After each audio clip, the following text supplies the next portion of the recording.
Chapter 1. Back to 1979. This is Zhou Wufeng, enduring a piercing pain in his head, struggled to open his eyes.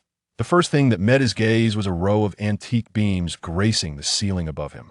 He hastily sat up from a makeshift wooden bed, scanning his surroundings. The walls, bare and desolate, were adorned with an image of a great leader, while an old wooden table stood in the center. A familiar silhouette busied herself at the table, preparing food. Could this be his old rural home? Zhou Wufeng had lived here for over 20 years, and everything around him felt strikingly familiar, instantly awakening decades of buried memories and pain. Wasn't he just at his late wife's grave? When had he returned to this ancestral home? Moreover, hadn't it fallen into disrepair after decades of abandonment? Are you awake? Hurry and wash up. A voice, sending shivers down Zhou Wufeng's spine, echoed through the room. The familiar figure turned around, revealing a face that had haunted his dreams for decades, his deceased wife, Su Yue, who had been gone for over 40 years. Yue. Zhou Wufeng could no longer maintain his composure, whispering her name. Without a moment's hesitation, he rushed her, wrapping his arms tightly around her. Even if this were merely a dream, he longed to embrace the woman whose memory had burdened him for a lifetime. Tears streamed down his reddened cheeks like a torrential flood, and he emitted soft sobs from his throat. What's wrong with you? Su Yue furrowed her delicate brows, her eyes reflecting a mix of surprise and disbelief. Why was he crying? Here was a man, towering at 6 feet tall, reduced to tears. She had not shed a single tear. Why should he? The warmth of her breath lingered in Zhou Wufeng's ear. Was it truly warm? And how could this sensation feel so real? Though accustomed to grand spectacles, he found himself utterly astounded by the suddenness of it all. Was he not dreaming after all? Zhou Wufeng hastily wiped the warmth of the tears from his face. What day is it today? Have you lost your mind? Today is National Day, October 1st. The production team is off work, taking a day of rest, Su Yue replied with a hint of annoyance. The entire household was sustained by her relentless toil, yet he seemed to squander his time, sleeping away the days. What year is it? Zhou Wufeng's voice grew urgent. Today is October 1st, 1979. What on earth is wrong with you? Su Yue's tone carried a trace of impatience. Zhou Wufeng's peculiar behavior was alarming. It was broad daylight, and here he was, both embracing and weeping. She quickly distanced herself from him, concerned that the children from the yard or neighboring onlookers might witness this embarrassing display. Zhou Wufeng stumbled a few steps toward the door. Peering outside, he spotted a toddler playing in the yard, his 3-year-old daughter, Zhou Zixuan, affectionately known as Yaya. Her hair appeared slightly yellow, and her face was gaunt, resembling a malnourished bean sprout, clearly a result of prolonged, inadequate nourishment. Sensing the gaze of Zhou Wufeng, Yaya turned her head to look at her father, timidly calling out, "Daddy." Zhou Wufeng found it hard to believe. He gently patted his own face with his palm. It hurt. This was all real. He had been reborn. He had returned from the winter solstice of 2024 to the National Day of 1979. That Zhou Wufeng smiled, glancing at his stunningly beautiful wife, still alive, before turning to the infant playing in the yard. Zhou Wufeng smiled. I have truly returned. He stood frozen at the doorway, lost in contemplation, as if he were in a different world. This moment. He was still a careless street urchin, idling away his days without purpose, and had never shown kindness to his wife and daughter. He never worked, always dreaming of quick schemes, and was notorious as a troublemaker in the surrounding villages of Dong 11. It was no wonder that when Yaya saw him, her expression was tinged with fear. 1979? He recalled that it was the 4th year of his marriage to Su Yue, and it was in this year that he lost his wife and daughter. Due to his lack of ambition, the entire family's livelihood depended solely on Su Yue's labor in the production team, earning contributions to sustain them. As a grown man, he did nothing but indulge in leisure, relying on Su Yue for money. If she refused, he would forcibly search her for it. This led the family not only to have no savings, but also to be burdened with debt. Their infant, due to chronic malnutrition, grew weak and contracted a severe cold that winter. As a father, he dismissed her ailment as a mere cold, neglecting her care out of fear of expenses, and was unwilling to allow Su Yue to take her to the clinic in town. He merely sought the aid of a barefoot doctor, receiving only a few medications. This negligence led to a serious deterioration of her condition, resulting in pneumonia.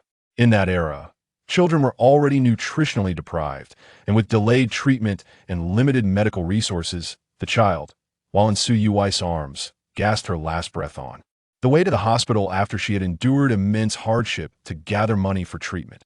Heartbroken, Su Yuwei, feeling utterly desolate, took her own life by jumping into a river.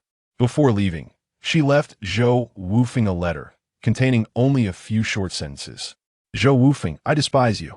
You are unworthy of being a father, unworthy of being a husband. Yaya is gone, she was so young, and I must go care for her. I am leaving, never to be seen again. Only upon hearing the news of Su Yuwei's tragic end did Zhou Wufeng awaken to his folly, collapsing in anguish, weeping uncontrollably. People are often like this, only in losing do they learn to cherish. From that point onward, he sold everything he owned and left Dongxi village to struggle in Pengcheng. After decades of toil and hardship, he finally amassed great wealth. But what did it matter? Even with vast riches, he remained trapped in guilt and suffering.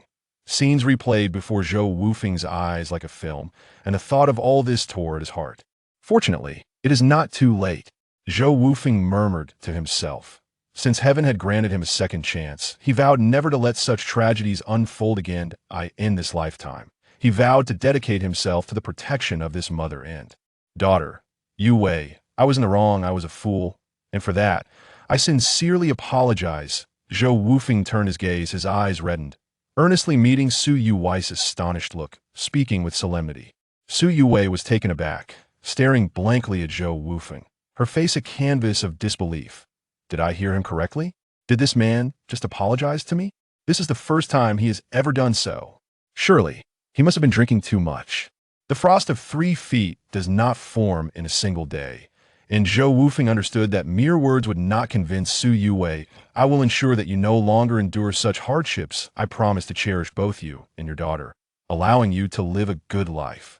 Zhou Wufeng recognized that no amount of words could suffice. All that remained was to entrust the passage of time to validate his intentions. Chapter 2. A Land of Gold. Su Yuwei gazed blankly at Zhou Wufeng as he stepped out to the courtyard to wash up, a flicker of hope inexplicably stirring within her heart. She longed for him to truly reform, to understand the importance of family, and to feel compassion for her and their daughter. For years, the entire household had relied solely on her, a frail woman, to sustain it. The hardships she endured were known only to her. Well, look who is up early. Zhou Wufeng turned to see Aunt Li from next door, her expression filled with disdain, taunting him while holding a bamboo leaf bowl containing a red sweet potato. The courtyard housed 4 families, with Zhou Wufeng's family occupying only one of the 4 rooms. In Hongxi village, aside from the women who had married in, everyone bore the surname Zhou. Alongside Zhou Wufeng lived Zhou Zhijian, Zhou Jinyuan, and Zhou Jinhe. Aunt Li was the wife of Zhou Jinyuan. Aunt Li, Zhou Wufeng acknowledged, not engaging further in conversation. While Aunt Li's words could be sharp, she was particularly kind to his wife and daughter, often providing them with assistance. In this era, the villagers were generally warm-hearted and sincere, yet they held little regard for someone like Zhou Wufeng, who was seen as an ne'er-do-well. Zhou Wufeng was acutely aware of how he was perceived in the eyes of the villagers. To Aunt Li and the entire Hongxi village, he was merely a loafing man, living off his wife, a robust young man, standing at 6 feet tall, yet he squandered his potential, indulging in laziness, smoking, drinking, and gambling, truly deserving of scorn. Aunt Li was taken aback by Zhou Wufeng's lack of retort and his polite greeting. She scrutinized him suspiciously, but remained silent, placing a bowl of steamed sweet potato into the hands of her daughter, Yaya. Yaya, eat this and share half with your mother, all right? Aunt Li, living next door, was aware of how Su Yuwei, a woman alone, struggled to feed her family with the meager earnings from the production team. She pitied the mother and daughter duo and often brought Yaya a little something to eat whenever she could. Yaya accepted the bowl, saliva pooling in her mouth. Yet she did not reach for the sweet potato. Instead, she carried the bowl inside to find Su Yuwei. Mommy, Aunt Li gave me sweet potato. Yaya, dear, did you thank Aunt Li? No. Su Yuwei feigned anger, widening her eyes. Upon seeing this, little Yaya scampered off to Aunt Li's house to express her gratitude. Meanwhile, Zhou Wufeng returned indoors to find a small pot of porridge and a plate of homemade pickled vegetables on the wooden table. His brow furrowed slightly. The porridge contained barely a few grains of rice. 20% was sweet potato, and the rest was merely water. He turned to observe the clay stove in their home. Pristine and spotless. This earthen stove served as their kitchen, its exposed beams darkened by smoke over time. He sighed, then glanced back at the small table where Su Yue had already served 3 bowls of porridge, pushing his bowl toward Yaya. Yaya, this bowl is for you. I'll be stepping out for a moment. The latter sentence was addressed to Su Yue. A jolt ran through her heart. He had actually informed her before leaving. After all these years, when had he ever said anything to her before going out? Countless people had advised her to divorce Zhou Wufeng. Yet the people of this era were excessively traditional. Furthermore, she was an exceedingly conservative individual, with their daughter, Yaya, already in the picture. Remarriage was simply not an option for her. In this age and in their locality, a man's divorce bore little consequence, while a woman's reputation suffered significantly. Additionally, Su Yue had to consider Yaya, so young and already facing the separation of her parents. It was a burden she could not bear. After Zhou Wufeng stepped out, he walked forward, reflecting on the intricate, aged alleyways surrounding him. In 1979, the reform and opening up had only just begun, and the economic system was transitioning from a planned economy to a market economy. This land was akin to a treasure trove. In his previous life, after the tragic loss of his wife and daughter, he had worked diligently, utilizing his courage and intellect, starting from humble beginnings to amass a fortune worth hundreds of millions. In this life, endowed with foresight regarding future developments, he could sidestep many pitfalls he encountered before. Earning money had become remarkably effortless for him. However, sustenance must be earned bite by bite, and presently he found himself utterly destitute, his pockets empty.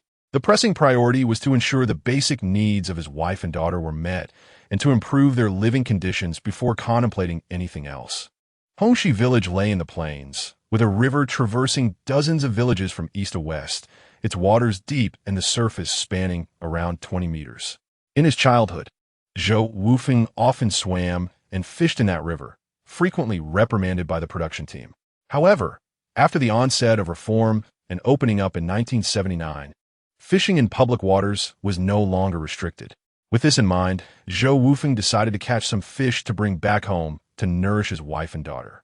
Yaya was far too thin, subsisting on nutritionally deficient gruel and often going hungry. She was desperately lacking in nourishment.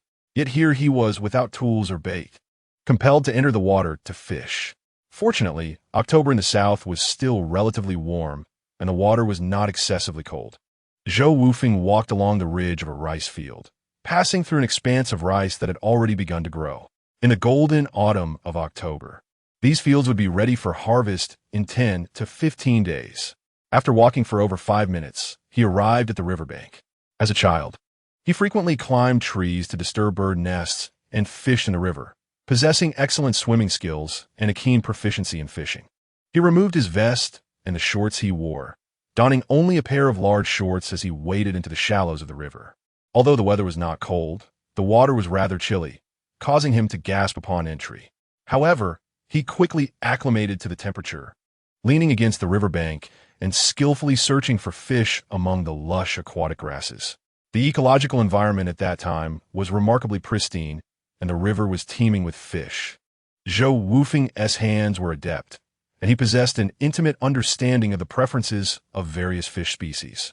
For instance, the crucian carp delights in the areas adjacent to aquatic vegetation, while the grass carp prefers to inhabit waters abundant in such flora. Conversely, the catfish often seeks refuge in the depths of the river, hiding in caverns or languid currents. In no time, Zhou Wufeng's hands encountered a sizable fish. His movements were swift and agile, gentle yet skilled, as he pressed his palm against the fish's body and gradually tightened his grip to prevent it from slipping away. With bare hands, he skillfully caught the fish, lifting it above the water surface. To his astonishment, it was a grass carp weighing at least 2 pounds. On the riverbank, Zhou Wufeng constructed a small earthen pool and filled it with water from a plastic bag he had found, tossing the grass carp inside before continuing his fishing endeavor.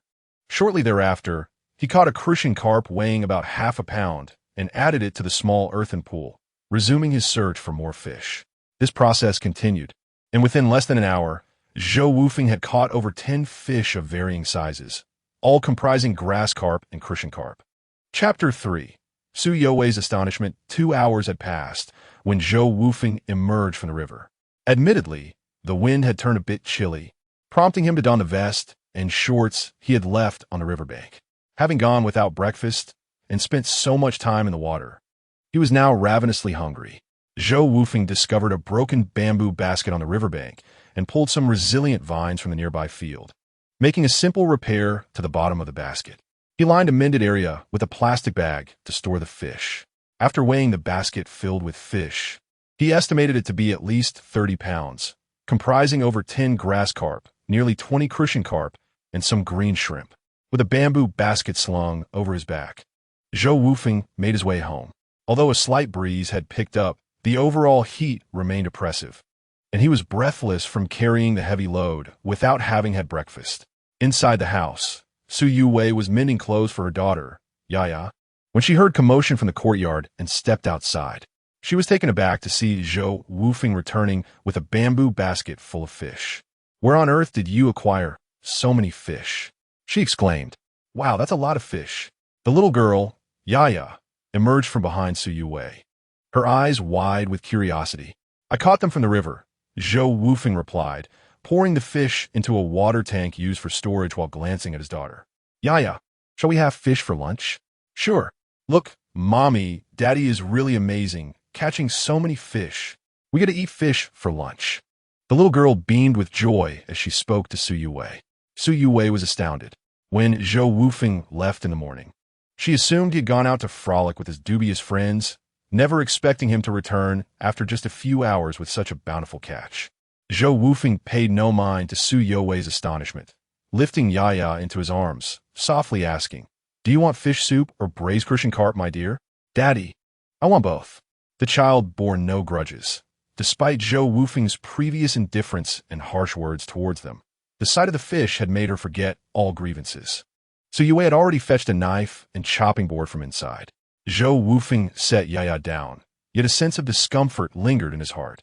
The slender girl, surprisingly light, must weigh no more than around 20 pounds, though her height approaches 90 centimeters. "Allow me." Zhou Wufeng took the knife and chopping board from Su Youwei's hands, retrieving several crucian carp from the water tank and placing them upon the board. He first stunned the fish with the back of the knife, then skillfully scaled them, scraping from tail to head, before gutting them and removing their gills. His movements were remarkably fluid and proficient. In his previous life, Zhou Wufeng had done it all while struggling at the bottom. He had worked in factories, served tables in restaurants, apprenticed in kitchens, cooked as a chef, shopped at the market, and even sold goods on the streets. Watching Zhou Wufeng expertly fillet the fish by the water tank, Su Youwei found herself astonished once more. Since waking up that day, she had lost count of how many times she had been surprised. She stood there, momentarily dazed, her mind swirling with questions. He had actually brought something home, and he could catch and kill fish. Today was National Day, a collective holiday for the production team, and no one was working in the fields. Zhou Wufeng's activities, drawing water from the well and killing fish, created quite a stir, rousing the neighbors in the yard, especially Aunt Lee, who gaped in disbelief at the sight of the usually aimless scoundrel bringing home such a bounty of fish, her jaw nearly dropping in shock. She exclaimed to her husband, "Am I seeing things? Is the sun rising in the west today? This vagabond is actually bringing something home? So many fish, could they be stolen?" Zhou Jinyuan cleared his throat and replied, "Don't be ridiculous. You can steal other things, but can you steal fish? Perhaps he caught them from the river." He cast a somewhat uncertain glance at Zhou Wufeng. The skill with which he caught, scaled, and gutted the fish was astonishing, especially in broad daylight. Across the way, the Zhou family was also peering out from their doorway, astonished at Zhou Wufeng's fish-cleaning prowess. The sight of those glistening fish made their mouths water. In that era, farmers were heavily influenced by traditional beliefs and outdated systems, considering river fish to be communal property. They seldom ventured to catch fish from the river. Even if permitted, they lacked the expertise Zhou Wufeng displayed. Without knowledge of the fish's habitat, they would not be able to catch them. Furthermore, fishing tools were scarce, and, apart from angling, few dared to use nets or baskets openly. Fishing required patience and skill, and they preferred to work for more labor points instead. Thus, Zhou Wufeng's ability to catch such a bounty left them in utter disbelief. Before Su Yue could fully process the scene, Zhou Wufeng had swiftly finished killing 5 crucian carp. One was set aside for soup, another for braising, and 3 for pan-frying, perfectly portioned for each person. He entered the house and approached the stove, only to discover that they were nearly out of rice, oil, and salt. This realization struck him with a pang of regret. In his youth, he had truly been irresponsible. However, it was not a concern. He could still prepare one meal, and as for dinner, well, there was still time. In the year 1979, many impoverished farmers subsisted on merely 2 meals a day. However, with his return, all of this was destined to change. Zhou Wufeng began by cleansing the iron pot atop the stove, then arranged several sticks of firewood within the hearth, placing some dried straw beneath. Striking a match, he ignited the straw, and soon the dry wood caught fire. "Yaya, dear, please fetch some scallions from the yard," he called. Hearing Zhou Wufeng's voice, Su Yue, who had been standing outside in a daze, snapped back to reality, though still bewildered. Was he preparing a meal? This time, she quickly regained her composure and approached Yaya, who was picking scallions in the courtyard. Before long, she returned to the kitchen with the washed scallions, eager to observe how Zhou Wufeng cooked. After so many years of marriage, when had he ever taken to the kitchen? Yet, this day was destined to astonish her. The flames in the stove roared higher, and the iron pot heated up. Zhou Wufeng poured the remaining oil from the can along the edges of the pot, then added the chopped scallions and ginger to sizzle. Next, he placed the freshly caught fish into the pot, one by one. With a sizzling sound, the aroma of oil filled the entire room. The oil in the can was insufficient for Zhou Wufeng to prepare braised fish, thus he opted to pan-fry the 4 fish instead. The remaining one was reserved for a fish soup to nourish Yaya. Su Yue watched in growing astonishment. The last bit of oil in the house had been entirely used up. With the oil now in the pot, there was no time to intervene. How would they manage through the long days until the end of the year? Yet, how tantalizing the scent was. Her stomach began to betray her with its rumbling. Chapter 4. Life will always improve. Yaya, playing in the small courtyard, caught a whiff of the enticing aroma and scampered inside. "It smells so good," she exclaimed, nearly drooling. Observing Yaya's reaction, Zhou Wufeng felt a pang of sadness and gently reassured her. "Just a moment longer, dear Yaya, and Daddy will have the fish ready for you to enjoy, all right?" "Okay," Yaya chirped in her sweet, childlike voice. Su Yue felt a lump in her throat, her eyes welling with tears. Once upon a time, such a scene was inconceivable to her, yet now it unfolded vividly before her. His voice was so tender, his cooking so graceful, and his gaze upon Yaya so affectionate. Su Yue turned her head away, discreetly wiping away her tears, not wishing for Zhou Wufeng to witness her sorrow. But Zhou Wufeng, though intently focused on frying the fish, noticed her subtle actions. "What's the matter?" he asked. "It's nothing, I'm just going to prepare the bowls and chopsticks," she replied, having experienced the extremes of fortune and witnessed much suffering in the world. Zhou Wufeng understood well the thoughts that occupied Su Yue's mind. However, he chose not to confront her about it, instead softly assuring her, "Yue, rest assured, I will ensure a good life for you and Yaya in the future." He flipped the fish over and continued, "In the future, I will earn a great deal of money, allowing you to become a wealthy lady and letting Yaya enjoy the life of a privileged young lady." Hearing Zhou Wufeng's words, Su Yue couldn't help but chuckle softly. Earn a great deal of money? A wealthy lady? A privileged young lady? Surely he must be dreaming. After all these years, she knew every little detail about her man, including the few strands of hair he had. How could he possibly achieve such things? Yet, a sense of comfort blossomed within her heart. As Zhou Wufeng gazed at the smiling Su Yue, he was momentarily entranced. Her naturally beautiful face, though slightly gaunt from years of insufficient nourishment, could easily outshine the faces of modern internet celebrities. Su Yaowei was indeed renowned as a great beauty in the surrounding area. Zhou Wufeng was fortunate. For years ago, armed with a face that could rival that of Yanghua from the 1995 adaptation of The Return of the Condor Heroes, he fortuitously saved Su Yaowei from the clutches of small-time thug, and thus began their relationship. However, after marrying her, he failed to cherish her, leading to the subsequent tragic events. Noticing the mesmerized expression on his face, Su Yaowei felt her cheeks flush. Turning away, she placed the bowls and chopsticks on the wooden table and said, "If only you could have cared for us sooner. But it's not too late now. In the future, working diligently at the production team, earning a little less, and enduring a bit of hardship is perfectly fine." She tucked a stray strand of hair behind her ear, adding, "Becoming a wealthy lady or a privileged young lady is not an easy feat. As long as we work together, our lives will surely improve." Today, witnessing Zhou Wufeng's transformation ignited a flicker of hope within Su Yaowei's heart. Perhaps heaven had taken pity on the two of them, seeing the suffering they had endured, prompting Zhou Wufeng to change his ways and begin to care for them.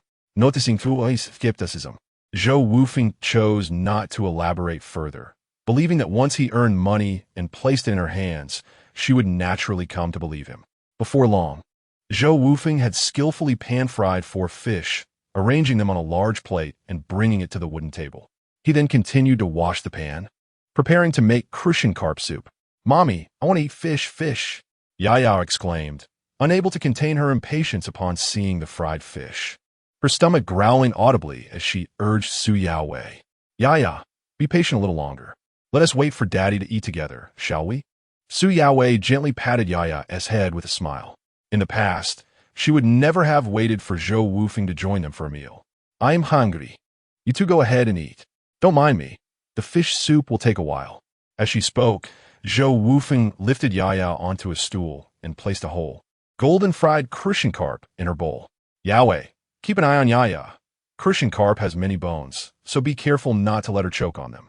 Returning to the stove, Zhou Wufeng added water to the pot, knowing the soup would need to simmer for half an hour. "You should come and eat too. The fish soup won't be ready anytime soon." Su Yaowei meticulously helped Yaya pick the fish meat from the crucian carp. "I'll just add a little more firewood and then join you." Zhou Wufeng added 2 more pieces of firewood to the stove before finally sitting down at the table. "Daddy, the fish is so delicious," Yaya exclaimed with delight. With the assistance of Su Yaowei, Yaya quickly devoured a fish. "If it's delicious, do indulge a bit more." Zhou Wufeng chuckled as he carefully picked a crucian carp from the plate, meticulously deboning it and placing the tender flesh into Yaya's bowl. The child was small, and 1 fish was more than sufficient. Besides, there would be fish soup to enjoy later. "You didn't eat breakfast, so make sure to eat well."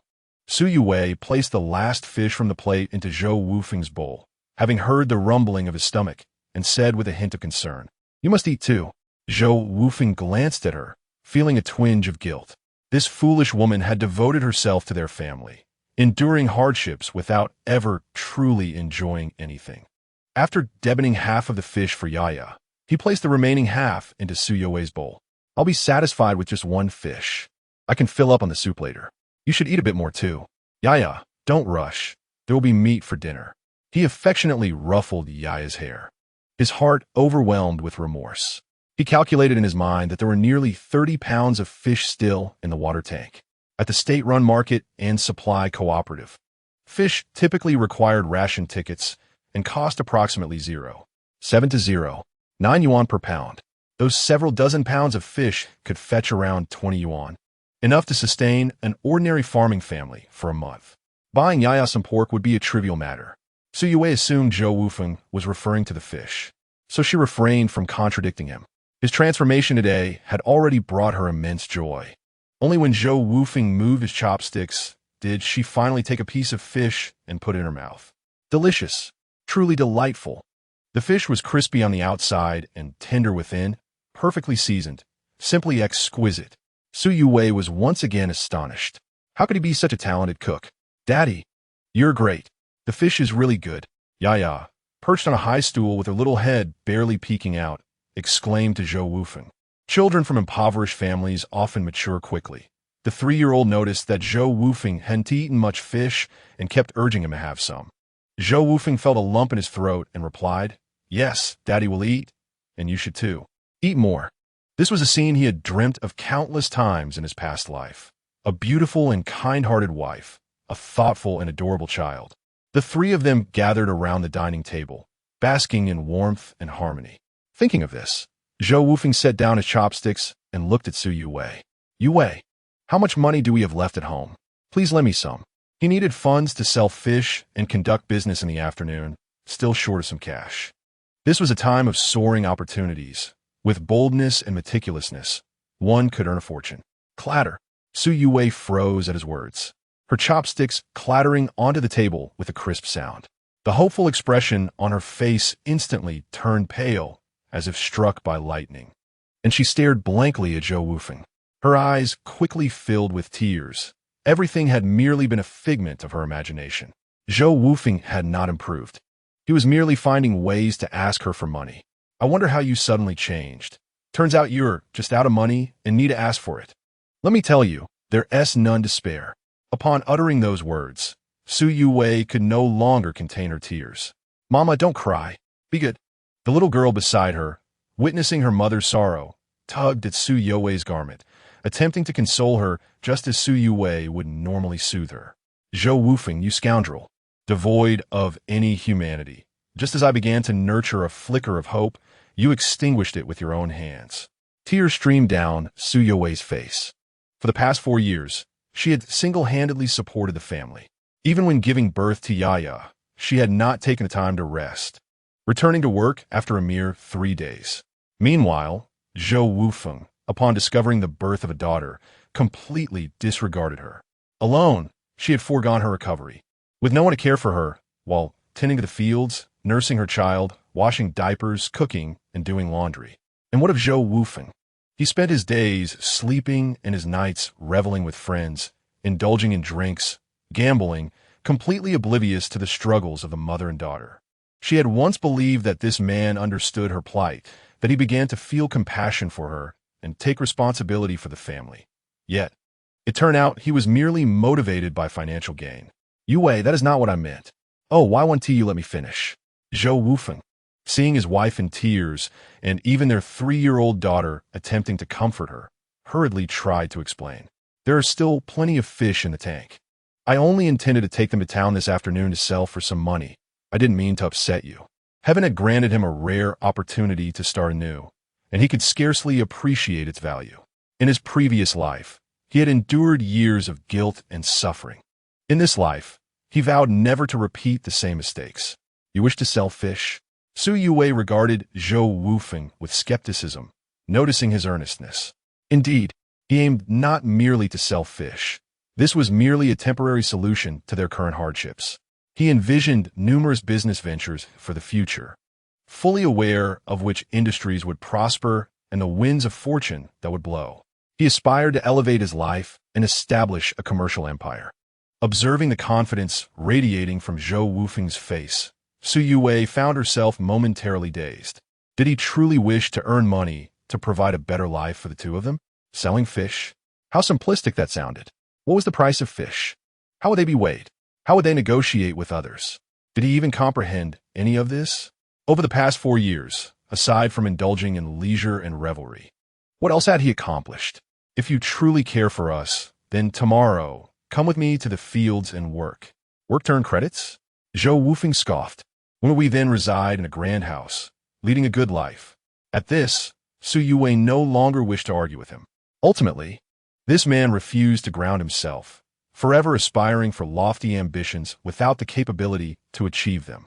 With a deep sigh, she reached into her pocket and pulled out a handful of money, their entire savings. "Take it." Her heart felt lifeless, knowing that even if she withheld the money, he would seize it. It was better to give it freely than to allow him to take it by force.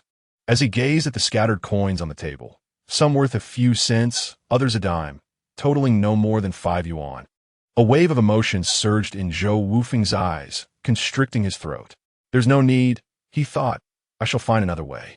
Despite the temptation, he refrained from taking the money, fully aware that these coins represented a year's worth of arduous labor by Zhou Wufeng in the production team. To take this money would mean seizing not only currency, but also the very faith Zhou Wufeng held dear. Throughout the meal, Zhou Wufeng remained silent, fearing that his words might provoke the already agitated Zhou Wufeng. The rapport they had painstakingly built was shattered by a single phrase, causing even his daughter to cast him a timid glance. After lunch, Zhou Wufeng began to clear the dishes. "Allow me," Zhou Wufeng insisted, taking the iron basin used for bathing to collect the dishes, which he then carried to the communal pressure well to wash. The pressure well was a shared facility among 4 households, where everyone would wash their dishes after meals. The sight of Zhou Wufeng washing dishes by the well astonished the other 3 neighboring families. They knew him well, having lived in the same courtyard, and were acutely aware of his reputation. Aunt Wang, the wife of Zhou Jinhe, and Aunt Zhang, the spouse of Zhou Zijian, filled their own basins with dishes and exchanged incredulous glances. "Am I seeing things? Is that street loafer really washing dishes?" They mused, having crossed paths as they ventured outside. "Hush, Aunt Zhang," Wang urged in a hushed tone. "Let's not let that scoundrel hear us. We can wash later." They retreated indoors, peeking through the door, their expressions a blend of disbelief. What sort of trickery is this? They would sooner believe Zhou Wufeng was possessed by a spirit than accept that he had turned over a new leaf.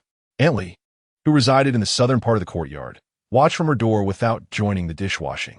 She recalled seeing him return with a bamboo basket of fish and felt an unsettling suspicion, convinced he had stolen his wife's money to make such a purchase. Zhou Wufeng is truly despicable. He neither earns nor saves, always squandering. Be a little more charitable. Perhaps he has genuinely changed, Zhou Jinhe countered, convinced that Zhou Wufeng had transformed into someone anew. The aroma of the fish frying had wafted through the air, tantalizing enough to leave him unsatisfied after devouring 2 large sweet potatoes for lunch. Puffed, he could change as much as a sow could climb a tree. Aunt Li retorted disdainfully. Zhou Wufeng, meanwhile, noticed the neighbors observing him from behind their doors, their disdain palpable, unwilling to join him in washing dishes. Aware of the chaos he had brought upon himself in the past, he felt a renewed determination to provide happiness for his wife and child. Some sentiments, he realized, were best expressed through actions rather than words. Only through experiencing loss and hardship can one truly grasp the significance of cherishing what they have. After finishing the dishes, Zhou Wufeng returned indoors and swept the floor, reinforcing his resolve to embrace a better path.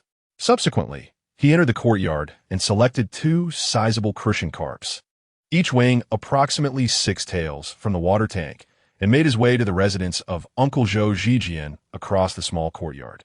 "Uncle Jian, I have a favor to ask of you," Zhou Wufeng politely addressed Zhou Zijian. "Ah, it's you, you rascal. Off you go. My family is out of money. I can't lend you anything." Zhou Zijian dismissed him with a look of disdain upon recognizing Zhou Wufeng. The sight of this street loafer infuriated him.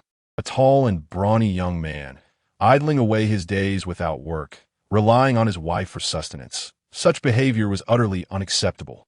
It was evident he had come to borrow money, and Zhou Zijian was resolute in his refusal. "How could I possibly lend him money? This fellow would either squander on gambling or indulge in drinking and feasting. It's akin to Lu Huangshu lending Jingzhou, more likely than not. It would be a loan without repayment." Chapter 6. The first deal. "Uncle Jian, you misunderstand," Zhou Wufeng quickly interjected. "I am here to borrow your cart, not to ask for money. I need to transport these 20-odd pounds of fish to the town for sale, and walking would take me over half an hour. If I don't keep them in water, by the time I reach the county, they would be dead, and who would want to buy them then? Thus, I require the cart to carry them in barrels filled with water." "Borrow a cart? What do you need it for? You aren't planning to sell it for cash, are you?" Zhou Zijian regarded Zhou Wufeng with skepticism. This notorious wastrel surely had no money left. He had likely sought his wife's assistance to no avail, and, knowing Zhou Zijian wouldn't lend him money, might be contemplating taking advantage of his cart. "Uncle, rest assured, I merely wish to borrow your cart to transport some fish to the county for sale, and I will return it to you afterward." Fearing refusal, Zhou Wufeng promptly displayed the 2 crucian carps he had caught that morning and added, "Uncle, I want to borrow it for nothing. These 2 live fish are for you to taste." Zhou Zijian's eyes brightened.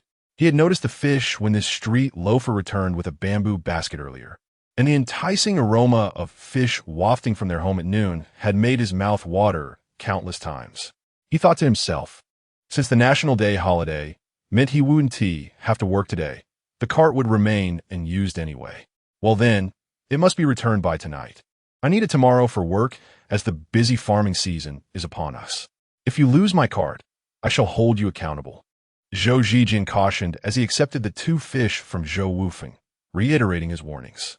The cart was stored in the courtyard, a traditional single-wheeled cart that could only be pushed, not pulled. As Zhou Zijian observed Zhou Wufeng loading 4 barrels filled with fish and water onto the cart, along with a knife and chopping board, he couldn't help but scoff internally. This street loafer had strength, but preferred to engage in such speculative endeavors rather than laboring in the fields. He felt pity for Su Yuwei and her daughter for being associated with such a ne'er-do-well. He shook his head and closed the door to his home. In this era, farmers held antiquated views, being isolated from information, and believed that hard work was the noblest pursuit. Many looked down upon speculative activities, particularly someone like Zhou Zijian, the leader of the production team, who, although he could not outright prevent Zhou Wufeng from pursuing such ventures post-reform, still held a deep-seated contempt for him. Zhou Wufeng understood that he could not alter his neighbor's perceptions overnight. But who could he blame? He could only blame himself for his unseemly behavior. There was little more to say. Upon returning home, Zhou Wufeng addressed Su Yaowei, stating, "I'm off now. I shall return this evening to prepare dinner." He intended to bring meat back for his wife and children, wary that Su Yaowei might preemptively cook. Su Yaowei, seemingly reluctant, cautioned him, "Do take care. Don't let yourself be caught in any shady dealings." Zhou Wufeng sniffed, recognizing that, deep down, this woman truly cared for him. Rest assured, with the reforms underway, the state supports the development of individual and diverse economic forms. They won't bother someone like me, merely selling a few fish. Since the Reform Conference in December 1978. By October 1979, regulations on small vendors had gradually eased, emboldening Zhou Wufeng in his endeavors. Such shady dealings will soon be a relic of the past. Even someone with a middle school education like you understands economics, he remarked. Su Yaowei spat in response. Zhou Wufeng merely smiled in silence. In his previous life, despite his modest education, he had managed to earn some money and subsequently educated himself through adult education, ultimately achieving significant wealth. "I'm off," he reiterated, before pushing his 1-wheeled cart toward the town. Su Yaowei, though curious as to why he carried a knife and cutting board while selling fish, refrained from questioning him further. After all, the fish were bound to fetch some money. Yet, would he truly bring the money home? The roads in Hongxi village were primarily muddy and sandy, and only outside the village did they transition to cement. After considerable effort, Zhou Wufeng arrived at Hongyang town, located more than 10 kilometers away, after a half-hour trek. Thankfully, his youth and vigor allowed him to move swiftly. The town bustled with activity during the National Day holiday, with vendors populating the streets. The shift from a planned economy to a market economy heralded a prosperous era, ripe with opportunities. Zhou Wufeng strolled through the town with his cart.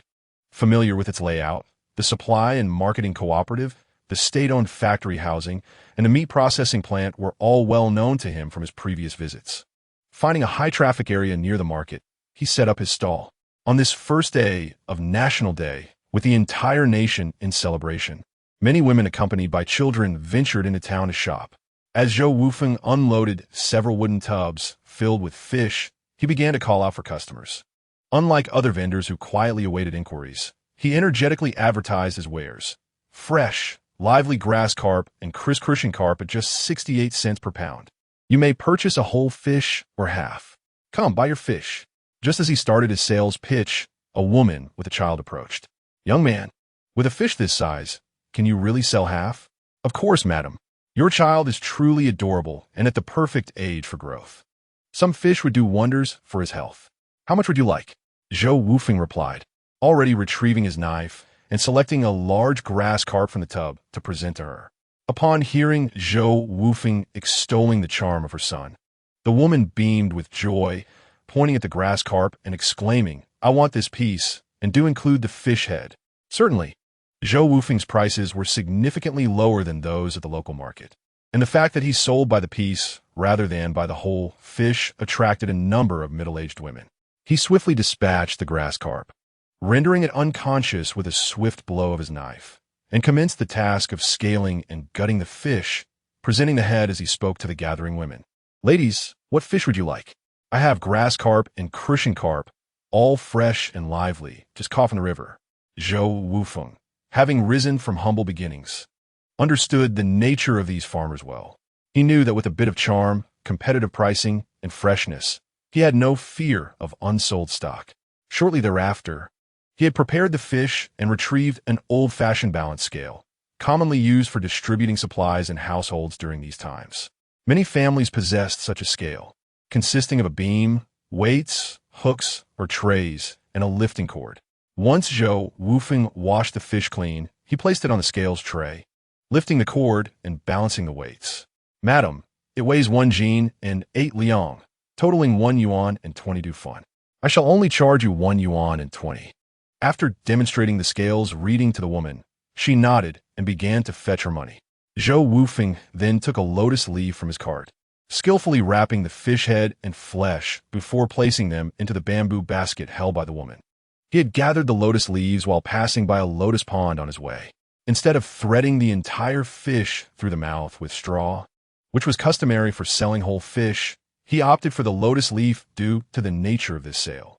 At this time, it was quite uncommon for one to use plastic bags for packaging, as issues of cost and supply were always a concern. Chapter 7. Income and Procurement Before Long. A growing number of middle-aged women had gathered, each eager to purchase fish. Some requested a whole fish, others half, and some merely the fish head. In less than half an hour, Zhou Wufeng had sold nearly 30 jin of fish entirely. The reasons were threefold. Firstly, his prices were low and did not require tickets. Secondly, he offered the option to buy half a fish or just the head, ensuring the fish was impeccably cleaned. Thirdly, his sweet-talking and lively calls, coupled with the fact that all the fish were wild and fresh, made them particularly appealing. Zhou Wufeng tallied his total earnings at 18 yuan and 80 cents, less than 20 yuan. Although it fell slightly short of his expectations, he felt a sense of satisfaction, as 18 yuan and 80 cents was quite a significant sum in these times. The other vendors of the market, who dealt in handmade wooden stools, woven baskets, buns, or fresh eggs, were astonished to witness Zhou Wufeng's rapid sales. Initially, they had merely lowered their heads, focusing on their goods while awaiting inquiries from customers. Now, emulating his success, they began to call out and attract attention as well. Upon witnessing the scene, Zhou Wufeng couldn't help but smile. After all, in business, what is there to fear? One must engage and promote. Earning money is not shameful. Being broke is what truly brings disgrace. He tidied up, wrapping the entrails from the fish he had just gutted in lotus leaves, intending to dispose of them shortly. Using water from a wooden bucket, he washed away the blood on the ground, garnering praise from onlookers. This young man not only possesses business acumen, but also demonstrates a commendable sense of cleanliness. Quite impressive. Indeed, this fellow began shouting as soon as he arrived, swiftly selling dozens of pounds of fish. Remarkable. Have you observed his deftness while filleting? His skills are undoubtedly honed from experience. Moreover, he even cleaned the ground, displaying a commendable character. He is indeed a good person. Coughing at the sound of a woman's voice behind him, Zhou Wufeng nearly choked on his drink. A good person? I appreciate your sentiment. Reflecting on the day ahead, with the production team set to commence work and the agricultural season upon them, he realized the cart must be returned to Zhou Zijin tonight, as it would no longer be needed for fish sales. Selling fish again would be impractical, but in business, myriad opportunities abound. There are countless ways to earn, and he is brimming with ideas. Furthermore, fishing can be quite laborious. Now that he has a bit of money, addressing immediate needs, he could certainly wait to procure tools for fishing later. With this in mind, Zhou Wufeng devised a plan. He glanced around the market and approached a middle-aged woman at the egg stall to purchase a pound of eggs. "Auntie, I'm heading to the supply store to buy some items. Would you mind watching this cart for a moment?" he inquired after his purchase. "No problem, young man. Go ahead. I still have plenty of eggs and won't be closing up shop anytime soon," she replied, pleasantly surprised by his boldness in buying a pound of eggs. "I appreciate your help." The eggs cost 78 cents a pound, and Zhou Wufeng handed her 80 cents, bringing a broad smile to her face as she praised him for being not only business-savvy, but also a person of good character. Soon enough, Zhou Wufeng arrived at the supply store, purchasing 10 pounds of flour, a bit of yeast, 5 pounds of rice, and some oil, salt, soy sauce, and vinegar. His total expenditure came to $4.10. Lacking ration coupons, he had to pay slightly more, although his family possessed some coupons. Given that they relied solely on Su Youwei's income, they lived frugally, mostly subsisting on coarse grains, sweet potatoes, and potatoes. Unfortunately, in his haste, Zhou Wufeng had forgotten to bring them. These items are indeed fine provisions. In this era, ordinary families seldom have access to such delicacies. In rural areas, like Homshi village, most people typically consume coarse grains and root vegetables. Zhou Wufeng's substantial purchase of flour and rice immediately drew the attention of many.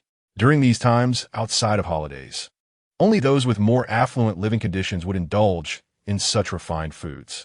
After all, Zhou Wufeng's shorts bore 3 patches, and his tank top had 2 tiers. He hardly appeared to be a wealthy individual. However, Zhou Wufeng paid no heed to the gazes of those around him. He wandered about, purchasing numerous essential items, spending a total of 1 yuan and 20 cents. These were merely trivial items such as soap, matches, and white sugar.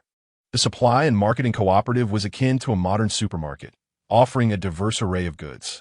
Subsequently, Zhou Wufeng splurged a considerable sum of 5 yuan on a can of malted milk powder. Yaya was exceedingly frail and lacked proper nutrition. Thus, he deemed it necessary to procure a bottle of malted milk powder to bolster her health. Many may be unaware of what malted milk powder is. In this era, it was considered a luxurious supplement, comparable to contemporary health products, yet exceedingly rare at present. Zhou Wufeng then made his way to the pork retail section of the cooperative, feeling quite anxious, for he possessed no meat ration tickets. Unlike rice and flour, which could be procured without a grain ticket, albeit at a slightly elevated price, pork was a different matter altogether. Summoning his courage, he approached the vendor, yet the butcher paid him no mind. With no other recourse, he left empty-handed. Returning to the spot where he had previously encountered the egg vendor, he retrieved his handcart and inquired, "Annie, do you know where I might find pork in the town?" Zhou Wufeng was aware that in rural areas, farmers, after fulfilling state procurement quotas, could engage in limited private transactions of surplus pork within their villages or nearby towns. However, such dealings typically occurred among acquaintances and were conducted discreetly, as the state imposed restrictions on private transactions of live pigs. "You wish to buy pork?" Upon hearing Zhou Wufeng's question, a nearby artisan selling bamboo baskets interjected. Zhou Wufeng's eyes sparkled. It was evident that the gentleman possessed knowledge of where pork might be sold privately. "Sir, do you know where I might find it?" he inquired eagerly, retrieving from his pocket the remaining half-pack of Ashima cigarettes and offering one with enthusiasm. This was the money he had previously scavenged from Su Youwei. With only a few cigarettes left, a box cost 60 cents. The gentleman accepted the cigarette with a broad smile, revealing a set of yellowed teeth, unmistakably a seasoned smoker. He typically indulged in the inexpensive 8-cent per pack cigarettes, while Zhou Wufeng's 60-cent Ashima was a luxury reserved for festive occasions. "Our neighbor, Old Zhang, happens to have some surplus pork for sale. He came out with me today, but he doesn't sell to strangers," the artisan remarked, placing the cigarette against his nose for a moment before preparing to light it. Sensing the unspoken connection, Zhou Wufeng swiftly produced a match, striking it and offering it to the gentleman to light his cigarette, also lighting one for himself. Chapter 8. Unbelievable. The artisan, noticing Zhou Wufeng's perceptiveness, took a satisfying drag and exhaled a plume of smoke, chuckling, "Just go over and mention that Lu Lao Han, the bamboo basket seller, sent you. You might even get a better price." "Thank you, sir." Zhou Wufeng replied, sweet-tongued and adept at social interaction. The bamboo basket seller had graciously imparted the means by which he could procure pork from old Zhang. Zhou Wufeng found himself in a predicament. In these times, acquiring any goods necessitated a ticket, and without one, progress became exceedingly difficult. However, he reassured himself that in just a few months, things would improve. He recalled that after the 1980s, the supply of meat gradually became more abundant, and before long, the meat ration tickets would be phased out. Pushing a cart, Zhou Wufeng arrived at the small alley near the apartment block where Lu Laohan, the seller of bamboo baskets, had directed him. Upon closer inspection, he indeed spotted a middle-aged man standing there, a chopping block on the ground, and a large cloth bag behind him. It was likely that this bag contained pork, as those who sold meat clandestinely could not operate as brazenly as the others. It was evident how stringent the government was regarding the private trade of live pigs at that time. Zhou Wufeng approached, offering a stick of Aishima cigarettes and politely addressing him. Uncle Zhang, I was sent by Lu Laohan, the bamboo basket seller, to purchase some pork from you. Seeing the young man, who appeared quite handsome yet unfamiliar, Zhang Laohan hesitated. Since he did not recognize Zhou Wufeng, he refrained from displaying the meat. After all, a stranger would not know of his illicit dealings. However, upon hearing Lu Laohan's name, a trusted neighbor, he grew somewhat reassured. Zhang Laohan accepted the cigarette, taking a puff with it perched at his nose, and said, lean meat is 1 yuan per jin, and fatty meat is 1 yuan and 2 mao. How much would you like? In this era, fatty meat was prized for making stews, lard for cooking, and even the scraps were edible, thus commanding a higher price than lean meat. In contrast, at the state-run meat distribution center, a jin of pork would cost only 8 or 9 mao with a meat ticket, given that Zhang Laohan was engaging in private trade. Without the need for tickets and bearing greater risk, a higher price was to be expected. After pondering for a moment, Zhou Wufeng replied, Uncle, I would like 3 jins of lean meat and 2 jins of fatty meat, please. Zhang Laohan's eyes widened in surprise. In these times, who would purchase such a substantial amount of meat at once? 3 jins of lean meat and 2 of fatty meat amounted to 5 yuan and 4 mao. Did he have enough money? Observing Zhou Wufeng's modest attire, he worried that the young man might lack the funds to afford his meat. Zhou Wufeng smiled gently, producing a 5 yuan banknote and 4 mao coins from his plastic bag, which he handed directly to Zhang Laohan. After scrutinizing the money, Zhang Laohan nodded in acknowledgement, remaining silent as he retrieved a large piece of pork from the bag and began to cut it on the chopping block. His movements were swift and precise, and soon he had 5 substantial pieces ready. He then sliced off an additional chunk of fatty meat and added it to the weighed pork. Young man, since you are buying in bulk, I've added a bit more fat for you. Next time you come for meat, I'll give you a better price. Zhang Laohan said cheerfully. Typically, he sold meat with great caution. Even when familiar customers came, they would purchase only a small amount, often no more than a jin or half a jin. He had never encountered someone like Zhou Wufeng, who would buy 5 jins all at once. Thank you, Uncle Zhang. I will certainly return often, Zhou Wufeng replied, knowing that his companion, was quite slender and required meat with every meal. Furthermore, his upcoming plans necessitated meat, ensuring that he would indeed be a frequent visitor. Uncle, do you sell pork every day? Zhang Laohan's eyes narrowed. If you want some, just let me know in advance, and I'll find it for you. That's great. I'll need 5 pounds of meat tomorrow. Zhou Wufeng refrained from inquiring about the source of Zhang Laohan's pork. Respecting the man's discretion, prying would only invite annoyance and suspicion. As the hour grew late, Zhou Wufeng glanced at the sky. The sun had begun to dip in the southwest, indicating it was around 4 or 5 in the afternoon. He pushed his cart back towards Homshi village, stopping along the way to purchase some vegetables and 3 meat buns. The prices were quite reasonable. A pound of cabbage cost merely 5 cents, kale 7 cents, chive 6 cents, and each meat bun was 12 cents. He had bought a bit more than planned, spending a total of 98 cents. Having had only a bit of fish and a bowl of fish soup for lunch, and after exerting himself with labor, his stomach grumbled with hunger. He devoured one of the meat buns, wrapping the remaining 2 in a paper bag, which he then placed inside another bag to keep them warm. Naturally, these were intended for his wife and daughter. observing that his earnings from selling fish had dwindled from 18 yuan and 8 cents to just 1 yuan and 32 cents. Zhou Wufeng felt no discontent. Instead, a sense of happiness enveloped him. The thought of bringing home enough food for his wife and daughter filled him with solace. The flour, cabbage, chives, and pork he had purchased would serve additional purposes as well. Upon returning to the village, wisps of smoke rose from the chimneys of every household. By the time Zhou Wufeng reached his courtyard, the sun had already set low in the sky, casting no light into the yard. He unloaded several bags from his cart and placed them on the ground before sitting down on a stool to catch his breath. "Did you buy all these things?" Zhou Wufeng, startled by the sight of Zhou Wufeng carrying so much, immediately crouched down to inspect the contents. "Of course I bought them. What did you think? That I found them?" Zhou Wufeng chuckled, enjoying the astonished expression on her face. "Wow." Yaya followed behind and, upon seeing the assortment of bags, exclaimed dramatically, "Rice, flour, vegetables. Soy sauce, salt." As Zhou Wufeng rummaged through the items, her astonishment grew. When she uncovered several large pieces of pork wrapped in newspaper, she froze. "So much meat." She stood up, gazing at Zhou Wufeng in disbelief. "Where did you get all this money?"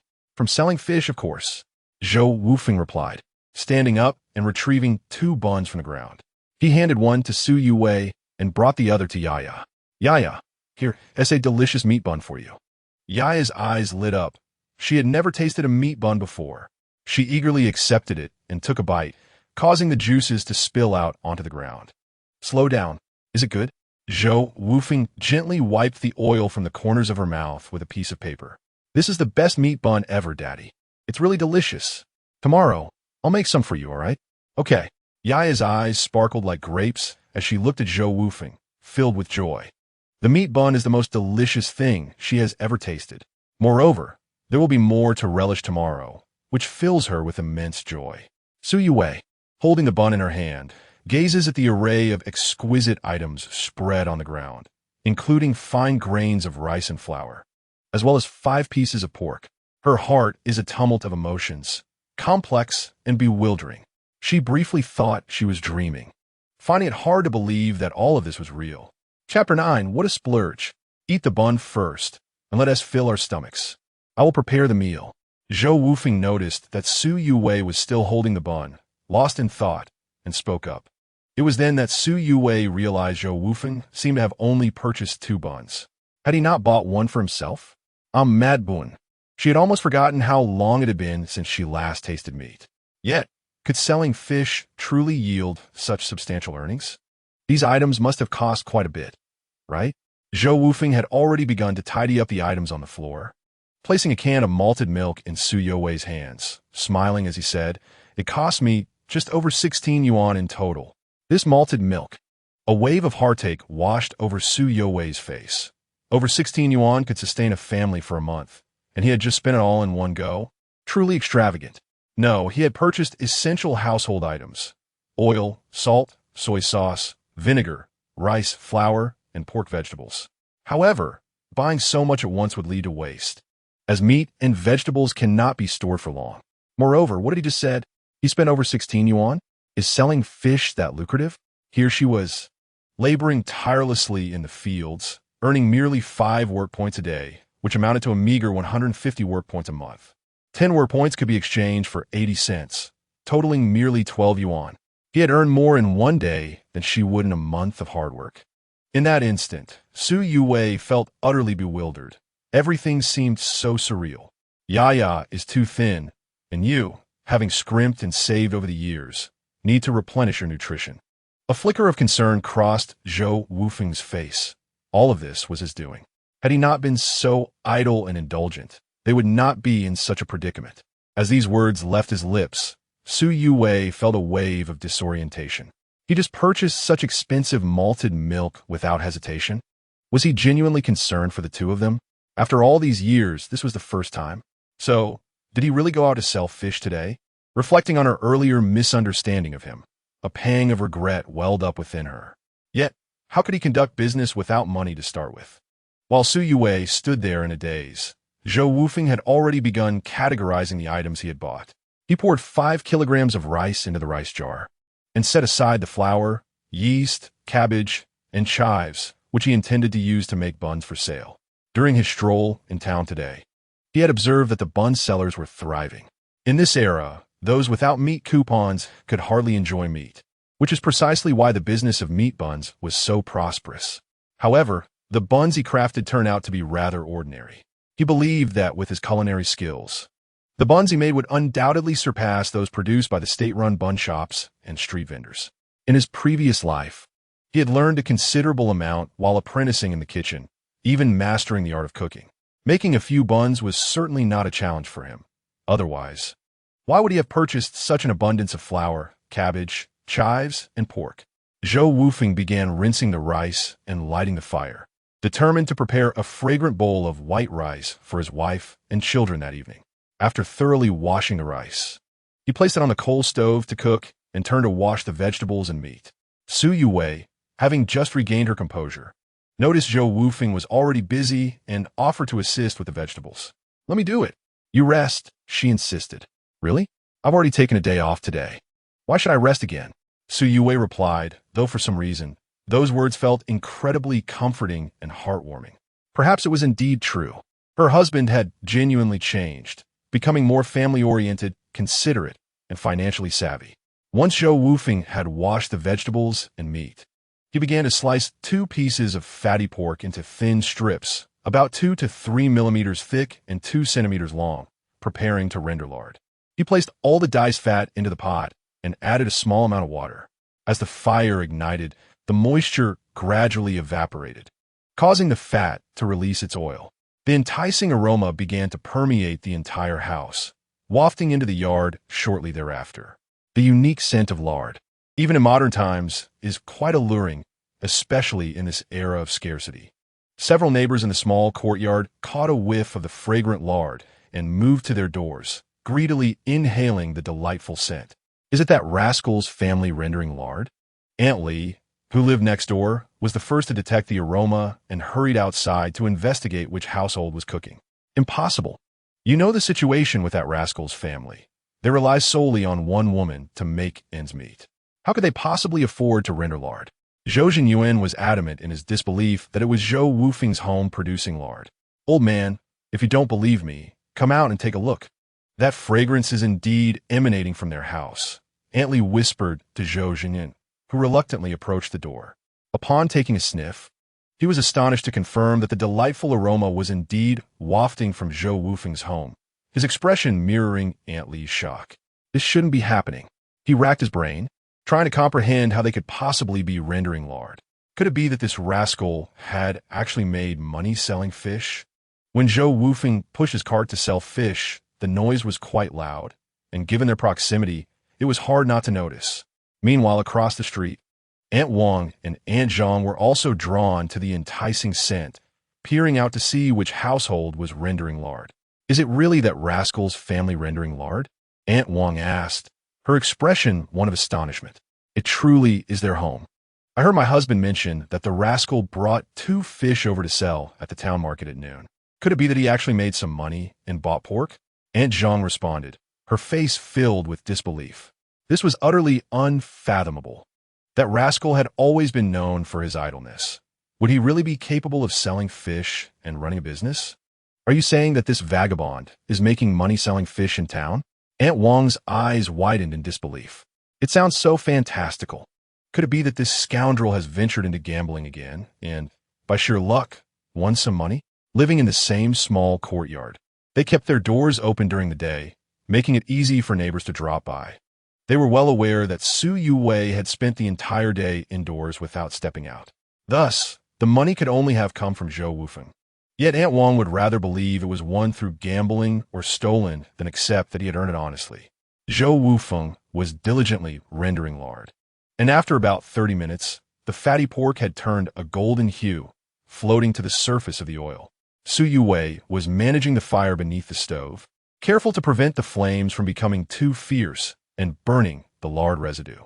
The glow from the flames illuminated her lovely face, casting a rosy hue that was particularly enchanting.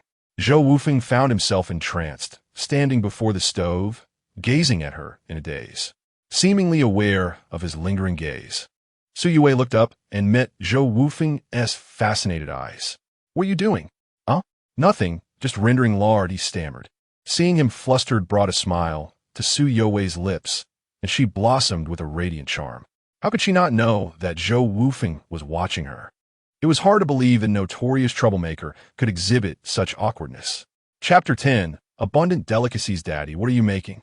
It smells so good. Is it ready yet?" Yaya was already salivating for the enticing aroma of the lard. Though she had eaten a meat bun, a whole afternoon of play had left her ravenous. Now, she was staring wide-eyed at the stove, her expression one of desperate longing, evoking both affection and pity. Zhou Wufeng felt a pang in his heart upon seeing Yaya's eagerness. "It will be ready very soon, my dear. I promise, from now on, you will never go hungry," he assured her. Yaya's eyes sparkled with joy. "Yay, I won't be hungry anymore. Daddy is the best." Yet, witnessing her happiness made Zhou Wufeng feel an overwhelming sense of guilt. To see such a small child so relieved at the thought of not going hungry revealed the depth of her fears. How could a 3-year-old be so traumatized by hunger? Hearing Zhou Wufeng's earnest promise to their child, Su Yue's expression turned somber as she reflected on every moment since he had gotten out of bed that day. A flicker of solace filled her heart. Perhaps she should grant him another chance, believe in him once more. She had long since lost hope in Zhou Wufeng. Being a traditional rural woman, she would never broach the subject of divorce with him. However, she had resolved that once the year concluded, she would no longer concern herself with his fate. The production team would settle accounts by year-end, and she planned to deposit all her earned points with their neighbor, Aunt Li, ensuring he would be unable to access her funds. She had intended to let Zhou Wufeng fend for himself, but she never anticipated such a dramatic change in him today. Though she understood the importance of family and had begun purchasing items for the household, her extravagant habits remained unchanged. Why buy such an abundance of lean meat, cabbage, and chives? They would inevitably go to waste. With this thought in mind, she resolved to share some with her neighbors, who had often shown kindness to her and her daughter by bringing them food. "What are you planning to do?" she asked. "We can't possibly eat all this. I'll take some to Aunt Li, Aunt Zhang, and Aunt Wang. Perhaps next time," Zhou Wufeng replied, feeling a bit embarrassed. He was acutely aware that it was due to the neighbors' generosity that they had avoided starvation. With a sigh, he added, "I intend to make buns with these ingredients to sell in town tomorrow." "Make buns?" Su Yue exclaimed, her eyes widening. "You can make buns. Who are you looking down on?" Zhou Wufeng chuckled, teasingly focused on rendering the lard. At that moment, the lard was nearly ready. He scooped out the cracklings and placed some Sichuan peppercorns into a clean ceramic jar before pouring the lard into it. Su Yue was at a loss for words. Selling fish was one thing, especially since he had caught so many to display. But now he claimed he would sell buns? It wasn't he that Su Yue looked down on him. Rather, he had hardly touched a spatula for years, and now he proclaimed he would make buns? She glanced at the flour and yeast set aside, a flicker of pain crossing her face. She had hoped to use the flour for noodles in the future, but it seemed that was a lost cause, certain to be squandered away. Seeing the expression on her face, Zhou Wufeng realized she was skeptical, yet he offered no explanation. He picked up a piece of crackling with his chopsticks, carefully blowing on it before offering it to Yaya, who eagerly stretched her neck in anticipation. "Wow, it smells so good, so delicious." "Slow down, there's more." "It's so delicious, Daddy. I want more cracklings." Zhou Wufeng wished to give her more, but her young stomach, unaccustomed to rich foods, couldn't handle too much at once. He could only offer her another piece, saying, "You can have more at mealtime." Then he placed another piece in front of Su Yue, encouraging her to try it. "Oh, I really don't need any." Su Yue replied, "Hercheks Furushink." She was hardly a child anymore to require feeding. "Mommy, hurry. The cracklings are so tasty." "Open your mouth," Ayiyo observed eagerly, nearly drooling at the sight of the crackling Zhou Wufeng held. "Anabel torisis yaya ese enthusiasm," Su Yue chuckled softly, slightly parting her lips to accept the piece Zhou Wufeng offered. The crackling was crisp and tender, bursting with flavor, utterly delightful. Zhou Wufeng then filled a small bowl with cracklings for Su Yue before he began preparing the next dish, stir-fried gailan with cracklings. This dish was one that Zhou Wufeng had long cherished, even his previous life as a wealthy man. First, heat the pan and add lard, followed by saute ing garlic until fragrant. The second dish is scrambled eggs with chives, and for the third, tender meat stir-fried with soy sauce, delightfully smooth and incredibly savory. These dishes do not take much time to prepare and are quickly ready. As the 3 dishes and 3 steaming bowls of white rice are laid out on the small wooden table, Su Yuwei feels as if she is in a dream. Did her man prepare this? White rice. She had almost forgotten the aroma of delicious white rice. Moreover, each dish is meaty, resembling a scene straight from her dreams. This time, Yaya is not sitting on the stool. Typically, she could only partake in coarse grains, devoid of oil, but now she stands on the stool, joyfully savoring the meal with a spoon. Come and eat. Zhou Wufeng gestures with his chopsticks, inviting Su Yuwei to dine. At that moment, a voice calls from the doorway. It's Zhou Zhijian from across the street. Hey, kid phone, I've taken the cart away. Zhou Zhijian, who had long been enticed by the fragrant aroma, is quite curious and wishes to know what Zhou Wufeng's family is cooking. Using the excuse of retrieving the cart, he approaches their doorstep, propping himself against the wall, stretching his neck, and staring intently at the dishes on the table. Goodness, no wonder it smells so delightful. With fried eggs and stir-fried meat, plus a plate of kale fried with lard. Although he has already had dinner, having eaten 2 Christian carp given by Zhou Zhijian earlier in the day. Seeing the spread on Zhou Wufeng's table makes him feel as if he hasn't eaten at all. If he hadn't swallowed his saliva in time, it would have dripped down. And there are 3 bowls of steaming white rice. Zhou Zhijian feels a pang of envy. This rascal must be indulging in a feast that could cost Su Yuwei a week's worth of earnings. He cannot believe that this meal was bought with the money from Su Yuwei's labor points, thinking instead that it was purchased with the proceeds from Zhou Wufeng's fish sales. Oh, all right, uncle, the cart is right at the door. Have you eaten? Come and join us for a bit. Zhou Wufeng, seeing Zhou Zhijian come for the cart, quickly rises with a smile. I've already eaten. You all enjoy your meal. Zhou Zhijian replies, feeling tempted, but knowing that such a lavish spread must have cost a pretty penny, so he doesn't take a seat. Chapter 11. The neighbors gossip and astonishment. Zhou Zhijian is astonished by how polite Zhou Wufeng has become, especially noticing the apron tied around his waist, indicating that he prepared the meal himself. This is utterly shocking and hard to accept. Deep down, he hopes for the young man's betterment, yet he cannot bring himself to believe it. This rascal, who has been a troublemaker since childhood, now cooking, it's simply unfathomable.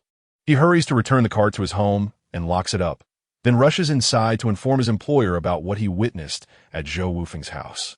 Meanwhile, Aunt Wang from next door, ever curious, arrives at Zhou Zhijian's home to inquire about the situation. Upon hearing about Zhou Wufeng's household, she is taken aback.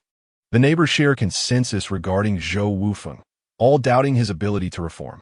However, today, Zhou Wufeng's remarkable performance throughout the day left them utterly astonished. He engaged in an array of peculiar activities, catching fish, preparing meals, washing dishes, selling fish, and bringing items home, each act more bewildering than the last, making it difficult for them to comprehend. Unbeknownst to him, he watched as his daughter, Yaya, eagerly dug in her bowl of rice, her little face adorned with grains due to her haste. Yaya, eat slowly. Are those rice grains on your face meant to be saved for a midnight snack? Zhou Wufeng gently wiped her face, his eyes brimming with affection. Suoi, accustomed to frugality, hardly indulged herself. She merely picked a piece of lean meat and drizzled a bit of soy sauce over her rice before starting to eat. Observing this, Zhou Wufeng hastily placed more vegetables and meat into her bowl. Although there were parts of Su Yuwei's body that remained plump, overall, she was still too thin. Eat. Don't hold back. I've had enough. What is left can be saved for tomorrow, she replied, intending to reserve it for lunch the next day. With work in the fields awaiting her, having meat would provide her the strength to labor more effectively, potentially earning her additional work points. Enough? You must finish tonight's meal. There's no need to worry about tomorrow. There will always be meat. Zhou Wufeng's heart ached. He knew that Su Yuwei could once make a single sweet potato last for 2 meals while toiling in the fields each day. How could she endure such deprivation? She toiled tirelessly, scrimping and saving to support the family, while neglecting her own needs. It was a grave injustice for a delicate woman to bear such hardships. Now, with food available, she still hesitated, wanting to save it for later. What a foolish woman. Su Yue stared blankly at Zhou Wufeng, momentarily stunned by his outburst, forgetting to move her chopsticks. Although he had raised his voice, this time felt different. Her heart was warmed and softened. She sensed the profound concern and affection in his words and instinctively complied, resuming her meal. "Daddy, this is so delicious. I want another bowl of rice," Yaya exclaimed, her face smeared with oil, pushing her bowl toward Zhou Wufeng, signaling for more. This scene left Su Yue in awe. Yaya had not asked her for more rice. She dared to request it for her father.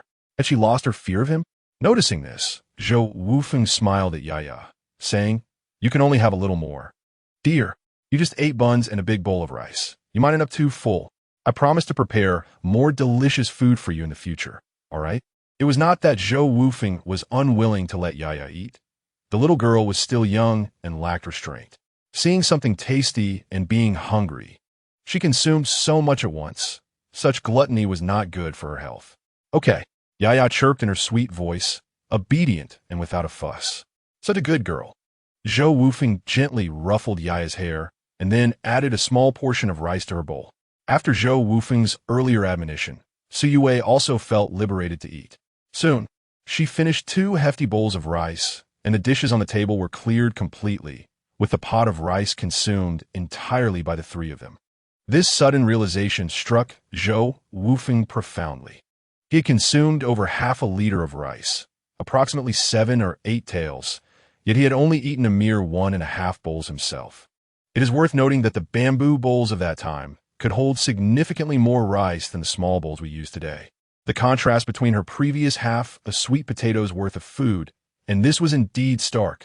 A pang of bitterness welled up within Zhou Wufeng as he reflected on the countless hardships she must have endured over the years, leading to such a state of hunger for both mother and daughter. Thankfully, he felt grateful to the heavens for granting him a second chance. He owed too much, and all he could do was dedicate the remainder of his life to their protection.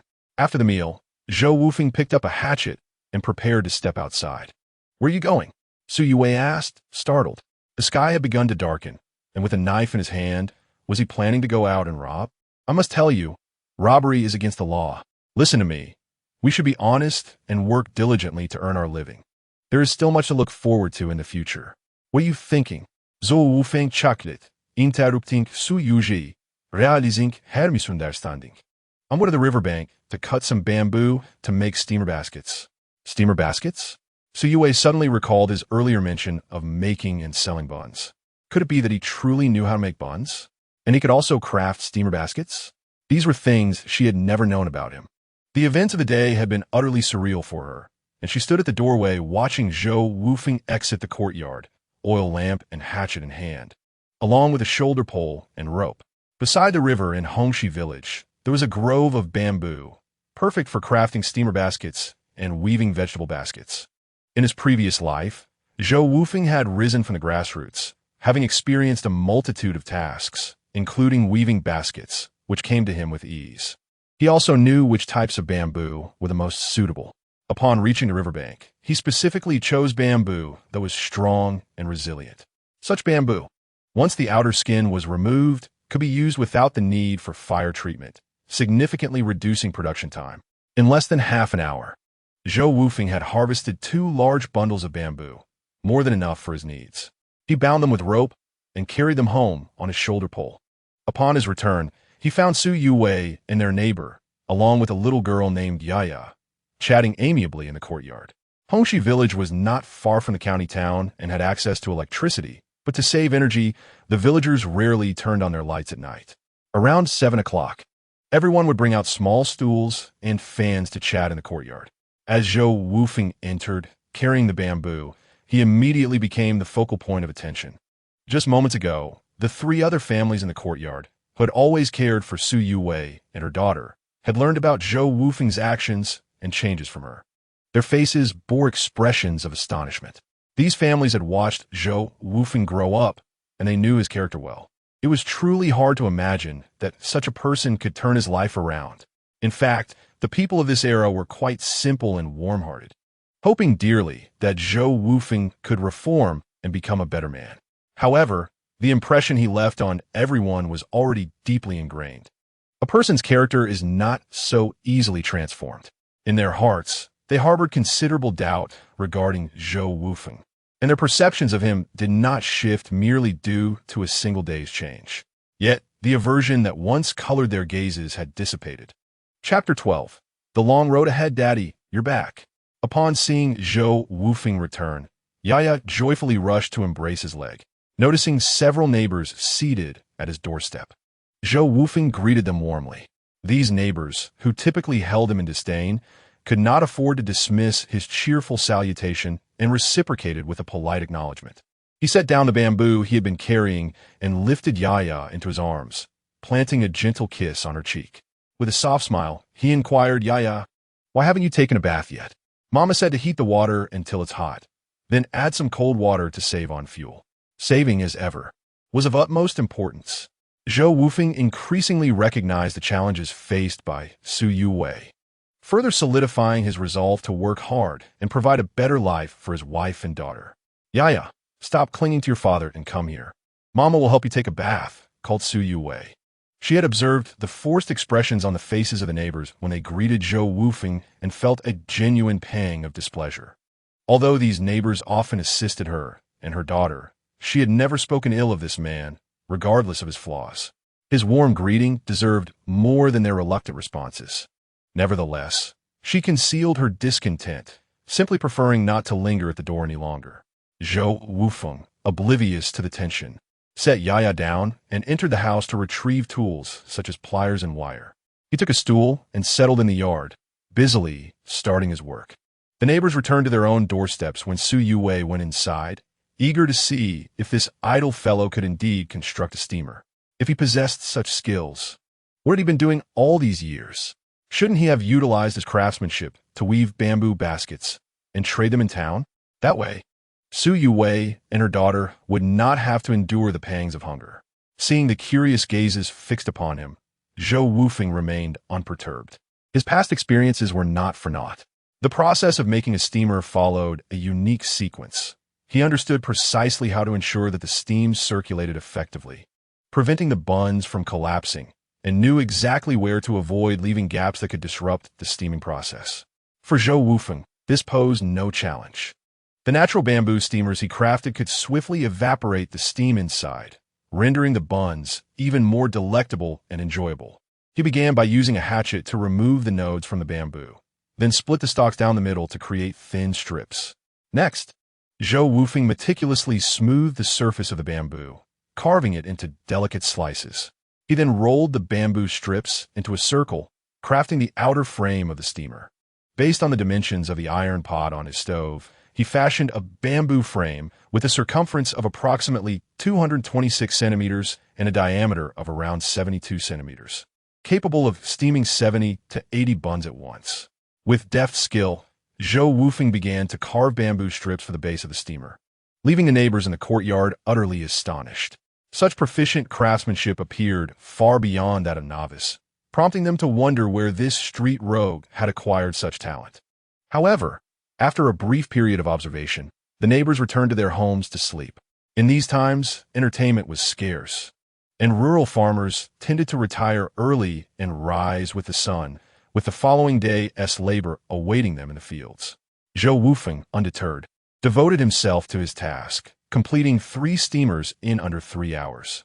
Today, he had purchased 10 pounds of flour, sufficient for approximately 200 buns, as each pound could yield around 20. By now, it was late at night, around 11 o'clock, and the neighbors had all succumbed to slumber. Zhou Wufeng cast a glance inside his home and noticed the oil lamp still aglow. After rinsing the 3 steamers, he carried the lamp back indoors. To his surprise, Zhou Wufeng was still awake. After successfully lulling their daughter to sleep, she was assisting him in kneading the dough with a metal basin. "You silly girl, why are you still awake?" Zhou Wufeng whispered, careful not to disturb their sleeping child. "I can't sleep. There's nothing to do, so I thought I would help you with the dough," she replied. In truth, Zhou Wufeng was not unable to sleep. She simply felt a pang of sympathy for her husband, who had toiled all day and wished to assist him. She was quite adept with her hands, making the task of kneading and preparing buns seem effortless. Go wash your hands and get some rest. Leave this to me, Zhou Wufeng insisted, eager to spare her from fatigue. After urging Su Yue to bed, he found a stool and sat before the basin of flour. As he gazed at the dough, now kneaded into a cohesive mass, he sighed inwardly. This foolish woman, while appearing indifferent on the surface, truly cared for him deeply. He took over the kneading process and was astonished by Su Yue's skill. Nevertheless, he added a spoonful of lard to the dough and continued kneading. The addition of lard ensured that the buns would emerge whiter, softer, and smoother, maintaining their texture even after cooling. Earlier that day, he had purchased buns in town and noted that they did not include lard in their dough. Thus, his buns would undoubtedly possess a superior appearance. He continued to knead the dough until it was smooth and the basin was clean, ensuring that all ingredients were thoroughly integrated. Next, he would allow the dough to rest. After washing his hands, Zhou Wufeng climbed into bed, planning to rise around 3 a.m. to prepare the buns. Zhou Wufeng moved quietly, fearful of awakening Yaya and Su Yue, who lay asleep in the bed. The modest room contained only a wooden bed measuring 1.5 meters, where the three of them usually slumbered together. Yaya nestled at the innermost side, Su Yue in the middle, while he occupied the outermost edge. He gently parted the mosquito net and ascended onto the bed, covering himself with a light quilt, lying flat. Su Yue faced the wall, her back turned outward as she slept. Habitually, he turned slightly to his side, his left hand resting gently on her waist. Noticing her body tremble slightly, he realized that this foolish woman was still awake, and he whispered, "Yue, I promise I will ensure a good life for you and Yaya." Seeing that Su Yue did not respond, he fell silent. Holding his wife close as he fell asleep filled him with immense satisfaction. Recalling the haunting scenes from his past life, he felt as though he possessed the world. With his head resting against Su Yue's, he inhaled a faint, delicate fragrance, and his left hand instinctively moved upward. Slap! Su Yue lightly swatted his hand, exhaling softly, "We need to get up early tomorrow." Zhou Wufeng chuckled. She had not rejected him, but rather reminded him of the early rise, suggesting there would be plenty of time ahead. He peacefully closed his eyes. Chapter 13. An opportunity to earn again in the afternoon after a few hours of slumber. Around 3 o'clock in the morning, Zhou Wufeng opened his eyes and rose quietly. To his surprise, just as he settled down to prepare dumplings, Su Yue also sat up from the bed. "What are you doing up?" she asked. "Let me help you." The words Zhou Wufeng had spoken the previous night genuinely touched her heart. She sincerely hoped this man had truly changed and was willing to assist him. To her, spouses were one entity. There was no reason for her husband to toil in the middle of the night while she slept soundly. Although outsiders viewed Zhou Wufeng as a failure, a drifter with no ambitions, Su Yue chose to believe in him. He was her man, and despite any grievances or discontent, she willingly supported him in silence. Zhou Wufeng felt a stir of emotion. This woman was indeed a Na'vi girl. Even though he had made mistakes, she had never expressed disdain, bearing the weight of everything alone and never once mentioned divorce. Had it not been for the subsequent events that led her to despair, she would not have chosen to end her tragic life by jumping into the river. "Lie down and sleep a little longer. I can manage on my own." Zhou Wufeng turned back, gently pressing her arms to encourage her to rest. Clad in an old-fashioned blue tank top, her skin felt smooth to his touch, stirring feelings within him once more. Shaking his head, he reached for the light switch on the wall, intending to illuminate the room, but found it inoperable.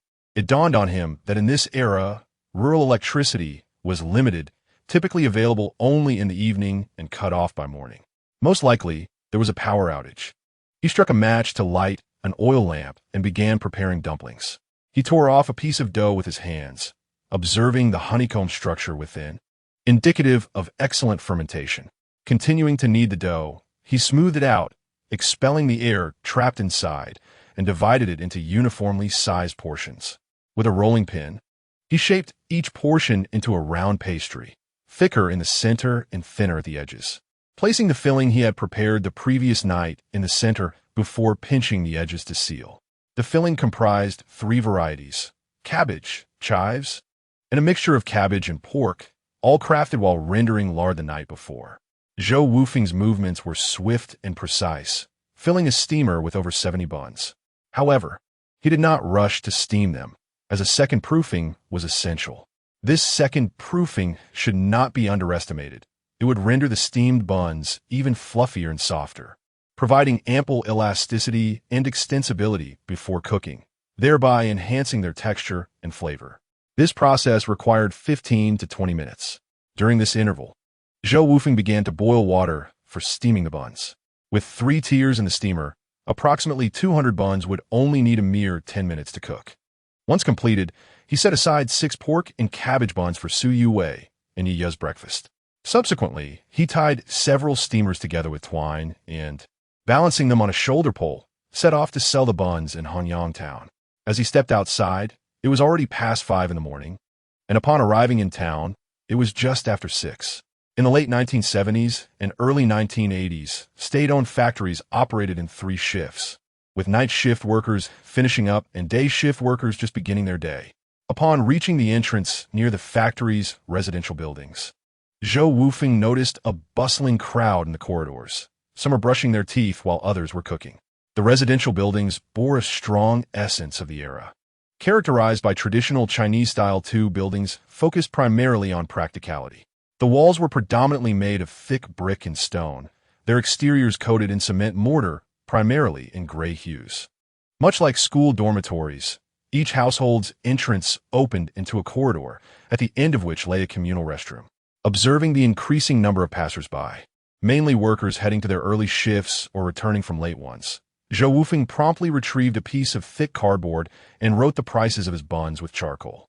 Pork and cabbage buns, 12 cents each. Cabbage buns, 8 cents each. Chive buns, 8 cents each. He then began to shout his wares. Buns, thin skin, generous filling. Steaming hot buns, delicious and affordable. Come get your buns. At that moment, workers from the nearby state-owned factory were finishing their night shifts. Having worked through the night, they were already ravenous. Upon hearing Zhou Wufeng's enthusiastic calls, they quickly gathered around, inquiring, "Young man, how much are the buns?" Most of these workers wore blue factory uniforms, a common style resembling the Zhongshan suit, unmistakably from the nearby sugar factory. Noticing their interest, Zhou Wufeng slightly lifted one corner of the steamer lid, and the enticing aroma of the buns wafted out, causing some workers to feel their stomachs rumble in response to the delicious scent. Pork and cabbage dumplings are priced at 12 cents each, while those filled with cabbage and chives cost 8 cents apiece. "I would like 3 pork and cabbage dumplings," one of the workers remarked. "All right, that will be 36 cents, but I'll charge you just 35. The worker responded, "Oh, young man, you certainly have a knack for business." Upon receiving the dumplings, he immediately began to indulge in them. The pork and cabbage dumpling, upon the first bite, revealed its fluffy, tender exterior, delivering an exquisite texture and a rich aroma with a perfect balance of savory and sweet. "Wow, boss, these dumplings are steamed to perfection. Absolutely delicious." As soon as the worker spoke, others gathered around began to call out, "Boss, I'll have 4 pork and cabbage dumplings. I would like 2 cabbage, 2 chive, and 2 pork and cabbage dumplings. And give me 8 pork and cabbage dumplings. I want to take some home for my family to try." Not only did those who had yet to purchase come forward, but even those who had just bought returned for more, fearing that the dumplings would soon be sold out. Zhou Wufeng remained calm, collecting payment in one hand while handing out dumplings with the other. By 8 o'clock, all the dumplings were sold out. 110 pork and cabbage dumplings fetched a total of 13 yuan and 20 cents. 100 cabbage and chive dumplings sold for 8 yuan, totaling 21 yuan and 80 cents. After deducting the cost of flour, which was 1 yuan and 80 cents, and the pork, which required only 2 jin of lean meat costing 2 yuan, along with a few jiao spent on vegetables, he calculated that the profit from the 210 dumplings amounted to over 17 yuan, nearly matching the earnings from selling fish the previous day. However, today was merely a modest trial, as he had only prepared a little over 200 dumplings to gauge the preferences of the customers.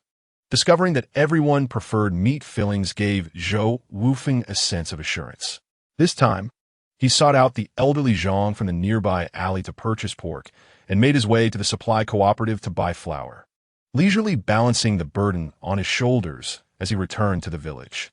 He intended to prepare more dumplings to sell in the afternoon.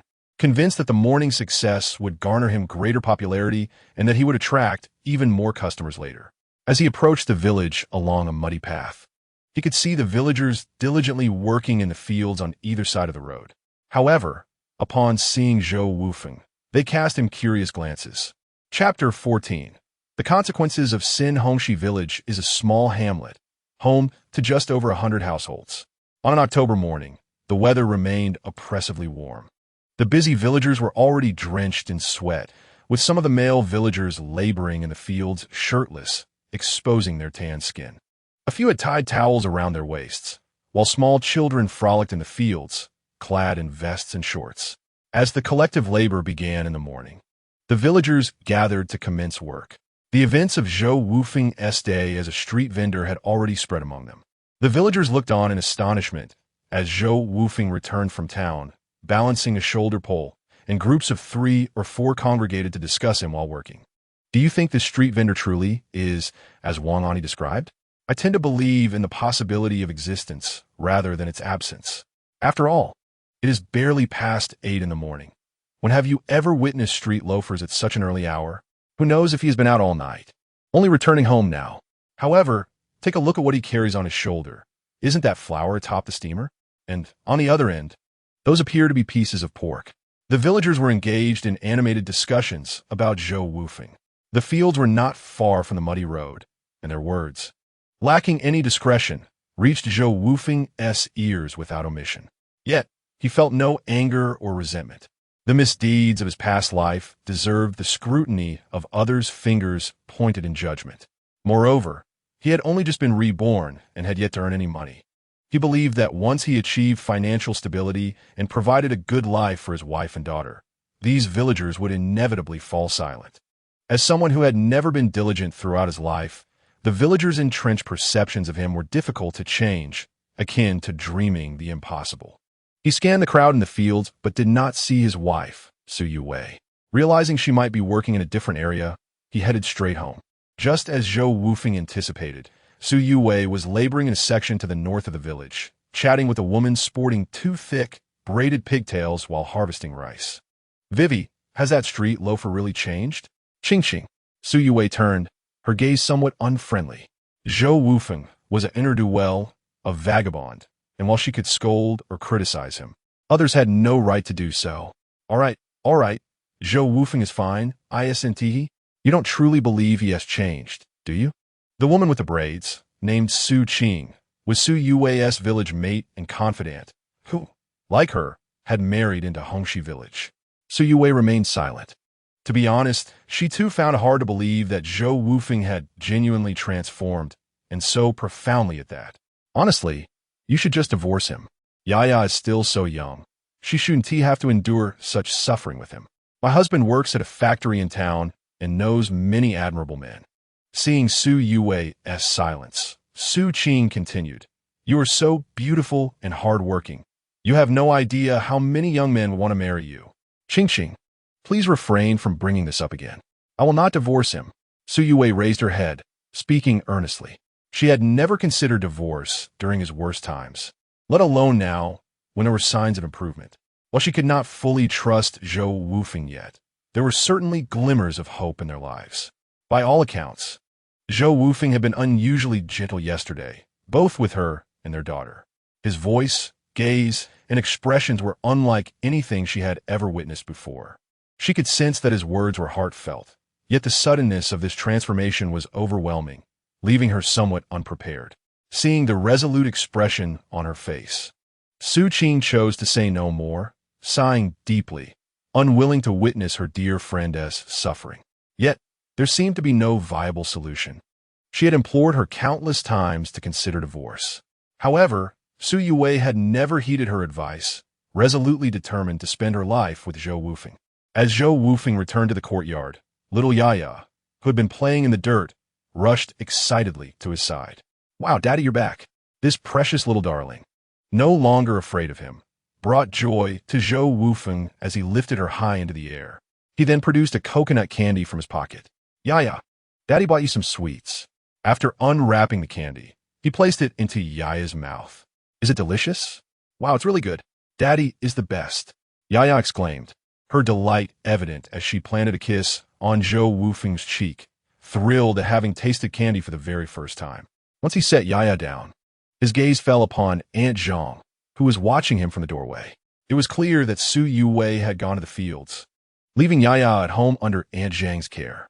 Aunt Zhang, with her ailing back, had not worked in the fields that day, and since Zhou Zhijian was the production team leader, their household rarely faced food shortages. Thus, she often stayed home to watch over Yaya. Typically, when everyone else was at work, Su Yuwei would take Yaya along to the fields, carrying her in a traditional sling as they toiled together. Zhou Wufeng greeted Aunt Zhang politely before taking his hatchet to the riverbank to chop some bamboo. Although there were remnants from last night's work, it was insufficient for crafting 3 additional steamer baskets. After completing one basket, he glanced at the time and realized it was approaching noon. Yaya, are you hungry? Daddy will prepare something delicious for you. Okay. Yaya responded with an enthusiastic affirmation, clearly famished. Zhou Wufeng chuckled and returned inside to wash rice and prepare a meal. Noticing 2 leftover buns on the dining table, he sighed and shook his head.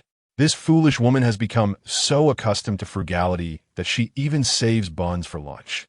By the time Su Yuwei returned home after a midday break, Zhou Wufeng had already prepared the meal. As she walked down the alley, the enticing aroma of meat wafted toward her. Upon entering the house, she was greeted by a table set with 3 sumptuous meat dishes and 3 bowls of rice. Su Yuwei was momentarily stunned, gazing at the spread of minced meat omelet, stir-fried greens with lean pork, and poached shrimp. Her stomach began to grumble after a morning of labor. One by one, neighbors returning home caught the delightful scent of the food emanating from Zhou Wufeng's house. For these weary farmers, fresh from their toil, it was an irresistible temptation. Oh dear, this scoundrel is indulging in such lavish feasts at home. He will surely squander everything. Indeed, it is tragic for Yu Wei and her daughter, enduring so much hardship with this man. Yet, the question lingered. How could they afford such luxuries? Had this scoundrel truly found success in business? Last night, Zhou Wufeng was seen in the courtyard preparing a steamer. Yet no one believed he could successfully make buns to sell for profit. Chapter 15. Reputation. Welcome back. Hurry, and take Yaya to wash her hand for dinner. Upon seeing Su Yuwei return, Zhou Wufeng hurriedly remarked, as he could hear the rumbling of her stomach even through the air. Su Yuwei blushed slightly and promptly took Yaya to wash her hands. Once seated at the dining table, Zhou Wufeng pulled out a red plastic bag from his pocket and handed it to Su Yuwei. Darling, please accept this money. Su Yuwei was taken aback. Upon opening the red bag, she was greeted by a thick stack of bills, ranging from 1 cent to 2 cents, from 10 cents to 20 cents, and even 5 dimes, with several 1 yuan notes among them. Su Yuwei gasped, her complexion shifting. Just how much money was in there? She momentarily forgot about dinner, rising to shut the door, ensuring to bolt it securely, before she began counting earnestly. No need to count. Let us eat first. Zhou Wufeng observed her freshly washed hands, now preoccupied with money counting, and he worried she would have to wash them again soon. The bun sold out this morning, and I've bought more flour and pork, spending a few dollars. There should still be about 10 yuan left. Adding yesterday's remainder of 1 yuan and 32 cents, today's earnings surpassed 17 yuan. I also purchased 20 jin of flour and 4 jin of lean meat for over 7 yuan. Zhou Wufeng handed all the remaining money to Su Yuwei. The money is safe here. Let us eat before the food gets cold. Nothing smells better than food. Su Yuwei, assuming the role of the diligent housekeeper, remarked, In 4 years, this is the first time you brought money home. She meticulously counted the bills. 1 cent, 2 cents, 10 cents, 20 cents, and 50 cents, totaling 11 yuan and 21 cents. So much. Su Yuwei looked up at Zhou Wufeng, her eyes wide with disbelief. It's just over 10 yuan. Look at your excitement. In the future, I will earn even more, hundreds of thousands, millions, tens of millions, even 1 billion or 10 billion. Just relax and enjoy life. Zhou Wufeng felt a mix of joy and regret as he saw Su Yuwei so thrilled over 11 yuan. Look at you. Don't talk about billions. How much is that? Even the whole house wouldn't be able to contain it. In this era, aside from a few affluent individuals who might deposit money in rural credit unions, most people had no concept of putting money in banks. Dosu, if he could truly earn such vast amounts, where would he even store it? Of course, she did not believe Zhou Wufeng's grand claims. Earning a few hundred or thousand yuan was already quite remarkable. At that time, there was not a single household in Hongxi village that had 10,000 yuan. Su Yuwei carefully tucked away the money from the red plastic bag, hiding it securely. Though she said nothing, the hope within her grew increasingly strong. Perhaps her husband had genuinely changed for the better, finally bringing money home. She had witnessed Zhou Wufeng's behavior from yesterday until now, feeling both exhilarated and anxious, fearful that he might revert to his former self. "All right, wash your hands and let us eat." As the two conversed, he had already polished off more than half a bowl of rice, repeatedly exclaiming, "So delicious, truly delightful." "Yeah, do take your time. There will be meat at every meal henceforth, so there's no need to rush." Zhou Wufeng chuckled, his heart swelling with satisfaction at the sight of his daughter relishing her meal. Such fanciful talk. Every meal with meat? Even a village secretary wouldn't dare to make such claims. Su Yuwei playfully shot Zhou Wufeng a mock glare, her face beaming with delight. At this moment, resources remained scarce, and purchasing meat without ration tickets was relatively costly. Even those employed at state-run factories in town could only afford to buy a little meat occasionally to enhance their meals. After dinner, Zhou Wufeng returned to the courtyard to finish the remaining 2 bamboo steamers. Once cleaned, he retreated indoors to begin making buns. During this time, Su Yuwei did not rest. While Zhou was busy with the steamers, she helped him knead the dough indoors. "Will we be able to sell all this flour?" Su Yuwei inquired, tucking back a loose strand of hair from her forehead. "Fear not. You have no idea. Over 200 buns sold out in less than 2 hours this morning." Zhou Wufeng expressed his unwavering confidence in his buns, coupled with his understanding of the market and customer flow, leaving him unconcerned about selling 400 buns. With so many workers from the state-run factories residing in town, he believed even a few hundred more buns would vanish without a trace. At around 1:45 p.m., Su Yuwei ventured out to the fields again. Zhou Wufeng contemplated advising her not to work, as he was capable of supporting the family alone. However, Su Yuwei felt an emptiness in her heart if she did not contribute. She feared Zhou Wufeng might revert to his former self. His transformation had been so sudden that it felt surreal to her. Additionally, she found it difficult to remain idle, with the busy farming season upon them. She intended to earn extra work points as the year drew to a close, allowing her to exchange them for some much-needed cash.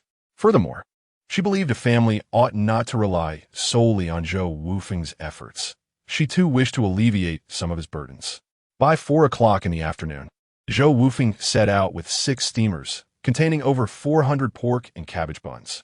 Upon arriving in town, it was just past 5. The combined weight of the 6 steamers exceeded 100 pounds, and despite his towering stature and robust physique, he had to rest twice on the way. This time, the 400 buns sold even faster than the 200 in the morning. The workers who had sampled Zhou Wufeng's buns previously praised his culinary skills, prompting many who had yet to purchase from him to come and buy. They often bought 5 or 6 as a minimum, with some taking home a dozen or more. The living conditions of these state factory employees were generally much better than those of rural farmers, allowing them to spend more freely. By 6:30, Zhou Wufeng had sold out of all his buns. As he tidied up the steamers, several workers rushed over upon hearing the news, only to be disappointed that everything had already been sold. "Apologies, everyone, but we are out of buns. There will be more tomorrow morning. If you wish to enjoy some, do arrive early." Zhou Wufeng warmly addressed his worker friends who had come to purchase buns, exclaiming, "Boss, your culinary skills are truly remarkable.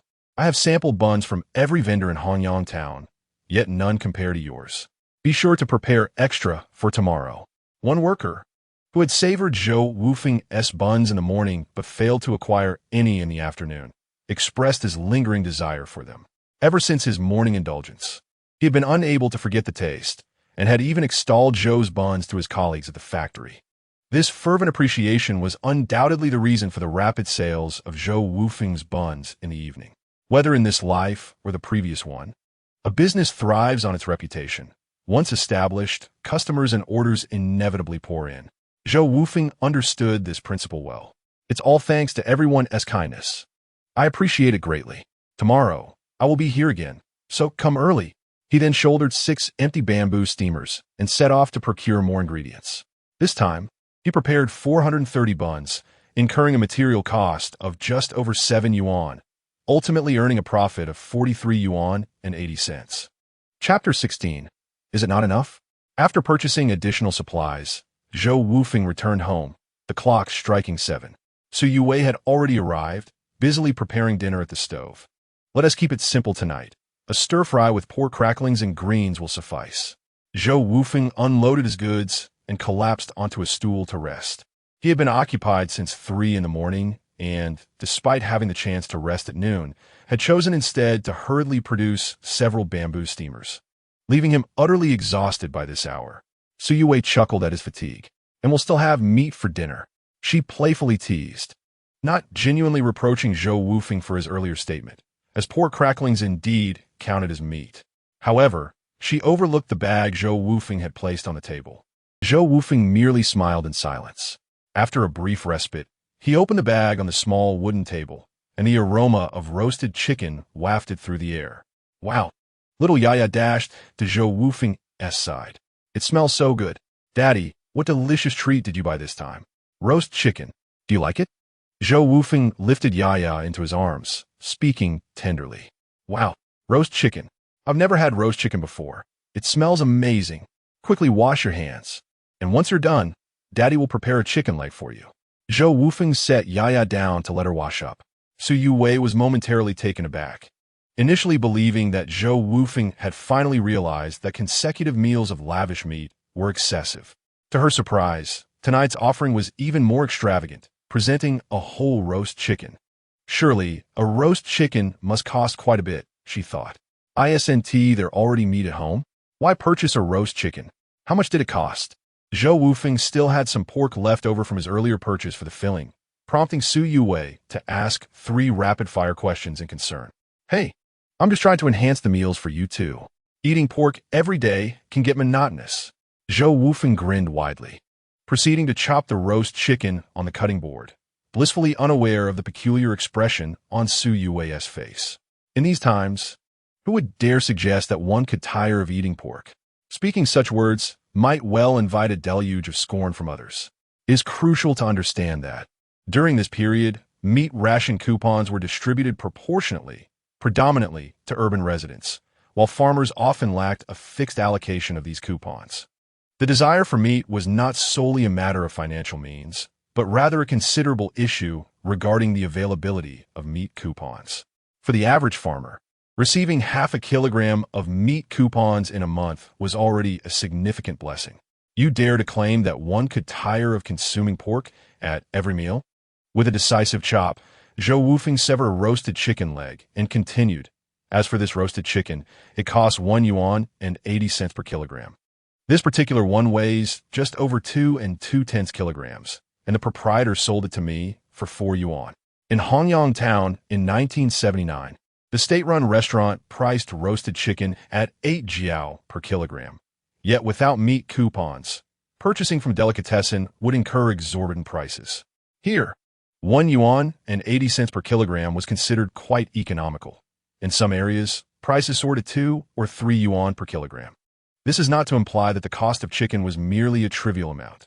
Rather, in the absence of meat coupons, roasted chicken was indeed quite costly. Zhou Wufeng was momentarily at a loss for words, initially intending to admonish him for his lavishness. However, upon realizing that Zhou Wufeng was merely seeking to enhance the dietary conditions for her and their daughter, she found herself rendered speechless. Turning back, Zhou Wufeng handed her a red plastic bag brimming with cash, noticeably containing a far greater sum than what he had brought home at noon. Startled, she quickly brought in the diligent Yaya, who was still washing her hands outside, shut the door, and secured the latch before beginning to count the money.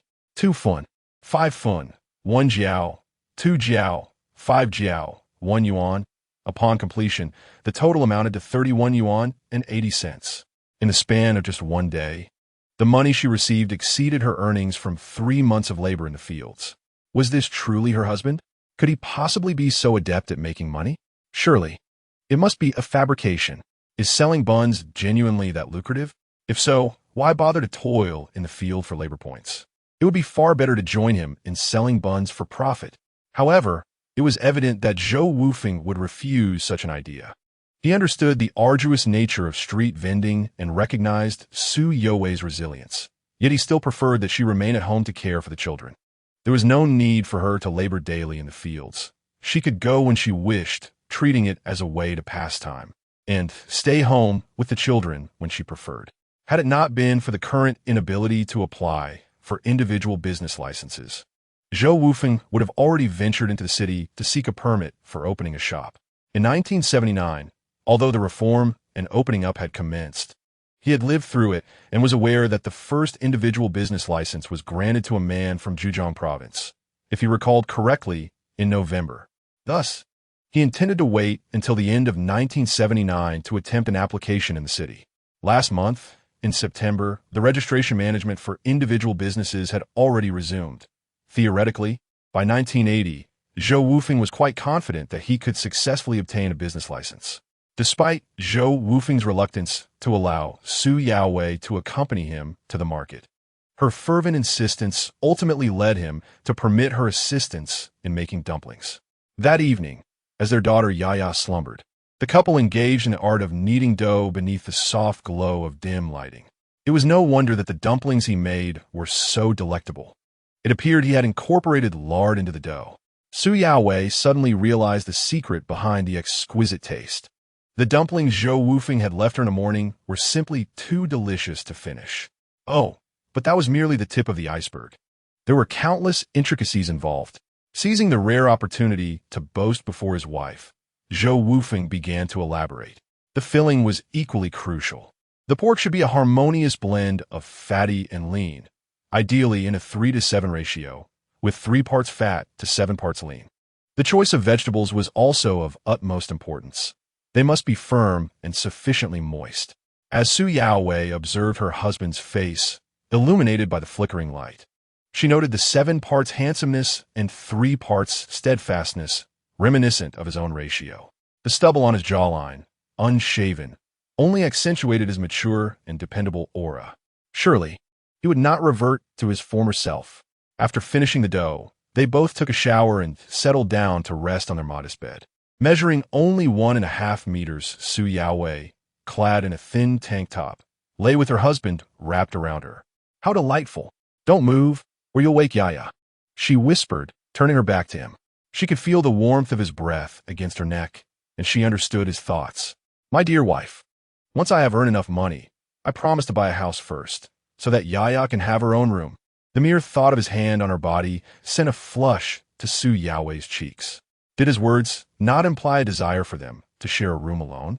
This man, despite being utterly exhausted, still had the audacity to think such things. And had it not been 4 years already? Chapter 17. A visitor on October 5th. Coinciding with the 15th day of the 8th lunar month, the traditional Mid-Autumn Festival was upon them.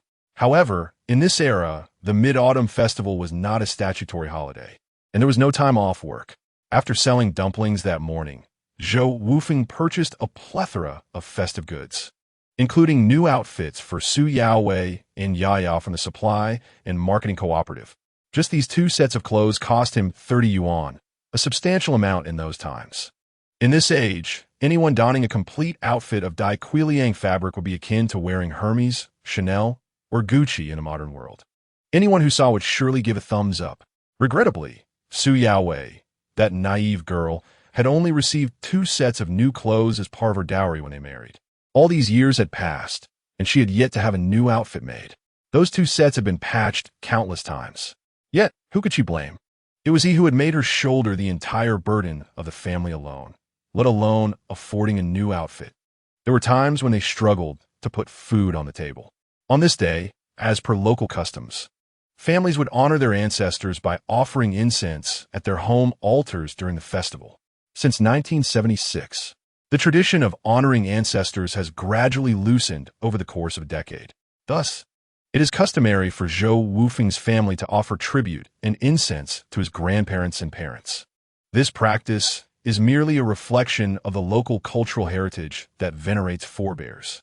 Zhou Wufeng never had the opportunity to meet his grandparents, and he lost his parents at a tender age.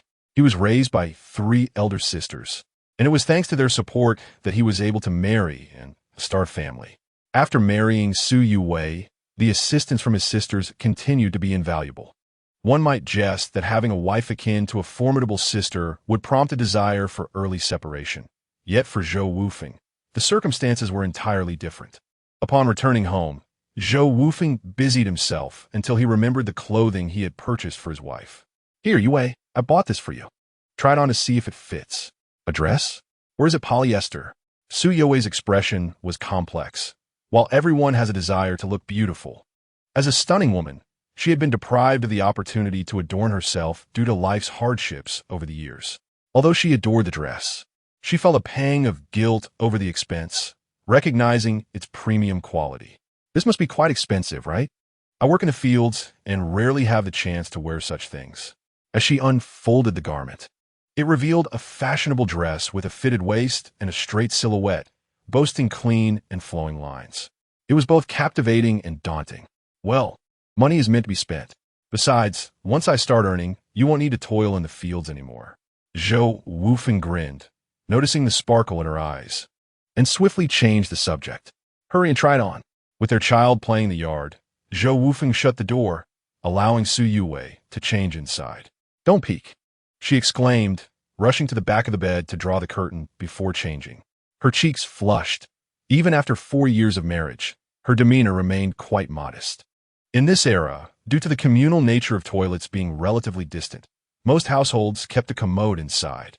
When Su Yuwei emerged in the dress, Zhou Wufeng was utterly mesmerized. The hem of the dress brushed against her ankles like a gentle whisper, the cinched waist accentuating her delicate figure.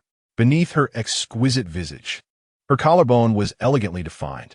The soft lines conveyed a blend of allure and grace, embodying both elegance and a hint of sensuality. Gazing at the enchanting Su Yuwei, radiating freshness and poise, Zhou Wufeng lamented his past misjudgments. How could he have allowed such a beautiful wife to endure so much suffering? "Is it beautiful?" Su Yuwei asked shyly, her cheeks tinged with crimson, feeling a mix of bashfulness and sweetness. "Absolutely stunning. Like a fairy. I, Zhou Wufeng, am indeed fortunate to have married someone as extraordinary as you." He approached her gently, wrapping his arms around her. "Please, promise me you won't work in the fields anymore."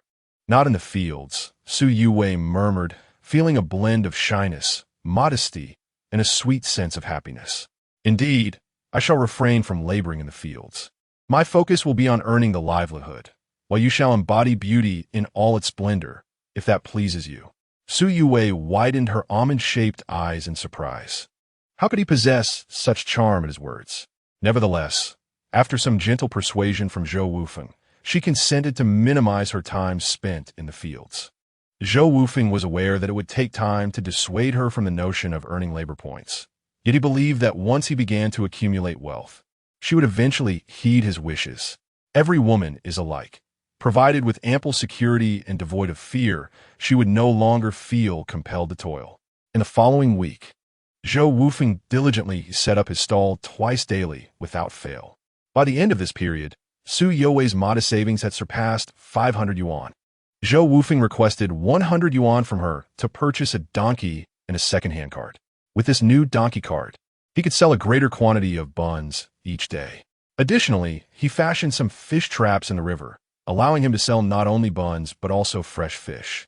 Now, with the aid of the donkey cart, he could prepare 600 buns in one go and had the opportunity to sell live fish once more each day, culminating in a remarkable daily income of approximately 150 yuan. On this particular Saturday, Zhou Wufeng, as per his routine, drove his donkey cart to the town to set up his stall. Su Yuwei had not worked in the fields for the past few days and was adorned in the fine dress Zhou Wufeng had previously purchased for her. Today, her close friends Tang Wanru and Su Jingli, who were also her middle school classmates and confidants, had come to visit her. "Wanru Lily, you have arrived." Upon hearing the commotion at the courtyard gate, Su Yuwei stepped outside. "Song Shiji?" Su Yuwei was taken aback. She had anticipated the visit from Tang Wanru and Su Jingli, but did not expect Song Shiji to accompany them. All three were her former classmates from middle school. After middle school, Tang Wanru had enrolled in a vocational school and now worked as a teacher at a primary school. Su Hingli and Su Yuwei, both from the same village, had successfully entered university 2 years ago when a national college entrance examination was reinstated. This visit was prompted by Su Jingli's return from the provincial capital for the weekend, and she had invited Tang Wanru to see Su Yuwei. However, they had not anticipated bringing along Song Shiji. You see, Wei Wei, Song Shiji, and I attend the same university. This weekend, upon hearing from Wanru that we were coming to visit you, he expressed a desire to reunite with old classmates. Su Jingli promptly clarified, noticing Su Yuwei's surprise. As the saying goes, guests are to be treated with hospitality. Su Yuwei said nothing further and warmly welcomed them into her home. As a married woman, she would not have allowed Song Shiji entry had it not been for the presence of her two close friends. Chapter 18. He is handsome, and his buns are exquisite. Wei Wei, your outfit today is simply stunning. It perfectly complements your grace, Tang Wanru exclaimed, utterly captivated by Su Yuwei's attire. While she found it somewhat puzzling that Su Yuwei could afford such a beautiful and luxurious dress, she was nonetheless entranced by her beauty. Meanwhile, Song Shiji stood by dumbfounded. Had it not been for Su Jingli's gentle nudge, he might have embarrassed himself. The home was modest, and with 3 individuals seated on 3 stools. Su Yuwei could only perch on the edge of the bed. Mama, who are they? Jia inquired. Tang Wanru and Su Jingli had previously visited their home. Yet at that time, the young Yi was too small to remember them. Yi, quickly greet your aunts and uncle, Su Yuwei encouraged, cradling Yi in her arms and guiding her to address the guests. Hello, aunts. Hello, uncle. Song Shiji gazed at Yi, nestled in Su Yuwei's embrace, and a flicker of melancholy crossed his eyes. Su Yuwei had married Zhou Wufeng shortly after graduating from middle school while he was still in high school. Yet, he had never quite managed to forget this strikingly beautiful classmate from his early years. It must be noted that Song Shiji, with his pronounced brows and large eyes, bore a resemblance to the noble lineage of the Wei family. In this era, primary education lasted 5 years, while both middle and high school spanned 2 years each, collectively referred to as the 522 education system. However, children in rural areas often commence their studies later. Some began at the age of 9, while others at 10, meaning that Su Yuwei was already 16 or 17 upon her graduation from middle school. Such a good girl. Annie has some sweets for you. Tang Wandu et Galim, charmed by Yi's adorableness, as she produced 2 candies from her pocket and handed them to the child. Wow, coconut candy. It's so sweet and delicious. Thank you, Auntie. Yi beamed, thrilled with the coconut candy, a treat she had savored before. Zhou Wufeng often brought home snacks for her from the market, including coconut candy. Have you ever had coconut candy, Yi? Tang Wanru inquired, intrigued by the child's recognition of the treat. Yes, Daddy has bought it for me many times. But coconut candy is my favorite. Upon hearing this, the adults exchanged strange glances. Although they had never met Zhou Wufeng, his reputation was widely known. They were taken aback that such a man would buy sweets for a child, especially given Yi's assertion that he had purchased her numerous treats. At that moment, Su Jingli spoke up. Wei Wei, do you truly intend to spend your life with this ne'er-do-well, Zhou Wufeng? Lily, Su Yuwei interrupted her. Then gently set Yi down to play in the yard. The little one, unaware of the derogatory connotation of ne'er-do-well, seemed to grasp that it was not a compliment. She pouted and shot a reluctant glance at Su Jingli before obeying her mother and heading to the yard. Once he was occupied, Su Yuwei turned to Su Jingli with a serious demeanor. Lily, I will not allow you to speak of my husband in such a manner. Regardless of how Zhou Wufeng has transformed in recent days, I will not permit anyone to disparage him in my presence. Wei Wei, what on earth is going on? Have you become bewitched? Su Jingli, perplexed by Su Yuwei's sudden anger, wore a bewildered expression. Even Tang Wanru, standing nearby, gazed at Su Yuwei in astonishment. Wei Wei, I'm not criticizing you, but what is happening? That ne'er-do-well. Tang Wanru's sentence remained unfinished as she felt the icy glare from Su Yuwei. Very well, Zhou Wufeng, is that acceptable? What is the situation with Zhou Wufeng?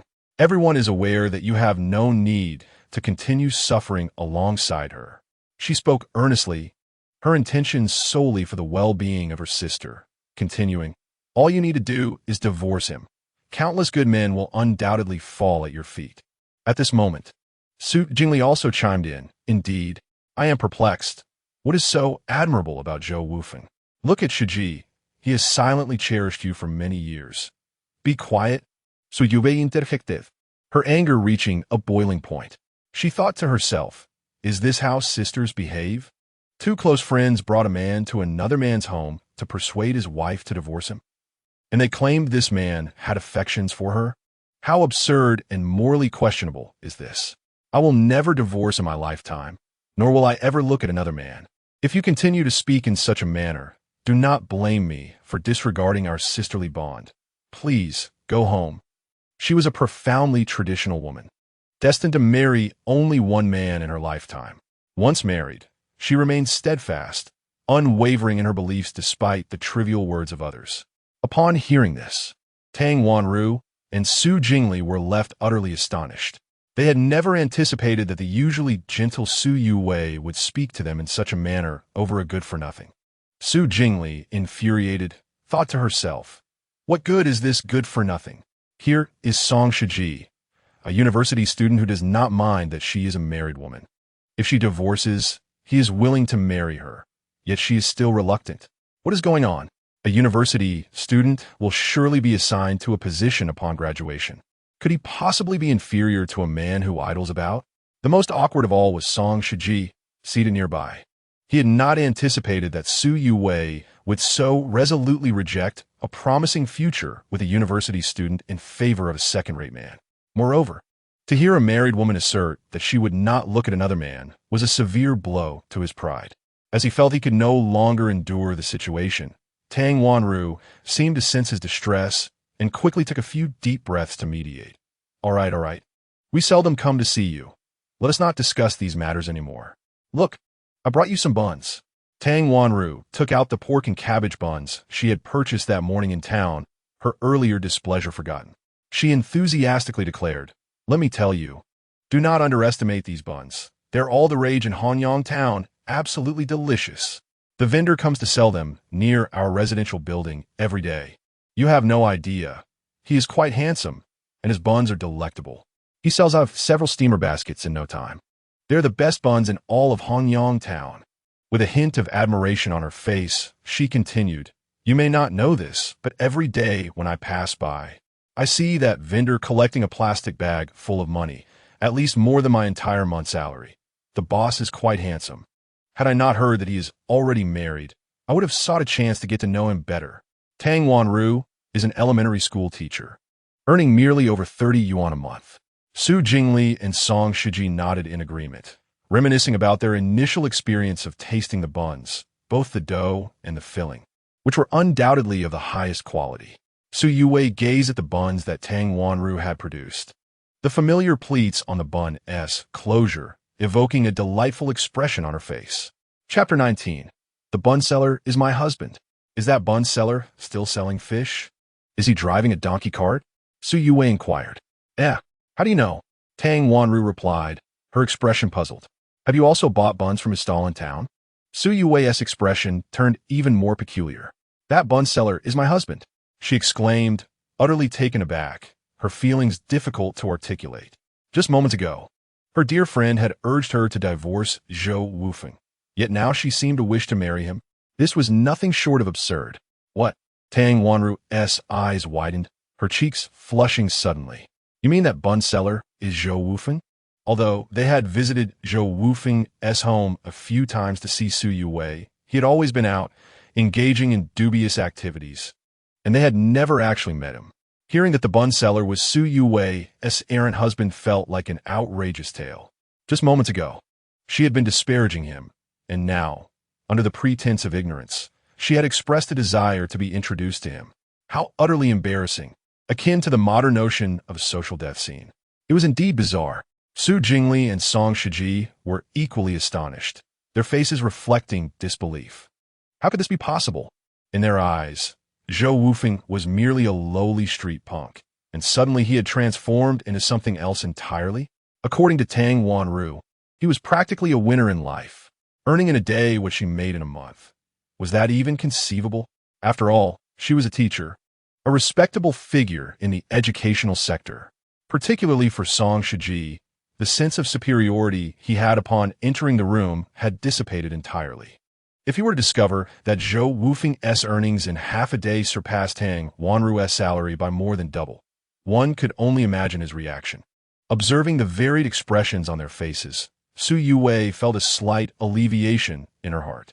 She began to recount the recent happenings regarding Zhou Wufeng, as she did not wish for her husband to be looked down upon by outsiders. Her husband was so exceptional, and everyone ought to be made aware of it. Meanwhile, Zhou Wufeng, setting up his stall in Hanyang town, remained blissfully unaware of the unfolding drama. After selling all his buns, he headed to a tailor shop. Previously, he had bought a set of clothes for Su Yue and her mother, but that was insufficient. They needed more. He intended to have 2 additional outfits made for each of them. He had been observing this tailor shop for some time. The proprietress, a woman around 30, possessed remarkable craftsmanship, with a steady stream of customers seeking her services daily. Moreover, the cost of making and purchasing clothing presents a stark contrast. A complete outfit, comprising trousers and a top, can be fashioned for approximately 15 yuan, even when crafted from high-quality materials. This is primarily due to the exceptional skills of the seamstress, whose creations rival those sold in the supply and marketing cooperatives. For children, the expenses are even more modest. The fabric required for a shirt and pants amounts to merely 8 feet, costing around 4 yuan, with the total including labor reaching just 6 yuan per ensemble. Zhou Wufeng is intimately acquainted with Su You's measurements, and for Yaya, who is still growing, he simply needs to allow for an additional couple of centimeters. He also prepared 2 sets for himself, totaling 72 yuan.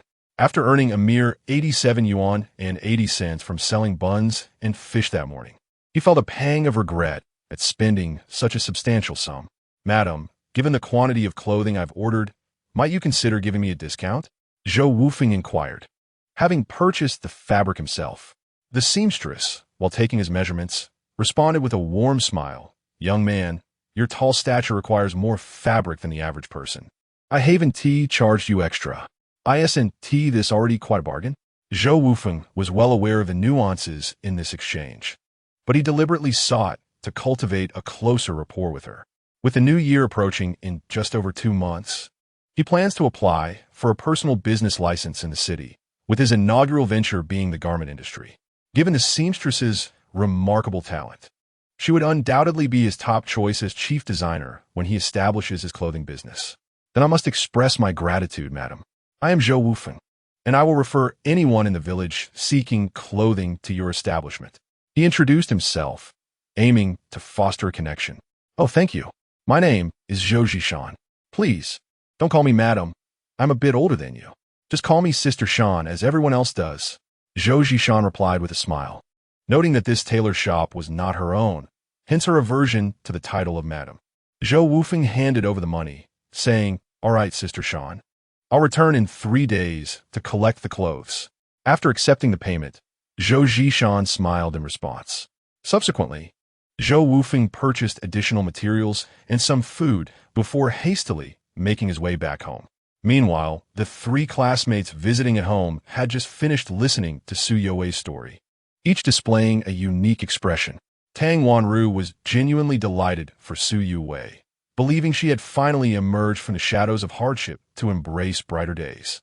Su Jingli was equally pleased, having invested considerable concern for her fellow villageress' plight, now relieved that the burden had lifted.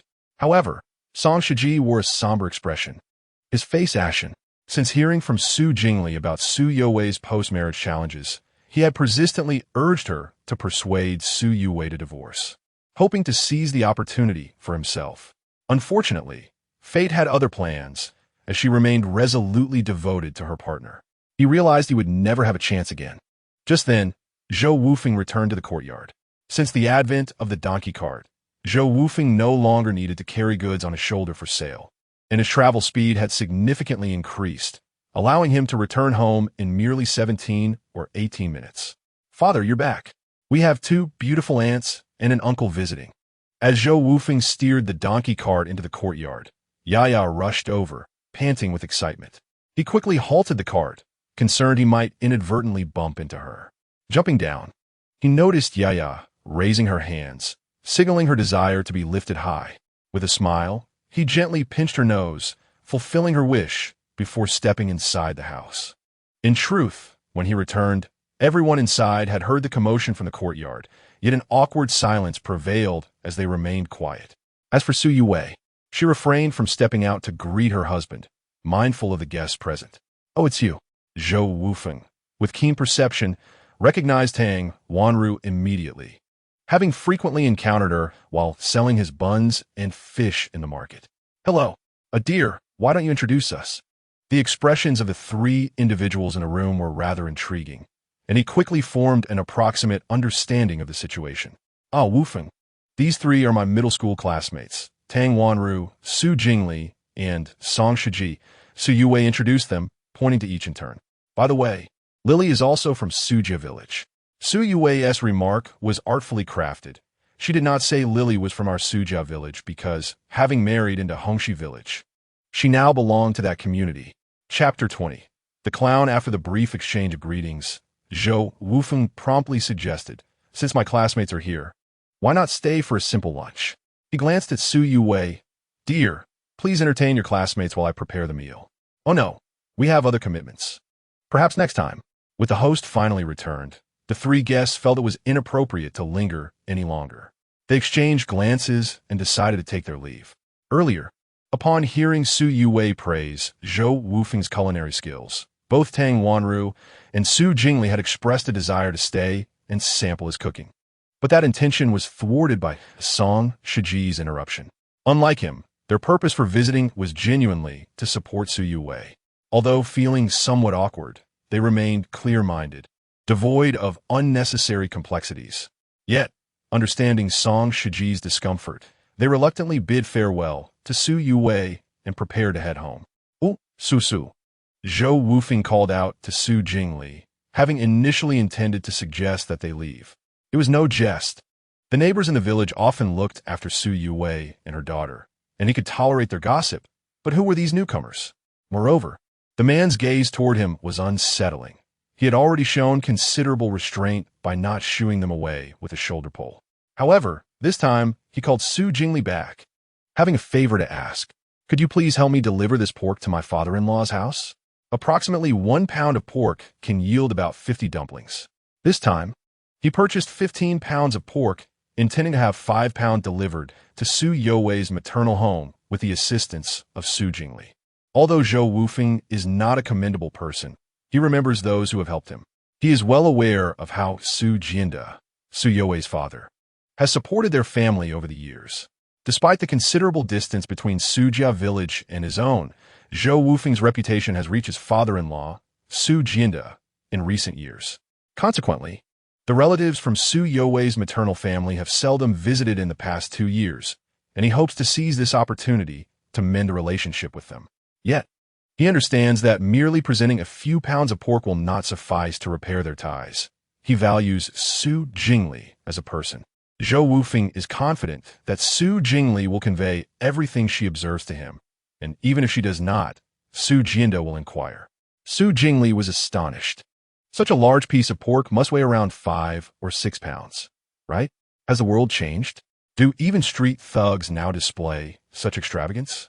In these times, which household can afford to produce such an abundance of pork all at once? Moreover, it appeared that he was drawing it from a bag that seemed to contain much more. It was evident that their lifestyle surpassed that of others by a considerable margin. Meanwhile, the few of them had been urging Su Yue to divorce, which now seemed utterly ridiculous. Suddenly feeling a flush on her cheeks, she hurriedly accepted the pork and departed. Once they left, Su Yue gazed at Zhou Wufeng with a sense of deep satisfaction. Her father, Su Jianda, is also a traditional man. Upon learning of Zhou Wufeng's character 2 years ago, he was profoundly pained. However, with the matter having progressed beyond reversal, he refrained from advising Su Yue to divorce. In the mindset of the older generation, although they had not formalized their marriage, they had children together, and thus Su Yue was considered part of the Zhou family. In these parts, it is rare for married couples to possess marriage certificates. Su Jianda had consistently educated and reprimanded Zhou Wufeng, and after witnessing his unrepentant behavior, he limited their interactions. Nevertheless, during festive occasions, he frequently sent meat and vegetables to support her. Now that Zhou Wufeng has turned over a new leaf and is striving to improve, his gesture of giving back to her maternal family fills her with warmth. Even she had not thought to ask Su Jingli to take something for her parents. Her husband has truly changed. He not only provides for the family and earns money, but also cares deeply for her and their daughter, attending to her emotional needs and bringing gifts for her family. Yue, let us find a time for our family to visit your father, Zhou Wufeng suggested, seemingly sensing the shift in Su Yue's heart. Not long ago, her father had scolded him harshly on multiple occasions, and had it not been for Su Yue's intervention, her younger brother, Su Weijun, would have confronted him physically. Despite being significantly shorter than Zhou Wufeng, who stands over 6 feet tall, Su Weijun had repeatedly been ready to fight for his sister. Fortunately, Su Yue had always managed to stop him. In his past life, after Su Yue and her mother were lost, he had nearly been beaten to death by Su Weijun, who truly cared for his sister. Even after amassing wealth later in life, he refused to accept any form of compensation from the Su family, harboring an intense resentment towards his brother-in-law. Contemplating this, Zhou Wufeng felt a pang of melancholy. His brother-in-law was not a bad man. Perhaps there was an opportunity to extend a helping hand. Su Yue had long desired to return to her parental home to visit her parents, but she was uncertain how to broach the subject with Zhou Wufeng. With a firm nod, tears welled in her eyes. She had yearned for this moment for so long, and now she could finally return to Sujia village to see her parents, filling her with immense joy. Zhou Wufeng pondered for a moment and suggested, "How about next weekend? Wei Jun and Xiao Wei will be home then as well. I'll head to town in the next few days to gather some supplies, and we can go visit them together." "All right, I'll prepare dinner," Su Yue replied cheerfully. For some time, Zhou Wufeng had been the one cooking. Today, she wished to take charge in the kitchen and prepare a delightful meal for father and daughter. "By the way, I'll return a bit later tonight. I plan to visit my elder sister." Zhou Wufeng recalled that his elder sister had not been around for a while and felt inclined to check in on her. It had been years since she married, and he, as her brother, had only visited her once on the occasion of her wedding. Reflecting on his past self, he felt a deep sense of shame for having relied on his 3 sisters without making any effort to reciprocate. "Do take care, don't stay out too late. Carrying money at night can be perilous." Su Yue nodded, aware of her several aunts who had always treated her well, and felt it was indeed time to pay them a visit, albeit with some concern for Zhou Wufeng's safety. "Rest assured," Zhou Wufeng smiled broadly. "Fortunately, I am well acquainted with several nearby villages, and there are no any Urdu wells whose reputation exceeds mine. Anyone foolish enough to target me would surely regret it." After lunch, the couple worked together to knead the dough, and while it rested, Zhou Wufeng took a moment to rest. As someone accustomed to late nights and early mornings, he always took a nap in the afternoon, rising around 2 or 3 to prepare dumplings. With Su Yue's assistance, he saved considerable time. Zhou Wufeng's elder sister, Zhou Miling, was married in a village east of Hongyang town, not far from the town itself. After selling all the dumplings and fish around 6 in the evening, he made his way to his sister's home, following the route etched in his memory. In his previous life, he had been rather neglectful and had not noticed that something was amiss at his sister's home during this period. Chapter 21. Su Songling's injury, Zhou Miling's husband. Su Songling was a carpenter. In this era, carpentry was a lucrative trade, as it encompassed both woodwork and construction. The daily wage for a carpenter could reach around 2 yuan, significantly more than what could be earned through farming. Occasionally, when hired to build an ancestral home, carpenters could enjoy room and board, with annual earnings exceeding 600 yuan. Thus, Su Songling's family was relatively prosperous, which enabled Zhou Miling to frequently support Zhou Wufeng's family. However, at this moment, they were not at home. When Zhou Wufeng arrived at their home, he was greeted at the door by his 9-year-old nephew, Su Qingshan. "Qingshan, where are your parents?" he inquired. Su Qingshan, having visited Zhou Wufeng's residence multiple times with his mother, Zhou Miling, recognized him. "Uncle, my dad fell from a ladder and went to the clinic in town. My mom went along to take care of him. At this point, Su Qingshan began to cry. What? Zhou Wufeng was taken aback, as memories flooded back. In his previous life, after the incident involving Su Yuwei and her daughter, he had left Hongxi village for work in Pengcheng. It was only when he found his eldest sister later that he discovered his brother-in-law, Su Songling, had become lame in one leg. However, this did not impede his mobility. The inadequate medical conditions at that time, coupled with the limited skills of the local clinic's doctors, resulted in improper alignment of the fractured bones during healing, leading to a deformation that affected his normal gait. It seemed that this accident was the cause. Qingshan, please stop crying. Do not be afraid. Tell uncle when this happened. Zhou Wufeng said softly, kneeling down to wipe away Su Qingshan's tears. Dad fell over an hour ago and was taken to the clinic, Su Qingshan replied. Thank goodness, Zhou Wufeng exclaimed, relieved that it had not been several days since the incident, which would have posed greater complications. Come, lock the door. Uncle will take you to find your parents. After Su Qingshan retrieved a lock and secured the door, Zhou Wufeng hurriedly drove the donkey cart back to Hanyang town. He needed to prevent Su Songling from receiving treatment at the clinic. It was imperative that he be seen at the county hospital, or else it could lead to lifelong consequences, as had occurred in his previous life. Su Songling's home was quite close to the town, and Zhou Wufeng arrived at the clinic in less than 15 minutes. He even bought some food along the way. The town clinic was modest in size, and after a brief inquiry, he quickly located Zhou Miling. Mom, Su Qingshan called out excitedly. Qingshan? Xiaofeng? What are you doing here? Zhou Miling exclaimed in surprise upon seeing her son, and then turned to look at Zhou Wufeng. Eldest sister, how is brother-in-law doing? Zhou Wufeng asked, not answering her question. His right side took the fall. Both the bones in his leg and arm are fractured. The doctor advised that he should be taken to the county hospital, as the equipment here is limited and may not ensure proper alignment. Zhou Miling replied, her face clouded with worry. But Songling is reluctant to go to the county due to the high costs. The doctor said he needs x-rays, manual reduction, external fixation, and possibly a cast, along with a hospital stay. Given the complexity of his fractures, it could cost several hundred yuan. While Su Songling has saved some money from his years as a carpenter, it is not substantial, with household expenses and the need to support their elderly parents, along with occasional assistance to Zhou Wufeng. Their savings have dwindled to merely 700 or 800 yuan. Hence, Su Songling is unwilling to spend that money in the county hospital. In contrast, treatment at the town clinic only costs around 150 yuan, which is why he has decided to have his leg treated here. Dear sister, Zhou Wufeng said solemnly to Zhou Miling, you must heed the doctor's advice and take your husband to the county hospital. Otherwise, he may very well end up with a limp. As for the matter of finances, do not worry. He handed Zhou Miling a plastic bag containing the 90 yuan he earned from selling buns and fish, along with the remainder from his morning sewing work, totaling just over 100 yuan. Zhou Miling accepted the bag and opened it, her eyes widening in shock. Where did you acquire such a sum? She knew her brother all too well. He could scarcely manage to produce even a single yuan. Xiaofeng, tell me honestly, where did this money come from? Did you steal it? Looking at Zhou Wufeng with disappointment, tears welled in her eyes. She had raised this brother from a young age, and it pained her to see how he had changed.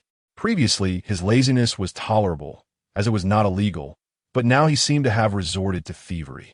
Her heart was truly broken. The Zhou family had only this single scion left. How had he come to this? Dear sister, please do not misunderstand. This is money I earned from selling buns and fish, Zhou Wufeng quickly clarified, sensing his sister's distress. Selling buns? Selling fish? Zhou Miling did not doubt his words. Although her brother had been disobedient since childhood, he had never lied to her. If he chose not to speak about something, he would simply keep it to himself rather than deceive her. Yet, she was well aware of his capabilities. She knew he could catch fish. But when had he learned to make buns? Seeing the confusion on Zhou Miling's face, Zhou Wufeng spoke up, Sister, you know I have never deceived anyone, especially not you. The whole town knows I sell buns and fish daily from the family quarters. His expression was one of urgency. The priority was to get her husband to the hospital in Haiyang County, and other matters could wait. Zhou Miling recognized that Zhou Wufeng was reluctant to elaborate further. So she said, Then I will discuss it with your brother-in-law. No need for discussion. Just tell him directly to go to the county hospital without worrying about money. Zhou Wufeng insisted. After a moment's thought, he handed her several beef pies he had just bought. Sister, please eat something first. I will take the steamer and large water bucket back home to fetch some money and return promptly. I will take your husband to the county hospital with the donkey cart. Donkey cart? Zhou Miling was once again perplexed. She gazed at the beef pies in her hand, astonished. Her once unmanageable brother was now showing concern for her. Not only had he learned to earn money, but he had also acquired a donkey cart. After a brief separation, her brother had changed so dramatically that she found it difficult to process. Yes, I bought that donkey cart for 100 yuan to use for my stall. I must leave now, Zhou Wufeng said hurriedly. When Zhou Miling chased after him, she indeed spotted a donkey cart parked near the health clinic, laden with steamers for buns and a large bucket for fish. She knew Zhou Wufeng would not deceive her, but seeing him in such a state was an entirely different experience. Zhou Miling was utterly astonished. What on earth had transpired with her brother during this period? It was only after Zhou Wufeng departed that she managed to compose herself and prepare to persuade Su Songling. After all, her brother was right. A moment's negligence could lead to a lifelong disability, a matter not to be taken lightly. Chapter 22. Zheng Aigua. Initially, Su Songling was reluctant.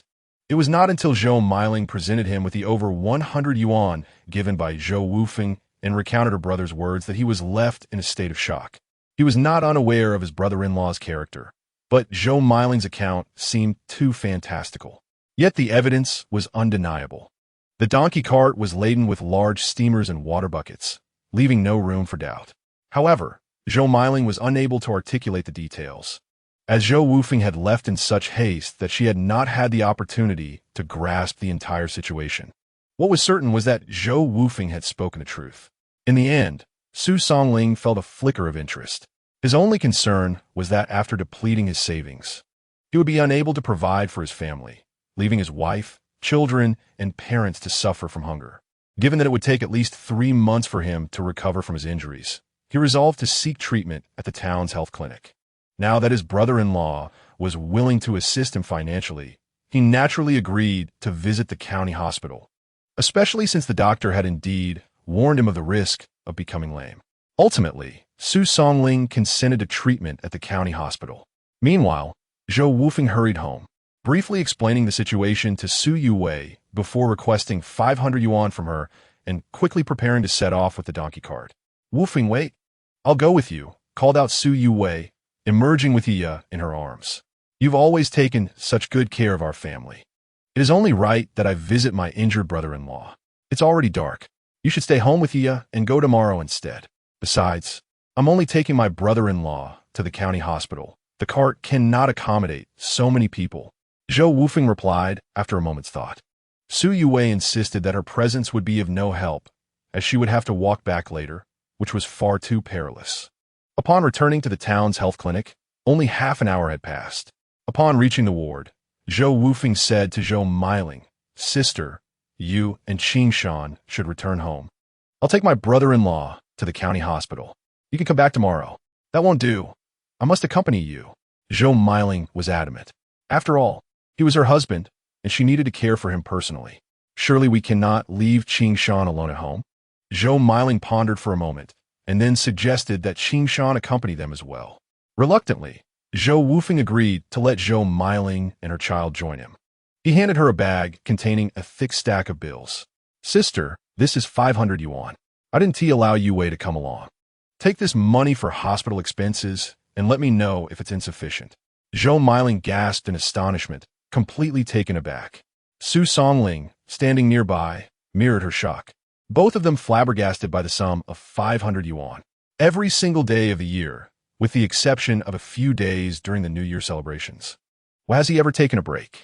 After laboring diligently for many years, he and his wife, Zhou Miling, have managed to save merely 700 or 800 yuan over the span of a decade. It has only been a short while since we last met. Yet you can easily produce 500 yuan? Brother-in-law, why are you standing there in a daze? Let me help you onto the donkey cart. Su Songling's lips parted slightly, but he found himself at a loss for words. Once we dismount the cart, I shall elaborate further on our journey. aware that the couple harbored numerous questions. Zhou Wufeng had no intention of keeping them in the dark. His elder sister was indeed a wonderful person, but for her to offer such support to Zhou Wufeng's family, her husband must also be worthy. Otherwise, how many husbands would permit their wives to continually bring resources from their household back to her family? Over the past decade, since Zhou Miling's marriage, she has undoubtedly provided Zhou Wufeng with a substantial amount of support. Su Songling was fully aware of this and had even nodded in agreement. He understood that the last remaining descendant of the Zhou family depended on Zhou Wufeng, yet unfortunately, this young man had proven to be incorrigible over the years. Gradually, Su Songling had ceased visiting their home, but it did not stop Zhou Miling from sending money, meat, and rice to them during the festive seasons. Hanyang town lies over 20 miles from the county seat, and even with the donkey cart, it took more than 20 minutes to reach the county hospital. In this era, with few streetlights and darkness enveloping the road, Zhou Wufeng dared not hasten their pace, especially with a patient aboard. Although a blanket cushioned the cart, Su Songling lay on his left side atop the board and with a fractured leg. Any sudden jolt could jeopardize his recovery. Such a scenario would complicate matters further. Along the way, Zhou Wufeng recounted to Zhou Miling and her husband how he had managed to earn money through selling buns and fish in recent days. Zhou Miling exclaimed in astonishment, declaring that she must find time to pay respects to her late parents. Su Songling also expressed his joy for the brother and sister. Upon arriving at the hospital, Su Songling was immediately taken to the orthopedics department, while Zhou Miling accompanied Su Qingshan inside. Zhou Wufeng stepped outside to smoke alone. "Young man, may I borrow a light?" At that moment, a voice called from behind, startling Zhou Wufeng when he turned to see none other than Zheng Aigua, the county chief. It is said that he frequently immerses himself in grassroots activities, and there are few individuals in the county who do not recognize him. Most importantly, he was a comrade of Zhou Wufeng's late father. Zhou Wufeng's father, Zhou Weigua, had once served as this gentleman's squad leader. After the victory in the War of Resistance, Zhou Weigua, lacking formal education, chose not to work in municipal offices but instead returned to till the fields. Conversely, this gentleman possessed an education and, having earned accolades, ascended through various positions after several years of grassroots experience, eventually becoming the highest-ranking official in Haiyang County. Zhou Wufeng had often heard tales of this man from his father during his childhood. Regrettably, during the years from 1959 to 1961, the couple, Zhou Weigua and his wife, endured hardships to ensure their children were well-fed, resorting to gnawing on tree bark and consuming earth. Unfortunately, their health deteriorated as a result, and not long thereafter, they both passed away. "Of course," Zhou Wufeng exclaimed, retrieving a match from his pocket to ignite the cigarette of the man before him. "Thank you, young man." Zheng Aigua responded with gratitude, politely shielding the flame with his hand while gently patting Zhou Wufeng's hand as a gesture of appreciation. "You are too kind, Uncle Zheng," Zhou Wufeng replied. Zheng Aigua looked at the young man quizzically. "You call me uncle?" The words uncle and book sound alike, he remarked, uncertainty flickering in his eyes as he regarded Zhou Wufeng. "Uncle Zheng, my father is Zhou Weigua." "What?" Zheng Aigua scrutinized the young man with newfound seriousness. "You are that mischievous little rascal from years ago. Your name is Zhou." Over a decade prior, Zheng Aigua had visited their home, but due to work transfers, he had lost touch.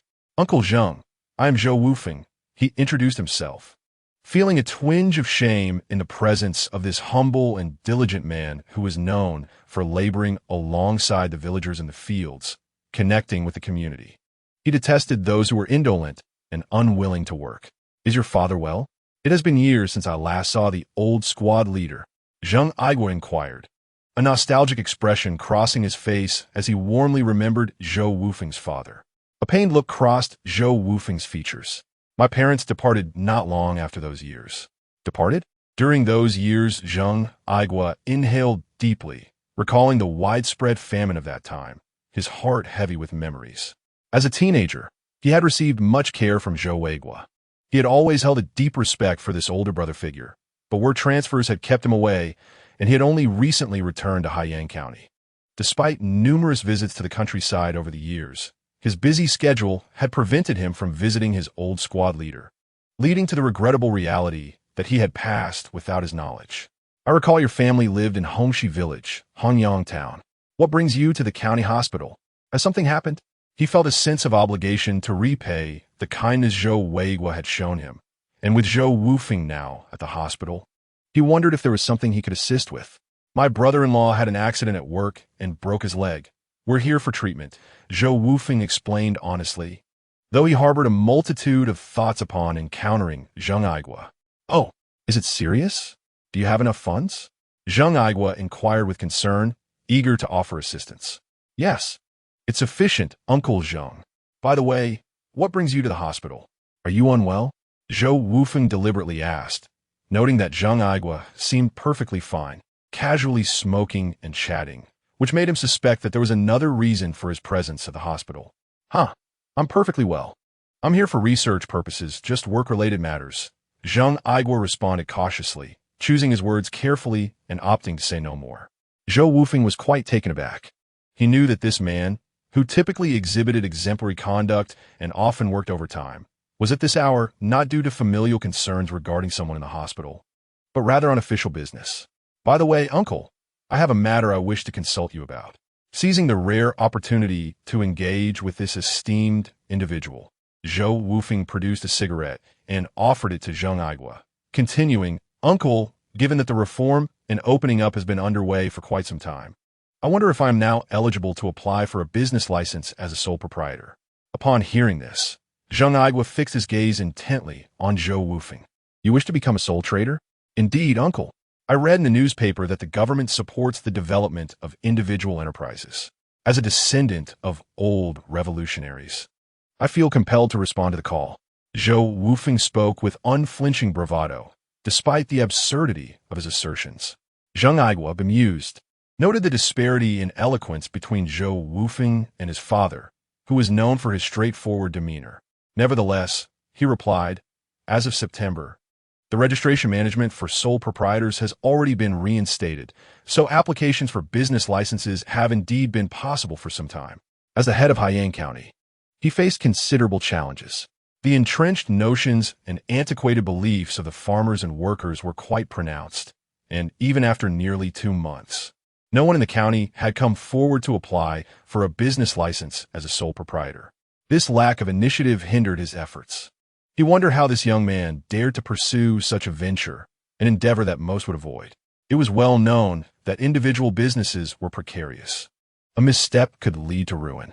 Yet, occupying his position, he felt it inappropriate to dissuade Zhou Wufeng overtly.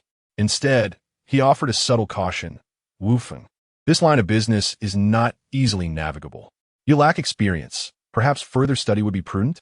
Unbeknownst to him, Zhou Wufeng was far too exhilarated by the news to heed such advice. For him, this was monumental news.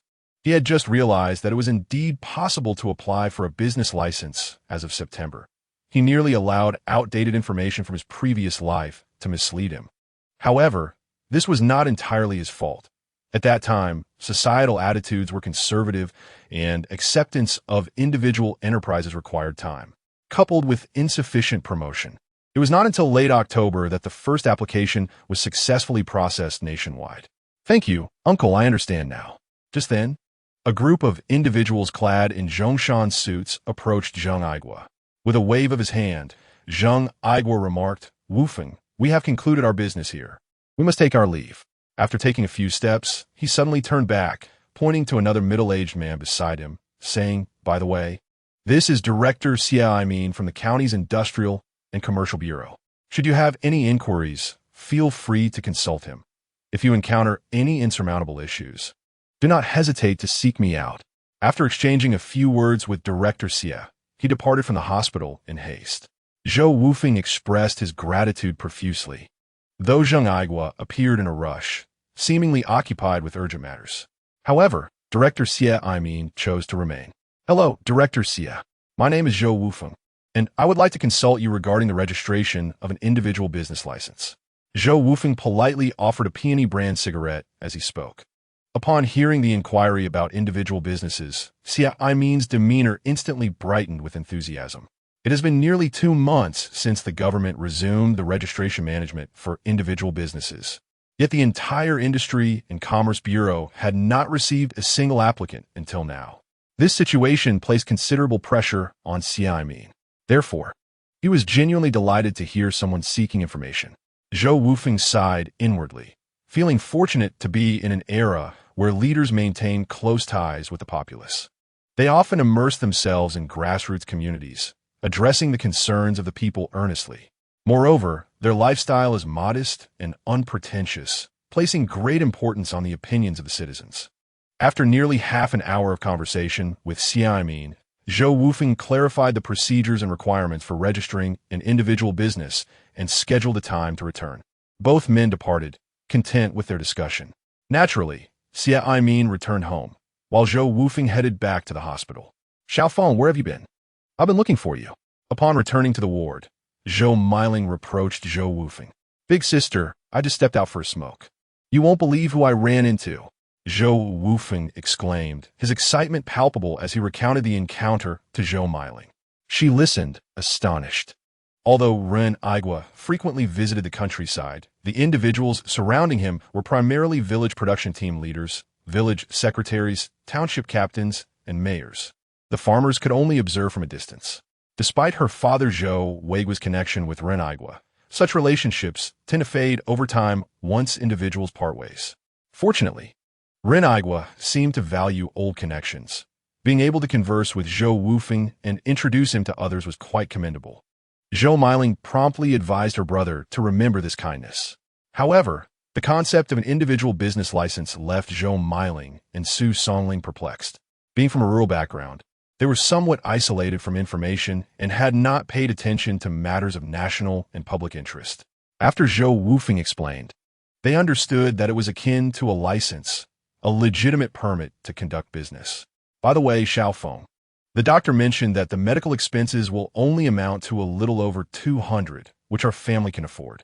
Moreover, your brother-in-law's employer will also provide some assistance. Zhou Miling said, returning the 600 yuan Zhou Wufeng had given her earlier. You should take this money back. You'll need it for your business.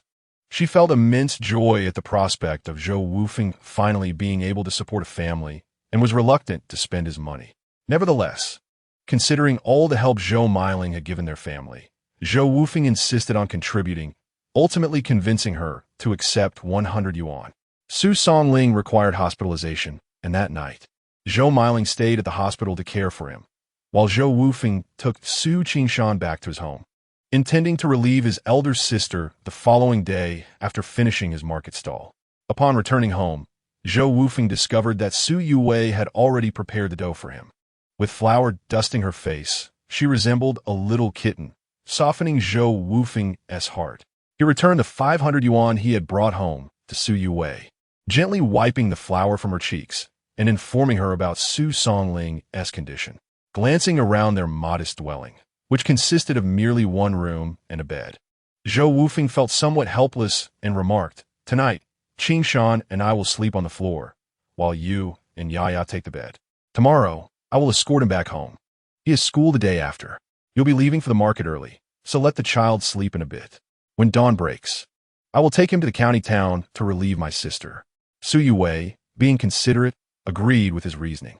After some contemplation, Zhou Wufeng acknowledged the validity of her words. Otherwise, he would find it challenging to manage both the market and his sister's responsibilities. That night, as Zhou Wufeng lay down, he tossed and turned, unable to find rest. The confines of his home felt exceedingly cramped, even necessitating sleeping on the floor when bringing a child back. Additionally, the stove was within the room, with the beams blackened from smoke, and lacking a proper kitchen made matters all the more inconvenient. Thankfully, he learned that a business license could now be applied for, necessitating an acceleration in his efforts to earn money. The next day, Zhou Wufeng set out for the market as usual, while Su Yue took Su Qingshan to visit Su Songling. She had borrowed a bicycle from Zhou Zhengbang, the village secretary. Engaging in labor at the production team, Su Yue, a frail woman, often worked harder than many men, earning the respect of her peers. Many villagers had established good relations with her, and Zhou Zhengbang was more than willing to lend her the bicycle. Had it been Zhou Wufeng seeking the favor, he might have found it exceedingly difficult to borrow even a single hair. However, in recent weeks, his reputation had gradually improved. Although he's still engaged in some questionable dealings, he was at least supporting his family through the word of several neighbors in their small courtyard. The villagers learned that Zhou Wufeng was now selling steamed buns and fish at the town market. Some of the village's young men, inspired by Zhou Wufeng's success in fishing, attempted to emulate him by catching fish to sell. Yet, lacking his skills, they produced inferior traps, yielding little reward. Their fishing nets, on fortunate days, might capture a mere 10 to 20 pounds of fish, which could fetch a few coins, but on unfortunate days, they would be lucky to catch just a few pounds, insufficient to justify their efforts. Upon reaching the county hospital, Su Yue found that Su Songling's relatives had received the news and had gathered to visit him. After spending some time there, she returned with Zhou Miling and Su Qingshan. With others now attending to Su Songling, it was unnecessary for them to remain. As for Zhou Miling, she needed to return home to fetch a change of clothes and prepare for Su Qingshan's school the following day before returning to the hospital to continue caring for Su Songling. As time passed, the family rotated their roles. After a week in the hospital, Su Songling felt significantly better and was discharged. During this period, Zhou Wufeng managed to rent a storefront near the family quarters in town and obtained a business license from the Industrial and Commercial Bureau, thus establishing his very first shop in a legitimate manner. Currently, his funds were limited, restricting him to the operation of a bun shop. Zhou Wufeng proceeded cautiously, opting to take measured steps rather than making vast leaps. He intended to use this bun shop as a foundation to gradually open several more establishments in town, accumulating sufficient capital before diversifying into other ventures. In his mind, he envisioned delving into clothing factories, electronics, and even real estate in the future. In this life, he possessed an omniscient perspective, making these endeavors seem almost effortless. Zhou Wufeng firmly believed that it would not be long before he could provide a better life for Su Yue and her daughter, Yiya. At present, he had already ensured that they could live without worry. In the future, he aspired to gift them lavish mansions and luxury cars, establishing a commercial empire that would afford them the finest and most exquisite pleasures in the world. As the weekend arrived, the trio donned the new garments tailored by Zhou Wufeng at the seamstress, bringing gifts along as they merrily rode in a donkey cart to Sujia village. Returning to her maternal home was something Su Yue had contemplated for a long time. Since learning of Zhou Wufeng's character 2 years ago, Su Jinda had advised Su Yue against her union, and she had not dared to cross the threshold of her family home since. Today, however, she could finally return joyfully. Upon arriving at Su Jinda's house, Zhou Wufeng and Su Yue greeted him and Lu Yulian with a cheerful, "Dad, Mom. Yiya, quickly greet your grandparents." Su Yue encouraged her daughter. "Grandpa, Grandma," Yiya called out. Her curiosity piqued as she observed the elderly couple. "Oh, what a good girl." Sufiande, Inishchili Estern, broke into a smile upon hearing Yiya's greeting. "Please have a seat." Ever since Su Jingli had brought over 5 pounds of pork the previous week, the elderly couple had been greatly astonished. With Su Jingli's account of Zhou Wufeng's recent changes, Su Jinda felt a sense of relief. However, Su Yue's mother, Lu Yulian, was far less amiable, her face set in a frown as she remarked, "So you finally remember to come back. Where have you been all this time?" Lu Yulian had always favored wealth over poverty and had been opposed to Su Yue marrying Zhou Wufeng. Hearing rumors of his being a drifter only intensified her disdain. 2 years prior, she had been the most vocal in urging Su Yue to divorce, wishing only for her daughter to marry someone wealthy and influential. In her eyes, Su Yue was the most beautiful woman in the vicinity and deserved to wed a prosperous man to support her younger son, Su Weijun. Moreover, Lu Yulian did not believe that Zhou Wufeng, the drifter, could improve himself or earn a decent living. She considered his success merely a stroke of luck, especially since he was involved in speculative dealings. She feared he might be apprehended at any moment. "Mom," Su Yue called softly. "All right, Yue. It's rare for you to come home. Let's not frown," Su Jinda interjected, urging them both to take a seat. Chapter 25. The Art of Changing Faces. Father, Mother. These are the gifts that Wufeng has bought to honor you both. Su Yue placed 2 bags brimming with presents onto the table. Su Jinda furrowed his brow at the sight of the hefty bags. What was the need to bring so much? What the old man said was true. It is only natural for a daughter to bring something when visiting her family. Before Zhou Wufeng and Su Yue could respond, Lu Yulian spoke up first, her tone implying the gifts were deserved. After all, she had toiled to raise her daughter, and now that she was married, what was wrong with receiving a few gifts? Lu Yulian hurriedly unzipped the bags to see what her son-in-law had bought. Surely, it couldn't be just sweet potatoes and potatoes, could it? Upon opening one, she was instantly rendered speechless. A bottle of Maotai, a pack of peony cigarettes, a tin of malt milk, and a large piece of pork. Seeing the astonishment on Lu Yulian's face, Su Jinda approached her to ascertain what had caused such surprise. When he opened the bag, he too was taken aback. A bottle of Maotai liquor, which cost $10. Also, the peony cigarettes, known for their affordability at $4.90 a pack, and the malt milk priced at $5. He turned to look at Zhou Wufeng, shock evident in his expression. Surely, his son-in-law hadn't resorted to theft? Could selling buns be this lucrative? Moreover, the entire family was dressed in brand-new, high-quality clothing. Surely the cost of these outfits must be substantial. Zhou Wufeng reveled in their astonished gazes, sitting on a stool with Yaya in his arms, smiling at them. Oh dear, why spend so extravagantly? Stay for lunch. I'll prepare the meal. Lu Yulian's ability to shift her demeanor was remarkable. Moments ago, she had worn a stern expression, then was left dumbfounded. And now her face lit up with joy as she insisted they stay for a meal. Come, have some tea. Su Jinda began to invite Zhou Wufeng and his wife for tea while contemplating how to broach a serious topic with him. As the captain of the production team in Sujia village, effectively the village chief, he believed that opportunistic ventures were ultimately untrustworthy. Though they appeared lucrative, the risks of potential legal repercussions weighed heavily on his mind. It would be a shame for his son-in-law to revert to his former ways and end up in trouble. Wufeng, Su Jinda called out. Immediately, Zhou Wufeng pulled out a peony cigarette from his pocket and offered it to his father-in-law, lighting it for him. Su Jinda took a puff, savoring the smooth texture of the cigarette, and exhaled a cloud of smoke. I understand you've been earning quite well lately, but it would be prudent to save where possible and not to be overly extravagant. Next time, consider not bringing these gifts. Father, it's nothing to worry about. In the past, I was foolish and blinded by greed, but I've changed now. I can earn a living, and you should simply enjoy the benefits. Su Jinda had always been fond of his second daughter, Su Yue. Although he had quarreled with Zhou Wufeng, he could not bring himself to visit Hongxi village due to pride, yet defying Lu Yulian's objections. He often had Su Weijun and Su Xiaowei sneak food over to her, fearing that his daughter and granddaughter might go hungry. Zhou Wufeng is genuinely eager to honor his elder. Such intent is commendable. 2 years ago, Su Jinda would have relished the idea of striking Zhou Wufeng with an axe. Yet now he regards him as a half-son-in-law. Zhou Wufeng's words struck a chord with him. As long as you can care for Yue and Yaya, ensuring they do not go hungry, I shall be content.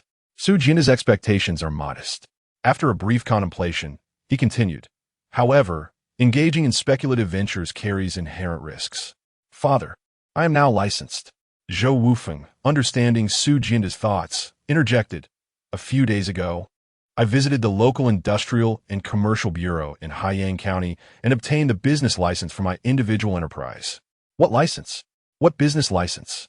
Su Jinda was utterly perplexed, as he could not grasp the meaning behind Zhou Wufeng's words. Zhou Wufeng patiently elucidated. In essence, the state encourages us farmers and workers to explore individual economic ventures, essentially embarking on business endeavors.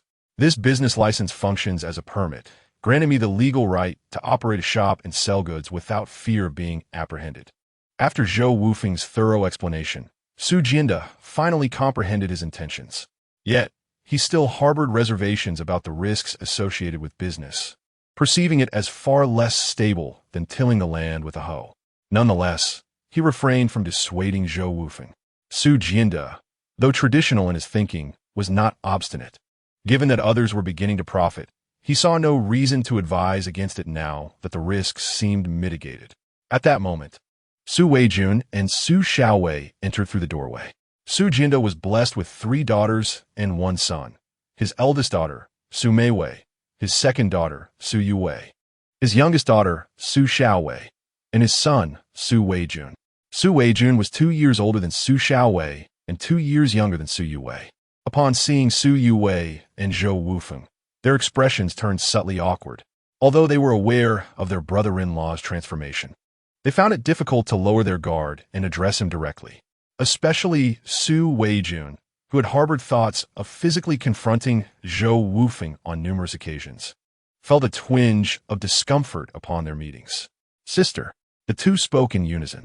Aunt, uncle, Yaya, ever obedient, recognized them as they frequently visited Zhou Wufeng's home to deliver gifts, and she called out in her sweet, childish voice.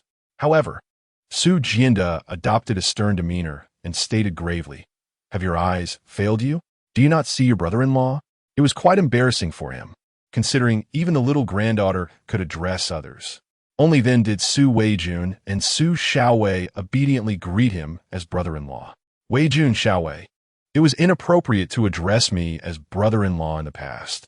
You can be assured that I shall treat your sister and Yaya well from now on, Zhou Wufeng declared with unpretentious confidence. Hearing this, Su Weijun and Su Xiaowei felt somewhat petty in their previous demeanor. Well, I shall keep a vigilant eye on you. Otherwise, I shall not be so courteous. Su Xiaowei playfully raised her delicate fist, lightheartedly defusing the tension. Observing Su Weijun still in silence, Zhou Wufeng tossed him a couple of cigarettes he had just acquired from his pocket. Are you still sulking at me? Do you expect me to kneel and beg for your forgiveness? Su Weijun hurriedly reached out to catch something, only to discover it was a pack of 49-cent peonies. It seems you've been doing quite well lately, smoking peonies and wearing fine fabric. Su Weijun playfully patted Zhou Wufeng's clothing. If you ever bully my sister again, I will still hit you. With that, he pulled a cigarette from the pack and offered one to Zhou Wufeng. Zhou Wufeng grinned, realizing that Su Weijun had finally forgiven him. By the way, Weijun, since you didn't pass the college entrance examination this year, do you have any plans for the future? Su Weijun, possessing only a high school diploma, had been preparing for the college entrance exams since their reinstatement. Unfortunately, having completed high school long ago, he could only study on his own, resulting in a shaky foundation that ultimately led to his failure. Chapter 26. Su Meiwei and Du Shuowu, upon hearing Zhou Wufeng mention Su Weijun, Su Jianda let out a deep sigh. Plans? Either work in the fields or seek an opportunity in a factory. What else could there be? In this era, high school graduates were not afforded the same job placements as those from vocational schools. Only non-agricultural households that met certain criteria or veterans could receive job assignments upon graduating high school. Su Weijun had to wait for an opportunity. He could only secure employment when a suitable factory had openings. Otherwise, he faced a life of agricultural labor. This uncertainty weighed heavily on Su Jianda. Fortunately, his youngest daughter, Su Xiaowei, had been accepted into South China Normal University, a prestigious institution that would ensure her a teaching position upon graduation. This alleviated some of his worries. How about this, Weijun? Why not come and help out at my dumpling shop? Zhou Wufeng had originally intended to lend a hand to his brother-in-law and genuinely needed extra help. Su Weijun was of good character and quite clever, making him a valuable asset. If Su Weijun assisted in selling dumplings, Zhou Wufeng could focus on other tasks. Su Jianda, however, felt that laboring in the fields or waiting for a chance to work in a state-owned factory was the most secure path. Despite Zhou Wufeng now having a license and no longer fearing being caught, business was inherently unstable and fraught with risk. If the dumplings ceased to sell well, wouldn't that lead to unemployment? With this thought, he remarked, "Let's discuss this later. Meiwei and Shuowu will be coming over soon. Perhaps we can see if your brother-in-law has any connections." Seeing Zhou Wufeng and his family dressed in fine fabric, and noticing the pack of peonies he had received, Su Weijun realized that Zhou must be making a decent profit from the dumpling business.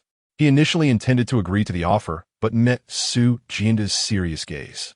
Considering his father's words, he decided to hold off on responding. When Zhou Wufeng mentioned Su Meiwei's husband, Du Shuowu, he fell silent. Du Shuowu was a workshop leader at a state-owned factory, and Su Jianda's desire to have Su Weijun work there was understandable. However, in his previous life, he knew that Su Meiwei and Du Shuowu were not of good character, those of limited capability who harbor disdain for others, display an insatiable appetite, yet possess a narrow-mindedness that cannot tolerate the success of others. They embody the petty spirit of those who repay kindness with ingratitude. In a previous life, after Zhou Wufeng achieved success, these two individuals frequently crossed the threshold of his home, seeking his assistance in securing positions. Zhou Wufeng, burdened with deep guilt towards Su Yuwei and lacking familiarity with the couple, granted them respectable roles out of consideration for Su Yuwei. However, once ensconced in positions of power within his company, they engaged in self-serving practices, neglecting their responsibilities and causing Zhou Wufeng considerable trouble. Ultimately, they were dismissed, only to maliciously slander him and tarnish his reputation. In comparison to Su Weijun, they were woefully inadequate. As anticipated, just before mealtime, Su Meiwei and Du Xiuwu finally arrived. Su Yuwei had spent the entire morning assisting Lu Yulian with meal preparations, while the couple arrived with the sole intent of dining. "Oh, is that not my second brother-in-law? What brings such a grand figure as yourself here today? Are you here to borrow money?" Su Meiwei greeted Zhou Wufeng with sarcasm upon entering. "Dad, I must warn you. You must not lend him any money. This good-for-nothing will never repay anything he borrows. Indeed, it seems you've dressed well. Have you been lucky at the gambling tables lately?" Du Xiuwu chimed in, mistaking Zhou Wufeng's attire as a sign of gambling success, oblivious to the ashen hue of Su Jianda's face. Su Xiaowei and Su Yuwei were busy in the kitchen with Lu Yulian, while Su Weijun stifled laughter, unable to contain himself. "Eldest sister, brother-in-law. Your second brother-in-law has earned his money. Xiao Jun, you haven't been fooled by him, have you? If this good-for-nothing can earn money, then even a sow could climb a tree," Su Meiwei remarked disdainfully, casting a skeptical glance at Zhou Wufeng. "Is this money truly his? I wouldn't believe it, even under duress. Xiao Jun, you should be more discerning. You're an adult now. Do you simply believe whatever others say? You've graduated high school. Apply some critical thinking." Du Xiuwu self-importantly pulled out a cigarette, offering one to Su Jianda, a pack costing 13 cents. Far more expensive than the economy brand they typically smoked, deliberately withholding any from Zhou Wufeng and Su Weijun. He regarded Zhou Wufeng with contempt, seeing him as an insignificant scoundrel, and viewed Su Weijun, who had failed the college entrance exams for several years, with similar disdain. He, after all, was a workshop leader at a state-owned factory, earning 41 yuan a month, far superior to their circumstances. With a sense of superiority plastered across his face, Du Xiuwu's demeanor elicited a cold smile from Zhou Wufeng. "Enough of this," Su Jianda interjected, unable to remain silent. "Wufeng has opened a bousy shop, and his life is indeed much improved. Dad, you cannot possibly have been deceived by him. A bousy shop? How can that be?" Su Meiwei was incredulous. "Whether or not I've been deceived, or if I can truly earn money, is of no concern to you both." Zhou Wufeng leisurely produced a pack of filter-tip Zhonghua cigarettes from another pocket and offered one to Su Weijun. "All I concern myself with is ensuring that my wife and daughter are well-fed, well-dressed, and comfortable. As for the rest, why should you trouble yourselves?" Su Weijun took the cigarette pack from Zhou Wufeng, held it horizontally to his nose, and exaggeratedly inhaled with his eyes closed, exclaiming, "Ah, dear brother-in-law, you have Zhonghua in your pocket, yet you discarded a pack of Muten. How absurd! In this day and age, a pack of Zhonghua without a filter costs 60 cents, while one with a filter is 72 cents. Intentionally, Su Weijun approached Du Xiuwu, ostentatiously inhaling the Zhonghua smoke. Earlier, Du Xiuwu had deliberately refrained from offering him a cigarette, and this lad was still harboring a grudge. As he savored the aroma, he remarked, "Brother-in-law, why are you in such disarray? Look at how your brother-in-law indulges in Zhonghua. Yet you still stick to Yongshi? You and I simply cannot get accustomed to Zhonghua." Du Xiuwu's expression darkened at Su Weijun's words. He had been taken aback when Zhou Wufeng produced the Zhonghua cigarettes earlier, pondering whether this good-for-nothing had truly struck it rich and won a considerable sum gambling. What was so impressive about it? It was merely a few paltry coins.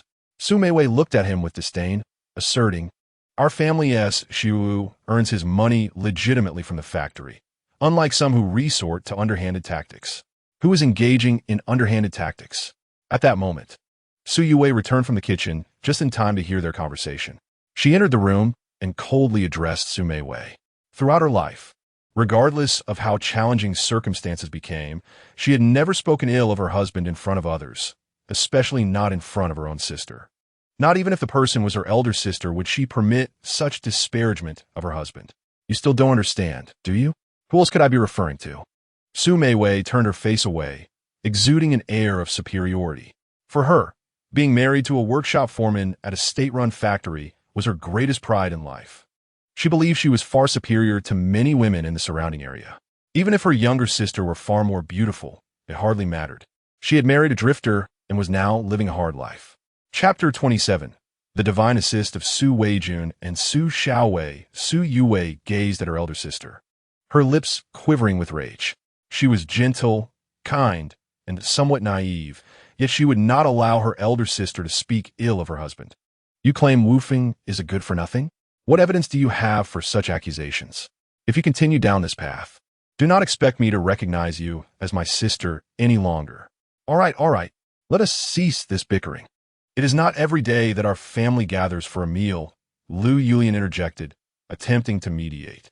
In her heart, she believed her son-in-law was far superior to Zhou Wufeng, but given that the latter had just brought so many gifts, she could not allow her eldest daughter to speak of him in such a manner.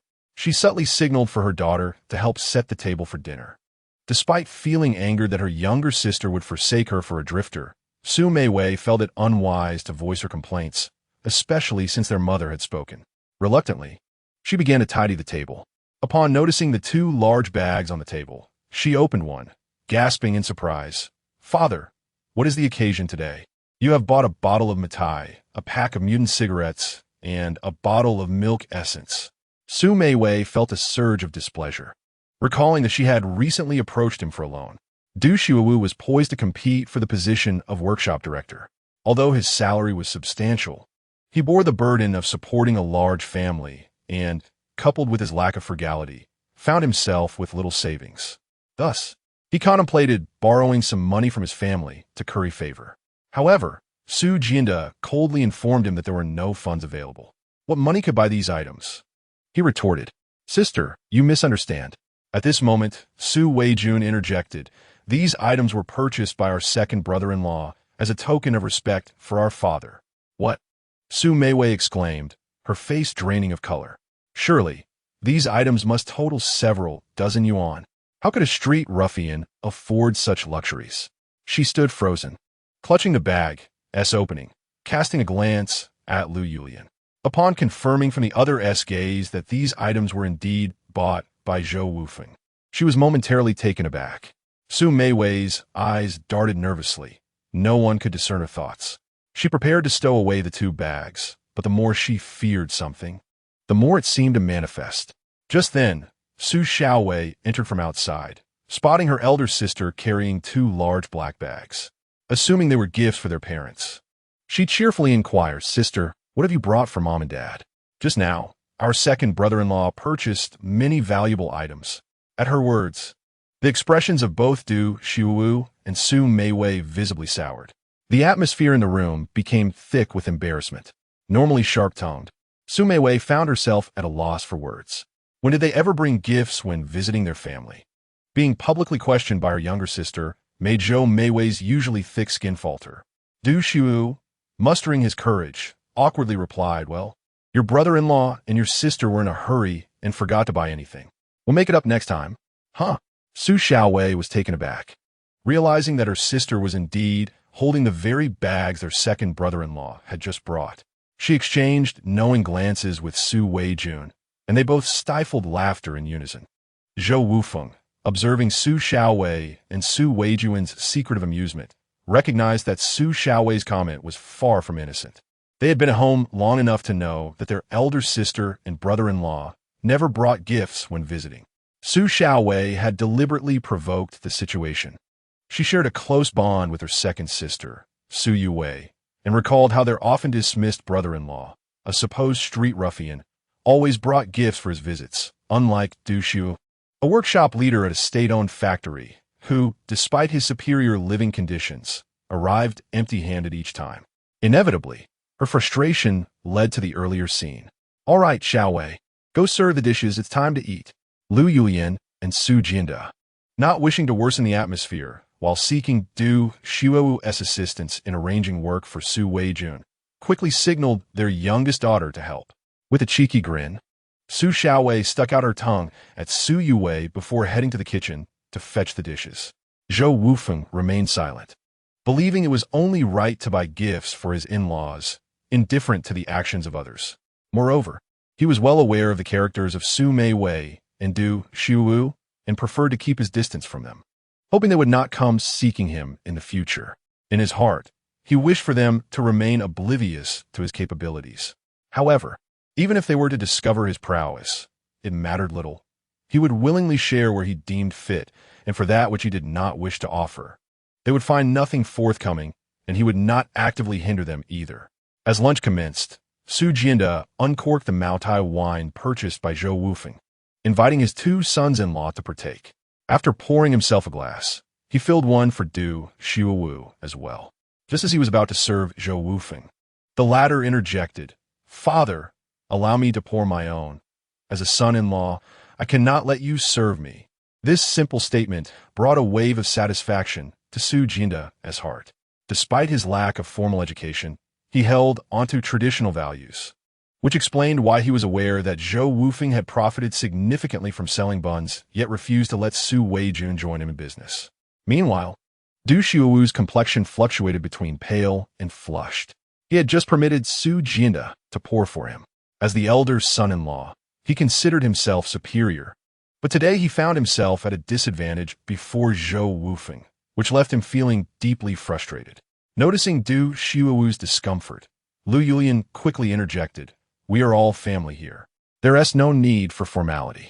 Lu Yulian had always favored her eldest son-in-law, but Zhou Wufeng paid little mind, focusing solely on his own conduct, entirely unconcerned with others' opinions. At that moment, Su Meiwei cast a covert glare at Du Shuo, internally chiding him for his lack of decorum, which allowed Zhou Wufeng to shine once more. Su Jinda, however, cast a disapproving glance at Lu Yulian, feeling somewhat dissatisfied with Du Shuo's behavior. Nevertheless, he raised his glass and declared, "Come, Zhou Wufeng, let's drink together."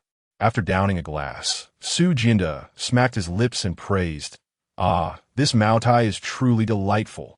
He then turned his gaze to Du Shuo, remarking, Xiaojun has not passed his college entrance examination again, as a high school graduate. Do you think there are any vacancies in your factory that could accommodate him?" Du Shuo was taken aback. He was currently competing for the position of workshop director and had no intention of jeopardizing his prospects for Su Weijun. He had always looked down upon Su Weijun, especially since he had recently been unable to secure a loan for relationship building. His reluctance to assist was further compounded by the influx of returning educated youth.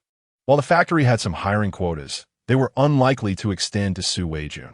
Chapter 28. 5 yuan a day. Du Shuo set down his glass and promptly replied, "Father, the factory is currently overcrowded. Many returning educated youth are struggling to find work. If Xiaojun wishes to join the factory, he may have to wait in line. How long will that take?" Lu Yulian inquired, having closely observed Du Shuo's expressions while Su Jinda spoke.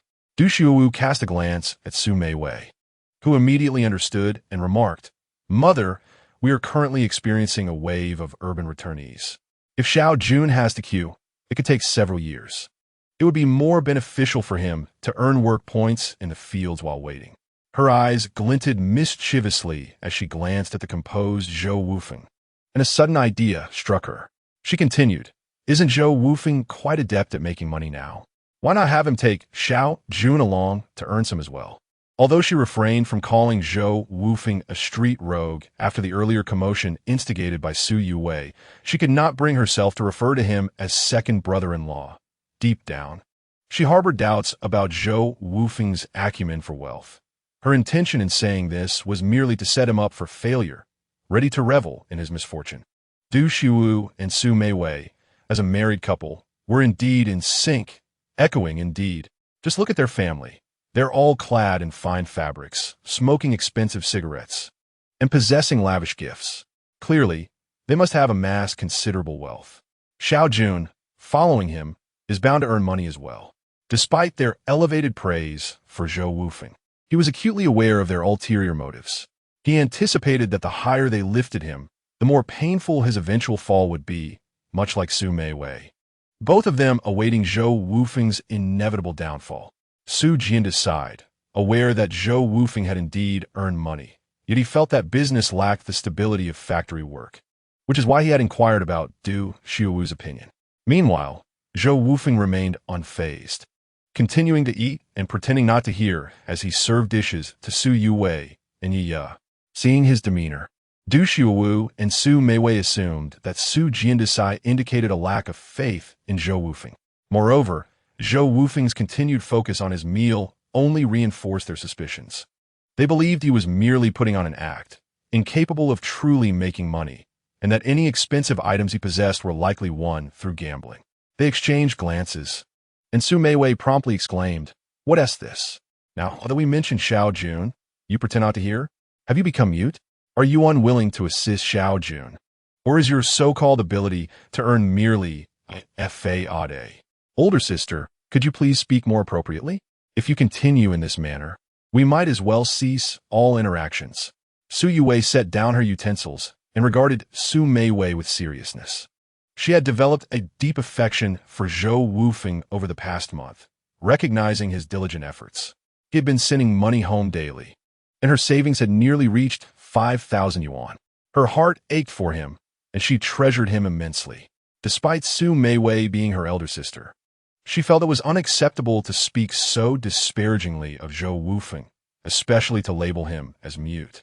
Indeed, look at him, not uttering a word, Su Meiwei retorted, also placing her utensils down. "What is the matter with you? Have you forgotten how he struggled before? Always defending him. Enough." Su Hyande interjected sternly, sensing the brewing conflict between his daughters at the dining table. Wufeng has already suggested that Xiao Jun assist him. He cast an annoyed glance at Su Meiwei and Du Xiuwu. "I'd hoped for your support." Su Jianda refrained from voicing his disdain for Zhou Wufeng's business instability. Yet he felt frustrated that his eldest daughter and son-in-law had only recently arrived and were relentlessly fixated on criticizing him. He truly could no longer bear it. Is this even acceptable? Su Meiwei and Du Xiuwu were eagerly awaiting the spectacle of Zhou Wufeng's folly, yet a single remark from Su Jianda rendered them speechless. Acceptable? Su Jianda's growing disdain for Du Xiuwu was palpable. Why then would you arrange for Xiao Jun to enter the factory? Oh dear, old man. There is really no other choice for the son-in-law. Calm down. Let us eat, shall we? Lu Yulian had a fondness for Du Xiuwu and Su Meiwei, and upon witnessing Su Jianda's rising temper, she promptly interjected to soothe him. At that moment, Su Weijun spoke up. "Dad, I wish to work alongside my second brother-in-law." As a young man, he was not oblivious. He had observed how Zhou Wufeng had transformed in such a short span. The attire he donned, the gifts he brought, even the cigarettes he smoked were of a superior quality, complete with filters. Earlier that morning, he had contemplated agreeing to Zhou Wufeng's proposal. Moreover, Du Xiuwu's condescension was evident, and Su Weijun was acutely aware of this. Although Zhou Wufeng had once been somewhat of a scoundrel, that was in the past. In contrast, he was far more inclined to align himself with Zhou Wufeng, who had graciously presented him with a pack of cigarettes upon their initial meeting, something Du Xiuwu had not offered him at all. Zhou Wufeng had long envisioned Su Weijun assisting him. He set down his utensils and said, "Dad, please allow Xiao Jun to come with me." He assessed Su Jianda's expression, understanding the concerns that weighed on his mind, and continued, "As long as Xiao Jun follows my guidance, I will pay him 5 yuan daily. If he wishes to leave, or if business declines, he can depart whenever he pleases. What do you think?" In truth, many would be eager to help him under such terms. Zhou Wufeng was primarily drawn to Su Weijun's character. What he was unaware of was that, upon hearing this offer, Du Xiuwu's eyes nearly bulged in disbelief, while Su Meiwei stood aghast, unable to utter a single word. Both Su Jianda and Lu Yulian were equally stunned. 5 yuan a day amounts to 150 yuan a month, does it not? This remuneration dwarfed Du Xiuwu's salary as a workshop director, which was barely over 40 yuan, nearly quadrupling it. "Wufeng, are you jesting?" Su Jianda stammered incredulously. He was aware that Zhou Wufeng's bun shop was profitable, yet he had no inkling of the extent of its earnings. What did it signify to offer a monthly wage of 150 yuan? Of course, I am not joking. If you have doubts, we can settle the wages daily, Zhou Wufeng replied. Ha ha ha, we certainly believe you. Why even question it? Naturally, Xiao Jun should work with his second brother-in-law. After all, he is family, and employing him is certainly more reliable than hiring outsiders. Wouldn't you agree, second son-in-law? Lu Yulian, regaining her composure, tugged at Su Jianda's sleeve and picked up her chopsticks, adding several pieces of meat to Zhou Wufeng's bowl. This pork is delicious. Do have more, second son-in-law. Thank you, Mom, Zhou Wufeng replied casually, glancing at Su Meiwei and Du Xiuo across the table, a smile playing at the corners of his mouth. What do you think, elder sister? Is the position I've arranged for Xiao Jun satisfactory? It seems preferable to the work of the elder brother-in-law. Wouldn't you say? What do you mean by mute? How the eldest daughter speaks today. Lu Yulian took over Zhou Wufeng's words and continued. Second son-in-law, do not take offense with your elder sister. She often speaks without thinking, so please do not hold it against her. Upon hearing his mother-in-law's words, Zhou Wufeng intended to let the matter rest. However, to his surprise, Su Meiwei became increasingly persistent. Chapter 29. The Homestead. What is so remarkable about it? 5 yuan a day. Don't claim you can't continue after just a day or two. It will only invite mockery from the entire region. Su Meiwei was convinced that Zhou Wufeng was merely putting on a fade. She believed it was sheer luck that had allowed him to win a little money, just enough to cover a few days' wages for Su Weijun at most. Once the luck ran out, his true colors would be revealed. Whether or not he could sustain, it was none of your concern. If you look down on us so much, don't come crawling back when we strike it rich. Zhou Wufeng was not angered. He chuckled in response. Huh, with your capabilities, you think you could become wealthy? If you were destined for fortune, my family would have already prospered. With someone like you, I wouldn't even consider crossing your threshold. All right, remember what you said today? Zhou Wufeng had achieved his aim and chose to say no more. With someone like Su Meiwei, he found it repugnant to engage further in conversation. Shortly after lunch, Zhou Wufeng instructed Su Weijun to meet him at the bun shop near the residential building in town the following day, before heading home with Su Yuwei and Yi. I'm sorry, Wufeng. My elder sister has that kind of personality. I didn't mean for you to feel wrong today. On the way, Su Yuwei, holding Yi in her arms while seated in the donkey cart, noticed Zhou Wufeng had been rather silent and assumed he was upset. She anxiously spoke to him. Silly. What grievance could I possibly have? I am well aware of her nature. Rather, it was you who impressed me today when you defended me. I am your woman. It's only natural. By the way, tomorrow, please give my unique recipe for buns to Xiao Jun so he can sell them at the shop. I need to make a trip to the county. Zhou Wufeng's silence during the journey was not due to anger, but rather deep contemplation on how to generate income. Although the bun shop's daily earnings had already surpassed 200, it was still too slow. Moreover, with state-owned enterprises dominating the market, there were hardly any collaborative projects available. His trip to the county was to survey the market and seek suitable locations to open several branch bun shops. The real transformative changes would await the advent of the 1980s when private enterprises would proliferate. Su Yue nodded, now fully compliant with Zhou Wufeng. She did not question his intentions or destinations. Time flew by, and in the blink of an eye, more than a month had passed. It was now mid-December of 1979. During this time, Zhou Wufeng had successfully opened 2 branch bun shops. Throughout this period, he received considerable assistance from Xia Min of the county's Industrial and Commercial Bureau. Naturally, Zhou Wufeng, with his astute and comprehensive approach, ensured Xia Min benefited from their dealings. Presently, Zhou Wufeng had significantly reduced his visits to the bun shops. He not only invited Su Weijun, but also called upon his elder sister for assistance, offering her the same remuneration as Su Weijun, a modest 5 yuan per day, which brought her great joy. Initially, Zhou Meiling hesitated to accept the 5 yuan daily wage from Zhou Wufeng, deeming it excessive. She believed that helping her brother was an obligation, deserving of merely a symbolic wage akin to that of a laborer. It wasn't until Zhou Wufeng disclosed the extent of his daily earnings that Zhou Meiling was taken aback and ultimately accepted the offered compensation. As for Zhou Wufeng, he had more pressing matters to attend to. In this era, any member of a collective commune could apply to the production team for a residential plot, with a maximum of 25 square meters allocated per family member for housing construction. The cramped quarters of their family of 3 in a single room were becoming unbearable, and he was eager to build a more spacious home. One day, Zhou Wufeng excitedly informed Su Yuwei, "Yuwei, our application has been approved." "What application?" Su Yuwei replied, bewildered, unsure of what Zhou Wufeng was referring to. "Have you forgotten? When I returned from your family home last time, I mentioned it. Our residential plot. Look, we've been granted a full 75 square meters." Zhou Wufeng was elated, envisioning a separate room for Yaya at last. Although the application process typically required 2 to 3 months, Zhou Wufeng was not one to follow the usual route. The standard procedure involved submitting an application to the village collective, followed by preliminary review at the township level, and ultimately approval at the county level, each step taking about 10 to 15 days. However, thanks to their neighbor, Zhou Zhijian, the village production team leader, the collective approval was expedited under his influence, with only the township review taking considerable time. When it came to county approval, the process was even swifter. Ever since his encounter with Zheng Aigua at the hospital, Zhou Wufeng had taken to visiting the county seat frequently.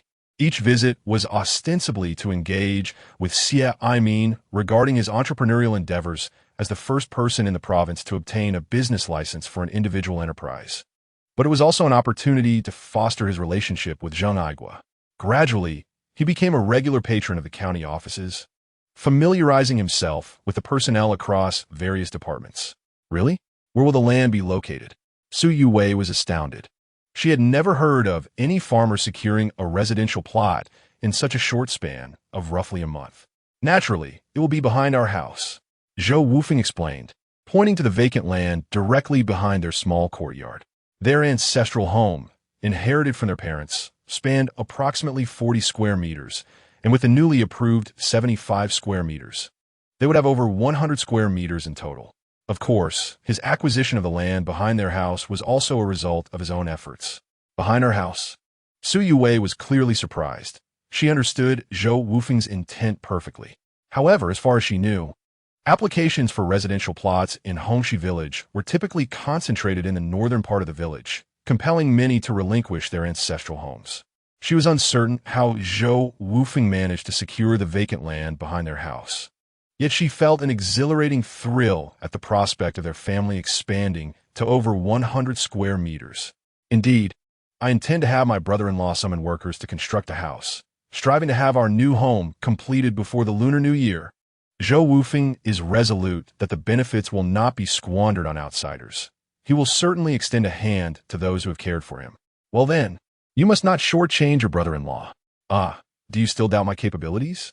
Zhou Wufeng chuckled, saying that soon we can prepare to give Yaya a little brother. Upon hearing this, Su Yuwei's cheeks flushed. What is wrong with this man?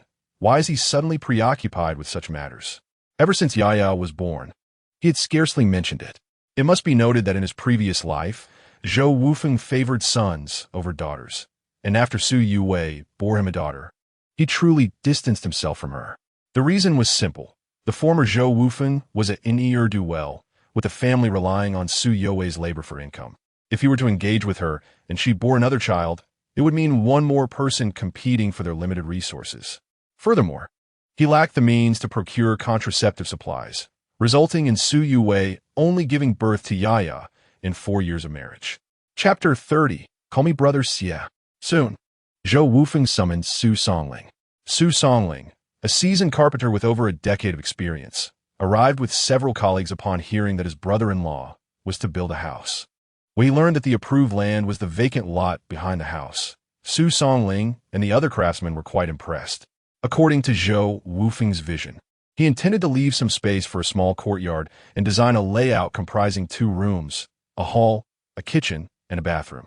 This was merely a temporary residential site within the village. He did not aspire to reside permanently in this small Red Creek village, as his ambitions extended far beyond its confines. "Yuwei, as we construct the house, we must also renovate this dwelling. Perhaps you and Yaya should stay with your parents for a while." Zhou Wufeng, concerned for his wife and daughter, did not wish for them to endure the dust and noise here, especially with the evening discomfort of the elements. So he suggested she take Yaya back to her family home. And what about you? Su Yue inquired. Naturally, I must oversee the project. The specifics of the design and planning will fall to me. Zhou Wufeng was unwilling to reside in Sujia village. Although Su Weijun had recently earned a considerable sum of money, and his mother-in-law, Lu Yulian, regarded him with newfound respect, she still harbored a sense of disdain for him. Moreover, Su Jinda secretly hoped that Su Weijun would take up employment at a factory, a sentiment Zhou Wufeng was not oblivious to. Very well then, I shall hasten to fetch the donkey cart to take you both over. And do not forget to provide living expenses for your parents. Zhou Wufeng did not wish to give anyone cause for gossip. Even for a short stay of 1 or 2 months, he felt it necessary to contribute. Understood, Su Yue responded. That day, Zhou Wufeng took Su Yue and their daughter to Sujia village, to Su Jinda's home. Su Jinda greeted them warmly, as was his custom, and was very supportive of Zhou Wufeng. However, Lu Yulian's expression darkened upon hearing that Su Yue and her daughter would be staying for a while. Were it not for Zhou Wufeng's success in bringing in substantial earnings alongside Su Weijun, it is likely that Lu Yulian would have wielded a broom to chase them away. Upon witnessing Su Yaowei produce 100 yuan for her living expenses, Lu Yulian immediately transformed her demeanor, her face lighting up with joy. Zhou Wufeng remained unfazed. He was already well aware of his mother-in-law's character and had no intention of holding it against her. After returning home, Su Songling had already begun work with the laborers. In this era, farmers required oversight from the village committee when constructing homes, but with Zhou Zhijian as a neighbor, Zhou Wufeng found himself at ease. After handing over his personally designed blueprints to Su Songling, Zhou Wufeng felt a sense of relief and rode his bicycle to the county town. The industrial ticket for purchasing the bicycle had been graciously provided by Xia Aimin. Cultivating a good relationship with Xia Aimin spared Zhou Wufeng from worrying about tickets. Naturally, his visit to the county town was also to deliver a gift to Xia Aimin. In this period, the act of gifting was commonplace. Xia Bureau, are you off work? Zhou Wufeng did not enter the county office directly, but lingered at the entrance, waiting for Xia Aimin. Ah, Wufeng, why are you waiting outside? Come on in. Xia Aimin, noticing Zhou Wufeng in the corner, feigned surprise, aware that the young man must have something on his mind. I just arrived and saw you were finishing up, so I thought I'd invite you for a drink. Perfect timing. Come to my house. I'll have your sister-in-law prepare some dishes for you. This was not Zhou Wufeng's first visit to Xia Aimin's home, and he readily agreed. Then I shall graciously accept. Upon arriving at Xia Aimin's residence, he approached a vase adorned with lucky bamboo in the living room. The vase was evidently of inferior quality, likely worth no more than 3 to 5 yuan in the market at the time. Yet, Zhou Wufeng adopted a serious demeanor, exclaiming, Brother Xia, this vase must be worth at least 100 yuan. Xia Aimin raised an eyebrow, understanding the underlying message, and replied, Indeed. I had someone purchase this vase in the provincial capital for 100 yuan. I didn't realize you had such an appreciation for ceramic art.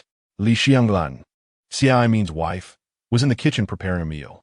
Upon hearing their conversation in the living room, she peeked in, puzzled, and murmured to herself, What is this Zhou fellow saying? How can old Xia be so misguided? I distinctly remember purchasing this for 250 at the market. She found it strange, as the vase had been bought during a trip she took with her husband. Upon hearing Xia Aimin's words, Zhou Wufeng realized he had successfully conveyed his intention. Consequently, as he caressed the vase with his right hand, he accidentally knocked it over, shattering it into pieces. Oh dear, I apologize, Director Xia. I've accidentally broken this precious vase. I will compensate you for it immediately. I am truly sorry. Zhou Wufeng feigned distress, his expression exaggerated. It's quite all right, Wufeng. You weren't harmed by the vase, were you? Xia Aimin also began to act. I'm fine, but I've shattered your 100 yuan vase. Please accept this money as compensation. You must take it. Zhou Wufeng, feeling a pang of guilt, spoke softly as he retrieved a red, transparent bag from his pocket, containing precisely 10 large bills. Xia Aimin accepted the red bag with a smile, remarking, In that case, I shall accept this. Perhaps next time, you can ask your sister-in-law to purchase something less expensive. After all, such costly items are prone to accidental damage, which is truly unnecessary. He held out the red bag towards Li Xianglan, who had emerged from the kitchen, her mouth agape in astonishment at the display. Realizing the implications of their earlier conversation, Li Xianglan hastily grabbed a broom and exclaimed, "Oh dear, Zhou, are you all right? No need to worry. Let me tidy up a bit. Please have a seat. Dinner will be ready shortly."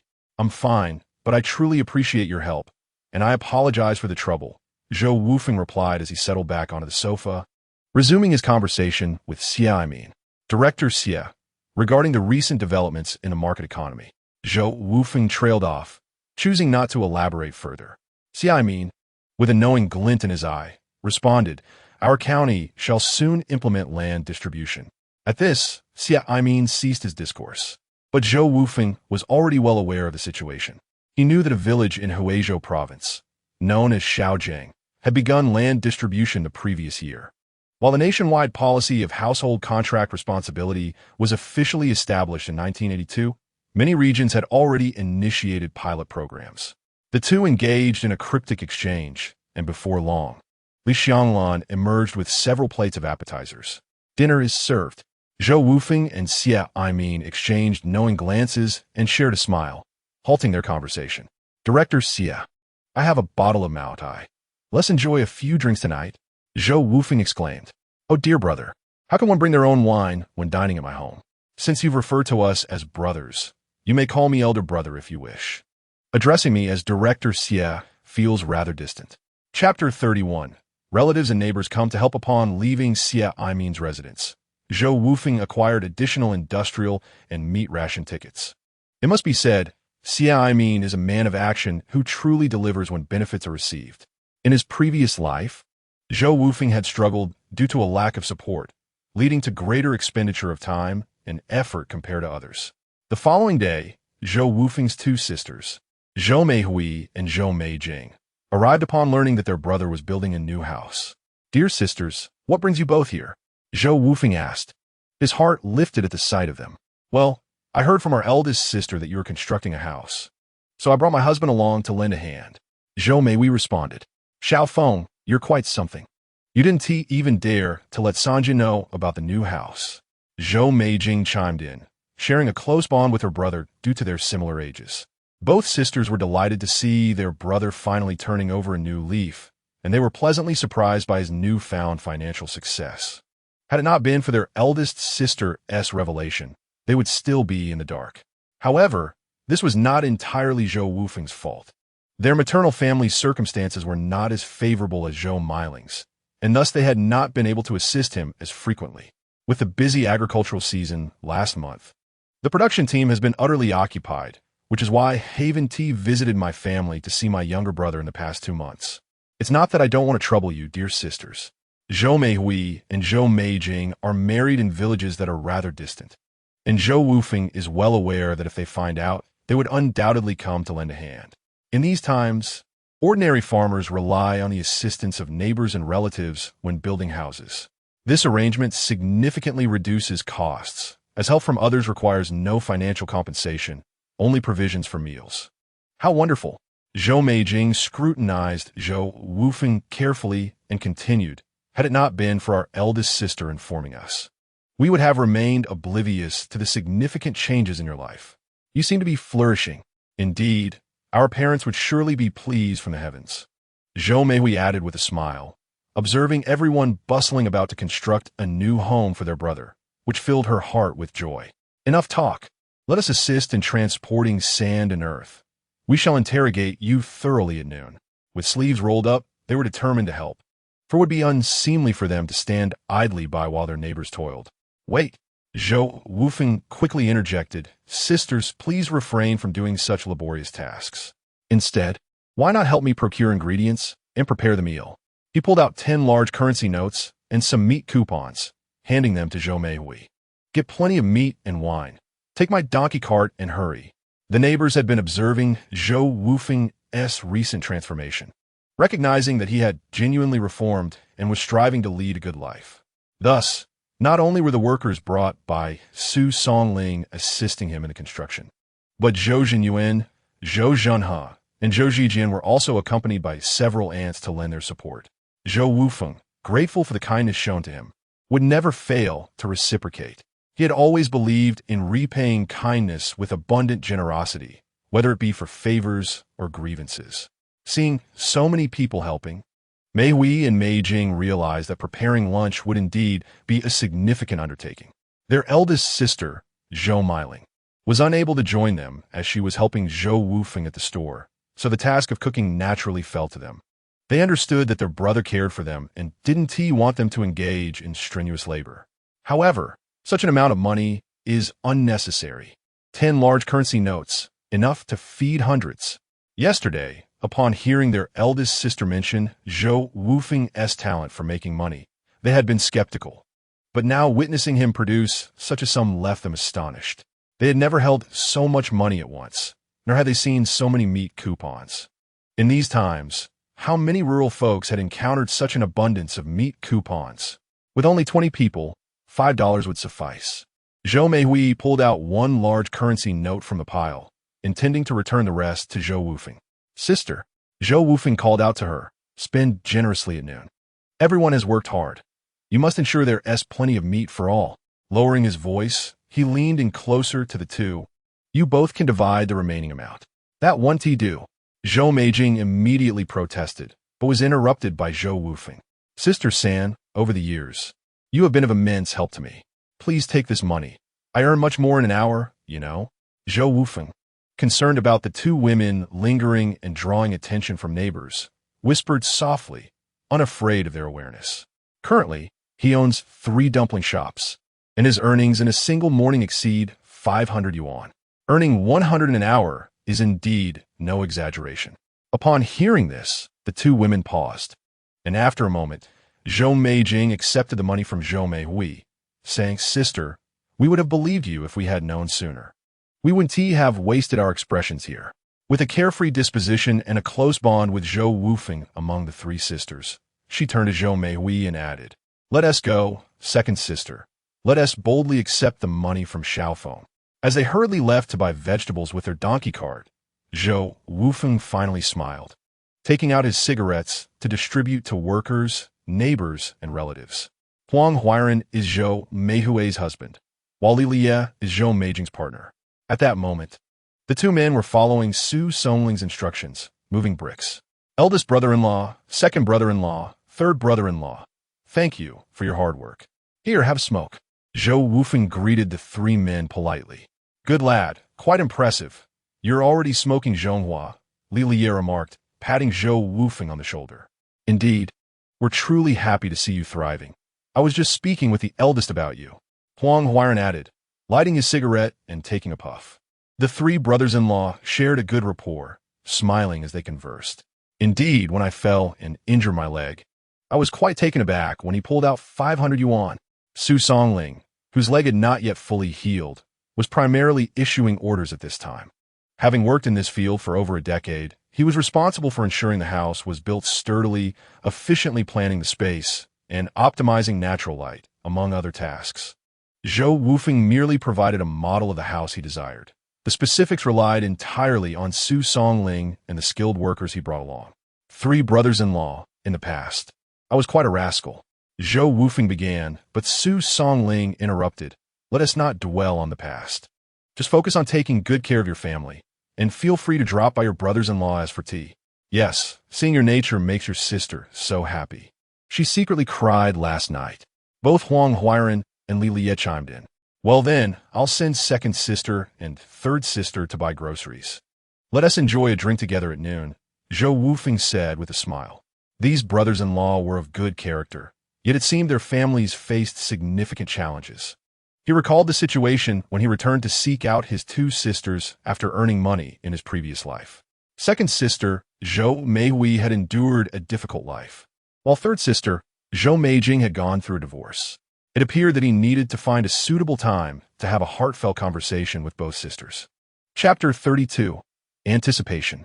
After distributing cigarettes to his brothers-in-law, Zhou Wufeng began offering them to the workers, finally extending his gratitude to a few neighbors. Thank you all for your assistance. I will send my sister to buy the vegetables, and we shall enjoy a hearty meal at noon. Wufeng, both your Uncle Jin Yuan and Uncle Jin He have watched you grow up. Now that we see you flourishing, it brings us immense joy. This small favor is but a trifle, Zhou Zhijin remarked with a smile. Initially, the neighbors doubted Zhou Wufeng's potential for change, yet over the past 2 months, they have witnessed his remarkable transformation. Their generation, having endured hardships alongside Zhou Wufeng's father, Zhou Weigua, during the late 1950s and the subsequent decade of tribulation, has faced considerable challenges. Uncle Jinhe spoke slowly. We are delighted to see you thriving, and assisting you is only fitting. Just have a modest meal at noon. Let Mei Hui and Mei Jing refrain from purchasing too many ingredients. Indeed, your uncle is correct. A simple meal will suffice, added Aunt Wang, Jinhe's wife. In these times, as long as one lacks adequate housing, they can apply to the village committee for a plot of land, though many farmers struggle to afford building materials. Zhou Wufeng was the first in their courtyard to apply for land to construct a house, bringing pride to all who shared the same space. Thus, they willingly came to lend their support. Uncles and aunts, what are you saying? How can one work without a hearty meal? That simply won't do. Zhou Wufeng chuckled, continuing, Uncle Jin Yuan, my stove has been dismantled. I will borrow yours to prepare lunch. Jin Yuan and Aunt Li's 2 sons were away, one attending vocational school and the other serving in the military, making it convenient for cooking. No problem. Feel free to use it, Aunt Li replied with a smile. That afternoon, Zhou Meihui and Zhou Meijing heeded Wufeng's advice, purchasing not only vegetables and pork, but also fish and wine. The group joyfully set up 3 tables in the courtyard for a feast. The aroma of the dishes wafted through the alleys, inciting envy among the villagers. Over the past 2 months, Zhou Wufeng had acquired a donkey cart and a bicycle, and now he was constructing a house. The residents of Hongxi village were well aware that he had earned a considerable sum selling buns and fish. Yet, others lacked his skills and could only watch in admiration. Clearly, this one street urchin had truly become prosperous. Aunt Lu from the neighboring courtyard, while having dinner, found herself unable to enjoy her sweet potato due to the enticing scent of meat. Hush, my dear, he is no longer a street urchin. Remember to refrain from such remarks in the future. Indeed, one could hardly fathom how Zhou Wufeng had become so capable in such a short time. Let us eat, for a full belly is essential for working in the fields. A similar scene unfolded in the homes of their other neighbors. However, opinions regarding Zhou Wufeng had shifted significantly. Generally speaking, most villagers of this era are quite genuine. With the assistance of so many, Zhou Wufeng's house was completed ahead of schedule, taking just over a month. In these times, building materials were relatively simple, primarily consisting of timber or brick, unlike the harmful chemicals found in modern construction materials. Thus, after the completion and a brief period of ventilation, the house was ready for immediate occupancy. Zhou Wufeng first ensured that the house was ventilated for approximately 5 to 6 days. He then dedicated a day to visiting the local supply and marketing cooperative to purchase some furniture and cabinets, before bringing Su Yue and Yaya back home. Wow, Daddy, is this our new home? Yaya exclaimed as Zhou Wufeng carried her inside, her eyes wide with astonishment at the spacious 2-bedroom apartment. Indeed, this house will be entirely yours from now on. Zhou Wufeng led Yaya to a secondary bedroom, which, despite being labeled as such, was as expansive as the master bedroom. Inside stood a small bed, a wardrobe, and a little table. Is it all right if I sleep in this bed? Yaya inquired. And what about Daddy and Mommy? Of course. Mommy and Daddy will sleep in the other room, Zhou Wufeng replied. Upon hearing his words, Yaya blinked her bright eyes and wondered, why can't Mommy and I sleep together anymore? Zhou Wufeng pondered for a moment and explained, it would be too cramped for all 3 of us in one bed. Look, this entire bed is yours. Isn't that wonderful? Yaya glanced at Zhou Wufeng, then back at the pristine bed, and insisted, then Mommy can sleep with me. 2 people, 1 crowd this large bed. Suddenly, Su Yue, who had been listening by the door to the conversation between her husband and daughter, chuckled. Zhou Wufeng felt a bit helpless and sighed, turning to his wife at the doorway. He patiently addressed Yaya, saying, Yaya, you're growing up now. You can't sleep with Daddy and Mommy anymore, understand? Why not? Yaya questioned, leaving Zhou Wufeng somewhat speechless. as he couldn't very well explain that Yaya's presence would hinder his and Su Youwei's plans for more children. "Ha! Why don't you step out for a moment? I'll talk to Yaya," Su Youwei suggested, unable to contain her amusement any longer as she entered the room, picking up Yaya and gently saying, after the new year, you will be 4 years old, and in another year, you can attend kindergarten. So, you need to learn to sleep by yourself now. Don't worry, Mommy will stay with you until you fall asleep." Since 1975, our country has had the earliest red nursery classes, which are the initial form of preschool education, and many rural areas have established such programs today. Hongxi Village naturally has a preschool class, organized in conjunction with 4 nearby villages. Children can start attending preschool at the age of 5, although at that time, age restrictions were not strictly enforced, allowing for slight variances. Preschool? All right then. Yaya is growing up and will be going to preschool, so she must learn to sleep alone, Yaya declared earnestly, her adorable demeanor captivating. Zhou Wufeng couldn't resist planting a kiss on her small face, declaring, "Yaya is the best, my precious daughter." That evening, Zhou Wufeng finished his bath early and returned to the room. With their own bathroom now available, there was no longer a need to wash in the communal bathing area. Additionally, Zhou Wufeng had reserved a small plot of land behind the house to create a private garden for planting flowers and plants, complete with a large gate at the front. Thus, Zhou Wufeng's home now boasted both a front and a back entrance. The back door was slightly ajar, leading to the shared courtyard from the ancestral home. Upon entering the room, Zhou Wufeng eagerly urged Su Youwei to take shower. Observing Zhou Wufeng's impatient demeanor, Su Youwei could easily discern his thoughts. Her cheeks flushed crimson, yet she did not refuse. She retrieved a change of clothes from the wardrobe and headed to the courtyard's bathroom. After all, they were husband and wife, and after years of marriage, there was indeed something lacking between them, stirring a flicker of anticipation within Su Youwei. Chapter 33. Zhou Zhishan's concerns after a shower. She entered the second bedroom to coax Yaya to sleep. Meanwhile, Zhou Wufeng waited anxiously in the room. It had been nearly 4 months since his rebirth, and he had yet to be intimate with Su Youwei. The cramped little wooden bed, barely 1.5 meters wide, accommodated 3 people, and any movement would swiftly awaken Yaya. For her sake, he endured. However, now that they had built a proper house, his fervent heart was on fire with impatience. Time seemed to stretch endlessly as he waited. Unbeknownst to him, Su Youwei, lying beside Yaya, also felt a twinge of anxiety. Yet, her cozy little garment seemed to have lost its warmth, and tonight, Yaya was particularly restless. No matter how Su Youwei tried to soothe her, sleep eluded them both. After what felt like an eternity, Su Youwei finally opened the door and returned to the room.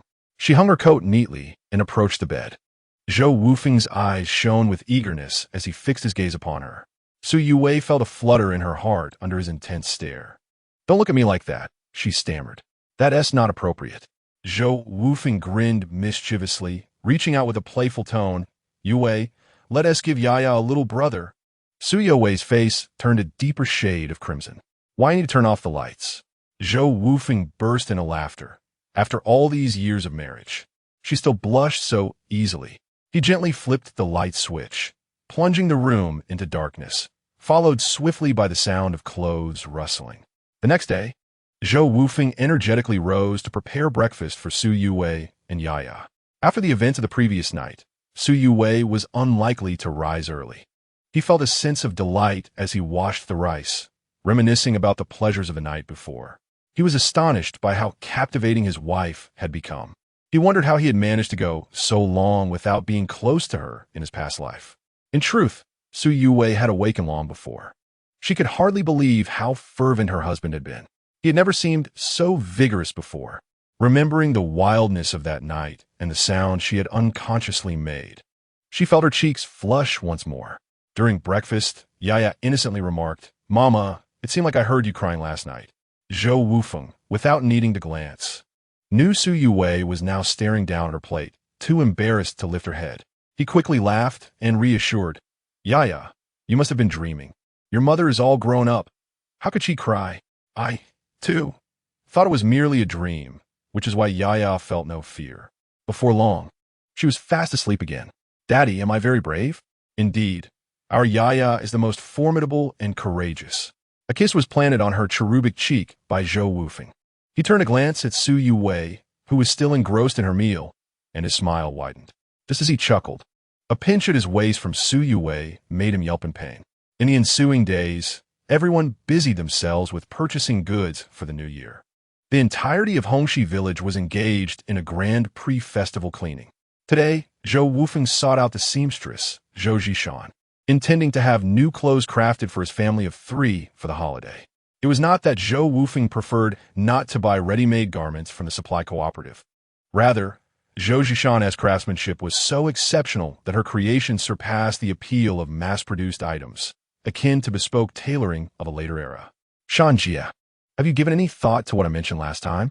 The tailor shop where Zhou Zishan worked was state-owned, which meant that regardless of the business's success, her income remained stagnant.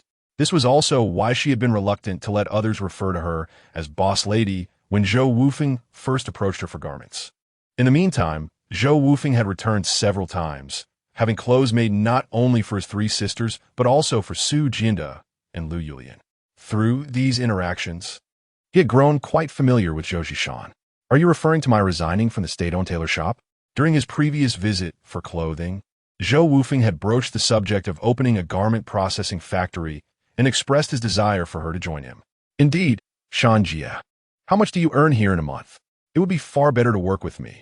I can offer you a salary of 200 a month, Zhou Wufeng asserted confidently. Zhou Zishan was momentarily taken aback by his proposition, then fell into deep contemplation. As a level 4 worker, her monthly salary was 45 yuan, yet life was anything but easy. As a widow, she bore the weight of supporting 6 family members, 3 children and her in-laws, on her solitary income. School fees for her children, medical expenses for the elderly, and daily living costs added to her burdens. Although her salary was not insignificant, her life was quite frugal. The prospect of a monthly salary of 200 yuan, as proposed by Zhou Wufeng, both startled and intrigued her, hence her momentary silence. However, after much deliberation, she recognized that her current job offered stability, an iron rice bowl, with the promise of a pension in old age. On the other hand, while Zhou Wufeng's offer was 5 times her current wage, it came with considerable uncertainty. To put it bluntly, should the factory fail, she would find herself unemployed. And what then for her family of 6? Thus, she found herself at an impasse, replying, Xiaoge, I need to consider your proposal further. If I leave the tailor shop, I will lose my stable income. Her brow furrowed, indicating the internal conflict she faced. Zhou Wufeng was well aware of her concerns. After all, in this era, employment at a state-run establishment was a coveted aspiration for many. Moreover, the reform and opening up had only just begun, and Zhou Wufeng understood that the nation was still navigating its path cautiously, although the subsequent developments would largely follow the original trajectory. It was evident that during this transitional period, even Zhou Wufeng, having been reborn, could not guarantee success in all his endeavors.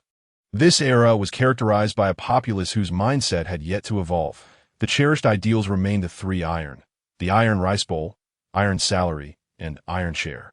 Therefore, Zhou Wufeng hesitated to make excessive promises to Zhou Zishan.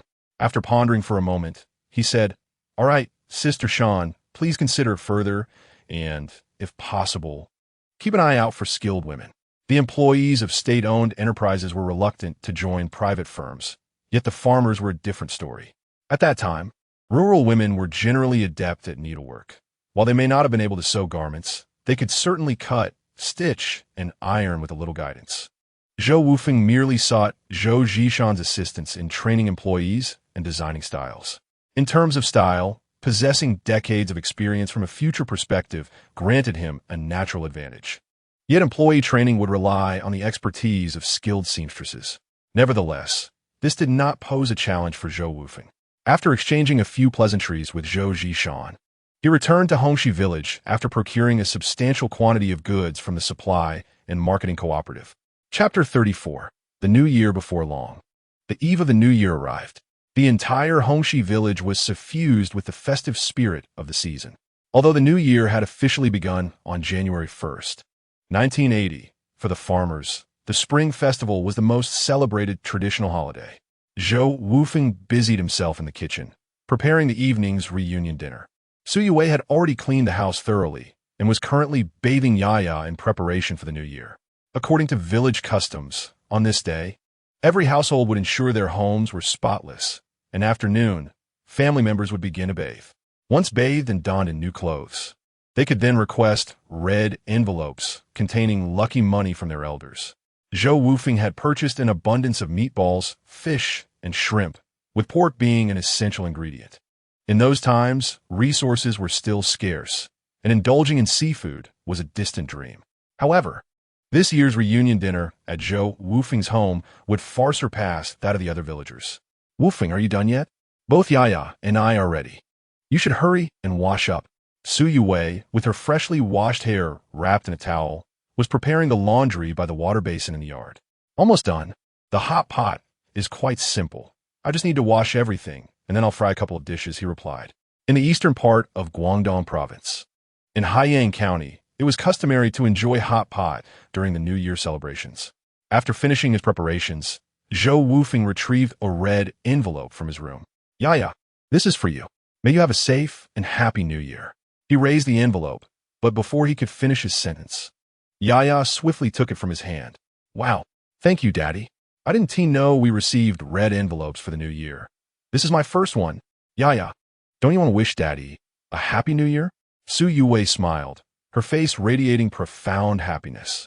Although several months had passed, she still felt as if she were living in a dream. Her husband had truly transformed, not merely for the better, but into someone exceptionally wonderful. In her heart, Zhou Wufeng was undoubtedly the finest husband in the world. "Yaya, wish Daddy a happy New Year." "Mama, where's your red envelope?" Yaya, ever the astute child, promptly inquired about her red envelope from Su Yue.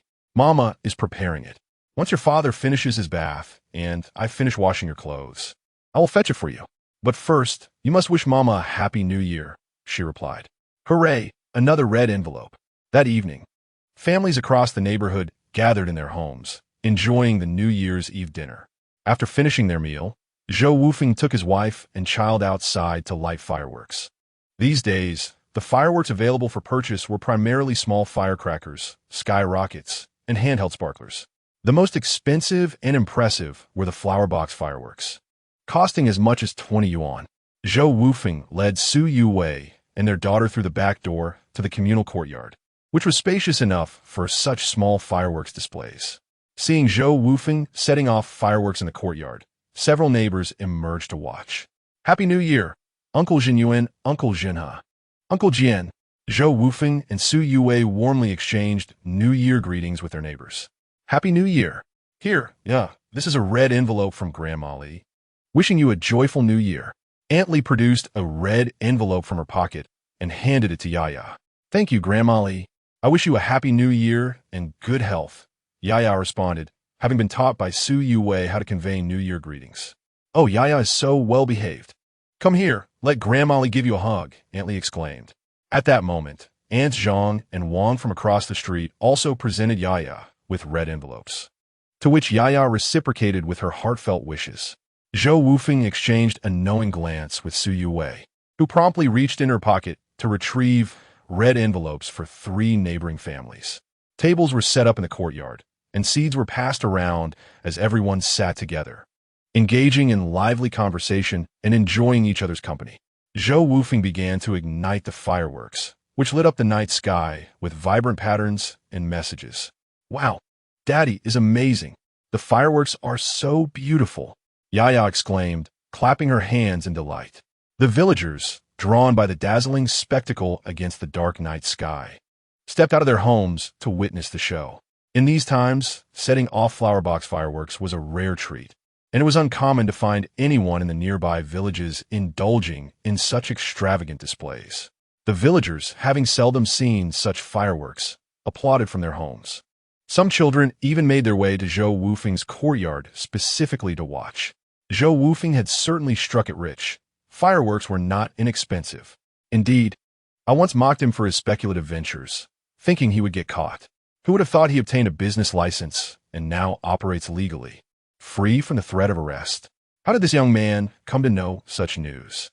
Truly, one must regard him with newfound respect after a mere 3 days apart. The villagers buzzed with admiration for Zhou Wufeng. After the fireworks display, he returned home with his wife and daughter. Yet, scarcely had he closed the door when a knock sounded from the back. Upon opening it, he found Zhou Zhenhe, Zhou Jinyuan, and Zhou Zijian standing there, each bearing a red envelope. "Uncles, what brings you here?" Zhou Wufeng inquired, sensing something amiss as he noted the envelopes in their hands. "Young man, did you perhaps mistake the amount in the red envelope?" Zhou Zhenhe remarked.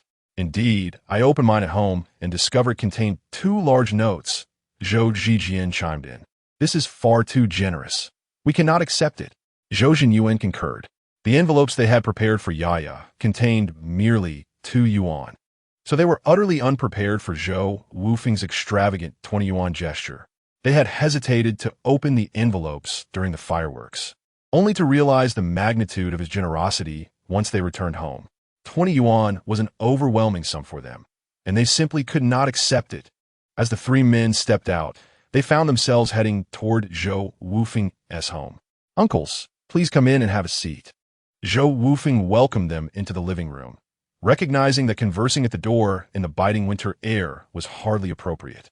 Once they were seated, he began boiling water for tea and stated, "Uncles, I assure you, I did not make an error with that red envelope. In my past misdeeds, it was you who supported my family, especially Yue Wei and Yaya. Without your assistance, they would have struggled to get by. Thus, this modest sum pales in comparison to your kindness. It is simply my way of honoring you both." Zhou Wufeng never shied away from his past. He believed one must acknowledge their mistakes. Furthermore, this gesture was a heartfelt token of gratitude toward his neighbors, and he would not retract it for any reason. "My child, I'm pleased to hear you say that. However, this is truly excessive. Even I, as the production team leader, earn only a yuan a day," Zhou Zijian protested. For Zhou Jinyuan and Zhou Zhenhe, the 20 yuan was an even more considerable amount, prompting their refusal to accept it. "Uncles, please accept it. It is but a trifling sum. I earn over 100 yuan in just 1 hour now.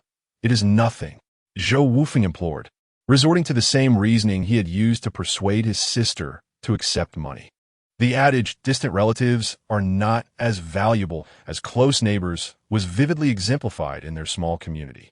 The support from these families for Zhou Wufeng's household was undoubtedly equivalent to, if not greater than, that of his 3 sisters. Thus, Zhou Wufeng treated them with utmost kindness, even though they had not greeted him warmly upon his return to life. Ultimately, after much discussion between Zhou Wufeng and Su Yue, the 3 men reluctantly accepted the red envelopes. The following day, Zhou Wufeng needed to visit the county to meet with local leaders, so he did not keep his neighbors too late. As his plans unfolded, he knew he would require Xie Aimin's assistance, making his trip to the county inevitable. On the following morning, the first day of the Lunar New Year, Zhou Wufeng rose early to set off firecrackers in celebration of the new year. He then made his way to the county town to extend New Year greetings to Zheng Aigua and Xie Aimin. Coincidentally, they were hosting a group meeting where various departments within the county government were exchanging New Year wishes. During the meeting, Zheng Aigua summarized the achievements of the past year and outlined plans for the upcoming year, inspiring everyone to work diligently for the development of the villages and towns in the county. Xie Aimin was notably commended for his efforts. Zhou Wufeng was the first individual in their province to apply for a business license, setting a precedent for Heian County. He urged Xie Aimin to pay close attention to the development of Zhou Wufeng's enterprise, providing lawful and reasonable support to glean valuable experience that could catalyze the growth of others. Once the meeting concluded, Zhou Wufeng finally met with Zheng Aigua and Xie Aimin. "Uncle Zheng, Director Xie, I have come to wish you both a happy new year. Over the past year, you have worked tirelessly for the people, and I wish you both a prosperous and successful year ahead." "Ah, Wufeng, how thoughtful of you to come all the way to the county to greet us," Zheng Aigua replied with a smile. Zhou Wufeng did not bring extravagant gifts. Instead, he adhered to rural customs by presenting sweet tangerines, which symbolize good fortune. In the local tradition, it is customary to bring a pair of these fruits when offering New Year greetings. This time, Zhou Wufeng had brought a large basket on a donkey cart and presented a pair to each leader he encountered. Indeed, my brother Zhou, serving the people is our duty. But why did you make this special trip to the county? Xia Aimin remarked after Zhang Aigua had finished speaking. Esteemed leaders, you are both immensely busy individuals, dedicating yourselves to the welfare of the people. I merely represent a segment of the populace, offering festive greetings, Zhou Wufeng responded, his words measured and precise. Zhang Aigua was indeed as diligent and hardworking as Zhou Wufeng described. However, his visit was not without ulterior motives. Director Xia, after the new year, I plan to establish a private clothing processing factory in Hanyang town. I want to discuss business today due to the festivities, but I shall return to consult you on some matters afterward. Zhou Wufeng had pondered this for days, realizing that he would need Xia Aimin's support to accomplish something significant during this unique period. Otherwise, in the early 1980s, private enterprises were scarce nationwide, making it difficult to seek business opportunities. Whether it was renting space from the street office, purchasing equipment, negotiating orders with state-owned factories, or securing foreign trade contracts, he would require the assistance and introductions from this business magnate. Of course, just moments ago, Secretary Zheng mentioned that within the bounds of legality and reason, we would provide you with as much assistance as possible. We can discuss further details later, Xia Aimin responded earnestly. Yet, Zhou Wufeng was acutely aware of the implications behind the words of this old fox. His demeanor was entirely different from that of Zhang Aigua. The emphasis on the phrases lawful and reasonable was a subtle hint directed at Zhou Wufeng. Nevertheless, Zhou Wufeng remained unfazed. In contrast to the relationship with Zhang Aigua, he preferred to associate with individuals like Xia Aimin, who were particularly avaricious. Only such individuals would wholeheartedly assist you in your endeavors. And it is only these relationships that prove to be the most steadfast. Such people, provided their interests are adequately met, will genuinely engage in matters rather than merely offering lip service. Ultimately, Zhou Wufeng exchanged a few pleasantries with the two before hastily returning home with his donkey cart. On the second day of the new year, Zhou Wufeng took Su Yaowei and Yaya to Sujia village to pay New Year's greetings to Suji and his family. This day is traditionally designated for sons-in-law, so Du Xiu and Su Meiwei also made their way there. In truth, Zhou Wufeng had initially intended to visit on the third day. He genuinely wished to avoid encountering the true nature of these two individuals. However, Su Weijun had previously mentioned that the elder wished for everyone to gather on the second day for a lively celebration, leaving him no choice but to comply and visit on that day. Upon arriving at the Su household, Lu Yulian was noticeably more welcoming than during their last encounter. Dad, Mom, Yaowei and I wish you both a healthy and peaceful new year. As Zhou Wufeng handed over 2 red envelopes, the elderly couple's smiles grew even brighter. Oh, Wufeng, Yaowei, you've come. Happy New Year! Happy New Year! Come in and sit down. Lu Yulian eagerly lifted the 2 large bags of gifts Zhou Wufeng had placed on the table, inspecting what her sons-in-law had brought. Come, Wufeng, have some tea. Yaya, this is a red envelope from your grandparents. Su Jianda lifted a lucky money envelope, waving it at Yaya. Thank you, Grandpa. Yaya wishes you and Grandma good health. Oh, Yaya is so well-behaved. Come to Grandpa. Su Jianda was indeed fond of his granddaughter, unlike Lu Yulian. Lu Yulian inherently harbored a preference for males, though it was less apparent compared to her materialistic nature. However, upon seeing the contents of Zhou Wufeng's bags, her smile became extraordinarily radiant. Inside were 2 boxes of fine cigars, 2 bottles of premium liquor, 2 pounds of exquisite de Hongpo tea, along with 2 bottles of royal jelly and other gifts, including a pair of lucky shoes. The value of these gifts alone exceeded 100 yuan. It is worth noting that Zhou Wufeng had spent a considerable 40 yuan on just 1 bottle of royal jelly. Upon realizing the substantial worth of these gifts, Lu Yulian stealthily retreated to her room to inspect the red envelopes Zhou Wufeng had given. To her astonishment, each of the 2 envelopes contained 10 crisp bills. This revelation brought her immense joy, and upon returning to the main room, she greeted Zhou Wufeng with fervent enthusiasm, continuously serving him tea. They were enjoying gongfu tea, so there were only 3 cups on the tea tray, yet Lu Yulian would serve him a cup with every infusion, ensuring that Zhou Wufeng was never without tea. This spectacle left Su Yaowei utterly dumbfounded.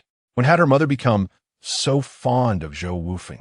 However, upon recalling the generous red envelopes Zhou Wufeng had prepared for her parents, she felt a sense of understanding. Initially, Su Yaowei had resisted Zhou Wufeng's idea of gifting such a substantial amount, as the money was hard-earned by her husband, and she herself was reluctant to spend it, let alone present such grand red envelopes. However, Zhou Wufeng confided to her that over the years, he had failed to fulfill his duties as a son-in-law.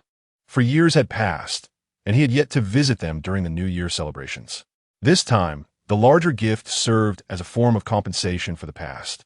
But more importantly, it reflected Zhou Wufeng's filial piety towards the elder.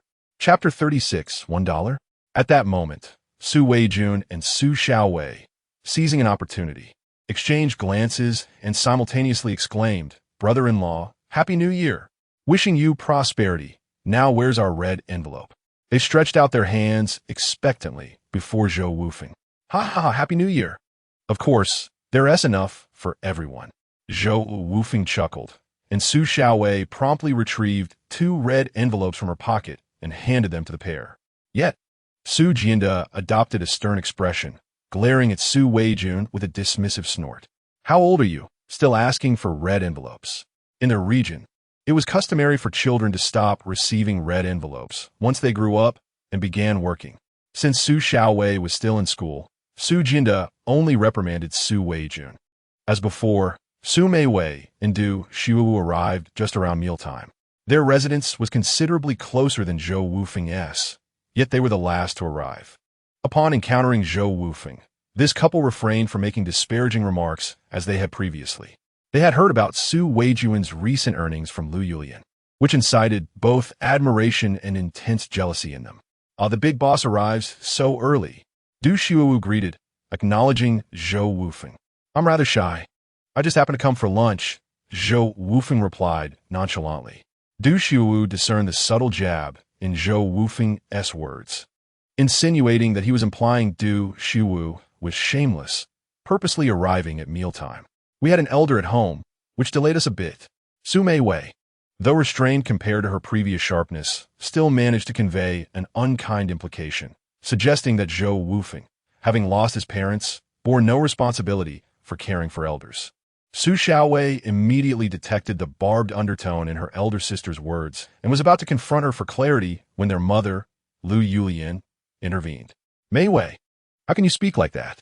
Which family on the first day of the new year doesn't tea rise early to prepare? Isn't it just because of your laziness?" This year, Zhou Wufeng had brought gifts and red envelopes worth over 300 yuan to their family.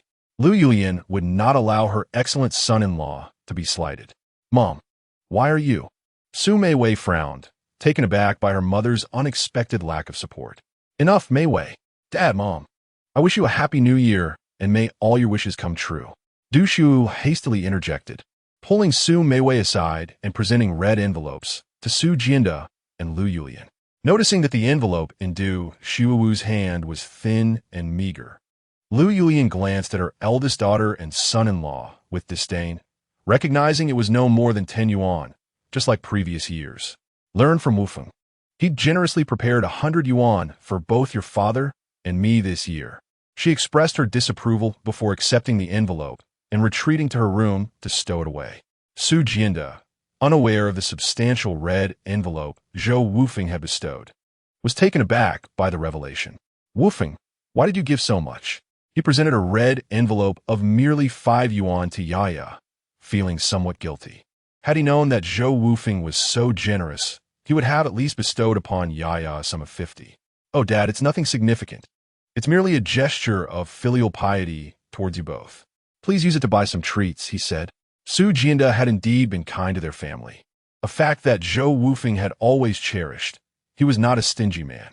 Furthermore, giving 100 yuan as a red envelope was not a considerable expense for him at this point in time. However, Du Xiuwu and Su Meiwei were utterly astonished. Su Meiwei's mind was in turmoil, exclaiming internally, how could he dare to give 100? Du Xiuwu's expression also turned exceedingly awkward. This year, In his pursuit of the workshop director position, he had been particularly frugal, even reducing the amounts of his red envelopes compared to previous years.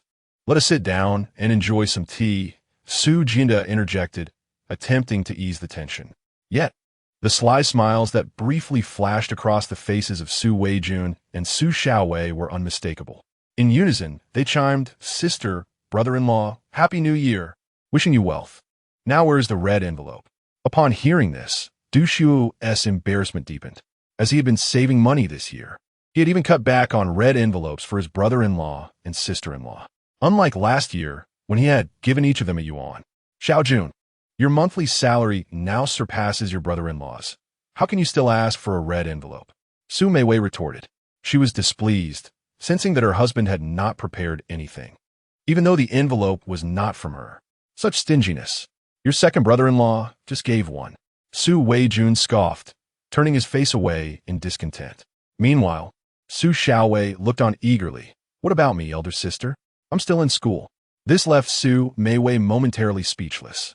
Su Weijun had already started working, so it was understandable that he would not receive a red envelope. But her younger sister was still studying, and despite receiving allowances in university, it was insufficient. She was still dependent on the family. She cast a sidelong glance at Du Shuowu, silently reproaching him for his stinginess in forgetting even the red envelope for his sister-in-law. "Well, Xiaowei, your brother-in-law must have forgotten momentarily. I assure you he will make it up to you next time." "Du coup avkvadli replied under su naive scrutiny sin gaze." Just then, Lu Yulian stormed out of the room, irate. She had expected her eldest daughter and son-in-law to, at the very least, gift her and her husband 10 yuan each, but upon opening the envelope, she was appalled to find just 1 yuan. It was utterly infuriating. 1 yuan was hardly sufficient for a beggar. In previous years, they had always given 10 yuan each, and compared to Zhou Wufeng's 100, this was already quite disappointing. To her dismay, this year it was reduced to 1 yuan. Did they no longer wish to be regarded as her children? The disparity between her son-in-law and Zhou Wufeng was too stark. Now, hearing that her son-in-law had not even provided a red envelope for her younger daughter, her anger surged even more. "How dare you, Du Shuwu? Do you look down upon our family?" Lu Yulian exclaimed, hands on her hips, glaring at the meager gifts they had brought, all trivial snacks, which only fueled her ire further. "Hello, as the workshop leader of a state-owned factory, it is one thing to enjoy a year of free meals at your paternal home, but to present each of us a mere 1 yuan as a New Year's gift is rather contemptuous, don't you think?" At this point, Su Jinda's expression darkened considerably. He had initially dismissed such matters, but the thought of his son-in-law gifting only 1 yuan for the new year was indeed a matter of disgrace. What would the neighbors think if they learned of this? Zhou Wufeng was momentarily taken aback as well. He was aware that these two individuals lacked dignity, yet he never anticipated their utter shamelessness. It was no wonder Su Jinda bore a troubled expression. Such knowledge would surely bring him embarrassment.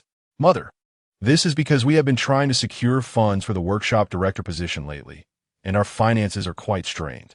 Su Meiwei, noticing her mother's fury, hurriedly stepped forward to explain. "I haven't even mentioned you yet, you ungrateful wretch. After all these years of raising you, is this how you repay us?" Lu Yulian had always cherished her eldest daughter, and her son-in-law's employment at a state-owned factory brought her immense pride. Yet, she never expected he would be so miserly as to present a mere 1 yuan as a red envelope. After enduring 10 months of pregnancy and painstakingly raising her, this was simply infuriating. Chapter 37. A 10-profit Du Shuwu and Su Meiwei felt utterly cowed by Lu Yulian's scolding, their spirits deflated and their sense of injustice palpable. As a son-in-law, Du Shuwu dared not utter a word. However, Su Meiwei, rather foolishly, interjected, "Didn't we borrow money from you before the new year? We truly have no funds left." Su Jinda intended to counsel Lu Yulian to let this matter rest, but Lu Yulian only grew angrier. "What do you mean by that? Am I asking her for money? Over the years, have I ever brought anything back when visiting? I have only come to share meals. I cannot even bear to say anything to you two. Together, your monthly income is nearly 60, yet you can utter such words with a clear conscience?" Lu Yulian's chest heaved with indignation. She had always favored wealth over poverty, which explained her affection for her eldest son-in-law's family. Yet, given their position and income, she found it appalling that they wouldn't even consider supporting her family, not even during the new year. Compared to her second son-in-law, they appeared utterly lacking. Look at Wufeng. We need not dwell on the past, but observe how he behaves now. He arrives early, and it is always Xiao Wei who helps me in the kitchen. Every visit brings fine wine, cigarettes, and nutritious supplements, with red envelopes of 100 for each person. I do not expect you to match that. But can you truly justify giving a mere 1 yuan as a gift? At this point, Lu Yulian took a seat, still brimming with outrage, ready to chastise them for daring to mention the previous borrowing incident when Su Jianda interjected. Enough. This household is still under my authority, despite Lu Yulian's fierce demeanor. When Su Jianda speaks, his word is law. During the new year, let us refrain from such quarrels. It brings no good fortune, and we wouldn't want the neighbors to overhear. Sufian de Casta si de long glance at Su Meiwei. The eldest daughter has been married for 5 or 6 years now, and whenever she comes across something delightful, she only brings it to her in-laws, rarely considering her own family. In recent years, the second son-in-law has been rather ungrateful, and during the New Year celebrations, it has only been this eldest daughter returning home to pay respects. She would offer a token of appreciation, and regardless of how much she provided, he would not truly hold it against her. Yet today, the situation has become utterly humiliating. Indeed, while it is the daughter and son-in-law who have committed such an act, it is ultimately his dignity that is tarnished. Turning his gaze to Zhou Wufeng beside him, he found him increasingly agreeable. Sighing, Su Jianda decided to say no more and suggested they enjoy some tea. He pulled out cigarettes from his pocket and offered one to each son-in-law.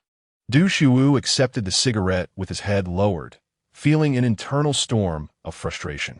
Observing the calm, Zhou Wufeng only deepened his discontent. In the past, whenever he visited his father-in-law's home, he had always held his head high. Little did he expect that with this insufferable vagabond's arrival, everything would change. Su Meiwei regarded Zhou Wufeng with a darkened expression. In her mind, all blame lay with him.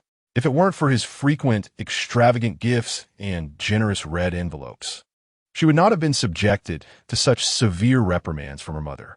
Her resentment towards Zhou Wufeng had transformed from mere jealousy and envy into a profound loathing. Hurry up and help me in the kitchen. Lu Yulian shot a glare at Su Meiwei. Throughout the morning, it had been Su Yuwei assisting her, while this eldest daughter had visited countless times without ever stepping foot in the kitchen to lend a hand. In the past, she had let it slide, but now she would not indulge Su Meiwei any longer. The family reunion lunch ended in discontent. After Zhou Wufeng took Su Yuwei and Yaya home, he began contemplating arrangements for the post-New Year period. Meanwhile, Du Shuwu and Su Meiwei were each preoccupied with their own thoughts. Shuwu, it seems that vagabond has truly struck it rich. Xiaojun has indeed been earning a considerable sum under his guidance. Should we consider borrowing some money from him? Su Meiwei contemplated, and Du Shuwu was not unaware of her thoughts. After all, Lu Huangshu had borrowed from Jingzhou. If that vagabond had indeed prospered, what harm would there be in borrowing a little? Then we could buy some items and visit him in Hongxi village. Surely he wouldn't dare refuse us. Du Shuwu and Su Meiwei were in perfect accord. He remained oblivious to the fact that Zhou Wufeng had registered a business license. He thought to himself, it's merely a matter of engaging in some opportunistic ventures. If he dared to refuse, they could report him to the Joint Defense Office. However, Zhou Wufeng was unaware of any of this. After the new year, he brought fine liquor and cigarettes to visit Xia Min. This time, he had indeed invested a considerable amount. The box contained liquor, but the cigarette pack held something else entirely. Just as Xia Min was preparing to step out for a casual stroll, he spotted Zhou Wufeng approaching with 2 large bags in hand, promptly deciding against going out. Brother Zhou, let's have lunch at my place today. I'll have my wife buy some groceries for us. Just the 2 of us can enjoy a drink. Zhou Wufeng replied with a smile, Brother Xia, that is precisely my intention. As he spoke, he placed a pack of cigarettes before Xia Min. I've opened this pack. There isn't much left, but I thought I'd let you have a taste. In this day and age, the act of gift-giving has become increasingly rare and quite commonplace. Which household does not offer a token of appreciation when seeking assistance?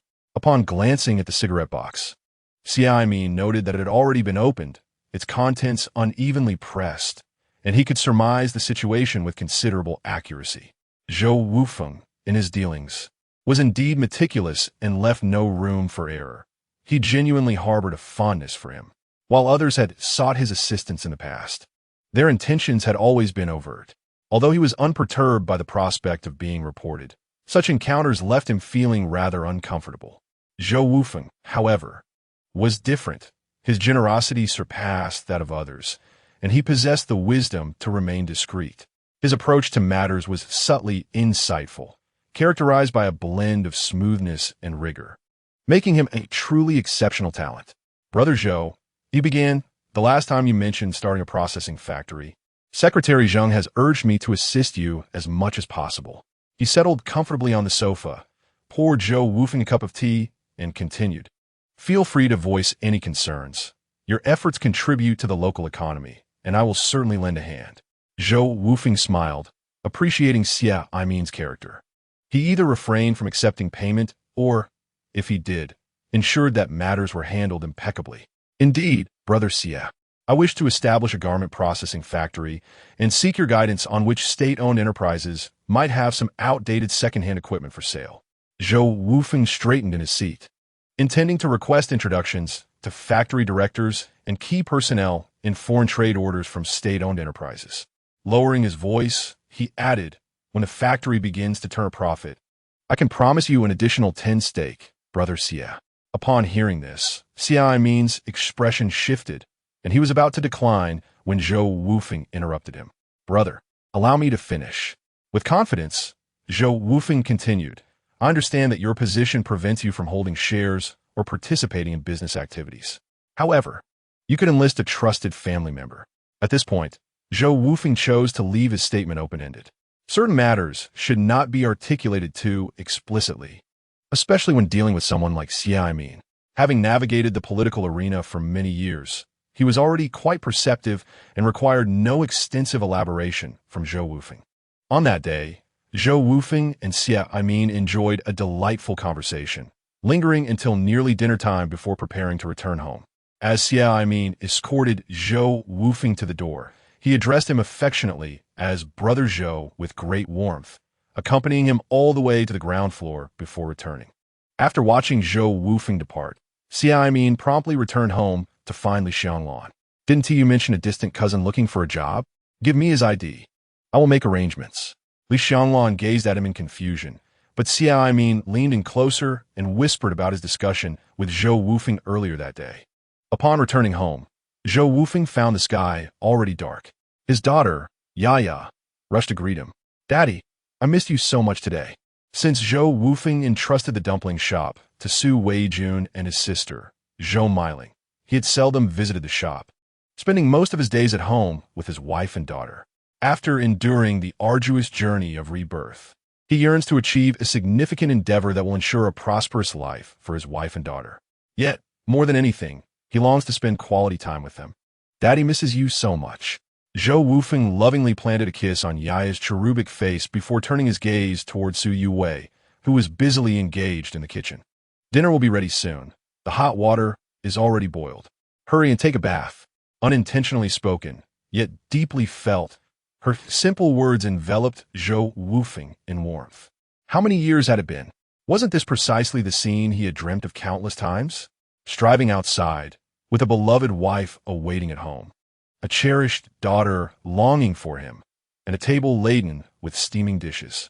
In their modest home of just over 100 square meters, the chilly winter was filled with warmth. All right, I will go take a bath now. Daddy, hurry up, you smell. Yaya pinched her nose with one hand and waved the other in front of her face, expressing her distaste, which brought a smile to Zhou Wufeng's face. That very night, Zhou Wufeng and Su Yuwei lay in bed, whispering sweet nothings. Nestled in his embrace, Su Yuwei gently remarked, Wufeng, I still want to work in the fields. If I stay at home with Yaya doing nothing, it feels like I'm wasting my days. Zhou Wufeng's large hand, which had been performing a legitimate massage, paused at her words. It dawned on him that in this era, everyone was working, leaving only the two of them at home, devoid of any entertainment. Mobile phones, computers, televisions, oh, the television. Realizing this, Zhou Wufeng spoke up. Let's go to the supply and marketing cooperative tomorrow and buy a television. That way, you won't feel bored at home with Yaya. No, Su Yue pouted, playfully protesting. Buying a television costs too much money. Besides, do you even have a television ticket? I might as well go to work. I could earn some extra money to help with household expenses. Zhou Wufeng was momentarily taken aback. This was the first time he had witnessed Su Yue's playful side since his rebirth. How delightful to discover this endearing aspect of her. Yet, as for the television ticket, that was a trivial matter. He simply needed to find a way to ask Xia Min for it. Don't worry about the television ticket. Leave that to me. We have something far more important to attend to now. Huh? What is it? Su Yue was taken aback, wondering what significant matter her husband could possibly have at this late hour. Of course, it's about having a second child. Zhou Wufeng turned and playfully pressed Su Yue down. And in the midst of the flurry, she remembered to switch off the lights in the room. Content omitted for brevity. The following morning, Zhou Wufeng stretched lazily and rose from bed. Su Yue was already humming a tune while preparing breakfast in the kitchen. After hastily washing up and enjoying breakfast with his wife and daughter, he prepared to head to the county town. Besides the plans he had made with Xia Min the previous day, he had an additional task at hand, requesting tickets. He arrived at the designated area, which was a closed factory in the town. This was a small state-owned cardboard box factory that had previously employed around 100 workers. In the case of Wufeng, this state-owned cardboard factory, due to the gradual transformation of the economic system, coupled with aging equipment and poor management, struggled to maintain operations during the economic restructuring process and was ultimately shut down. Xia Min accepted a cigarette from Zhou Wufeng, allowing him to ignite it with a match. After taking a couple of puffs, he continued. This land originally belonged to the collective, but was later requisitioned by the state and obtained through a leasing arrangement. If you wish to lease it, you must also secure the consent of the members of the collective economic organization. He paused, taking another drag from his cigarette. At least 2/3 of the village representatives from the collective must agree. Zhou Wufeng was taken aback upon hearing this. In his previous life, he had never established a business during this period and was unaware of the complexities involved in leasing collective land. Although this plot was situated in Hanyang town, it was classified as land on the outskirts, designated for urban expansion. He pondered for a moment and inquired, Brother Xia, I am uncertain how I can obtain the agreement of 2/3 of the farmers' representatives from the collective. You rascal. Xia Min chuckled. Generally, the villagers from these collectives will agree. Think about it. This land is just lying here, and if they rent it to you, they will receive rental income. What reason do they have to refuse? Now it made sense to Zhou Wufeng, but at that moment, Xia Min suddenly interjected with an unexpected remark. Zhou Wufeng remained calm internally, but his face betrayed a sense of urgency. Brother Xia, please do share your thoughts. Don't keep me in suspense. He knew Xia Min enjoyed this teasing, so he played along, feigning surprise. After all, Zhou Wufeng had anticipated that either the money he provided the previous night was insufficient, or there were underlying issues. However, Xia Min remained unfazed, and Zhou Wufeng knew that whatever he said, a solution would be at hand. Yet, in reality, Zhou Wufeng had misjudged the situation. Last night, upon seeing the thick bundles of cash secured by rubber bands inside the peony cigarette box, Xia Min had been overwhelmed with excitement. It was worth noting that his monthly salary was barely over 60, and this 1,000 yuan represented more than a year's earnings. He felt nothing but gratitude toward Zhou Wufeng, and simply stated, do not rush. My meaning is that you can lease the land using the labor for rent approach. Labor for rent? A look of genuine confusion crossed Zhou Wufeng's face. This was not feigned. You don't understand, do you? The labor for rent arrangement involves providing work for the farmers in the collective in exchange for the cost of using the land, Xia Min explained. So this is what labor for rent means. Zhou Wufeng contemplated briefly and promptly gave Xia Min a thumbs up. This was indeed a brilliant strategy. It not only granted Zhou Wufeng the right to lease the land, but also spared him from rental expenses, and most importantly, it addressed the local farmers' employment issues. One must not underestimate this last point. Providing around 100 jobs for local farmers was a significant achievement at that time. This not only enhances the local economic vitality and increases the income of farmers, but also alleviates the employment pressure in the village, contributing to the reduction of the urban-rural gap. It reflects Xie Aimin's proactive efforts in promoting local industrial and commercial development, providing an excellent model for subsequent business operations. Such an initiative is indeed commendable. Chapter 39. Problem-Solving Brother Xie.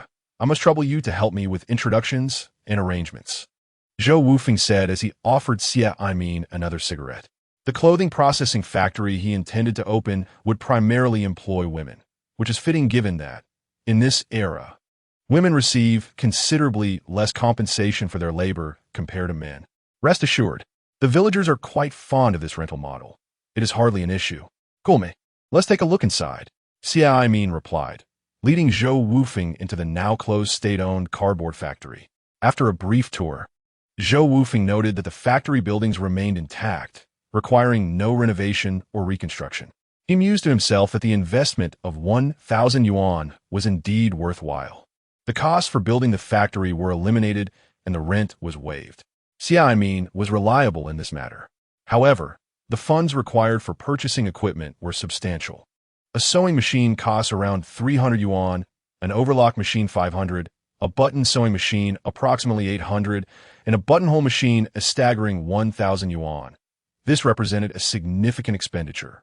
Currently, Zhou Wufeng's 3 dumpling shops generate around 1,200 yuan in daily income, with household savings amounting to approximately 40,000 yuan. Yet, the total cost for the required equipment would be around 35,000 yuan. Cutting tables and electric cutting machines would necessitate 5 to 10 units. At least 1 fabric inspection machine, 80 flat sewing machines, 10 overlock machines, a minimum of 3 button sewing machines along with irons, pressing tables, adhesive machines, needle inspection machines, and so forth. While the funds were sufficient for purchasing, he still required capital for operational turnover. Contemplating this, Zhou Wufeng inquired, Brother Xie, do you know where I could purchase second-hand sewing equipment? Xie Aimin turned to Zhou Wufeng with a puzzled expression and, after a moment's thought, replied, Ah, so you're looking for second-hand equipment. Fortunately, there's a clothing factory in the county that has some old equipment for sale. I can inquire for you. Thank you ever so much, Brother Xie. Zhou Wufeng expressed his gratitude, feeling fortunate to have sought his assistance. If not for him, it would have taken at least another 6 months to open the clothing factory on his own. With the location and equipment resolved, the next step would be recruiting workers from the local collective, leaving only the need for skilled seamstresses. After much contemplation, Zhou Wufeng decided to approach Zhou Zhishan once more. Although he could post a recruitment notice, finding a skilled seamstress was not particularly difficult. However, locating someone capable of designing garments as exquisitely as she could prove to be quite the challenge. This role demanded not only a keen aesthetic sense, but also strong drawing abilities, knowledge of cardboard cutting, and fabric expertise. Thus, before parting ways with Xie Aimin that day, Zhou Wufeng requested some receipts and made his way to the tailor shop to seek out Zhou Zhishan. Oh, Brother Zhou, how many garments have you made recently? Here to have more clothes made? Zhou Zhishan greeted him with a smile as he stepped into the tailor shop. In order to cultivate a closer rapport with Zhou Zhishan, Zhou Wufeng had lost count of how many garments he had commissioned from her over the past few months. To an outsider, it might have seemed as though he was attempting to court her. After all, Zhou Zhishan was quite attractive, tall, and a widow to boot. Indeed, I need several outfits made for my sisters, he stated openly, a smile gracing his face as he continued, Sister Shan, have you given it some thought over these past few days? I would appreciate your response. I still haven't made a decision, Zhou Zhishan replied, somewhat troubled. How about this, Sister Shan? Let us sign a contract. I will employ you for 2 years, regardless of whether the factory profits or incurs losses during this period. I will ensure you receive your salary.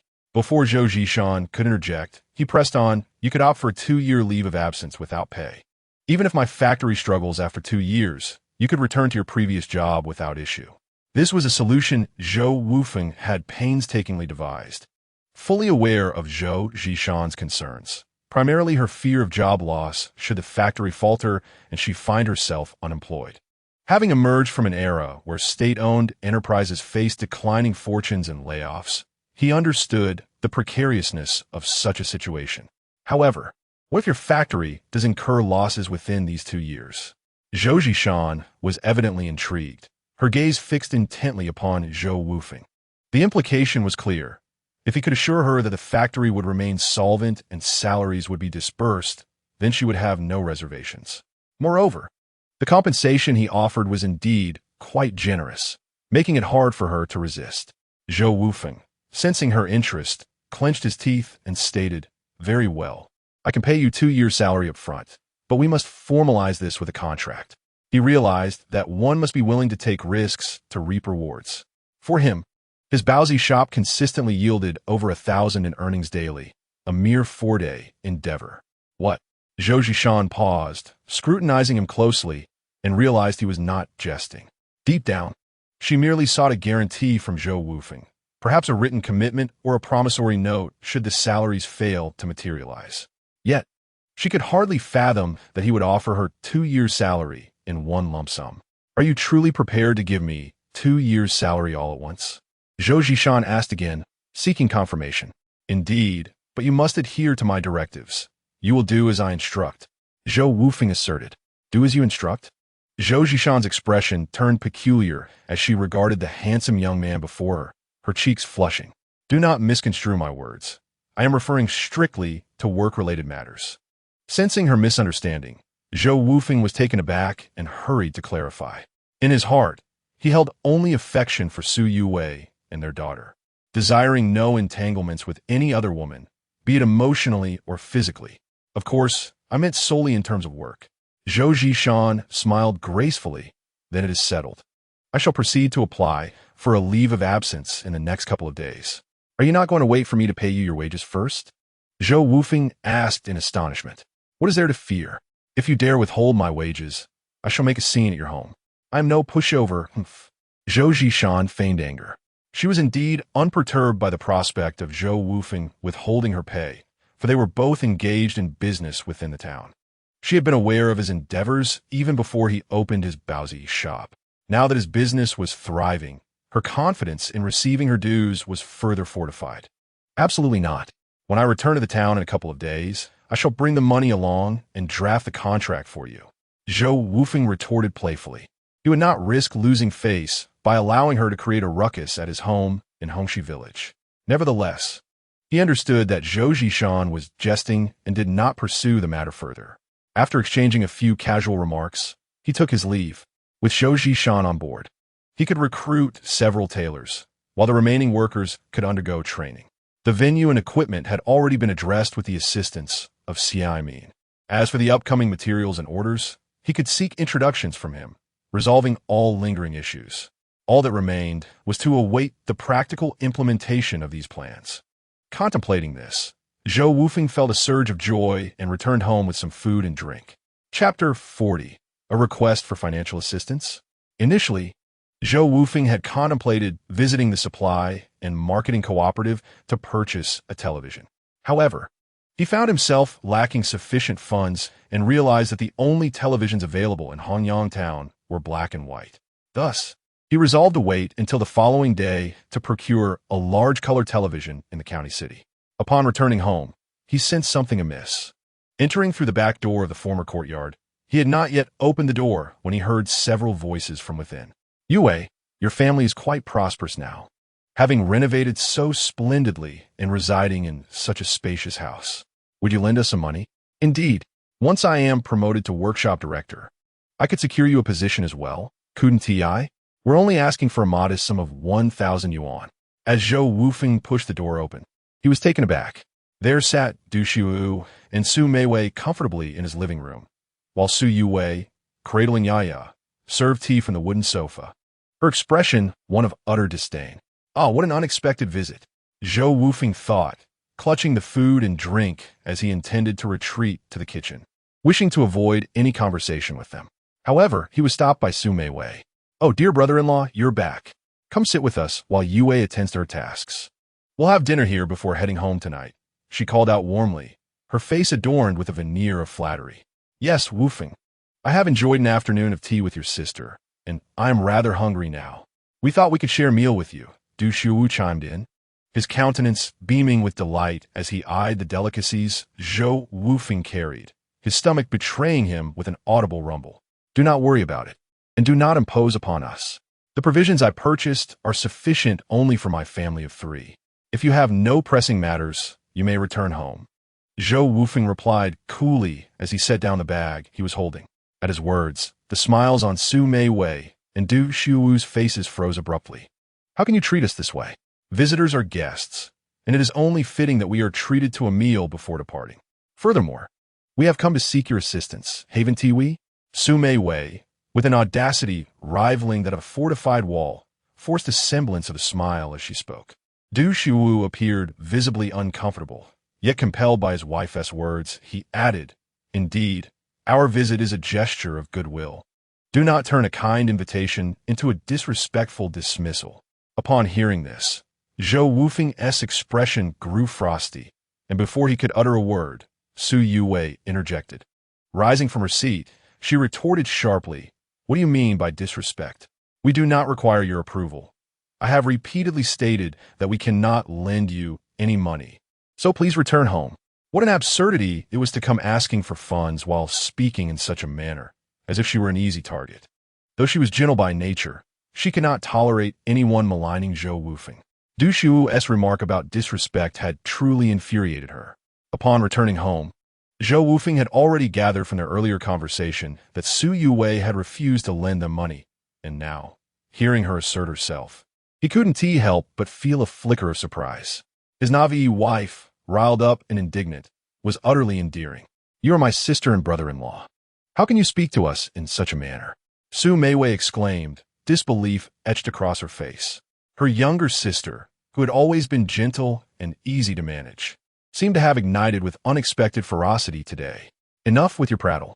You wish to morally bind my wife? Leave at once. There is no meal for you here, nor will a single coin be lent. If you do not depart, I shall summon the authorities. Zhou Wufeng declared coldly. Su Meiwei was left speechless, unable to complete her sentence. Zhou Wufeng, how can you behave this way? We came here with good intentions to see you, and you dare to drive us away?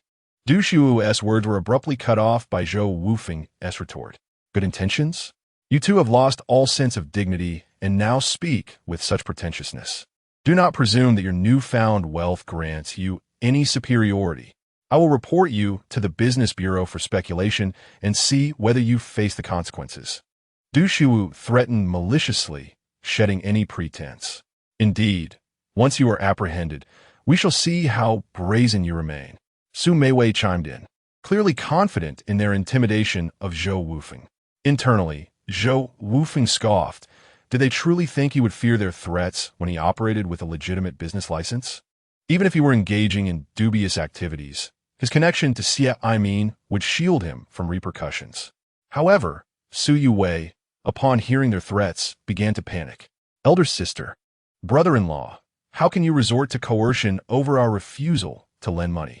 Would it be so terrible if I did lend you the funds?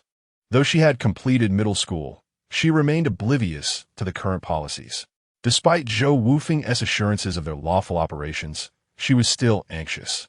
After all, it had only been a little over a year since the reforms began, and living in a secluded rural area had instilled traditional notions that made her fear the worst consequences of speculation. What would happen to them if Zhou Wufeng were taken away? Do not be afraid, Yue. Let them sue. If he refrains, he is indeed a coward. Zhou Wufeng gently grasped Su Yaowei's arm and whispered in her ear, Do not forget, I possess a business license. However, Su Yaowei interjected, Yet, one cannot ascertain the efficacy of that license.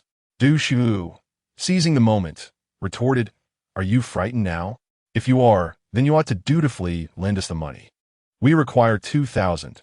Otherwise, I shall report you for engaging in illicit trade. He exchanged a knowing glance with Su Meiwei, both grinning slyly as if they had Zhou Wufeng firmly in their grasp. Why the delay? Out of respect for our sisterhood. If you lend us the money and allow us to take tonight's meal home, we shall safeguard your secret. Otherwise, be prepared for consequences.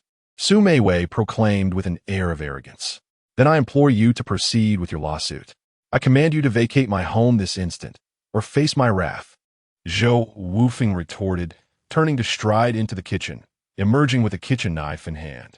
If you do not leave, I may consider your intrusion as robbery. I assure you, I would face no repercussions for dispatching you. Do you believe me? Upon witnessing Zhou Wufeng brandishing a knife, Du Xiuwu and Su Meiwei's faces drained of color, and they hastily scurried out of the living room toward the entrance. As they reached the door, Su Meiwei could not resist turning back to hiss, "You scoundrel! How dare you wield a knife against us? We shall certainly report you to the authorities tomorrow, you rogue. Prepare for imprisonment. Hurry and leave. He wields a knife. Rest assured, if he is not apprehended by tomorrow, I shall write my name backward." Duke Suiyuji, pulling Su Meiwei along, fearful that Zhou Wufeng might impulsively pursue them. "Remember, I shall await you in town tomorrow. Should I remain unapprehended, do not forget to write my name backward. Farewell. I shan't see you out." Zhou Wufeng laughed heartily, confident that if Du Xiuwu dared to report him, it would be Du Xiuwu who would be caught. Chapter 41. The trend of selling high-end appliances at the supply and marketing cooperative Wufeng. I apologize for my sister's behavior. What concern is that of yours? Your sister is your sister. You are you. Zhou Wufeng interrupted Su Yaowei as he busied himself in the kitchen. You must be hungry. Tonight we shall feast on roasted duck and marinated meat. Wow, the roasted duck smells delightful, Yaya exclaimed, scampering into the kitchen, saliva pooling in her mouth. Here, this duck leg is for you. The other is for your mother, Zhou Wufeng said with a smile. Thank you, Daddy.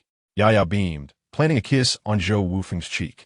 That night, after soothing Yaya to sleep, Su Yaowei returned to her room, standing by the bed with a furrowed brow. Wufeng, do you truly believe nothing will happen tomorrow? She voiced her concerns. She felt a twinge of fear. In the past, if matters grew troublesome at the market, they could simply choose not to set up shop. But now, with a storefront established, she feared her sister and brother-in-law would certainly create havoc. She questioned whether Zhou Wufeng's business license would provide any genuine security. Do not worry. I shall confide in you a secret. Zhou Wufeng gently kissed Su Yaowei's cheek and softly remarked, the head of the county is an old comrade of my father, and the director of the Industry and Commerce Bureau, Xiaomin, shares a very cordial relationship with me. I always conduct my affairs in accordance with the regulations, so even if they were to invite the king himself, nothing would transpire. Really? Su Yubei, who had never inquired about Zhou Wufeng's external affairs, felt a wave of reassurance wash over her upon hearing his words. Would I deceive you? Zhou Wufeng playfully pulled Su Yue onto his chest, chuckling, tonight, we shall switch roles. Upon hearing Zhou Wufeng's audacious statement, Su Yue's cheeks flushed crimson. Yet she did not decline. With one hand, she turned off the lamp and gently unfastened the buttons of her clothing. Ever since moving into their new home, she had developed an unspoken fondness for a new pastime. The subsequent details, however, require membership to access and shall not be elaborated upon here. The following morning, Zhou Wufeng did not proceed directly to the bun shop. Even if Du Xiuwu and Su Meiwei had indeed summoned someone from the Industry and Commerce Bureau, it would not transpire so swiftly. Furthermore, he had previously arranged to dine with Xiaomin at noon to discuss the venue issue. Thus, Zhou Wufeng first visited the supply and marketing cooperative in the county town, intending to purchase a television.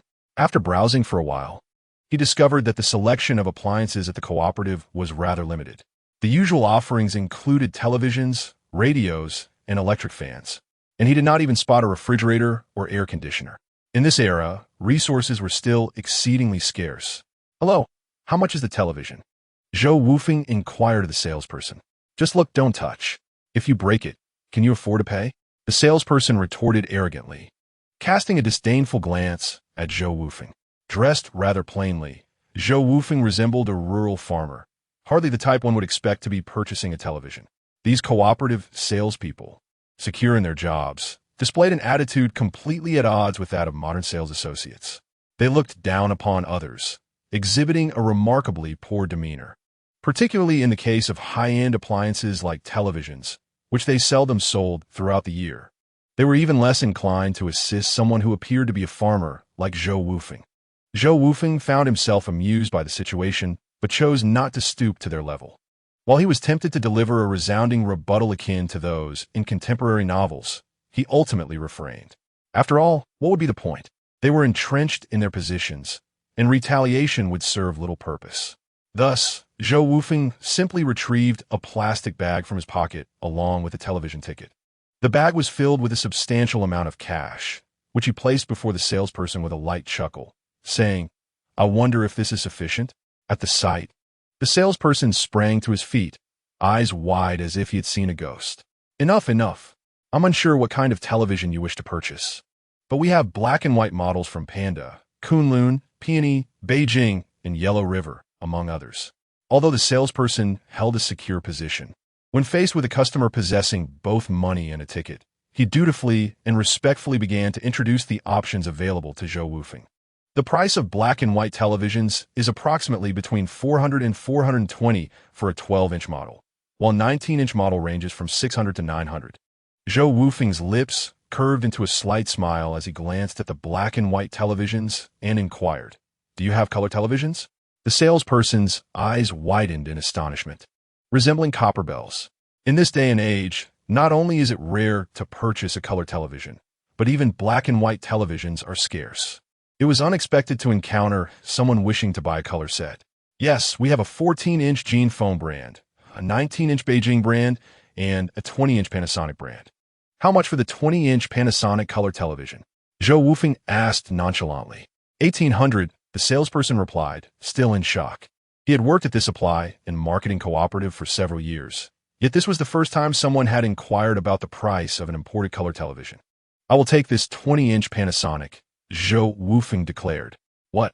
The salesperson thought he was joking until Zhou Wufeng handed him the television ticket and money, at which point he snapped back to reality. Thus, amidst the astonished gazes of everyone in the cooperative, Zhou Wufeng exited, carrying the color television. By the time he returned to the town, it was nearing noon. "Brother-in-law, what is this?" Su Weijun asked, noticing a large box strapped to the back of Zhou Wufeng's bicycle. "Can't you read the words on it?" Zhou Wufeng chuckled. "Help me take inside the store." "A television?" Su Weijun exclaimed as he dashed out of the store. "Wow, brother-in-law, you bought a television?" Although he earned a monthly salary of 150, he had to give most of it to Lu Yulian after keeping a little for himself. Buying a television was out of the question unless he worked a few more months and discussed it with his family. "Indeed. Haha, come on, help me move inside." Su Weijun lifted the large cardboard box. "Wait, it's a color television." Zhou Wufeng nodded with a smile. "I have something to attend to shortly. Please keep an eye on it for me in the store." Just then, a voice called out from behind. "Not bad, little brother. You've even bought a color television." Xia Imin felt a twinge of envy. He only owned a 12-inch Panda brand black and white television. If it weren't for his special circumstances, he would have bought one long ago. "Brother, don't tease me. It's just that it's not convenient for you. Find a time, and I'll come up with a legal and reasonable solution for you," Zhou Wufeng whispered, his eyes filled with suggestion. "Really?" Xia Imin felt a surge of excitement. Zhou Wufeng was resourceful and often had unexpected ideas. Perhaps he could indeed devise a good plan. "Could I possibly deceive you?" Zhou Wufeng pondered for a moment, then offered Xia Imin a cigarette and whispered in his ear, "I heard that legal gifts between friends and family are considered normal income. When the time comes, let your relatives who hold shares for you gift you a television." "Haha, that's right. Inheritance and gifts from elders and relatives are indeed legal income. You've got quite the wit, little brother." Xia Imin was elated. It seemed Zhou Wufeng truly had a solution. However, just as he finished speaking, a loud voice rang out not far away. Who is speculating in the town? Chapter 42. Have you banged your head? Upon hearing the news, Zhou Wufeng immediately recognized that it was Du Xiu and Su Meiwei who had summoned the officials from the Industrial and Commercial Bureau. Initially perplexed by their ability to bring the authorities, he soon realized that it was only because Xia Imin was absent from the bureau that they had managed to seize this opportunity. Without hesitation, he stepped forward, skillfully placing Xia Imin behind him. "I have heard that you are engaging in speculative activities in the town?" inquired a clerk dressed in a Zhongshan suit. "Indeed, comrade. It is he.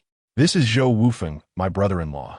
My wife and I are fully aware that speculation is illegal, even if he is my brother-in-law. We must uphold justice and act against him. declared Su Meiwei with righteous indignation, accompanied by Du Xiuwu. Elder sister, have you lost your mind? This is a legitimate business operated by my second brother-in-law, Su Weijun exclaimed, rushing to Su Meiwei's side upon hearing her words. Xiaojun, do not be deceived by him. This man has a history of petty theft and deceit. How can you trust his words? As the commotion escalated, curious onlookers gathered around, inadvertently pushing Xie Aimin to the periphery. Hey, Xiaojun, do not involve yourself in this matter. Since they allege we are engaging in speculation, let them investigate. Zhou Wufeng intercepted Su Weijun, unwilling to allow this spectacle to be disrupted. He approached the clerk from the Industrial and Commercial Bureau, noticing several officers from the police station accompanying him. With a habitual smirk, he addressed the clerk. Comrade, you will soon ascertain whether my establishment operates legally. However, I wish to know how one is penalized for false accusations and malicious fabrication of facts. A bespectacled clerk replied, according to Article 138 of the criminal law, anyone who fabricates facts to falsely accuse another shall be subject to criminal penalties, in accordance with the nature of the alleged crime, circumstances, consequences, and sentencing standards. Very well. Comrade, please proceed. This is my establishment, and the business license of my individual enterprise is prominently displayed on the wall. Zhou Wufeng gestured with his hand, glancing with amusement at Su Meiwei and Du Xiuwu. Upon hearing Zhou Wufeng's words and glancing at the business license displayed within the bun shop, Du Xiuwu felt a wave of panic wash over him, realizing the gravity of the situation. Xiuwu, what on earth is this business license that the street rogue speaks of? Su Meiwei, who had only completed a few years of elementary school and had never attended middle school, asked anxiously, sensing Zhou Wufeng's confidence. Oh no, Meiwei. That business license is required for operating a store as an individual entrepreneur. Zhou Wufeng is not engaging in speculation. He is operating legally, Du Xiuwu replied, his heart racing with unease. With his vocational school education and experience in a state-owned factory, he possessed a fair amount of knowledge. Recalling Zhou Wufeng's previous remarks about false accusations and malicious fabrication, he felt his legs weaken, nearly collapsing. Fortunately, Su Meiwei was quick to support him. Do not frighten yourself. Su Meiwei, accustomed to being domineering, scoffed. What capabilities does that street rogue possess that you are unaware of? How could he possibly obtain that license? It is likely forged. Upon hearing this, Du Xiuwu found it quite reasonable. He thought to himself that this street scoundrel was indeed audacious, daring to forge a business license. This time, he would surely face the consequences. Standing on the periphery, Xie Aimin was already aware of the situation. He intended to intervene, but noticed that his subordinates had already entered Zhou Wufeng's bun shop. Curious to observe their actions, he decided to remain in the crowd. After all, with his presence, how could his subordinates apprehend Zhou Wufeng? Moreover, he possessed a legitimate business license. How could he be in any trouble? Comrade, how does this qualify as lawful operation? Zhou Wufeng inquired as the staff from the Industrial and Commercial Bureau finished inspecting the business license displayed on the wall, casually offering each of them a cigarette. The leading officer, seeing the legitimate business license, smiled and replied, "Apologies, comrade. We were merely following up on a report. You indeed meet the necessary requirements." With that, the team exited the bun shop. However, Zhou Wufeng called out to them, "Comrades, those two individuals have falsely accused me, maliciously fabricating facts. I implore you to seek justice from the police station. Of course, even without your prompting, we would have pursued them for wasting state resources. Such behavior is utterly reprehensible. I heard you are relatives. Their shamelessness is astounding," replied the officers from the police station and the Industrial and Commercial Bureau in unison. "You too, accompany us to the police station." Su Meiwei was taken aback and immediately protested. "What? Comrades, shouldn't you be arresting him? The criminal is Zhou Wufeng, not us. Are you mistaken? It is indeed you. He operates legally, and, as relatives, you maliciously reported him, which constitutes false accusation and the fabrication of facts. Now come with us," the police officer stated coldly, showing no leniency. Hearing this, Du Xiuwu felt his legs weaken, collapsing to the ground. Su Meiwei, momentarily flustered, quickly regained her composure and exclaimed loudly, "Comrades, do not be deceived. That license must be a forgery. You should examine it closely." As she spoke, she pulled out 2 bills from her pocket, attempting to discreetly slip them into the officer's hand, oblivious to the crowd watching. The police officer, however, had a stern expression. Was this woman out of her mind, attempting to bribe him in front of so many witnesses? Even if she intended to offer a bribe, it should have been done discreetly at the police station. "What are you doing?" The officer pushed her hand away, stating firmly, "Our police station is dedicated to serving the public. We only acknowledge facts and seek justice openly. Spare us your underhanded tactics." He then turned to glance quizzically at the business license on the wall of the bun shop. For he was not from the Industrial and Commercial Bureau and lacked the knowledge to discern its validity. However, he had never heard of anyone obtaining a business license for an individual industrial and commercial household, and thus remained skeptical. He turned to the clerk from the Industrial and Commercial Bureau beside him and inquired, "Comrade Shaoli, did you scrutinize it carefully just now? That business license can't possibly be genuine, can it?" The clerk, known as Shaoli, was relatively new, but was aware that someone in Haiyang County had indeed secured a business license for an individual industrial and commercial household, notably the first of its kind in Guangdong province. However, he was uncertain about the address of the establishment. He harbored doubts about the bun shop located in the relatively underdeveloped Hongyang town within the county. After all, with the vastness of Haiyang County, it seemed improbable that a business license would be issued to a shop in such a town. Thus, he contemplated re-entering the bun shop for a more thorough examination. Just as he took a step forward, a familiar voice resounded from behind him. "Shaoli, have you lost your mind? Can't you recognize the official seal? If you can't, perhaps you shouldn't be working here." Chapter 43. Du Xiuwu and Su Meiwei taken away. Xiao Li turned toward the direction of the voice and was immediately startled. "Director, what brings you here?" "I came to witness the spectacle you are making." Xia Min strode confidently toward the bun shop. "I personally approved this business license. Do you still need to verify it?" Xia Min was genuinely exasperated with his subordinates and a few officers from the police station. Surely, they should be able to recognize the official seal on the license. This was a significant embarrassment. Had he known, he would have stepped in much earlier. "Look at the commotion you've caused. So many people are watching, and you've tarnished the reputation of Boss Zhou's bun shop." Clearing his throat, Xia Min addressed the onlookers. "Greetings, friends and fellow workers. I am Xia Min from the Industrial and Commercial Bureau of Haiyang County. Boss Zhou's establishment is licensed and operates legally, so you need not worry. The earlier incident was the result of malicious reporting, and it was a lapse on our part. Please disperse." Realizing that his presence had adversely affected Zhou Wufeng's business, Xia Min hastily urged the crowd to leave. Once the crowd dispersed, Zhou Wufeng approached him, offering a cigarette. "Brother, I owe you one this time, otherwise I would have been in trouble." This was a matter of social finesse. Even if Xia Min had not been present, Zhou Wufeng would have been entirely secure. Still, Zhou Wufeng chose to express his gratitude openly, eager to extend his goodwill towards Xia Min. This was precisely why Xia Min held Zhou Wufeng in such high regard. "What are you saying, brother?" "It is simply my duty," Xia Min replied, patting Zhou Wufeng on the shoulder with a smile. However, both the clerks from the Industrial and Commercial Bureau and the police officers, as well as Du Xiuwu, Su Meiwei, and Su Weijun from the shop, were left utterly astonished. Especially Du Xiuwu and Su Meiwei, who were in disbelief. "Brother? Little brother? What is happening?" Zhou Wufeng and the head of the county's Industrial and Commercial Bureau are calling each other brothers. Is this some kind of joke? The clerk Xiao Li at the Industrial and Commercial Bureau was also taken aback.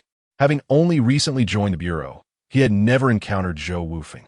Otherwise, the veteran clerks would have been unfazed, who in the vicinity of Hanyang town wasn't aware that the 3 bun shops near the residential buildings, the schools, and the factories were owned by Zhou Wufeng.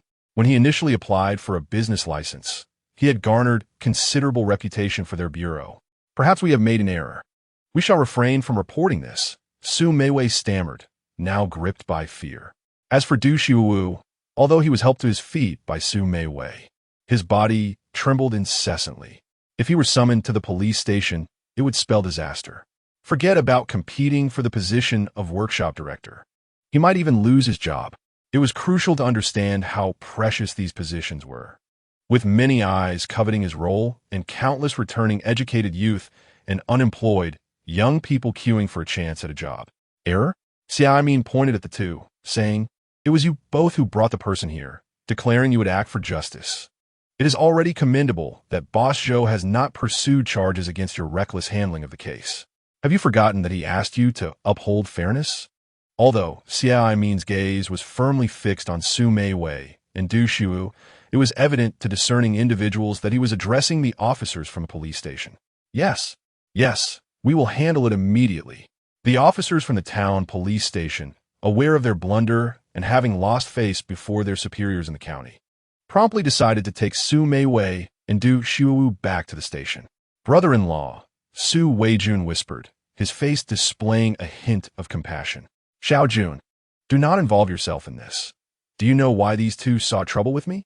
Zhou Wufeng interrupted Su Weijun, stating, "They came to my home yesterday, seeking a loan, and, upon being refused, dared to use this incident to threaten me.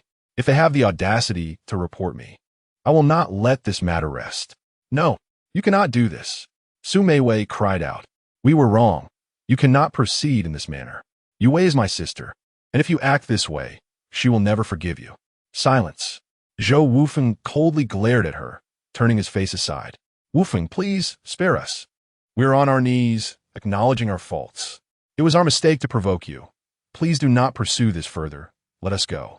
Du Xiu, having received an education, understood that as long as Zhou Wufeng did not press charges, they would face no consequences. As the saying goes, if the people do not complain, the officials will not act. He immediately knelt alongside Su Meiwei, pleading, "Now you recognize your errors? It is too late." Zhou Wufeng, uninterested in further dialogue, turned and entered the bun shop. "What are you still doing here, basking in the sun?" Xia Min, recognizing Zhou Wufeng's intent to not let them off easily, addressed those around him. "No, please." With their desperate cries, Su Meiwei and Du Xiu were taken away by the officers from the police station. "Brother, are you serious?" Xia Min jested. "You understand me well, my friend. Just wait. Tonight, it would be quite unusual for my father-in-law and mother-in-law not to seek me out." Zhou Wufeng knew in his heart that he could only intimidate them a little. If it came to serious consequences, Du Xiu and Su Meiwei would at least face a sentence of over a year, but no more than 3. However, Su Jinda and Lu Yulian would never allow such a course of action. Thus, he could only let them endure a few days of hardship before ultimately having to release them. He could afford to disregard Lu Yulian's face, but he must maintain Su Jinda's dignity. "My apologies for any embarrassment caused. Let's not dwell on such shameful matters.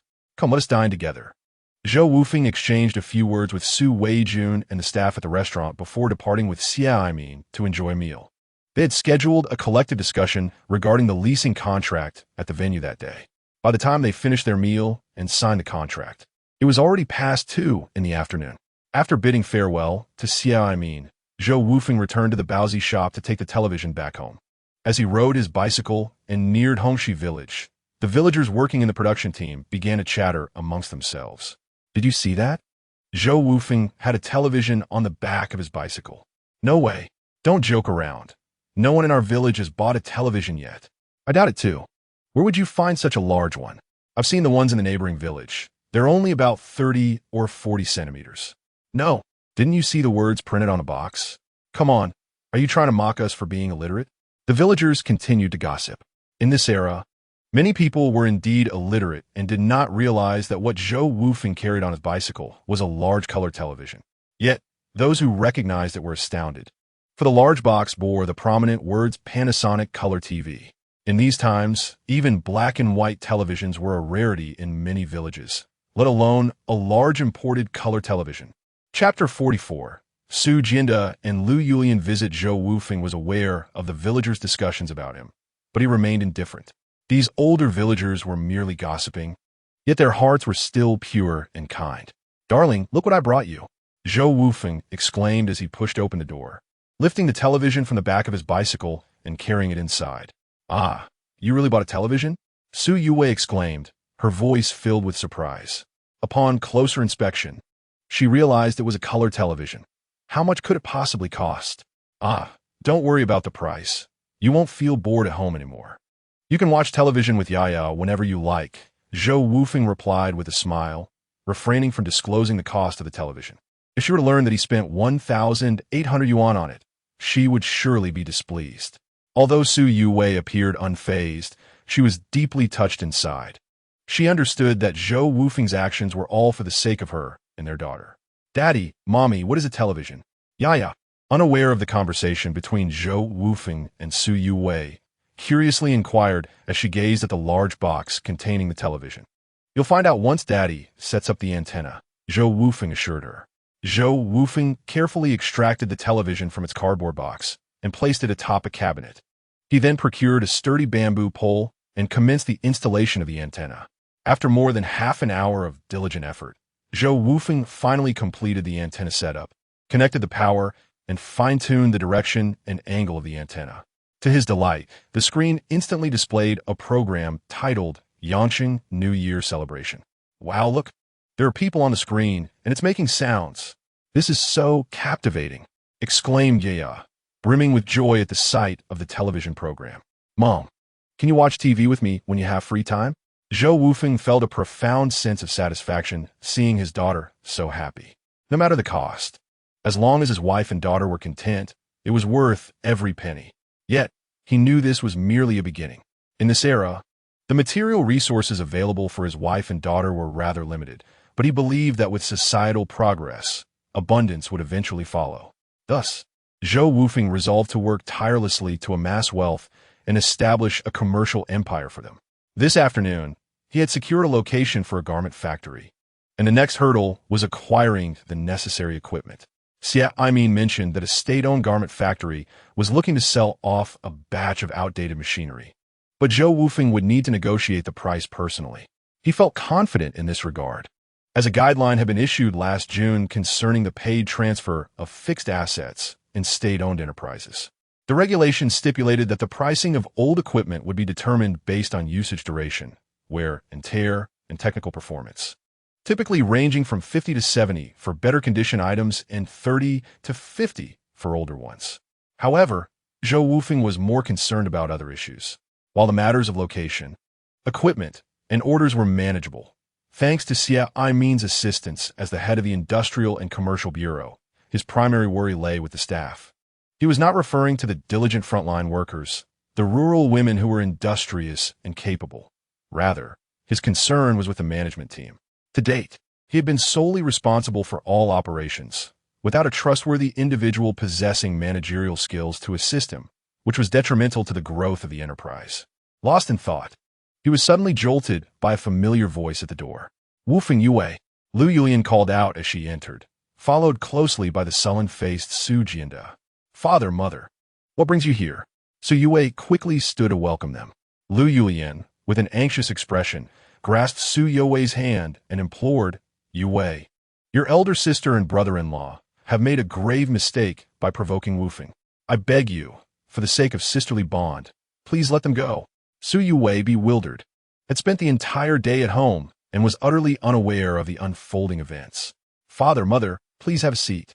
Zhou Wufeng understood that Su Jianda and Lu Yulian had come regarding the matter of Su Meiwei and her husband, and he turned to Su Yue, saying, Yue, why don't you prepare dinner? Cook extra rice. Your parents must not have eaten yet, and they can join us for dinner tonight.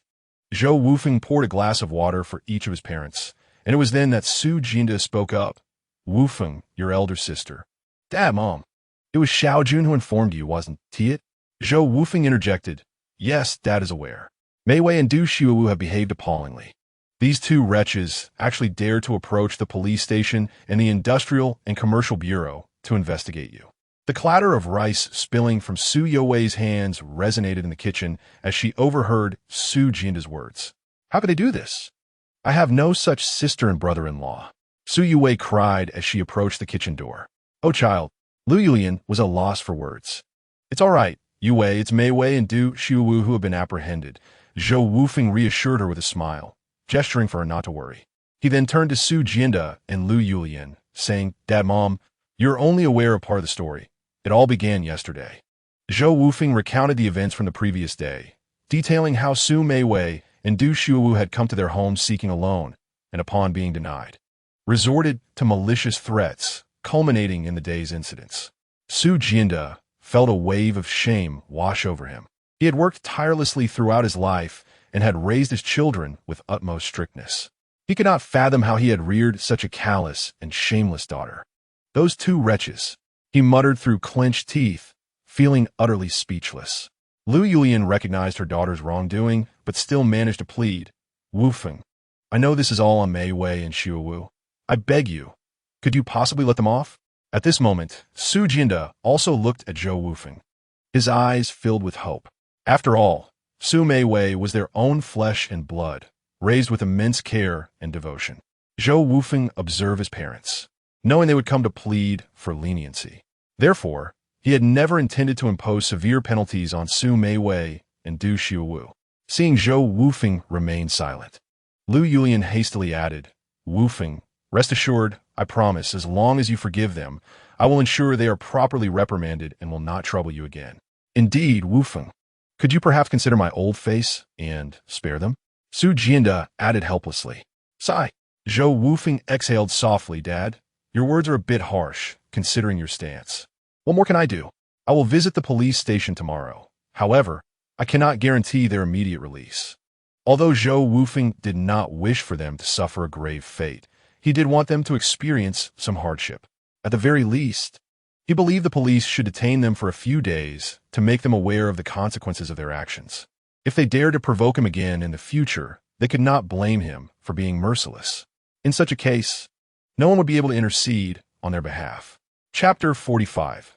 Hong Zuan, noticing Zhou Wufeng relenting, Lu Yulian quickly smiled and said, That's wonderful.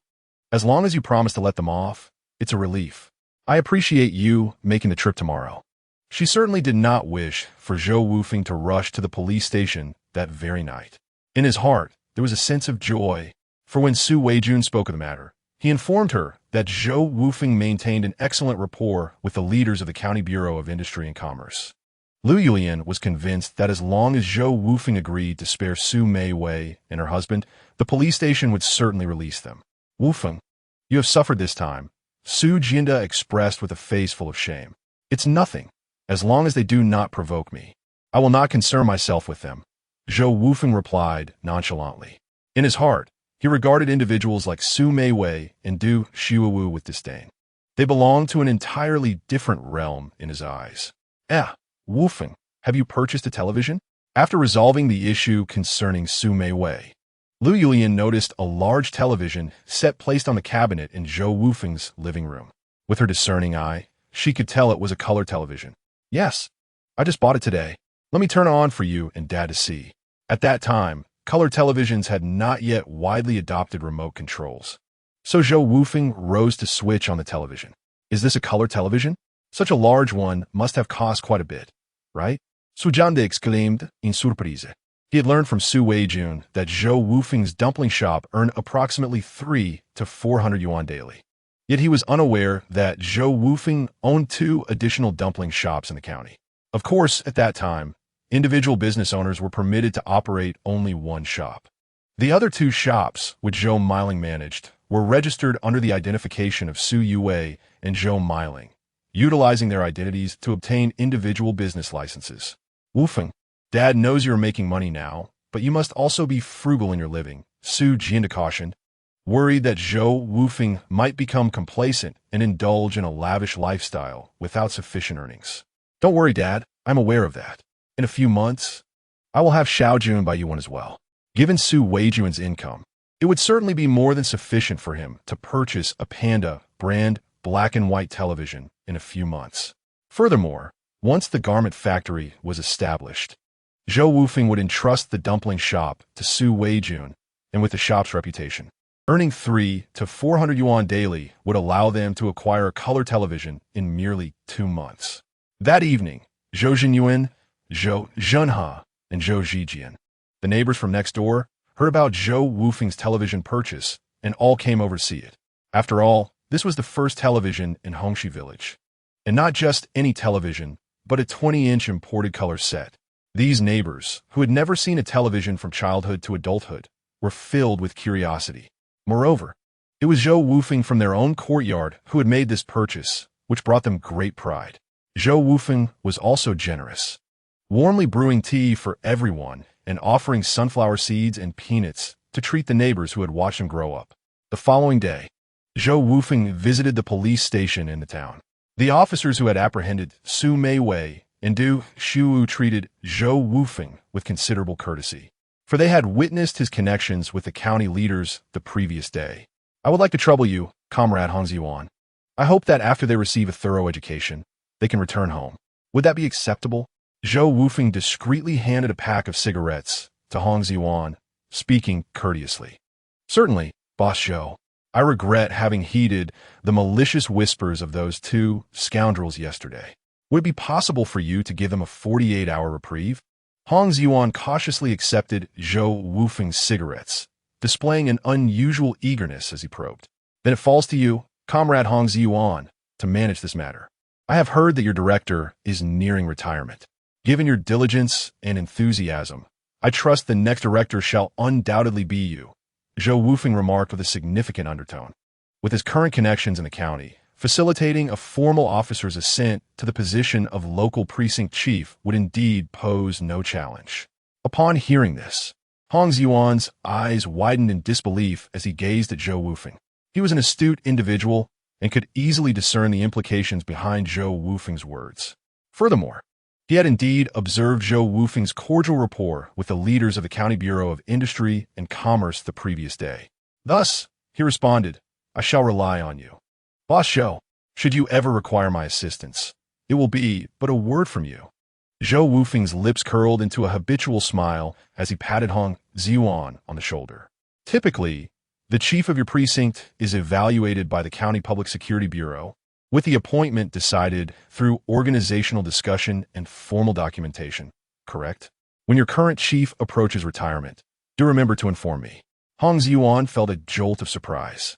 He had not anticipated Zhou Wufeng's familiarity with the appointment process of their precinct chief. He became increasingly convinced that Zhou Wufeng could indeed assist him. I must extend my gratitude to you, Boss Zhou. No need for such formalities. We each seek our own gain. Zhou Wufeng replied with a smile as he exited the Hongyang Town police station. In his previous life, lacking support, he was unaware of the immense effort he had exerted to achieve such accomplishments. In this life, he vowed to learn from past experiences and cultivate beneficial relationships with those in authority. The most effective means to this end was to nurture an individual who could serve his interests, particularly within the precinct that held significant importance. His garment factory was located in the town, and he anticipated facing disruptions from certain unscrupulous individuals. Thus, establishing this connection would afford him an additional layer of security. After leaving the precinct, Zhou Wufeng proceeded to the tailor shop to collect the garments he had commissioned for his three sisters and to inquire about the status of Zhou Zishan's sabbatical. Zhou Wufeng, I have yet to finalize the paperwork. Upon his entrance, Zhou Zishan hastily interjected, stating that the organization required 1 to 2 weeks to process it. No rush, Sister Shan. I am merely here to collect the clothes, Zhou Wufeng replied with a smile. Ah, the garments are ready. I shall fetch them immediately. By the way, Sister Shan, I have drafted the contract. Please take it home to review, and we can discuss any issues during your next visit. Zhou Wufeng said as he produced the handwritten contract from his bag and handed it to Zhou Zishan. In this day and age, despite the availability of printing equipment, handwritten documents remain uncommon. The market features antiquated dot matrix printers and inkjet printers, alongside Canon's newly released laser printers. But these are only accessible in the county or urban areas. Thus, Zhou Wufeng opted to draft a handwritten contract. Very well, I will take it home to review. Next time I visit, I will bring your salary with me. Zhou Wufeng beamed widely as he exited the tailor's shop, his garments in hand. Since the last time he renovated his home, he had intended to visit his second and third sisters for a chat. This trip to the tailor's, ostensibly to create clothing for his third brother and sister-in-law, was also an opportunity to glean information about their circumstances. His first stop was a bun shop in the county town, where he delivered the clothes to his eldest sister. Zhou Wufeng had rented a room for her and purchased a bicycle, enabling her to ride home whenever she had leisure time. Zhou Miling's child, Su Qingshan, had begun elementary school and was mostly self-sufficient, allowing Zhou Miling to manage these two bun shops. Chapter 46. The Shrew with Slanted Eyes. Xiaofeng, what brings you here? Zhou Miling asked, surprised by his unexpected visit amidst her bustling work at the shop. It had been some time since Zhou Wufeng had last visited after opening these two branches and teaching his sister how to make buns. Elder sister, I have mentioned that you only need to knead the dough. The rest can be entrusted to them. Why are you still making buns yourself? Zhou Wufeng remarked, a hint of displeasure in his voice upon seeing her hands-on approach. Well, since I have some idle time, I might as well keep busy. Regardless of how many I make, they are all for you, so it makes no difference, Zhou Miling replied with a smile. Treating her younger brother's shop as if it were her own, Zhou Wufeng paid her a daily wage of 10 yuan, double that of Su Weijun, not to mention the fact that she was working for her own brother. She hardly had a moment to spare, often attending to many tasks personally. All right, elder sister, wash your hands and take a break. Look, I brought you this lovely dress, Zhou Wufeng said, pulling out a set of clothing from his bag to display before her. Oh, there is no need for me to wear such fine attire. Let be for Yongwei. We're about the same size anyway, she replied. There is plenty for Yongwei. Just keep this for yourself. I made sets for both our second and third sisters as well. So everyone has something? Zhou Wufeng chuckled. However, once Zhou Miling sat down, his expression grew serious. Elder sister, has something happened with our second and third sisters? Zhou Miling was momentarily taken aback, staring blankly at Zhou Wufeng. She had repeatedly instructed her younger sisters to keep such matters from his knowledge. After all, Zhou Wufeng had been rather unruly at that time, and it was uncertain how he would react if he learned of certain issues. Yet, it seemed that her brother had become aware of something. Recalling Zhou Wufeng's transformation over this period, Zhou Miling felt it was time to share the situation of their two sisters with him. Xiaofeng, listen to me, she began. After dedicating over half an hour, Zhou Miling finally relayed all that she knew to Zhou Wufeng. It was then that he learned of the tribulations faced by his second and third sisters. Zhou Meihui and Huang Huairan, though a loving couple, struggled due to Huang Huairan's blind filial piety and the Huang family's favoritism towards his brother, Huang Huai. Consequently, Zhou Meihui's family had endured a life of hardship. Nonetheless, during festive times, she always sought ways to send something to Zhou Wufeng. Upon reflecting on this, Zhou Wufeng felt a sharp pang of anguish within. His sister-in-law and her husband, Zhou Meijing and Li Liye, had always favored sons over daughters in their household. Because Zhou Meijing had borne two daughters, she faced discrimination from her mother-in-law. The two girls often went hungry and were inadequately clothed, eventually descending to the point where they could not even sit at the dining table to eat. Li Liye, as a man, was remarkably timid. Whenever he attempted to advocate for his wife and daughters, he was met with fierce glares from his parents. Moreover, he harbored an intrinsic bias favoring sons over daughters, leading him to tacitly accept this situation. It is no wonder that his sister later divorced Li Liye. Upon learning all of this, Zhou Wufeng felt as though he might shatter his back teeth from clenching them. He truly had not anticipated that his second and third sisters were living such dire lives. Rest assured, elder sister, I shall take care of the matters concerning our second and third sisters. You focus on the shop. I shall first visit my third sister's home. Zhou Wufeng resolved, intending to seek out his third sister. This decision was not born from a closer bond with Zhou Meijing, but rather due to the severity of her circumstances, which far surpassed those of his second sister, Zhou Meihui. Zhou Meijing resided in Li family village, the largest in the vicinity, where the Li family was the most prominent among the 20 or so villages governed by Hanyang Town. In these times, the voices of those from larger villages tended to carry more weight than those from smaller ones. Yet, Zhou Wufeng felt no trepidation. He rode his bicycle and arrived at Zhou Meijing's home in under 15 minutes. Sister, sister. Upon entering the courtyard, he called out loudly, "Who are you looking for?" Young man, an elderly woman emerged from one of the rooms in the yard and inquired. "Hello, Annie. I am Zhou Wufeng, here to see my sister Zhou Meijing." Despite his urgency, Zhou Wufeng maintained a polite demeanor. "Oh, you are looking for that girl Meijing? She is in the innermost room, but she is not at home. She has gone to work, the elderly woman replied, noting Zhou Wufeng's Phoenix-branded bicycle, an uncommon sight in those times, along with his courteous manner, recognizing him as Zhou Meijing's brother. Thank you very much, Auntie. Zhou Wufeng steadied his bicycle and proceeded toward the innermost room of the courtyard. Is anyone there? He knocked on the door. Who is it? The door creaked open, revealing a little girl about 5 or 6 years old.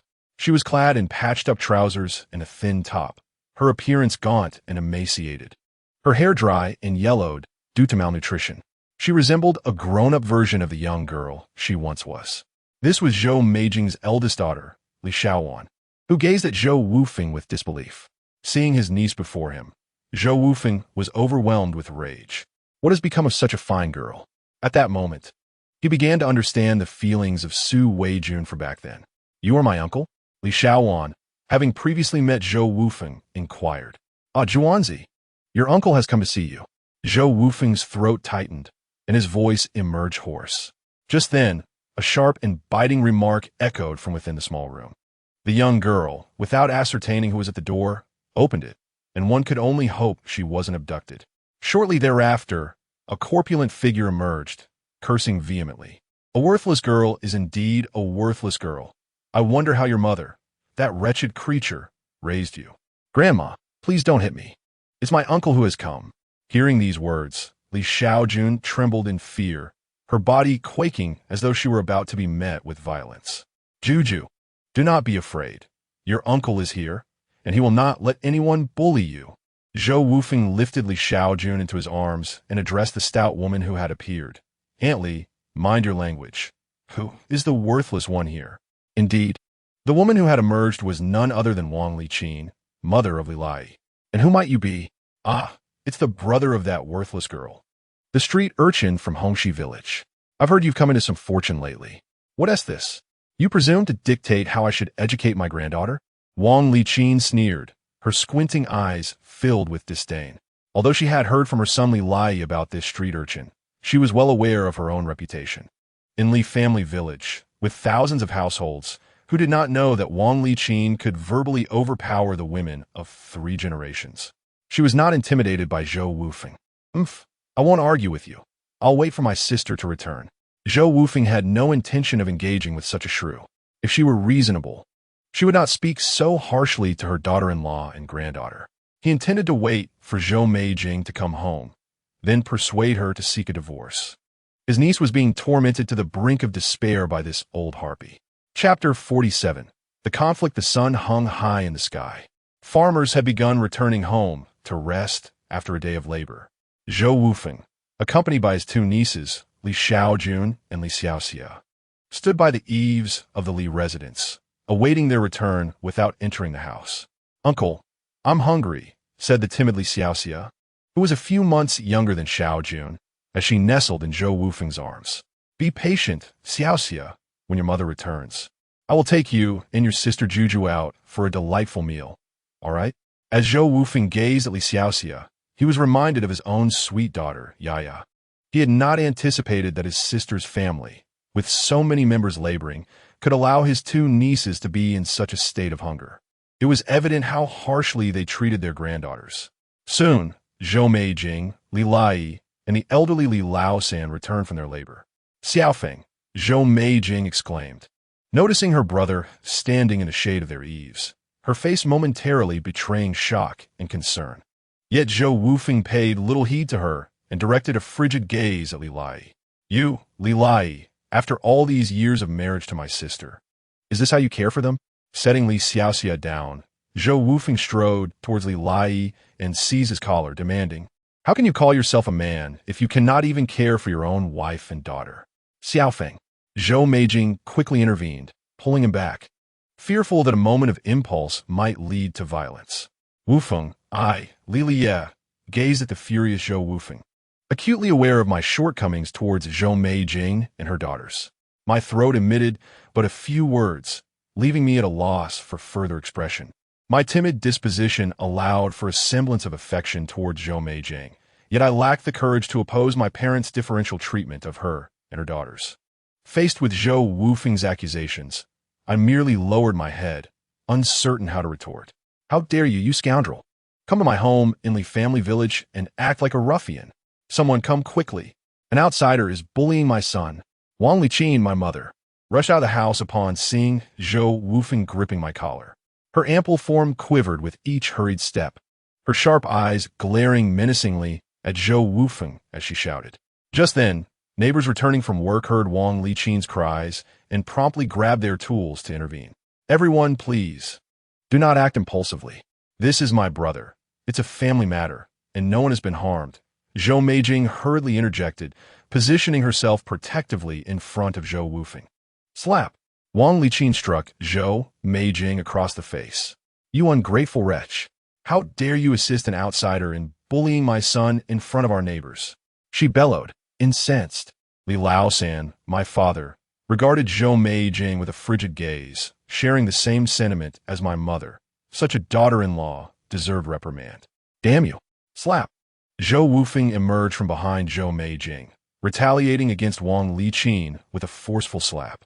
Is this how you behave as a mother-in-law? Try striking my sister again. I dare you. Wufeng, how could you strike my mother? I glared at Zhou Wufeng, my expression darkening. You remained silent while she struck your wife, Li Liye. I truly misjudged you. Zhou Wufeng pointed at me mercilessly. Alas! Violence! Look at this outsider who dares to assault an elder. I cannot endure it. Wang Liqin, momentarily stunned by the slap, finally reacted. After years of being the aggressor in the Li household, she had never encountered such treatment. She promptly sank to the ground, throwing a tantrum. The neighbors, while troubled by the scene, dared not intervene. They recognized this as a familial dispute, especially since Wang Liqin had initiated the altercation. Moreover, they had long observed the mistreatment of Zhou Meijing and her daughters by the Li family, which had left a bitter taste in their mouths. Thus, they merely stood by, watching the drama unfold. Zhou family, you better provide me with an explanation, or this matter will not end peacefully. Li Laosan finally spoke up, witnessing his wife's humiliation. I demand an explanation from you. Has my sister and my two nieces been subjected to your bullying all these years? Zhou Wufeng boldly declared, undeterred by the crowd surrounding him. If that is the case, then let us not seek a peaceful resolution. Let us call the police. Report it. If they dare to come to my house and assault me, they must face the consequences. Li Laosan was infuriated by Zhou Wufeng's brazen demeanor. He turned to a neighbor and said, could you please go to the town and inform the police station? Just tell them someone came to my house and assaulted me. I will give you 2 dimes for your trouble. Sure thing. A young man promptly borrowed a bicycle from the yard and sped towards the town. Wait a moment. Zhou Meijing panicked and hurriedly called out to the person heading to report. Turning to Li Laosan with tears in her eyes, she pleaded, Dad, it wasn't he intentional on Xiaofeng's part. For the sake of him being my brother, I beg you, please don't report to the police. Xiaofeng, come on. Apologize to my parents quickly. Don't worry, sister. I won't be in any trouble. The ones who should apologize are them. If you want to report to the police, let them do so. I want to see who ends up suffering. Zhou Wufeng confidently grabbed Zhou Meijing's arm. Fine. Let us see if you can still act so brazenly after this. Hurry up and go report to the police. Li Laosan's face darkened as he spoke with fury. Come on, third sister, let us take the children to the state-run restaurant in Lijiao village for a bite to eat. When the police arrive, we can discuss this matter properly, Zhou Wufeng declared, lifting Li Xiaoxia and Li Shaojun as he prepared to leave. Zhou Meijing hesitated, standing there in confusion. Sighing, Zhou Wufeng called out, Third sister, after all these years, can't you see the truth? Even if not for yourself, think of Zhuanzi and Xiaoxia. Glancing at her indifferent in-laws and apathetic husband, she steeled herself and followed Zhou Wufeng, contemplating that if it came to it, she could always divorce. She no longer wished to endure this life. Wait, what if you run away? Li Laosan blocked Zhou Wufeng's path, preventing him from leaving. What are you afraid of? If I run, can't you just tell the police I fled the scene? If you don't trust me, just follow along. We are merely going out to eat. Zhou Wufeng retorted, pushing past Li Laosan and striding towards the door. Old Li, we cannot let them leave like this. We must follow them. Wang Liqin exclaimed as Zhou Wufeng exited the courtyard, quickly rising from the ground to address Li Laosan. In truth, She was not worried about Zhou Wufeng escaping. Rather, it was his remark about going out to eat with a few people who owed money that stirred her discontent. Why should those three get to enjoy a meal at the state-run restaurant while they had to settle for pickled vegetables and porridge at home? Quick, son. Old Li, come with me. Wang Liqin took the lead and dashed out, trailing behind Zhou Wufeng and Zhou Meijing. Li Liye, seeing that Li Lao-san was following his mother, shook his head helplessly and followed suit. The neighbors in the courtyard looked on, somewhat speechless. They had thought they were coming to aid a fellow villager being bullied, only to find themselves in such a situation. Once the three departed, the crowd dispersed. Zhou Wufeng and Zhou Meijing walked side by side along the village path in Lijia village. Third sister, with such an incident occurring, why didn't you inform me? Zhou Wufeng was seething with anger. Had it not been for the multitude present, he would have relished the opportunity to deliver a sound thrashing to Wang Liqin. Your life is already so miserable, he thought, but at that moment, Zhou Meijing abruptly paused, only to suddenly recall that her brother was no longer the same as before. She then amended her words, saying, Xiaofeng, I refrained from telling you in the past for fear you might act recklessly. Now that you know, what can be done? Li Liye treats me decently, albeit he is rather timid. Decently? Zhou Wufeng retorted. Is that what you call allowing Zhuanzi and Xixia to be denied a place at the table? Sister, cease defending him. Find a suitable time and file for divorce. Upon seeing Zhou Meijing's silence, Zhou Wufeng continued, Sister, what are you still hesitating for? What future can you expect with this family? Moreover, if you do not think of yourself, you ought to consider Zhuanzi and Xixia. At this, Zhou Meijing lifted her gaze to Zhou Wufeng. Indeed, she must contemplate the well-being of her two unfortunate daughters. As she looked at her emaciated daughters clad in patched clothing, tears streamed uncontrollably down her face. She recalled how, just moments ago, when Wang Liqin struck her, her husband Li Liye had not dared to utter a word. It was her brother who spoke up for her. Moreover, this was not the first time Wang Liqin had assaulted her. Reflecting on her life over the years filled Zhou Meijing with profound sorrow. She had endured enough of such a husband and family, and resolutely declared, Xiaofeng, very well, I shall heed your advice and divorce him. Like my elder sister, I will assist you in selling buns, and I will be able to support my two daughters.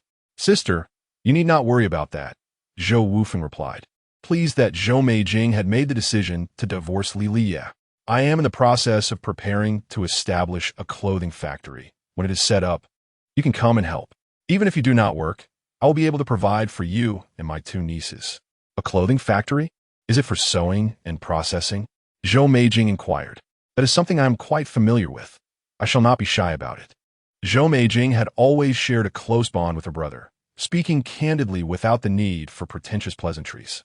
Zhou Wufeng, however, was taken aback, questioning, Sister, what did you learn sewing and tailoring?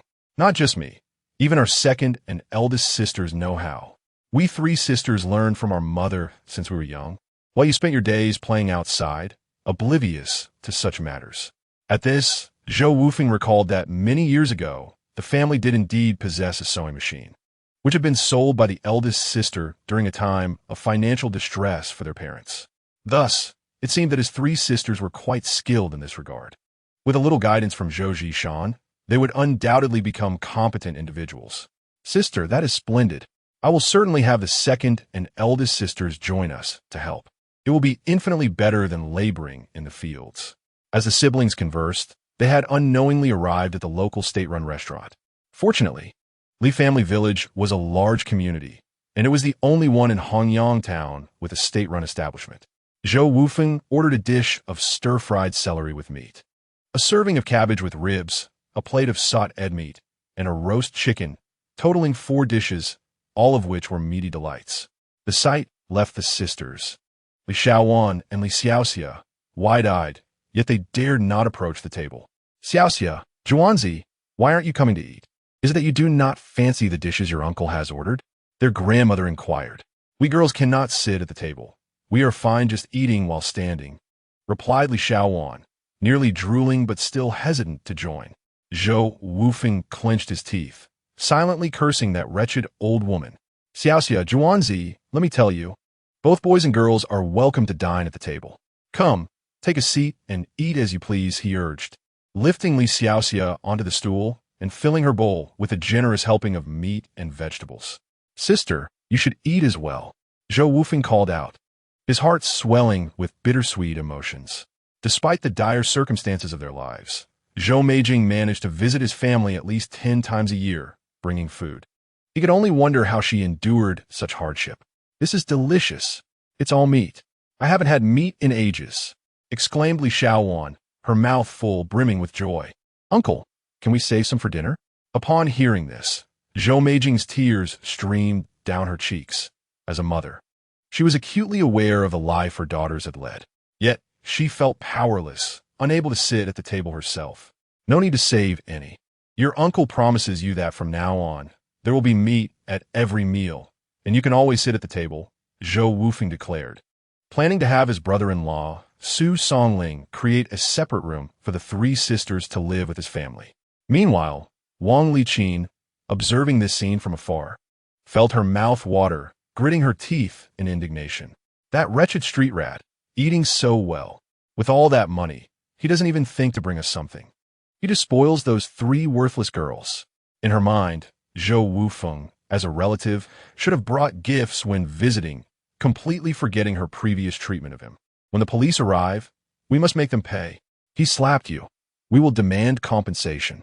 Li Laosan echoed Wang Liqin's sentiments with equal venom. Li Lia, witnessing the same scene, remained silent, feeling exasperated. He thought to himself, given the way you treated them, why would they bring you anything? Moreover, he recalled how Zhou Wufeng had generously treated dozens of workers for an entire month while they built his house. Every meal featured fish, meat, and wine, and he distributed cigarettes by the handful. Darling, shall we go and ask for some food as well? Wang Liqin, who had hardly worked all morning, was drawn in by the enticing aroma of meat, her stomach growling. Li Laosan, having toiled in the fields all morning, was equally hungry, and they decided to approach Zhou Wufeng for a meal. Are you going or not? You go ahead. I don't have the audacity for that. Li Lie responded with discontent. What kind of talk is that? Li Laosan cast a fierce glare at Li Li, retorting, if you don't want to join us, then go home and drink porridge with pickled vegetables. I, along with your mother, shall indulge in meat. Chapter 49. The arrival of the police officer Wang Liqin and Li Laosan approached the group with unabashed confidence. Meijing, how can you feast so lavishly without inviting your in-laws? Are you still a daughter-in-law of the Li family? After stating this, Wang Liqin turned to Li Xiaowan and Li Xiaoxia with venomous intent. You 2 worthless girls. See that your grandparents have arrived? Hurry up and vacate your seats for us. As they gazed at the table laden with meat dishes, Wang Liqin and Li Laosan nearly drooled, their hands itching to grab the food. In these times, securing a meal was a challenge. What household wasn't subsisting on sweet potatoes paired with porridge? No, it would be more accurate to say sweet potatoes accompanied by rice soup. The spread before Zhou Wufeng, rich with meat, would have been a luxury reserved for landlords in the old society. Not to mention, the Li family, reliant on agricultural labor for their meager earnings, could only afford rice a few days each month. That's enough, Zhou Wufeng exclaimed with a sharp tone, setting down his bowl and chopsticks. This meal is for my sister and her 2 daughters. What business is it of yours? Leave at once, or I shall summon assistance. Wang Liqin was rendered speechless by Zhou Wufeng's retort. Li Laosan, with a cunning glint in his eye, pulled Wang Liqin aside and arrogantly declared, Zhou's boy, I came here to eat out of respect for your sister. I advise you not to overstep your bounds, or when the police arrive, I'll ensure you leave with nothing. Zhou Wufeng found Li Laosan's audacity amusing. He had encountered shameless individuals before, but none as brazen as this. Leave now, or I truly will call for help. Seeing that he could not intimidate Zhou Wufeng, Li Laosan turned to Zhou Meijing and demanded, Meijing, is this how a daughter-in-law behaves? Hurry up and get us some bowls and chopsticks, or I'll have Li divorce you. Upon hearing this, Zhou Meijing trembled with rage. All the grievances she had endured over the past 6 or 7 years since joining the Li family boiling to the surface. You old fool, is this how you treat your daughter-in-law? Get out of here. You dare mention divorce? Perfect. I will go to the Civil Affairs Bureau with Li after this meal and end this marriage. Li Laosan raised his hand as if to strike Zhou Meijing. However, Zhou Wufeng sprang to his feet, gripping Li Laosan's wrist. If you dare lay a hand on her, I will ensure you do not enter this place again. Test me if you wish. Zhou Wufeng's fierce gaze sent chills down Li Laosan's spine. You will regret this. Just you wait. Intimidated by Zhou Wufeng's sudden fury and the scrutiny of onlookers, Li Laosan, muttering threats, took Wang Liqin and exited the state-run restaurant. Despite their fierce appearance, they would not dare cause a scene in such a public establishment.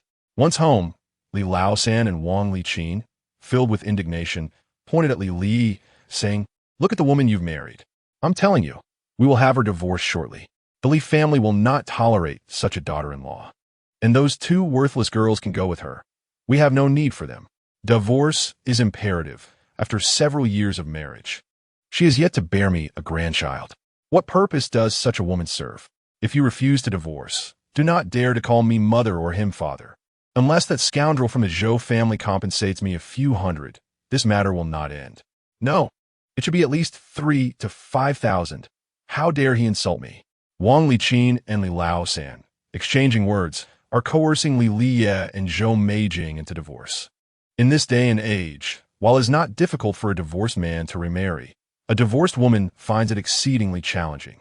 They're exploiting this fact, banking on Zhou Meijing's reluctance to divorce.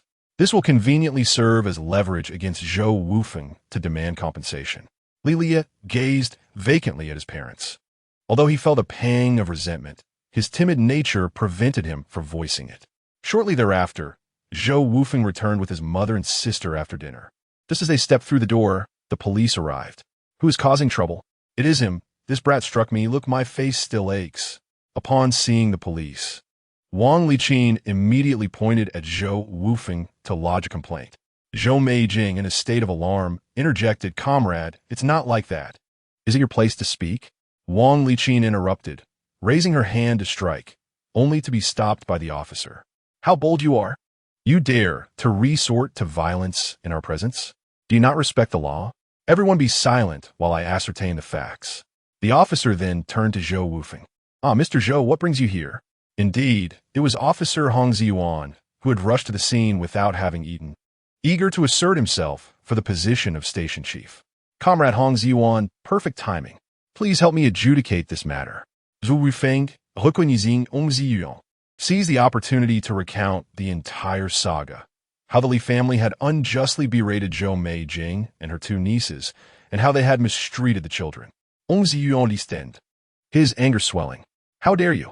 To be the villain and then cry foul. What era are we in that you still adhere to such patriarchal nonsense? A great leader once proclaimed that women hold up half the sky. Your actions are a regression into history." He turned to Li Laosan and Wang Liqin, declaring, "I will ensure the Women's Federation thoroughly reprimands you." He knew, however, that in the 1980s, their actions, while reprehensible, did not constitute a crime, and thus he could only refer the matter to the Women's Federation. "By the way, Comrade Hong Ziyuan, this wicked mother-in-law has repeatedly struck my sister. How long could she be imprisoned under the law?" Zhou Wufeng inquired. He understood that the current circumstances were insufficient to warrant criminal charges against the Li family. But if it constituted malicious injury, the situation would differ. Hong Zon recognized Zhou Wufeng's astute reasoning and stated seriously, for malicious injury, if the circumstances are minor, it could lead to detention for less than 5 days or a fine under 500 yuan.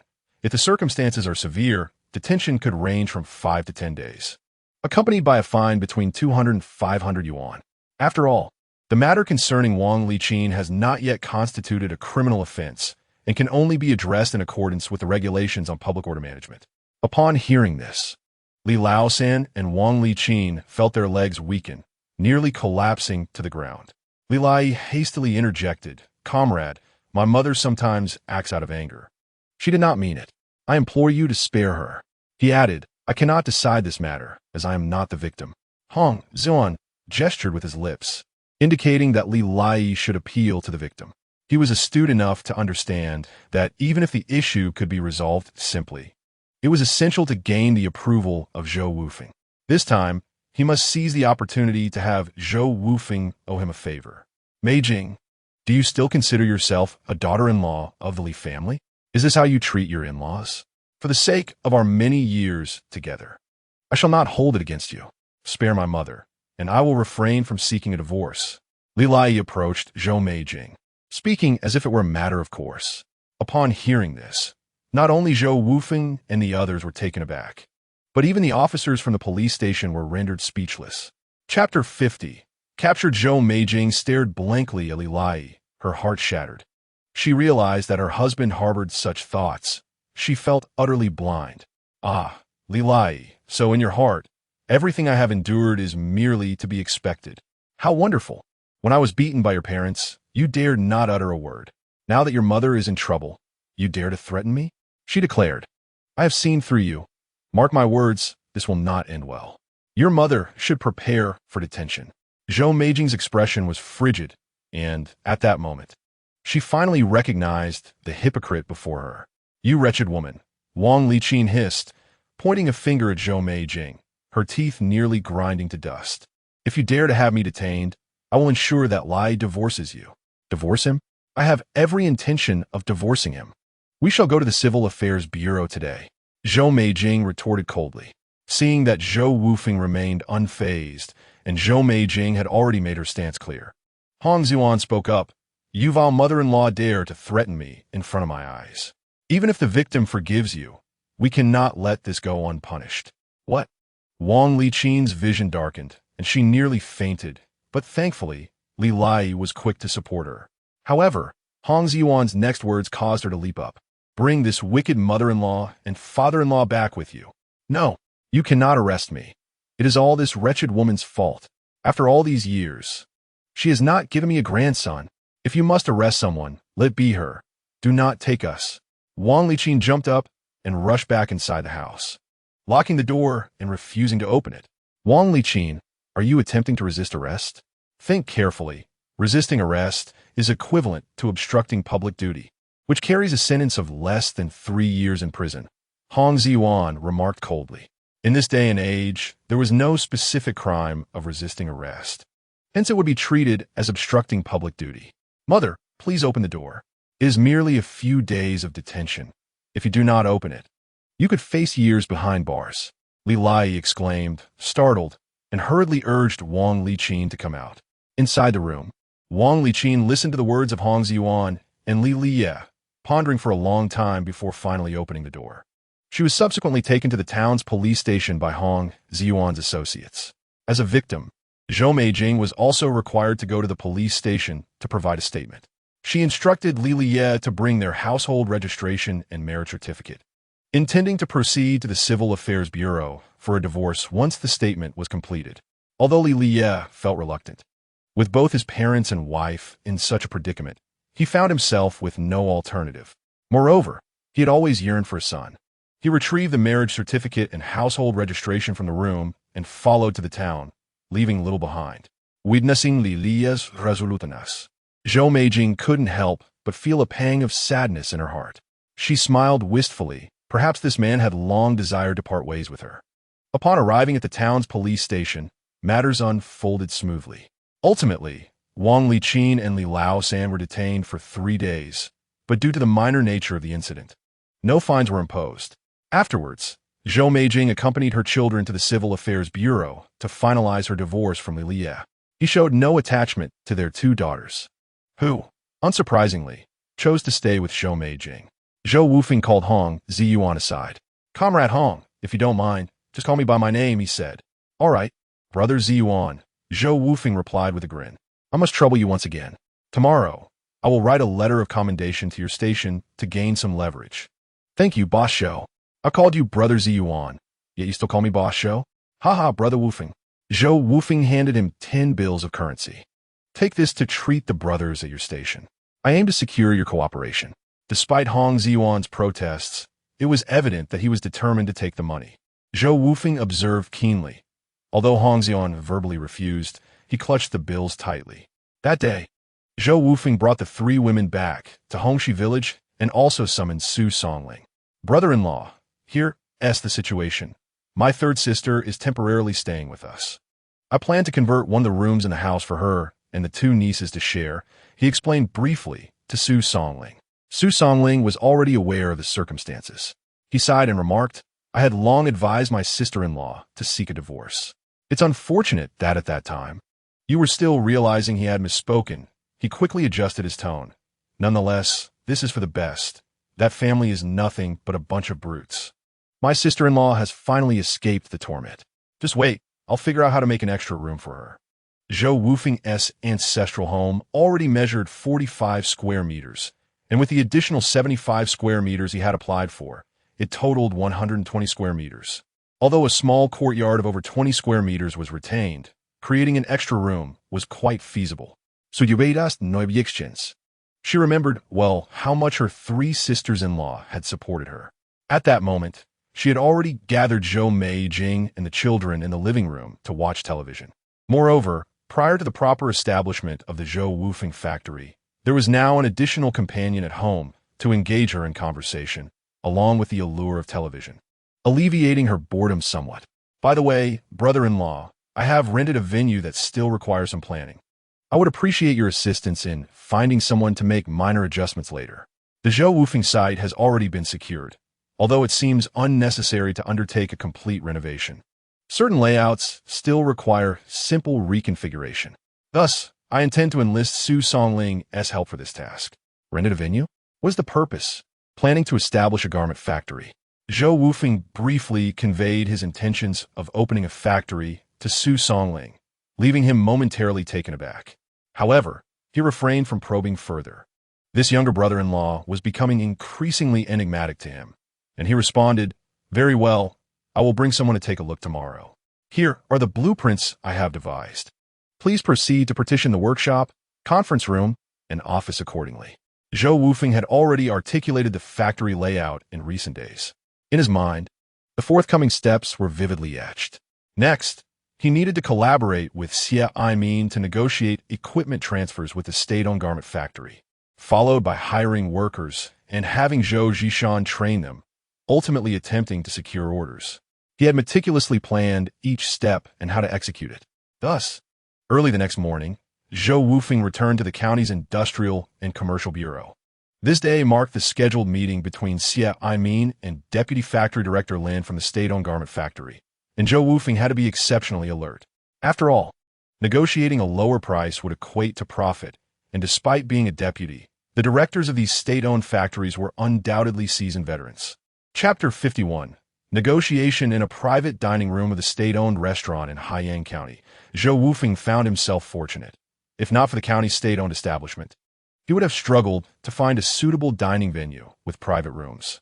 Zhou Wufeng, along with Xie Aimin and several leaders from the state-owned garment factory, gathered around a dining table adorned with 2 bottles of Mao Tai and an array of exquisite dishes. Nevertheless, the utensils remained the most common bamboo leaf porcelain bowls and bamboo chopsticks of the era. Allow me to introduce you. This is Mr. Zhou, the first in our province to secure a business license. Xie Aimin announced to the 3 leaders clad in Zhongshan suits from the state-owned garment factory. He then turned to Zhou Wufeng, pointing at the trio. This is Lin Guodong, the deputy factory director. This is Su Shangyang, the director of logistics. And this is Yu Haizhong, the director of equipment. Hello. Zhou Wufeng greeted each of the leaders with a handshake. He then filled their cups with Mao Tai, stating, Thanks to my elder brother Xie, I am honored to meet all of you today. I would like to propose a toast to Director Lin. Upon hearing this, Lin Guodong raised his eyebrows and scrutinized the young man before him. Although there was merely a character's difference between Director Lin and Deputy Director Lin, Zhou Wufeng's words were particularly gratifying to him. For many years, he had remained in the shadow of the factory director, referred to solely as Deputy Director Lin. Never had anyone addressed him as Director Lin, as Zhou Wufeng had just done. He promptly raised his glass and chuckled. Indeed, Boss Zhou is youthful and accomplished. Cheers! After toasting with Zhou Wufeng, he shared another drink with Su Shengyang and Yu Haizhong, ultimately offering a toast to Xie Aimin. It was not a deliberate choice to place Xie Aimin last. Rather, their relationship had evolved beyond the need for formalities. In terms of hierarchy, Xie Aimin actually outranked Lin Guodong by half a level and held a position of substantial authority. The disparity was significant, yet today, Xia Aimin's role resembled that of a mediator, which is why Zhou Wufeng toasted him last. "Come, everyone, enjoy the food and drink," Xia Aimin encouraged. And after several rounds of drinks, Zhou Wufeng exchanged a glance with him and said, "I've heard from my brother Xia that Director Lin has a batch of outdated equipment to dispose of. I wonder what price Director Lin intends to sell it for?" The title of Director Lin pleased Lin Guodong tremendously. However, he pondered for a moment before responding. "I too heard from Director Xia that someone is interested in purchasing our equipment. Logically speaking, our machinery is relatively new, and we originally planned to sell it at a 30% discount from the original price." He paused briefly, however, considering Director Xia's standing. "We would be willing to sell at a 35% discount. What are your thoughts, Boss Zhou?" "Haha, Director Lin, you may simply call me Wufeng or Zhou Laudi." Zhou Wufeng replied, sidestepping the question. As expected, the directors of state-owned enterprises were indeed crafty. A 35% discount, offered under the pretense of Xia Aimin's influence? This was not a negotiation that Zhou Wufeng would easily yield to. He was already aware from Xia Aimin that this batch of equipment was relatively new. However, according to management regulations, the selling price range for such equipment should be between 50 to 70. Disregarding the issues of performance, maintenance costs, and the outdated technology of the equipment, Zhou Wufeng's bottom line was firmly set at a 40 price point. To propose 30 off and then, out of consideration for Xia Aimin, offer 35 was utterly unacceptable to him. Thus, he refrained from engaging further in the discussion, opting instead to encourage drinking. "Come, Director Lin, eat well and drink plenty." Zhou Wufeng was unhurried, for he understood that should the equipment not be sold to him, it would inevitably go to other state-owned or collective enterprises in the same industry, or worse, be sold as scrap. Competitors would only seek to purchase the equipment they needed, and their bargaining would drive prices even lower. Old machinery would not only diminish their production efficiency, but also incur substantial maintenance costs. Furthermore, as the foremost private clothing factory in the nation, the challenges ahead remained uncertain. Although Xia Aimin was available to assist, and Zhou Wufeng was sufficiently cautious, this era was akin to crossing a river by feeling for stones. A single misstep could lead to disaster. After all, in his previous life, Zhou Wufeng embarked on his entrepreneurial journey in the late 1980s and early 1990s, which was nearly a decade ago from the present. The funds at his disposal must not be spent recklessly. Every bit saved is a gain. At this juncture, Lin Guodong and his companions grew anxious. They exchanged glances, utterly uncertain about the intentions of the young man before them, particularly for Lin Guodong, having already quoted a price. He felt it was only right for Zhou Wufeng to respond. What was the meaning of continuously eating and toasting? He glanced at Xia Aimin, who remained detached, seemingly indifferent to the proceedings. Lin Guodong once again engaged Zhou Wufeng, saying, "Regarding the equipment you mentioned earlier, do you have any thoughts on the matter?" Zhou Wufeng set down his glass, looked up at Lin Guodong, and replied with a smile, "Director Lin, your equipment is simply too expensive for me. I cannot afford it, so I shall not consider it for the time being." This response alarmed Lin Guodong. The equipment had been in need of replacement for quite some time, and if Zhou Wufeng did not make a purchase, it was uncertain how long it would take to sell them. He had already inquired, and neither state-owned enterprises nor collective firms showed any interest in acquiring equipment. If this dragged on, he would have no choice but to consign the equipment to a recycling unit. Otherwise, Lin Guodong would not have sought Xia Aimin's help in locating a buyer. "By the way, do you have a price in mind for your purchase?" Lin Guodong inquired, his brow slightly furrowed. Zhou Wufeng, with a habitual smirk, replied, "I am a sincere person and quite earnest. If Director Lin is willing to sell to me at a 50% discount, I could sign a contract with you right now." Lin Guodong's expression darkened further. Offering a 50% discount off the original price posed a significant challenge for him. Zhou Wufeng recognized the truth in Lin Guodong's words, but chose not to respond, instead observing him with a knowing look. "Let us ponder this further." "Come, Xiyu." "Zhou boss, let us drink," Lin Guodong declared with a smile, raising his glass after exchanging glances with Su Xingyang and Yu Haizhong. Though he was reluctant to finalize a deal at that price, he would not shamelessly demand Zhou Wufeng to increase his offer. His status warranted a certain level of decorum, and given that this gathering was organized by Xia Min, it was essential to extend him due respect. After consuming a couple more drinks, Lin Guodong excused himself to the restroom. "Director Lin, I too must visit the restroom. Let us go together." Seizing the opportunity, Zhou Wufeng remarked and followed Lin Guodong out of the private room. The two walked in silence until they reached the restroom. Once they confirmed they were alone, Zhou Wufeng lowered his voice and said, "Director Lin, my anticipated price is actually a 60% discount on the original price for the equipment from your factory, but publicly, I'm only offering 55. You understand my intention, do you not?" Upon hearing this, Lin Guodong was momentarily taken aback. Who was Lin Guodong? The moment Zhou Wufeng spoke, he comprehended the underlying message. Goodness, it seems someone is trying to pocket a 5% discount for themselves. No wonder it was left unspoken at the dinner table, especially with Su Xingyang and Yu Haizhong from the logistics and equipment management departments present.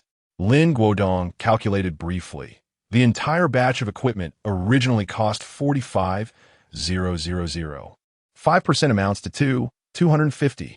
He was taken aback. His monthly salary barely exceeded 50, and with allowances, it barely reached 60 or 70.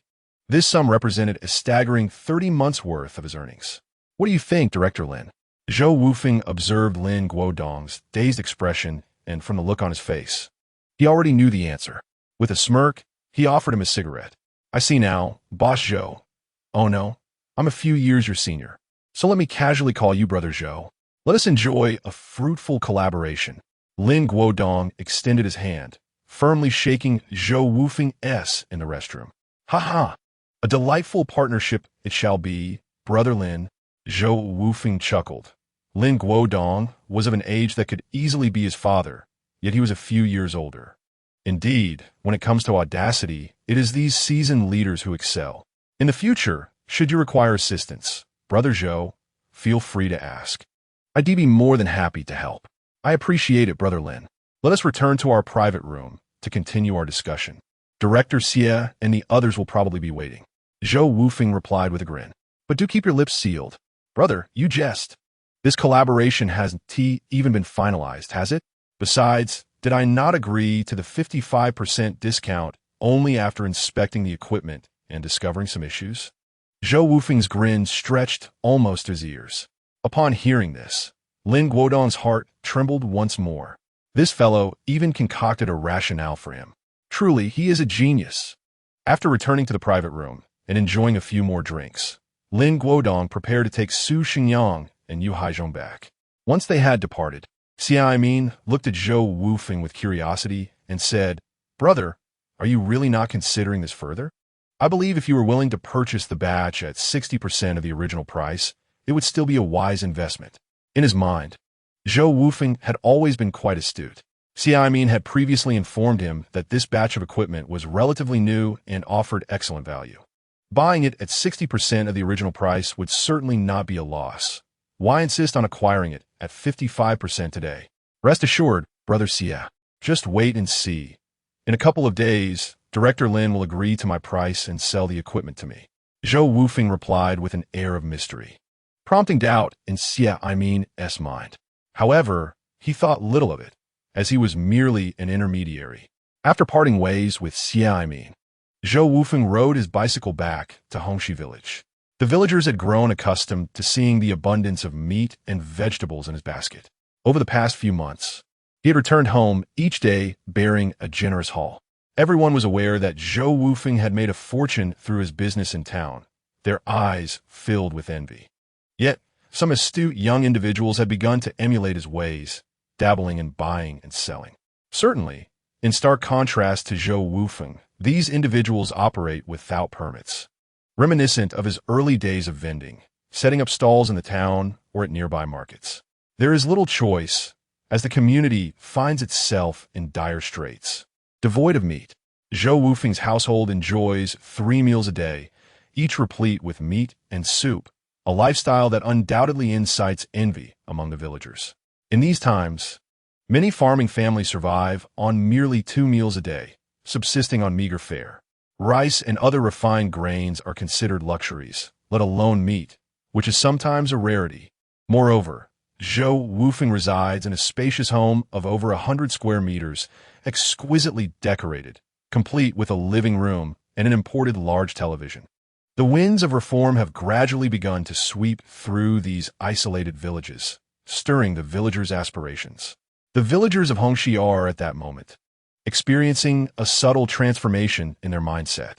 Zhou Wufeng is acutely aware of these changes. Hongxi village is small, and they share the same surname, having been one family centuries ago. Thus, he often advises his fellow villagers to avoid unnecessary detours in their pursuits.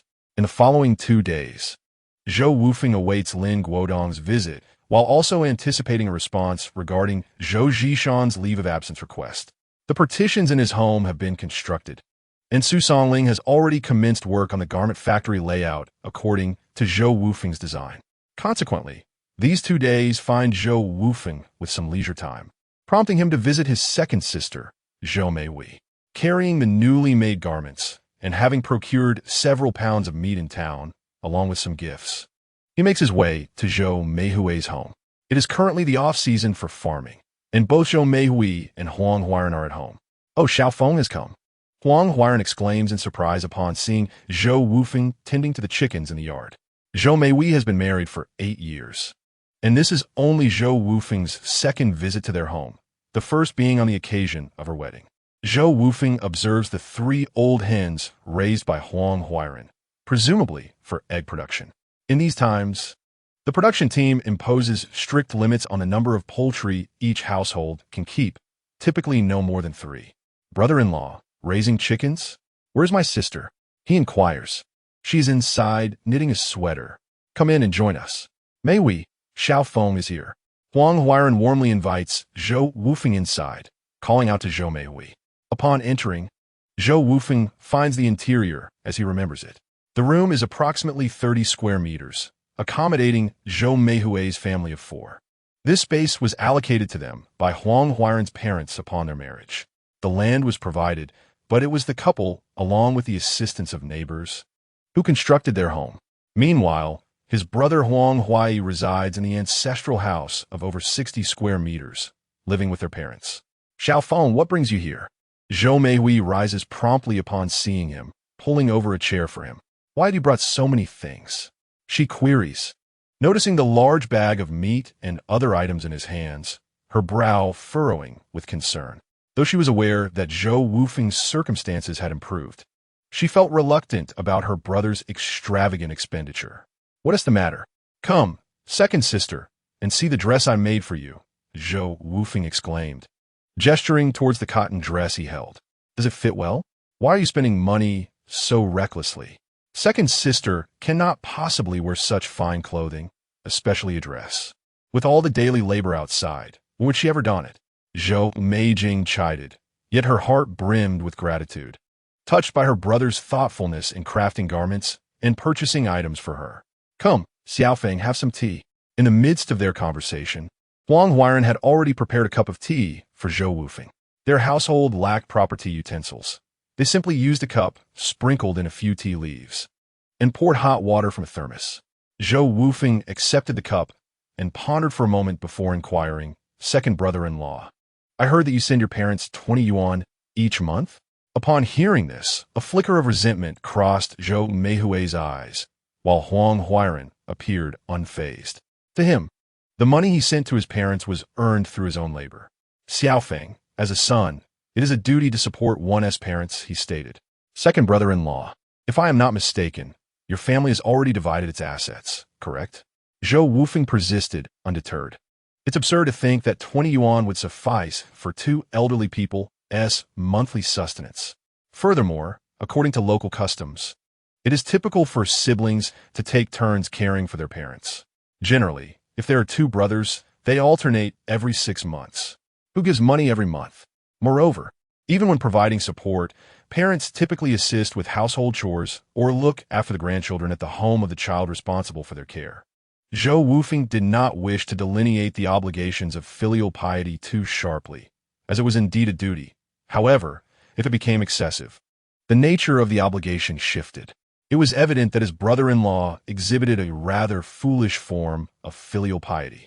While devotion to one's parents is commendable, he felt compelled to address the issue of a parent who is overly demanding and exploitative. Naturally, our family has divided its assets. Huang Huairan discerned the underlying implication in Zhou Wufeng's words and continued, Xiaofeng, as the eldest, it is my responsibility to care for our parents and my younger siblings. And thus, it is only right that I contribute more. Upon hearing this, Zhou Wufeng was taken aback by his brother-in-law's navet. While it was indeed important to care for one's parents and siblings, such responsibilities should only arise from a position of financial stability. He glanced at the dining table, which resembled the small wooden table from his own home, adorned with a pile of pickled vegetables and some dried radish. How could he dare to claim he was in a position to care for others, if he could not even provide for his own wife and children? How could he speak of caring for anyone else? Zhou Wufeng was almost rendered speechless. Their impoverished circumstances had scarcely improved since his previous life. May I inquire, is this how you care for my second sister and your 2 nephews? Zhou Wufeng's tone had lost its previous cordiality. At that moment, Huang Huairan found himself at a loss for words. Where are my 2 nephews? He finally asked. They have gone to school. Zhou Meiwei responded, acknowledging that her brother had come to restore her dignity and seek justice on her behalf. It was remarkable that he refrained from uttering a single word in defense of Huang Huairan. To be honest, she had long endured the grievances caused by the Huang family's elderly parents. Your sister and her children have not suffered much, have they? After much contemplation, Huang Huairan finally managed to utter a few words. Second brother-in-law, have you ever inquired if my sister and the children are well fed? Zhou Wufeng was on the verge of resorting to violence, yet he realized that aggression was not the most effective solution to this predicament. Unlike Li Ye, Huang Huairan shared a genuine bond with his second sister, Zhou Meiwei. Every time we dine, I observe that my sister and the children have eaten sufficiently before I indulge myself. Huang Huairan spoke earnestly, even stirring Zhou Meihui's heart. If it were not for his care towards her and the children over the years, she would have long been unable to endure the burden, and they would not have reached this point. Upon hearing these words, Zhou Wufeng's tightly clenched fists began to relax. While violence may not be the most effective method, it certainly seemed simpler, did it not? Evidently, Huang Huairan was not beyond redemption. The real challenge lay in how to persuade this figure, akin to a filial emperor. After pondering for a considerable time, Zhou Wufeng took a sip of tea and stated, Second brother-in-law, in your village, there are neighbors who have divided their families and many brothers. Have you ever witnessed anyone like you who sends their parents 20 yuan each month, let alone 20 yuan? Nowadays, it is common for sons to bring their parents home to provide for their meals and lodging, occasionally giving them a few coins as pocket money if circumstances allow. Is there anyone who dedicates a substantial portion of their income, which is essential for their own family sustenance, to others? Moreover, Zhou Wufeng had learned from his elder sister that Huang Huairan's parents were living comfortably and were still able to work, earning money that ultimately went to his brother. Huang Huai. This Huang Huairan stammered. Indeed, as Zhou Wufeng pointed out, there was no one quite like him. Stop with the excuses. Let me ask you again. Are your parents and your brother living worse off than you? Do you know what they eat for every meal? How many new clothes have they made in a year? Zhou Wufeng's tone grew increasingly cold and his words more rapid. Look at yourself. How many days in a year does your family only have 2 meals? Throughout the year, how many new outfits have you provided for my sister and her children? What will happen when your children grow up and get married in this small house? Pausing for breath, Zhou Wufeng shifted his tone to one of sincere concern and asked, Have you ever contemplated these matters? The barrage of questions left Huang Huairan utterly perplexed. From childhood, his parents instilled in him the notion that as the eldest brother, he must take care of his younger siblings and be filial to his parents, believing that everything he had was bestowed upon him by them, and he should dedicate all he possessed in return. Never had he considered such issues. Observing Huang Huairan's conflicted and troubled expression, Zhou Wufeng recognized that he had grasped the essence of his words, and it seemed that an intense internal struggle was unfolding within him. Thus, he decided to refrain from further comments, feeling that he had conveyed enough and that additional words would be futile. He then turned to Zhou Meihui and said, "Second sister, I have matters to discuss with you. As noon approaches, you should take the meat and vegetables to the kitchen and prepare them. The children will be home from school soon and will be hungry. After dinner, I will speak with you further." Zhou Wufeng came today, partly to assess whether Huang Huairan can still be salvaged, and partly to discuss the possibility of Zhou Meihui working at his clothing factory. He had already learned from third sister Zhou Meijing that Zhou Meihui possesses considerable sewing skills, which sparked this idea. Moreover, if Huang Huairan remains obstinate and continues to drain resources from his biased parents and younger brother, bringing Zhou Meihui into the factory could provide her with a better life. Unlike Zhou Meijing, Zhou Meihui's character would not easily allow her to divorce Huang Huairan. Zhou Wufeng cannot afford to invest too much time in Huang Huairan. So the most prudent course of action would be to ensure that Zhou Meihui becomes self-sufficient and has sufficient funds at her disposal. This way, not only would her quality of life improve, but her voice would also carry more weight within the household. "Have you butchered so much meat?" Zhou Meihui exclaimed, picking up the bag on the floor, finally realizing the extent of Zhou Wufeng's purchases. "Sister, I won't be polite with you. Xiao Jie and Xiao Ying haven't had meat in ages. Now they can finally enjoy some." A simple statement not only pierced Zhou Wufeng, but also deeply affected Huang Huairan, who wore a pained expression. It struck him then how long it had been since his children had eaten meat. At the ages of 7 and 8, when they should be growing, he had failed to notice their deprivation as a father. Observing the change in Huang Huairan's expression, Zhou Wufeng said, "Brother-in-law, let's have a couple of drinks at noon and have a proper conversation. Some matters cannot be handled as you do. Since I'm here today, let us speak openly without holding anything back." Huang Huairan was not beyond redemption. Zhou Wufeng genuinely wished to assist him. Chapter 54. Confrontation before long. Zhou Wufeng's two nephews, Huang Jie and Huang Ying, returned from school, their small backpacks slung over their shoulders. By this time, Zhou Meihui had prepared several meat dishes. The two children, drawn by the aroma of the meat, nearly drooled in anticipation. "Dad, Mom, where did the meat come from?" 8-year-old Huang Jie, already a glutton, entered the house, and, upon noticing their uncle Zhou Wufeng sitting at the dining table, his eyes lit up as he fixated on the spread before him. "Have you no manners? Can't you see your uncle is here? Hurry and greet him." Huang Huairan chided his sons. "Uncle." Huang Jie and Huang Ying finally realized their only uncle was visiting. "Good boys, look what your uncle brought for you," Zhou Wufeng said, ruffling the hair of his two nephews and retrieving some candies and snacks from the bags on the table to hand to them. "Wow, thank you, uncle." Huang Jie and Huang Ying were overjoyed. The brothers had hardly ever indulged in sweets, and now their uncle had brought them 2 large bags. "Quickly wash your hands and get ready for dinner," Zhou Meihui said with a smile. She noticed the excitement on her sons' faces. As a mother, she longed for her children to have enough to eat and enjoy.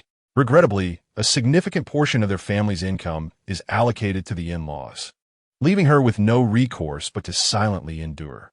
As the meal commenced, Zhou Wufeng observed his 2 nephews devouring their food with fervor, a profound sense of reflection washing over him.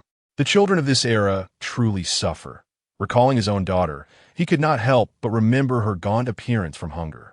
It is perplexing that Huang Huairan could enhance his family's circumstances slightly, yet they remain in such a plight. Taking a sip of wine, Zhou Wufeng addressed Zhou Meihui. "Sister, I intend to establish a garment processing factory and would like you to assist me. I shall offer you a monthly salary of 300. Zhou Wufeng had already devised a plan for wages, ensuring that his elder sister and both younger sisters would receive the same remuneration. Once the business flourished, he envisioned expanding alongside his 3 sisters. However, it was imperative that their salaries remained confidential from the other workers to avoid unnecessary complications. Upon hearing this, Zhou Meijing and Huang Huairan were utterly astonished. Their combined monthly earnings barely reached 40 yuan, so Zhou Wufeng's offer of 300 was nothing short of staggering. Before they could fully comprehend this revelation, Zhou Wufeng continued, "But let us be clear. I will not permit you to use this money to support your brother-in-law or your parents. That would be preposterous. I'm only able to offer this because my dumpling shop is thriving, coupled with the anticipated profits from the garment factory. My intention is to provide a better life for my sister and nephews. Should Huang Huairan divert these funds to assist his parents, it would be a waste. Upon hearing this, a shadow of despondency crossed Huang Huairan's face. Strangely enough, his immediate thought was indeed to use this money to improve the lives of his parents and younger brother. Brother-in-law, consider what I just asked you. There is no one like that in this world. Parents labor tirelessly to support their sons, yet expect their eldest to contribute 20 yuan monthly. Ask around. Where can one find such parents? Zhou Wufeng was determined to leave no room for leniency towards Huang Huairan. Continuing, I understand the situation with your younger brother. They have only one child. Both parents are working, supplemented by your parents' assistance, and your monthly contribution of 20 yuan. Do you know how much they have for expenses each month? I'll tell you, at least 70 yuan, and they could even save more. What is your monthly expenditure? You have more children than they do, yet you only manage to spare 20 yuan, leaving you with barely a few coins. Do you not think my sister and 2 nephews require sustenance as well? Zhou Wufeng spoke passionately, his throat dry as he raised his glass in a toast, downing its contents in one go. Huang Huairan found himself at a loss for words, reflecting on whether his sacrifices over the years have been worthwhile or necessary. As he pondered this, a voice entered the conversation. Ah, so your family is indeed enjoying meat? I just heard your neighbor mention it, but I hardly believed it. If your younger brother is short on food, why not share a bit? Several individuals turned their gazes, revealing Zhang Qianfang, mother of Huang Huairan. Just as Huang Huairan was about to speak, Zhou Wufeng interjected, "Oh, it's Aunt Huang. My apologies, but this meat is for my nephew, not for your eldest son. If your second son wishes for some, let him procure it himself." Zhou Wufeng picked up a piece of marbled pork belly and addressed his 2 nephews across the table. "Shao Jia, Xiaoying, indulge yourselves. Uncle will ensure you have meat daily from now on, but remember, this is not provided by your father. So do not share it with others, understood?" Zhang Qianfang's face darkened upon hearing Zhou Wufeng's words. She thought to herself, isn't this Zhou family's brother-in-law merely a layabout? How could he afford meat when his own household is in disarray?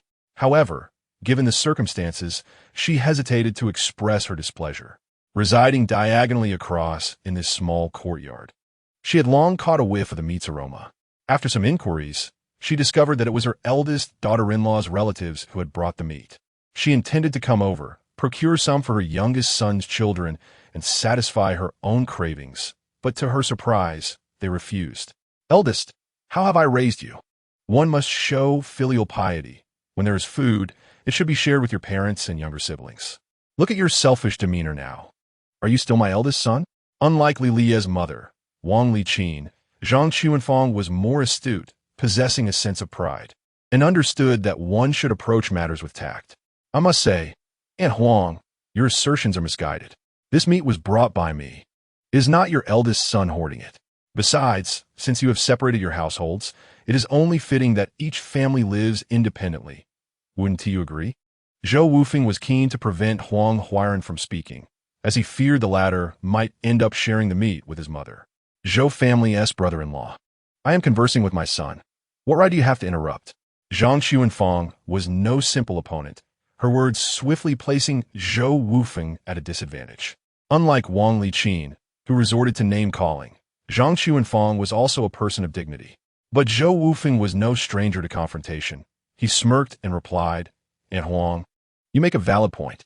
However, while I may lack in various skills, I am quite adept with my words. Imagine if I were to disclose your family's affairs to the villagers. How would they perceive you? As the saying goes, one must strike at the vital point." Zhou Wufeng knew that Huang Huairan's parents were not only biased, but also particularly sensitive about their reputation. If the tale of how they had received 20 yuan monthly from Huang Huairan after his marriage were to circulate, their standing in the village would certainly diminish. "Let me clarify, Zhou family's brother-in-law, do not speak carelessly. We have not coerced my eldest son into anything. All of this is entirely voluntary on Huairan's part." Zhang Qianfang was indeed taken aback by Zhou Wufeng's words. With a quick flick of her eyes, she retorted, "Since you are unwilling to share your provisions with us, so be it. We shall see how you indulge in your selfishness." With that, she left in a huff. Chapter 55. I will support you upon returning home. Zhang Qianfang recounted the situation to her husband, Huang Fuqiang, and her younger son. Huang Huairan's father, Huang Fuqiang, was equally astonished. They had long been aware of Zhou Wufeng's character, having known since Zhou Meihui discreetly provided for him. How could he possibly afford to purchase meat? Moreover, his eloquence and sharp tongue starkly contrasted with their previous understanding of him. Honey, once that lad departs, let us inquire with the eldest to discern the circumstances, Huang Fuqiang suggested, presuming that Zhou Meihui's financial support enabled Zhou Wufeng to afford meat. If that were the case, they would need to extract some funds from Huang Huairan later. Indeed, mother, I am quite aware of what kind of person my sister-in-law's younger brother is. How could he afford meat? I will accompany you shortly to retrieve their provisions. Your little grandson has gone without meat for several days, Huang Huairan's brother, Huang Huai, chimed in. In his mind, everything his brother possessed rightfully belonged to him as the younger sibling. It was only natural for his brother to work hard to support the family. Zhang Chuanfang agreed with her husband and son, nodding in agreement and preparing to visit after Zhou Wufeng had left. Meanwhile, Zhou Wufeng observed Huang Huairan's face, which had turned a shade reminiscent of liver, and remarked with a smile, "Do not be vexed. Just look at your mother's demeanor. Would she dare let me disclose this matter for public scrutiny?" He then turned to Zhou Meihui beside him and said, "I have had my fill and shall take my leave now. Sister, kindly accompany me part way." Zhou Wufeng understood that it would be challenging for someone like Huang Huairan to change overnight. Only through his own contemplation could he come to a realization that would lead to transformation. Otherwise, no external influence would suffice. Ultimately, he felt compelled to persuade his sister to consider divorce. In this era, people tended to marry young.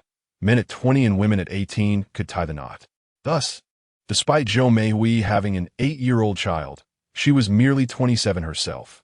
In later generations, many remained unmarried at 30 or beyond. As Zhou Wufeng pedaled his bicycle, the siblings walked along the muddy country path. "Sister, have you ever contemplated your future and that of your 2 children?" Zhou Wufeng posed a rather striking question, leaving Zhou Meihui bewildered and at a loss for words. "What do you mean by that, little peak?" "Sister, your husband earns a maximum of 30 yuan a month at his job, and with your 15 yuan, that totals 45. He immediately spent 20. What are your thoughts on this?" Zhou Wufeng could comprehend Huang Huairan's actions, given his blind filial piety.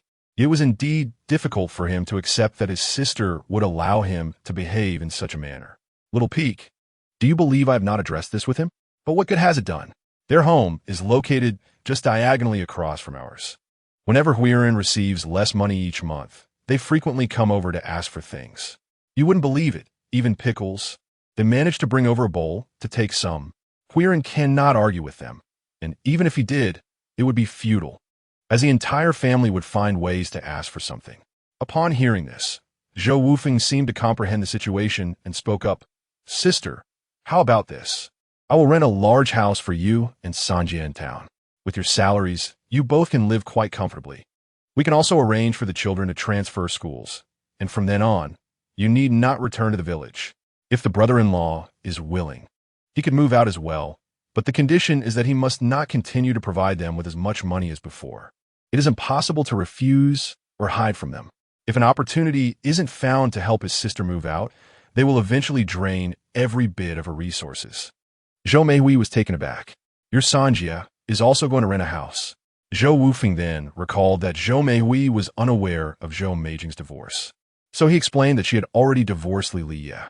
After all, Zhou Meihui was aware of the circumstances surrounding Zhou Meijing's family. "Divorce is a good thing. My younger sister has finally escaped her suffering," Zhou Meihui remarked, lost in thought. "Sister, when you return, have a serious discussion with your husband. If he is unwilling, you and the 2 children should move out. I will support you," Zhou Wufeng said solemnly as he prepared to leave. Zhou Meihui was momentarily stunned by his words. Watching Zhou Wufeng ride away on his bicycle, shining brightly under the midday sun, she was struck by how he had grown. By the time she realized it, tears had already streamed down her cheeks. Xiaofeng has truly matured. Meanwhile, Huang Huai had already arrived at Huang Huiran's home with Zhang Chuanfang. After learning the situation from Huang Huiran, they were left speechless in shock. "Eldest brother, since your brother-in-law is so wealthy, Let him support you from now on. You must hand over all your money to me, understood? After saying this, Zhang Chuanfeng and Huang Huai began to inspect what Zhou Wufeng had brought, preparing to take it all back with them. After an unknown duration, Zhou Meihui returned home to find only a few empty plates on the dining table, as all the meat and dishes that had been there moments ago had vanished. Glancing at the candies, cigarettes, and tea that Zhou Wufeng had brought in the morning, along with the considerable amount of pork that was now gone, her anger surged. She knew that the in-laws from across the street had come over to take all the meat and gifts once they realized Zhou Wufeng had left. Seeing her husband's expressionless face, Zhou Meijing decided it was time to have a serious talk with him. Upon returning home, Zhou Wufeng found that his brother-in-law had already partitioned off the room intended for Sanjia. The living room was quite spacious, even with the small courtyard removed, the 100 square meter space, converted into 3 bedrooms and 2 living areas, felt remarkably roomy and not cramped at all. "Father, you are back." Yaya remains as she always was. Upon seeing Zhou Wufeng enter, she rushed over, raising her little arms to signify her desire to be embraced and lifted high. This little girl is now utterly attached to Zhou Wufeng. With joy, Zhou Wufeng picked her up, affectionately planting a kiss on her small cheek, and then, as if performing a magic trick, produced a handful of candies. "Yaya, go and share these with Sister Zhuanzi and Sister Xiaxia."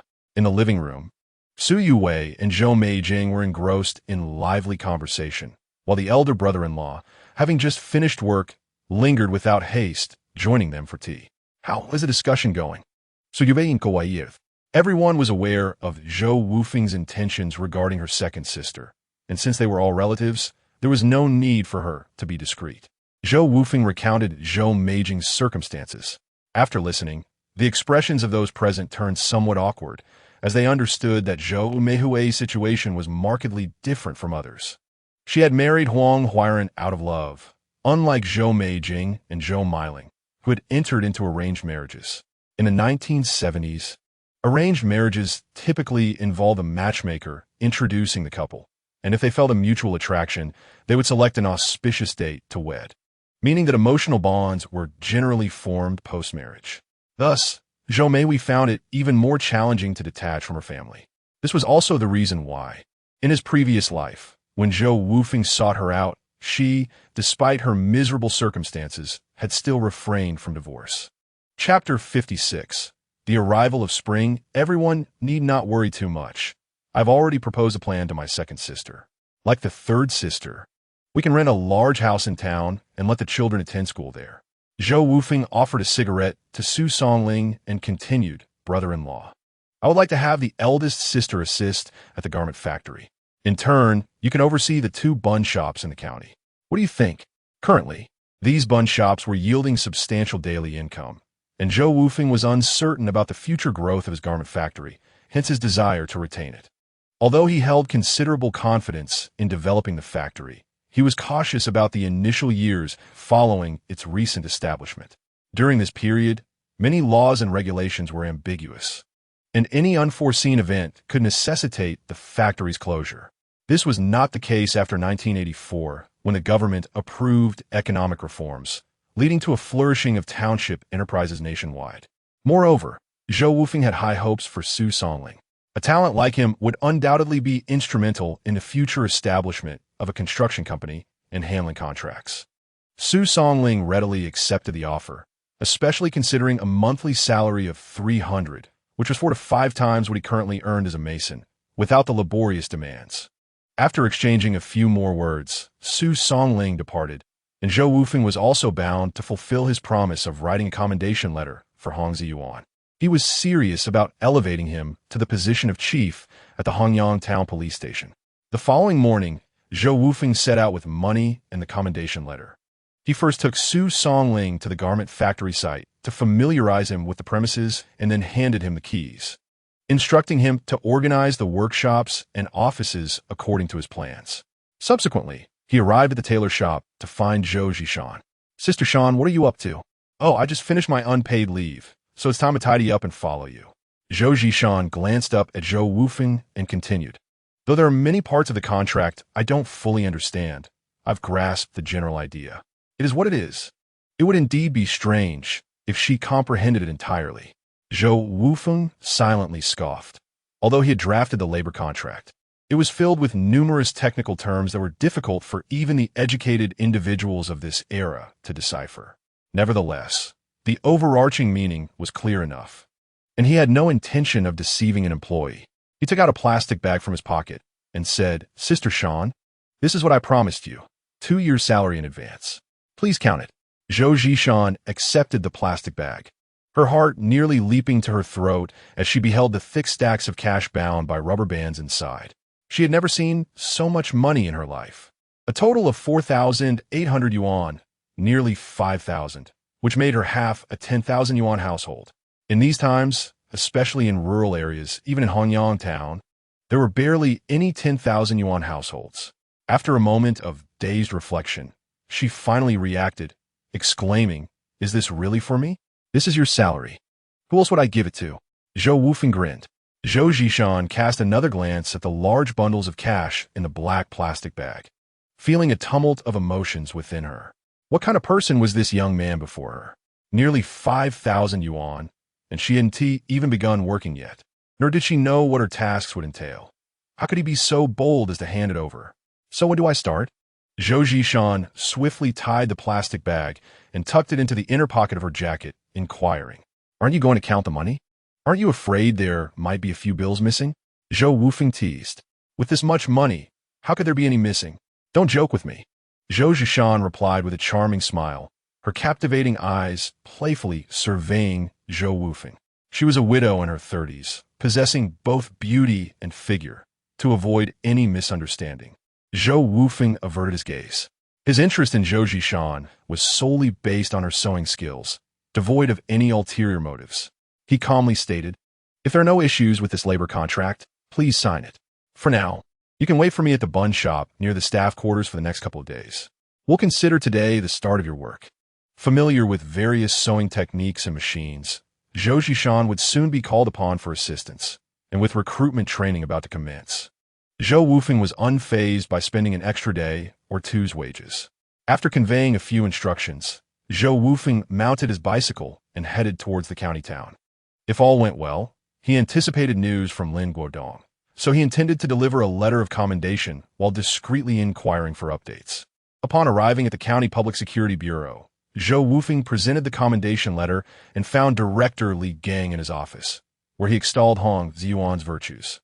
Having visited the county town numerous times, he was well acquainted with the leaders of each department, and Director Li Gang was already aware of Zhou Wufeng's close relationship with the county's top official, Zheng Aigua, and was more than willing to show him favor. Moreover, Zhou Wufeng frequently took the opportunity to present them with various local specialties from the countryside, which fostered a sense of familiarity between them. This was a deliberate facade crafted by Zhou Wufeng. After all, although Zheng Aigua shared a camaraderie with his father, Zhou Weiguo, as a comrade-in-arms, he was known for his integrity and adherence to duty. The individual with whom Zhou Wufeng truly shared a close bond was Xia Aimin. Upon exiting the County Public Security Bureau, Zhou Wufeng sought out Xia Aimin without delay. "Brother, you've come at an opportune moment. Do you recall Lin, the deputy director of the state-owned garment factory? Strangely enough, he has agreed to sell you the equipment at a 50% discount and has asked me to inform you to visit him the factory to discuss the purchase." At this, Zhou Wufeng's lips curled into a knowing smile. He had anticipated this outcome all along. Otherwise, he would not have maintained such composure. "Please, arrange a time with Director Lin for us to tour the state-owned garment factory for some insights." "Not a bother at all. It is my duty. Assisting the state-owned factory in acquiring equipment is certainly within my responsibilities," Xia Aimin replied, exchanging a knowing smile with Zhou Wufeng. While they claimed to be supporting the state-owned garment factory, there was a shared understanding among them regarding the true beneficiaries of their efforts. "By the way, my brother, Bianhai City, much like Pengcheng, is a key national development zone. Do you remember our previous conversation about the land allocation policy?" Zhou Wufeng was well aware of this policy. Now that it was 1980, Bianhai City had begun implementing land allocation. He began to contemplate the implications. With the advent of land allocation, farmers were no longer required to work collectively. They became the actual managers of their land, directly linking their production outcomes to their personal interests, which also provided them with newfound freedom. Many farmers, after fulfilling their grain quotas, could freely allocate their surplus produce, selling it to grain stations, wholesalers, or directly at markets. Evidently, the winds of reform were indeed reaching Guangdong province, just as in his previous life. In the future, most farming families would be inclined to utilize their surplus labor to earn additional income. This was intricately tied to the interests of his garment factory, and he began to formulate new plans. Chapter 57. Barbecue after leaving Xia Aimin's office. Zhou Wufeng made his way to the Baozi shop in the county to find his elder sister, Zhou Miling. The previous evening, Su Songling had already conveyed Zhou Wufeng's intentions to Zhou Miling, and he reiterated them in person. Not only was there an increase in income over the past month, but given her position as Zhou Wufeng's elder sister, Zhou Miling could hardly refuse. After a few more exchanges, Zhou Wufeng returned to Hanyang Town. Since the beginning of the year, the once dilapidated streets of Hanyang Town had gradually seen an influx of street vendors. Even private shops, which had become nearly non-existent for nearly 2 decades since the era of receipts began and the public-private partnership was established, had resurfaced with 2 or 3 new establishments. Upon closer inspection, Zhou Wufeng noted that these shops had all applied for business licenses, indicating that clever individuals could be found anywhere.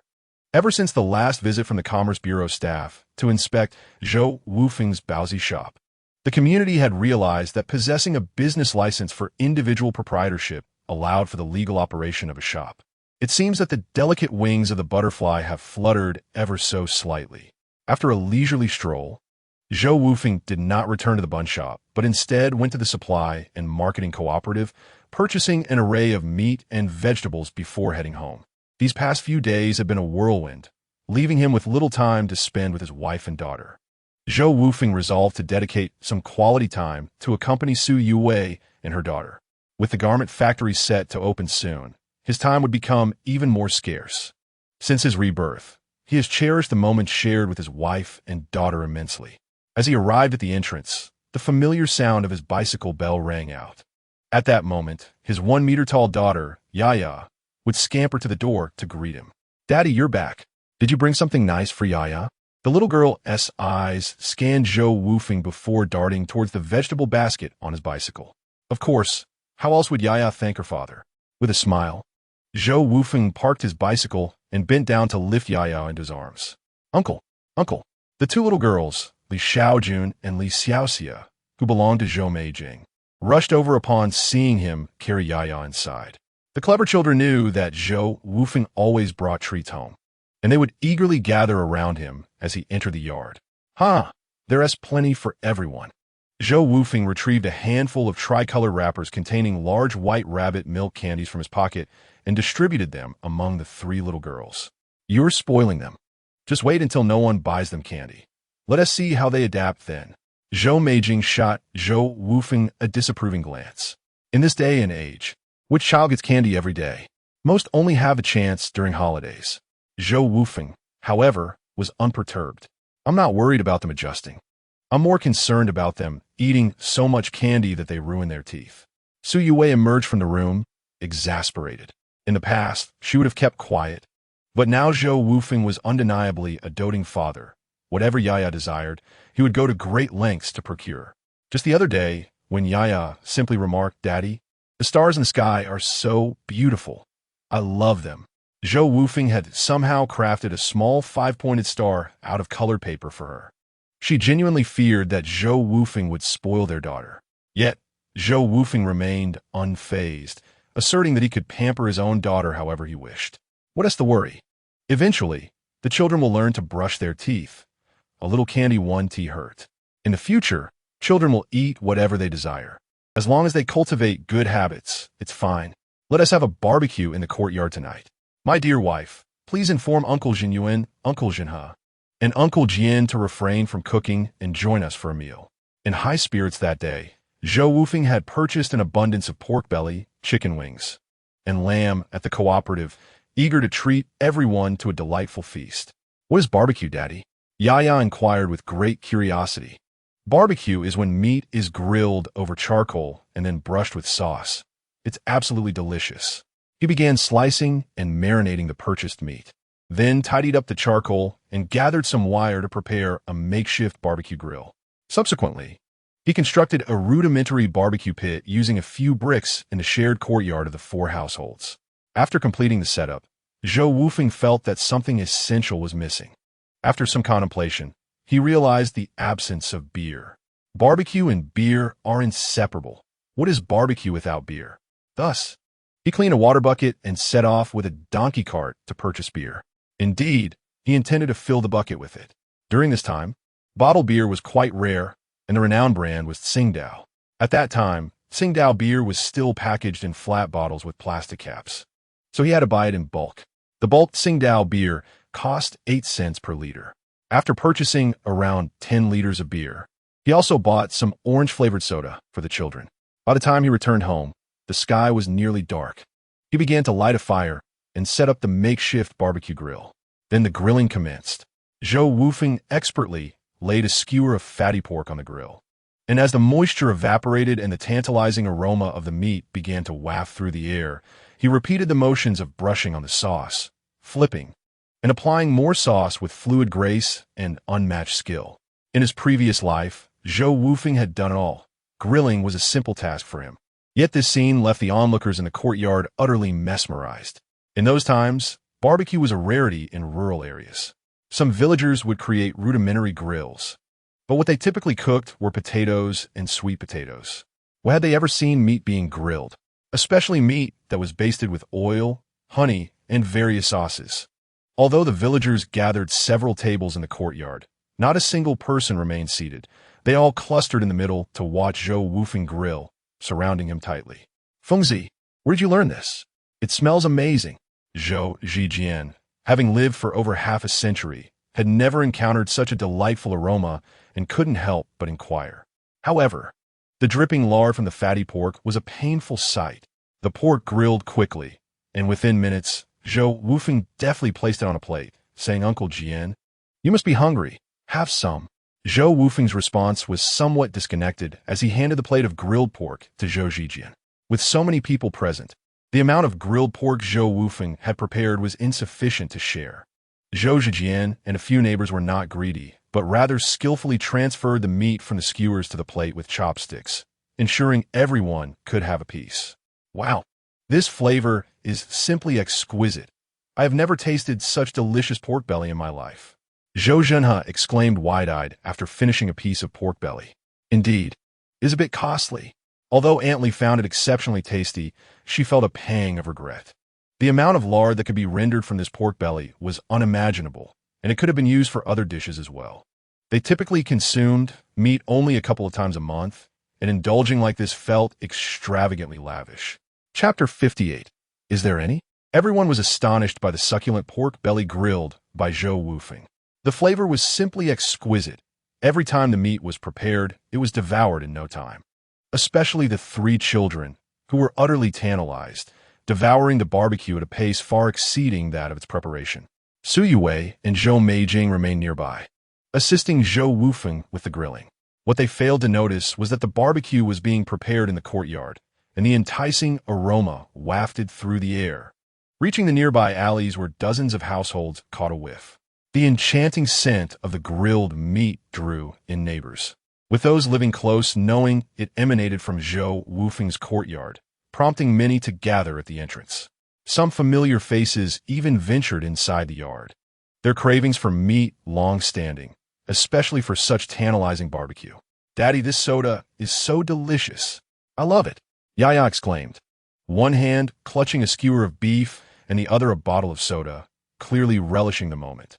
"I'll bring it for you every day," Zhou Wufeng laughed, expressing his desire to buy a case, to keep at home if only refrigerators were available at the supply cooperative. However, the inconvenience lay in the need to return the soda bottles afterward. Fortunately, Zhou Wufeng was a regular at the market, which allowed him to bring the drinks home. Otherwise, one typically had to consume them on-site and return the bottles immediately, or pay a deposit for the glass bottles to take them home, minor inconveniences for him. As onlookers observed Zhou Wufeng grilling, they inquired about his methods and soon joined in the cooking, as his grill was large enough to accommodate 3 to 5 people simultaneously. Before long, all the ingredients were perfectly grilled. However, Yaya, Li Xiaojun, and Li Xiaxia had already filled their bellies. 3 neighboring households hesitated to eat, while Zhou Wufeng grilled alone, waiting for him to finish. "When did you learn to do all this?" "I had no idea," Su Yue remarked with a curious glance at Zhou Wufeng as she took a break to enjoy the barbecue. "Your husband has many hidden talents. You'll see soon enough." Zhou Wufeng chuckled in reply. "Fengzi, thank goodness for you. I never knew beer and barbecue could be such a heavenly combination," Zhou Zhinyuan exclaimed, relishing the feast. For these impoverished farmers, simply being able to eat their fill was a rare blessing. They never anticipated indulging in a hearty barbecue meal. "Uncle, life will improve for everyone soon. In a few years, meat rationing will be abolished, and everyone will be able to enjoy meat." Zhou Wufeng recalled from his previous life when meat rationing was lifted in Bianhai City in 1985. In just a couple of years, supplies gradually became sufficient, allowing people to purchase meat even without ration coupons. Furthermore, the implementation of land distribution would soon enhance production efficiency, enabling more laborers to seek work or venture into business, leading to an improved standard of living for all. Indeed, I've heard that a significant change is imminent. Documents are expected to be released soon, Zhou Zhijian, the production team leader, mentioned, having received some news. Unlike Zhou Wufeng, he was unaware of the specifics of the impending changes. At this moment, Zhou Zhenhe began to inquire. "I have heard that there have been numerous street vendors in town recently. Is this related to the matter at hand?" "Not at all, Uncle Zhenhe," Zhou Wufeng replied. "In fact, street vending is seldom scrutinized these days. However, if you seek a more secure approach, you may register as an individual business owner at the local Commerce Bureau." Zhou Wufeng expressed heartfelt gratitude towards the 3 neighboring uncles, eager to help them prosper. "If you place your trust in me, let us wait for a few months until the land distribution is finalized. I may be able to assist a few of you in earning some side income." In truth, Zhou Wufeng could not guarantee the volume of orders his clothing factory would receive, which was a source of great concern for him. Nevertheless, he was well acquainted with the prevailing fashion trends of this era and the years to come. Ever since he learned from Xia Aimin that the land distribution policy was to be executed, he had begun to strategize. He intended to have his neighbors in the village sell the garments he produced, allowing him to reap substantial profits while enabling the villagers to earn some income as well.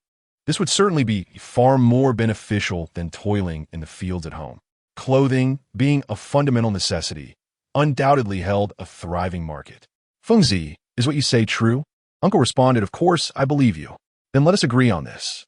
Zhou Zhinyuan immediately chimed in. Throughout this period, they had witnessed Zhou Wufeng's transformation. Life had improved day by day, becoming more prosperous. Since National Day, they had enjoyed 3 meals daily, each featuring meat. Not long after, they purchased bicycles and began constructing large houses, acquiring sizable televisions, achievements far beyond the reach of these farmers. They had long been envious. Yet their modesty prevented them from imposing upon Zhou Wufeng to include them in his ventures. Now, with Zhou Wufeng's proposal, Zhou Zhenhe readily agreed, fearful that he might change his mind. "Indeed, I, Uncle Jian, also believe in you. We all trust you, Fengzi. It is truly remarkable how far you have come. It brings joy to us old fellows," Zhou Zhijian and Zhou Zhenhe both expressed. "Rest assured, uncles, if there is good money to be made, I will not forget you." Zhou Wufeng raised his glass, toasting with everyone, "Cheers to Qingdao." The taste of bulk Qingdao beer was quite delightful in this era, with a rich, malty aroma and a fresh, fragrant hop scent, offering a refreshing and smooth palate with a moderate bitterness. After the barbecue, the women began to clear the dishes, while Zhou Wufeng extinguished the remaining embers in the grill with water before returning home with his family. That night, Su Yue nestled in Zhou Wufeng's embrace, the two sharing intimate whispers.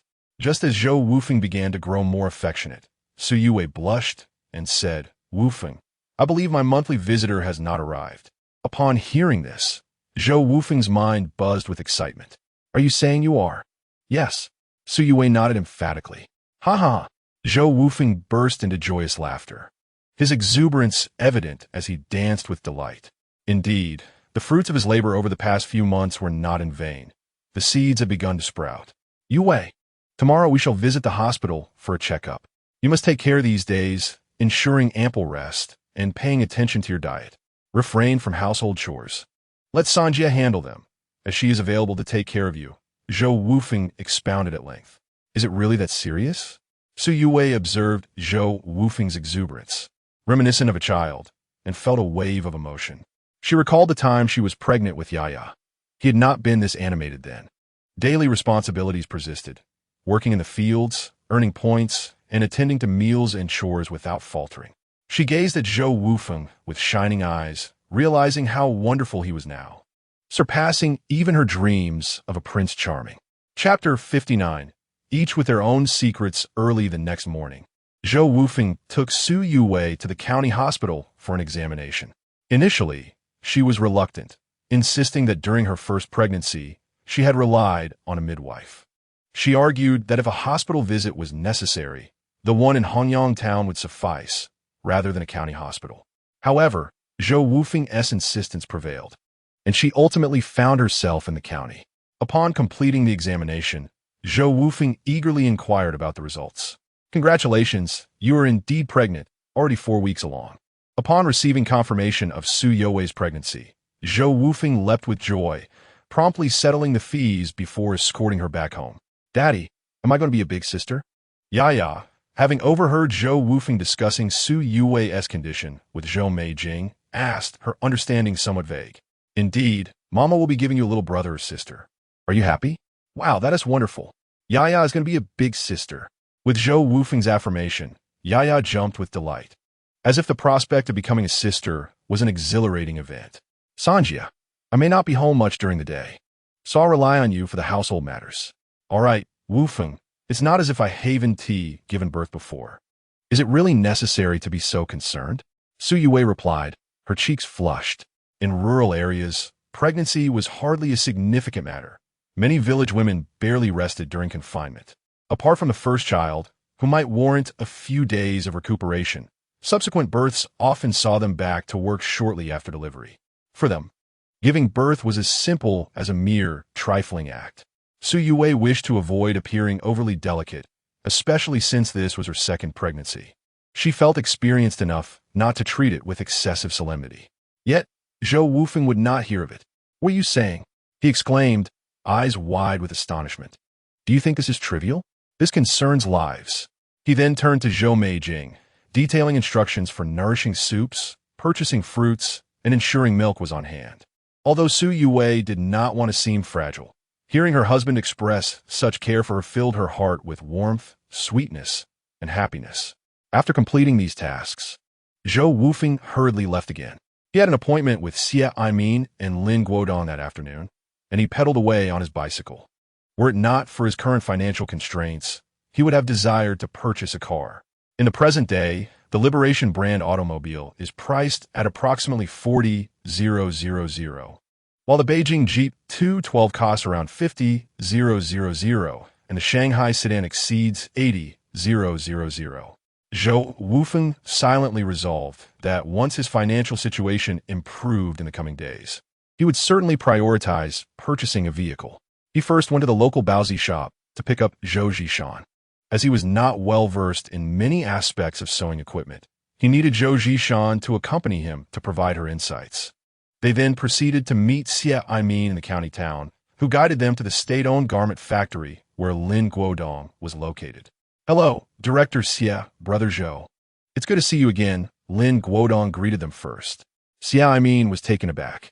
When did Lin Guodong and Zhou Wufeng become so close that he referred to him as brother? Nevertheless, he maintained a nonchalant demeanor and chuckled, saying, You two carry on. I'm just here as a mere spectator. Ha ha, Brother Xie is jesting. If this endeavor succeeds, you will be the one to take the credit, Zhou Wufeng replied, which greatly pleased Xie Aimin. Turning to Lin Guodong, he continued, Brother Lin, this is our chief designer from the garment processing factory, Zhou Zhishan. She is here today to learn and observe the operations at our state-owned factory and to take a look at the equipment. Lin Guodong nodded and addressed the director of equipment management, Yu Haizhong, saying, Director Yu, please take designer Zhou down to have a look. Zhou Zishan stood dazed behind Zhou Wufeng and Xia Imin, still reeling from her earlier surprise at meeting Xia Imin, and now witnessing Zhou Wufeng conversing with the deputy director of the state-owned factory as if they were brothers. Initially, she had been startled upon meeting Xia Imin, and her perception of Zhou Wufeng was still limited to that of the owner of several Baozi shops. She never imagined he would have such a close relationship with the head of the county's Industry and Commerce Bureau. With such connections, how could he not achieve something in Haiyang County? Now, he was on familiar terms with the factory director as well. She felt utterly bewildered. What kind of boss had she followed? His ancestor? Noticing Zhou Zishan still in a daze, Zhou Wufeng gently reminded her, "Director Yu is waiting for you." "All right." Zhou Zishan quickly responded, regaining her composure as she followed Yu Haizhong out of the office. After the two departed, Lin Guodong brewed some fine tea for Xia Imin and Zhou Wufeng, and the three engaged in casual conversation. "Brother Lin, aside from today's equipment purchase, there is another matter I would like to discuss with you," Zhou Wufeng said after some light banter. Lin Guodong, being a cunning individual, was internally pondering what Zhou Wufeng might need assistance with, considering how he could benefit from this interaction, but he maintained a facade of casualness, saying, "Brother Zhou, feel free to share whatever is on your mind." Zhou Wufeng smirked subtly, internally scoffing at Lin Guodong's cunning demeanor. He had witnessed all sorts of schemes in his past life, and the glimmer of craftiness in Lin Guodong's eyes had not escaped his notice. With an impassive expression, he continued, "Brother Lin, once I get the garment factory up and running, would you be willing to support me with some orders?" Vice Factory Director Lin, "I believe that if you have surplus orders, it would be prudent to allow Brother Zhou to take them on. He will not let you suffer any losses. Wouldn't you agree?" Before Lin Guodong could respond, Xia Imin quickly interjected. This piqued Lin Guodong's curiosity. During their last meal together, he had already discerned that the young entrepreneur Zhou had a close rapport with Director Xia. He had not anticipated their relationship to be so intimate. Having conducted numerous dealings with Xia Imin, Lin Guodong was well aware of the nature of his character, as they both understood the unspoken truth that no one rises early without a motive. What could Zhou Wufeng possibly have offered to Xia Imin to elicit such advocacy?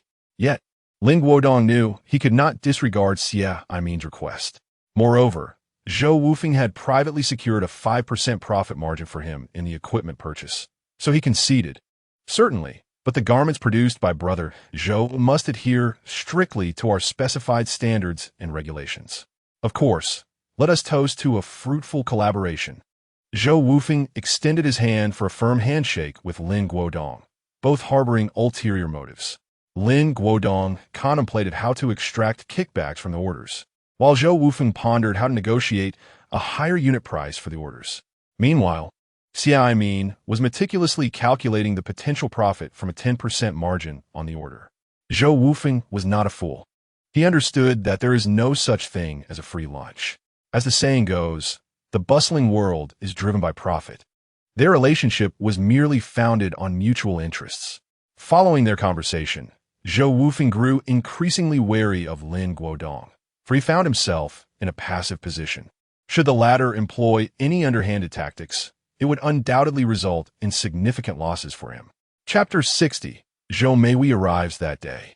After Zhou Zishan confirmed that the equipment was functioning properly, Zhou Wufeng proceeded to sign the equipment purchase contract with Lin Guodong. Subsequently, all the equipment was transported to the venue rented by Zhou Wufeng using a state-owned factory truck.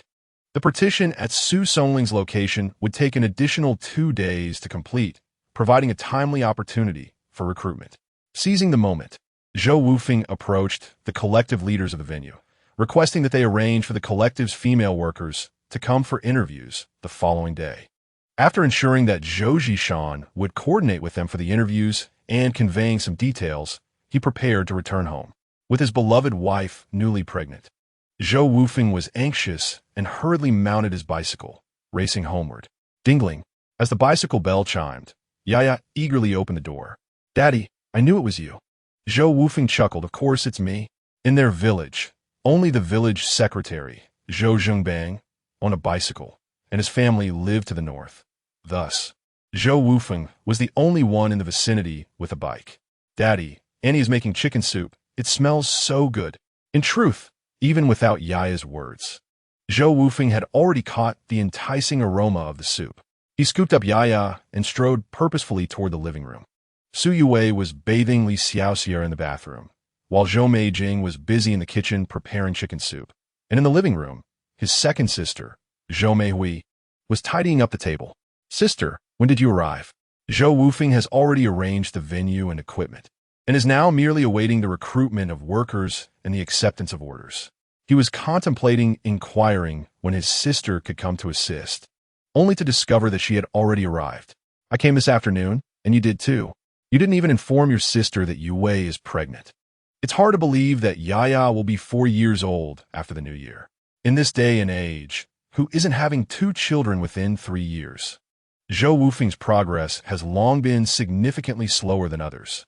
However, family planning policies have already been established, and the notion of many hands make light work is no longer prevalent.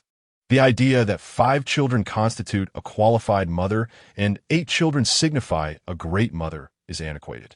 Nowadays, the norm is to have 1 or 2 children, with 3 being considered excessive. By August of this year, there will even be a proposal for couples to only have 1 child. Fortunately, this is still the countryside. Zhou Wufeng has lived through these times. He understands that family planning does not yet impact rural areas. Ultimately, the worst that could happen is a fine for having more children. Moreover, in the 2020s, the nation will even advocate for 2nd and 3rd children. This is not a new inspection. There hasn't been time to notify everyone. Zhou Wufeng chuckled. His 2nd and 3rd sisters each have 2 children, while his eldest sister, due to health issues, has only 1 son, Su Qingshan. His 3 sisters have been deeply concerned about the continuation of the Zhou family lineage, often urging Zhou Wufeng to have another child. Now that Su Yue is expecting her 2nd child, Zhou Meihui, as the 2nd sister, is naturally overjoyed. By the way, Xiaofeng, I have made my decision to work at your clothing factory. As for your brother-in-law, if he doesn't wish to join us, so be it. A hint of melancholy flickered in Zhou Meihui's eyes as she continued, Xiao Jia and Xiaoing will be coming with me. So regarding the school transfer you mentioned at this point, Zhou Meihui gazed at Zhou Wufeng with eager anticipation. Rest assured, sister, I shall take care of this matter. Since Huang Huairan does not want to come with you, you must not secretly give him money. Zhou Wufeng is not a petty person. He simply understands that even if Zhou Meihui were to secretly give her salary to Huang Huairan, his character would lead him to be swayed by his biased parents. Therefore, he must prevent such situations to ensure a better life for his sister and nephew. Although Zhou Wufeng's home is not far from the town, it is even closer to his eldest sister, Zhou Meiling's house. However, there isn't enough space for so many people in his home, so he plans to rent an apartment for his 2nd sister's family in town. Initially, he intended for his 3rd sister, Zhou Meijing, to come as well. But now that Su Yue is pregnant, he has to leave her at home until the child is born, after which she can move to the town for convenience. With this in mind, Zhou Wufeng said to Zhou Meihui, Sister, please drive my donkey cart over tonight, gather a few pieces of clothing, and tomorrow, bring Xiao Jie and Xiao Ying to the dumpling shop near the staff quarters in town to wait for me. I will ensure you have a spacious house rented. All right then, I shall head back, and tomorrow I will bring Xiao Jie and Xiao Ying to await your arrival. Saying this, Zhou Meihui prepared to leave. Wait a moment. Sister, aren't you going to finish your meal before heading back? Zhou Wufeng was eager to keep Zhou Meihui from leaving. I cannot, she replied. Little Jie and Little Ying are still waiting for me at home. I must return to prepare a meal for them. My donkey cart is in the courtyard. Seeing that he could not persuade Zhou Meihui to stay for dinner, Zhou Wufeng went to the kitchen, sliced off half a kilogram of the reserve pork belly, and packed it for her to take home to cook for the children. Early the next morning, Zhou Wufeng arrived in Hanyang town, intent on renting a house for Zhou Meihui. He had given considerable thought to his 3 sisters. First, he went to the police station to find Hong Ziyuan. Brother Ji, I need your help with something, Zhou Wufeng said, discreetly slipping a wad of cash in Hong Ziyuan's hand. What are you doing, Zhou? You could just tell me if you need something. I haven't even spent the last amount you gave me. I cannot accept any more from you. Hong Ziyuan replied in a hushed tone. He was immensely grateful to Zhou Wufeng. having recently received commendation from the County Police Bureau. Thanks to a letter of praise Zhou had written on his behalf. The local police station had only been established in the past couple of years. In many towns during the 1950s, 60s, and 70s lacked proper police facilities, often only having one or two public security officers. Hanyang Town had only recently established its station, with a mere handful of official officers. Consequently, given the recent commendation, there was a high likelihood that Hong Ziyuan could secure the position of station chief once the current chief retired, especially with Zhou Wufeng advocating for him at the county level. Despite Hong Ziyuan's reluctance to accept the money, Zhou Wufeng insisted, saying, "Please, do not be so formal with me. I am here to inquire about available rental properties in the town." "Are you looking to rent a house in the town?" Hong Ziyuan asked. "Yes, I need something larger. At least 4 rooms," Zhou Wufeng replied. In truth, 3 rooms would suffice, 1 for his second and third sisters, 1 for his 2 nephews, and 1 for his 2 nieces. However, Zhou Wufeng desired a 4th room for contingency when not in use. Zhou Meijing and Zhou Meihui could each have their own room, and there would be a space available should his wife wish to move in later. "This is simple. I can inquire at the neighborhood committee for you, but I truly cannot accept this money," Hong Ziyuan insisted, genuinely refusing it. Noticing Hong's sincerity, Zhou Wufeng continued, "Please, just take it. I have another matter. I want to transfer my 2 nephews to the local primary school. Use this money to facilitate that. I know you have the connections to help." Having worked at the Hanyang Town Police Station for nearly 2 years, Hong Ziyuan had indeed built a network. And although the task was not difficult, he accepted Zhou Wufeng's money without further protest. Zhou Wufeng understood the situation well. In this day and age, one merely needs to submit an application to their original school and provide certain relevant documents to the intended school. All it requires is a casual mention to the local institution.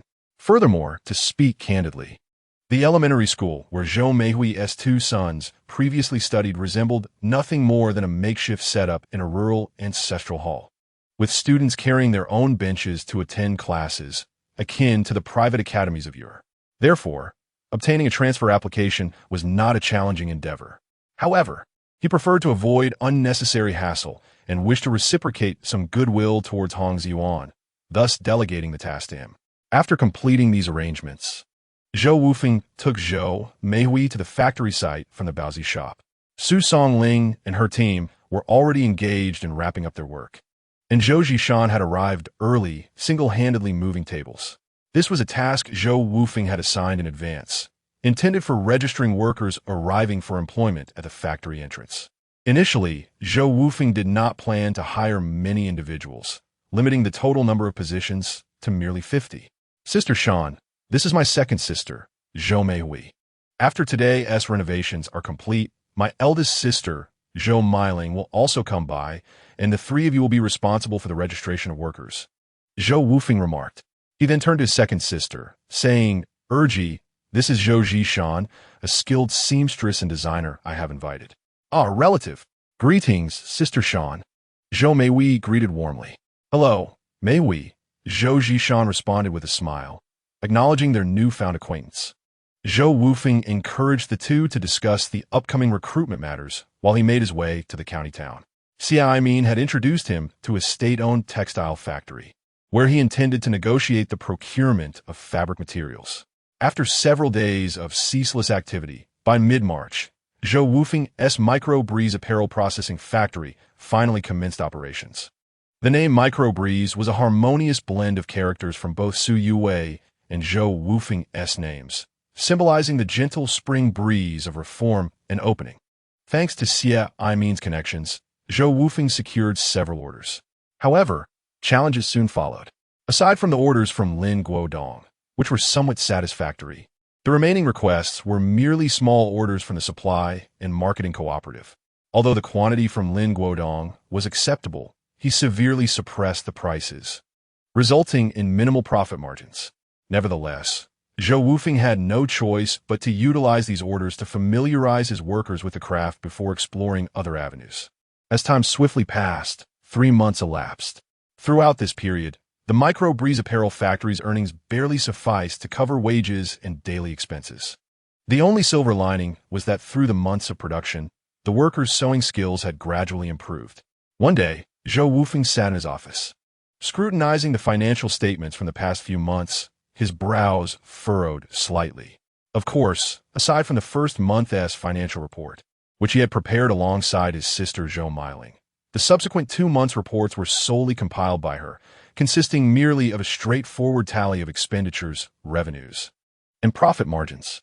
For someone like Zhou Miling, who possesses a limited education and only completed junior high school, the challenges ahead are not insurmountable.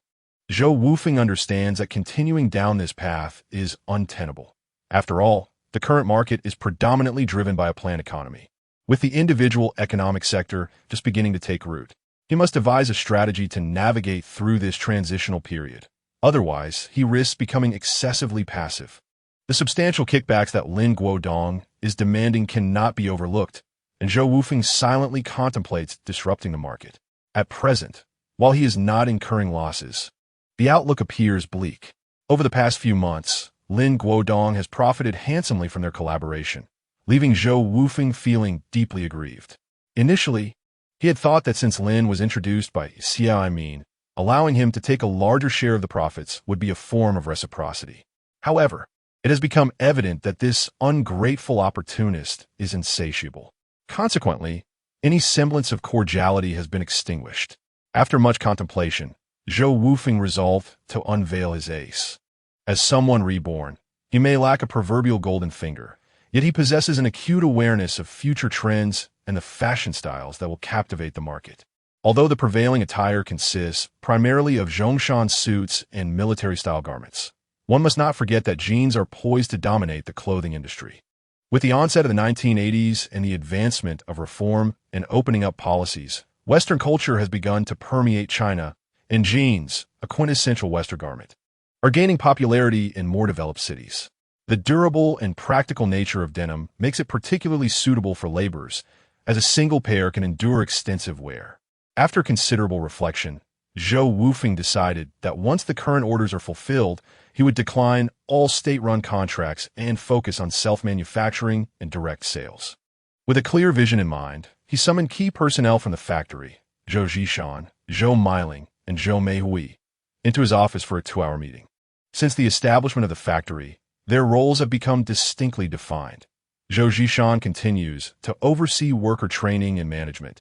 Zhou Miling handles finance and procurement, while Zhou Meihui is in charge of external orders and market relations. Zhou Zong, do you believe this plan is feasible? Zhou Zhishan inquired, addressing him as the general manager of Weifeng Garment Factory since her appointment. Rest assured, I am confident, Zhou Wufeng replied with a reassuring smile, turning to his elder sisters. Eldest sister, after we complete the upcoming orders, begins sourcing denim in bulk. Second sister, you'll need to cancel all existing orders. We will focus on self-production and sales. Zhou Wufeng had already formulated an impeccable business strategy, and he was not about to let a cunning fox like Lin Guodong manipulate him easily. He intended to establish his brand first, and 2 to 3 years later, when a standardized trademark registration system emerges in 1983, he would proceed to register his brand. Zhou Wufeng understood the significance of a brand trademark. Capturing market share in this nascent stage would pave the way for brand recognition, making future endeavors significantly easier. Only a design is needed, and then the brand logo can be applied to the clothing, thereby creating brand recognition, a task that should not pose much difficulty for Zhou Zhishan. Sister Shan, I entrust you with a brand logo. You may sketch a few designs, and later we shall select the finest among them. After instructing a few individuals, Zhou Wufeng prepared to return to Hongxi village, where he would need to persuade the villagers to register a physical store to assist him in purchasing garments. Chapter 62. Mobilizing the villagers upon returning home, Yaya greeted Zhou Wufeng at the door, standing like a sentinel, for she had heard the familiar ringing of a bicycle bell. Why are you back so early? Su Yuwei, 4 months pregnant, had a slight bulge in her belly. I need to have a word with Uncle Jian. Zhou Wufeng approached his wife, gently caressing her rounded belly, and spoke tenderly. Let us have dinner at home tonight.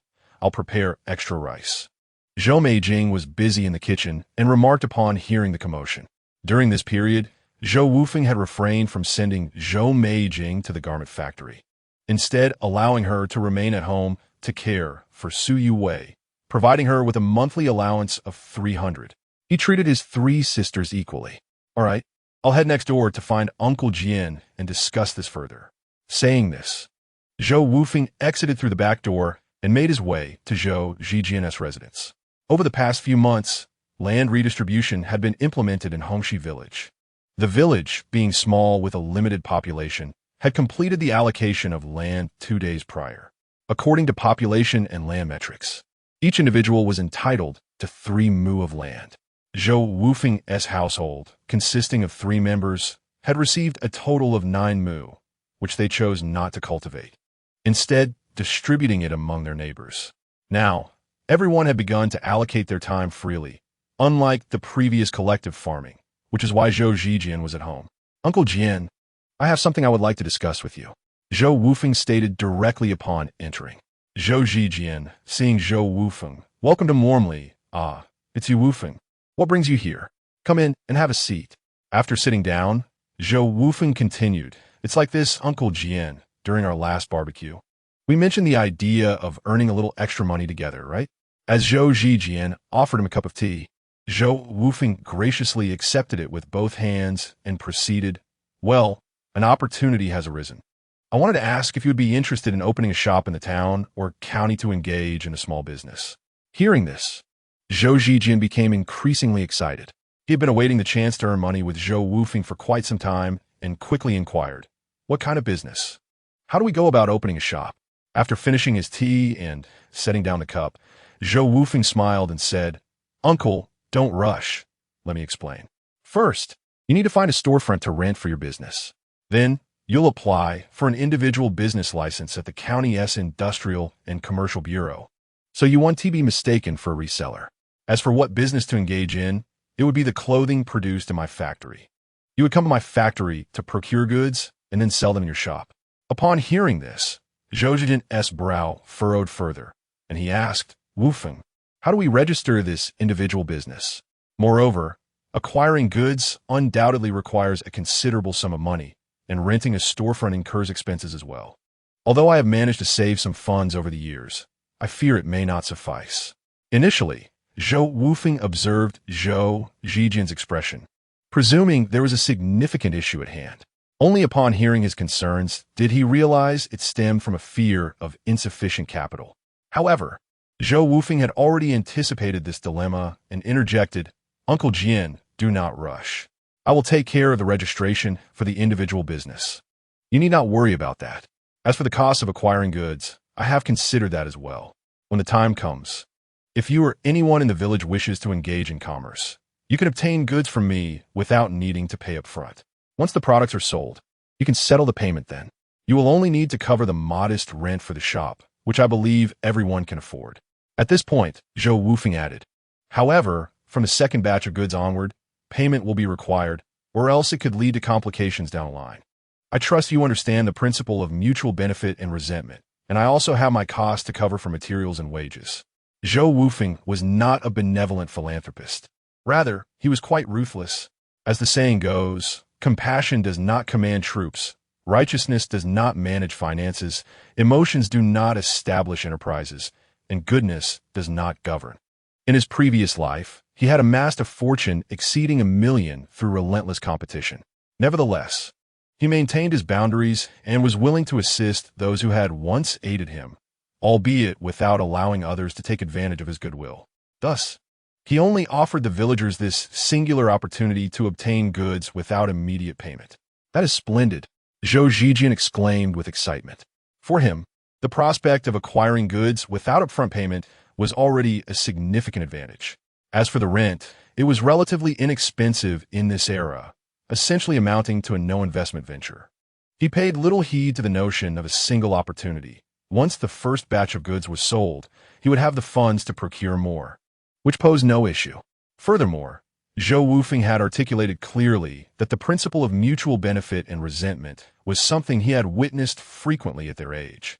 Thus, he readily nodded in agreement. Let me express my gratitude. Fengzi, I shall proceed with this. Zhou Wufeng contemplated for a moment before continuing, Uncle Jian, our village is small and not affluent. Perhaps you could convene a meeting to see who in the village would be interested in joining you in this endeavor.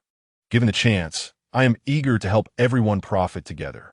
Furthermore, in my view, over a year has passed since the reforms began, and there will likely be less stringent oversight on street vendors in the future.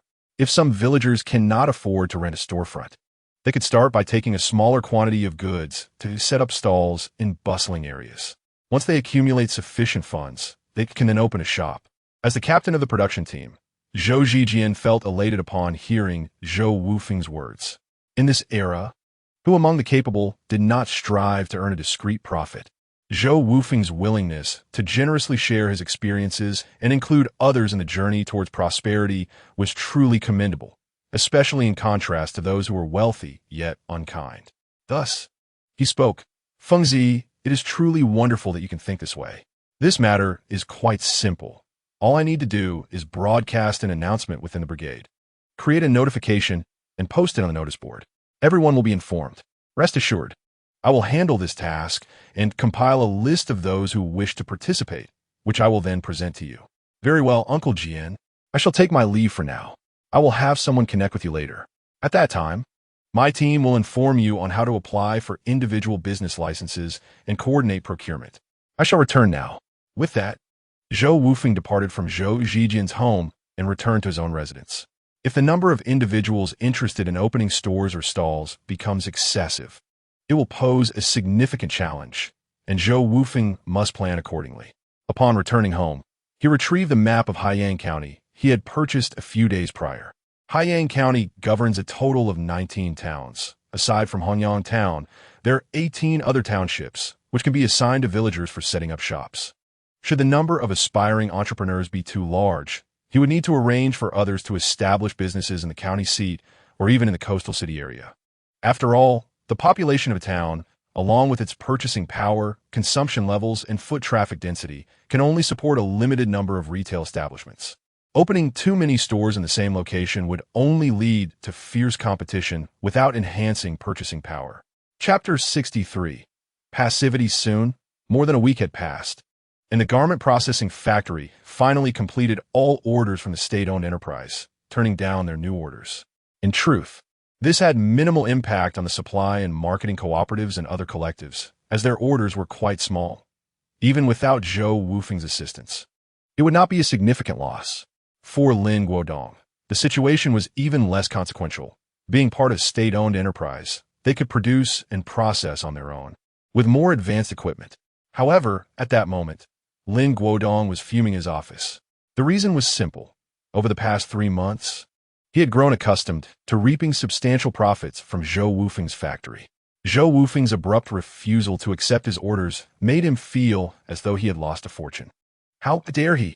Does he not fear the repercussions of his business collapsing without my orders? Let's not forget his equipment was purchased from me, Lin Guodong grumbled inwardly. He conveniently chose to ignore that when Zhou Wufeng purchased the equipment, he had received a 5% kickback. In his mind, although Zhou Wufeng managed to establish a garment processing factory, it was merely through the connections of Xia Imin, lacking any true skill or expertise. Without his orders, Zhou Wufeng would undoubtedly face ruin. To Lin Guodong, Zhou Wufeng was exceedingly ungrateful. Since he dares to reject my orders, he should not blame me for making things difficult for him. Lin Guodong muttered to himself, picking up the phone to make several calls. He intended to make Zhou Wufeng aware that without his assistance, even if he received orders from elsewhere, procuring materials for processing would be impossible. Unbeknownst to all this, Zhou Wufeng was in the office with Zhou Zishan, selecting items for the Breeze brand. After more than half an hour of deliberation, the two individuals reached a consensus and decided on a fitting emblem, characterized by a backdrop of azure skies and white clouds, with delicate lines outlining a gentle breeze.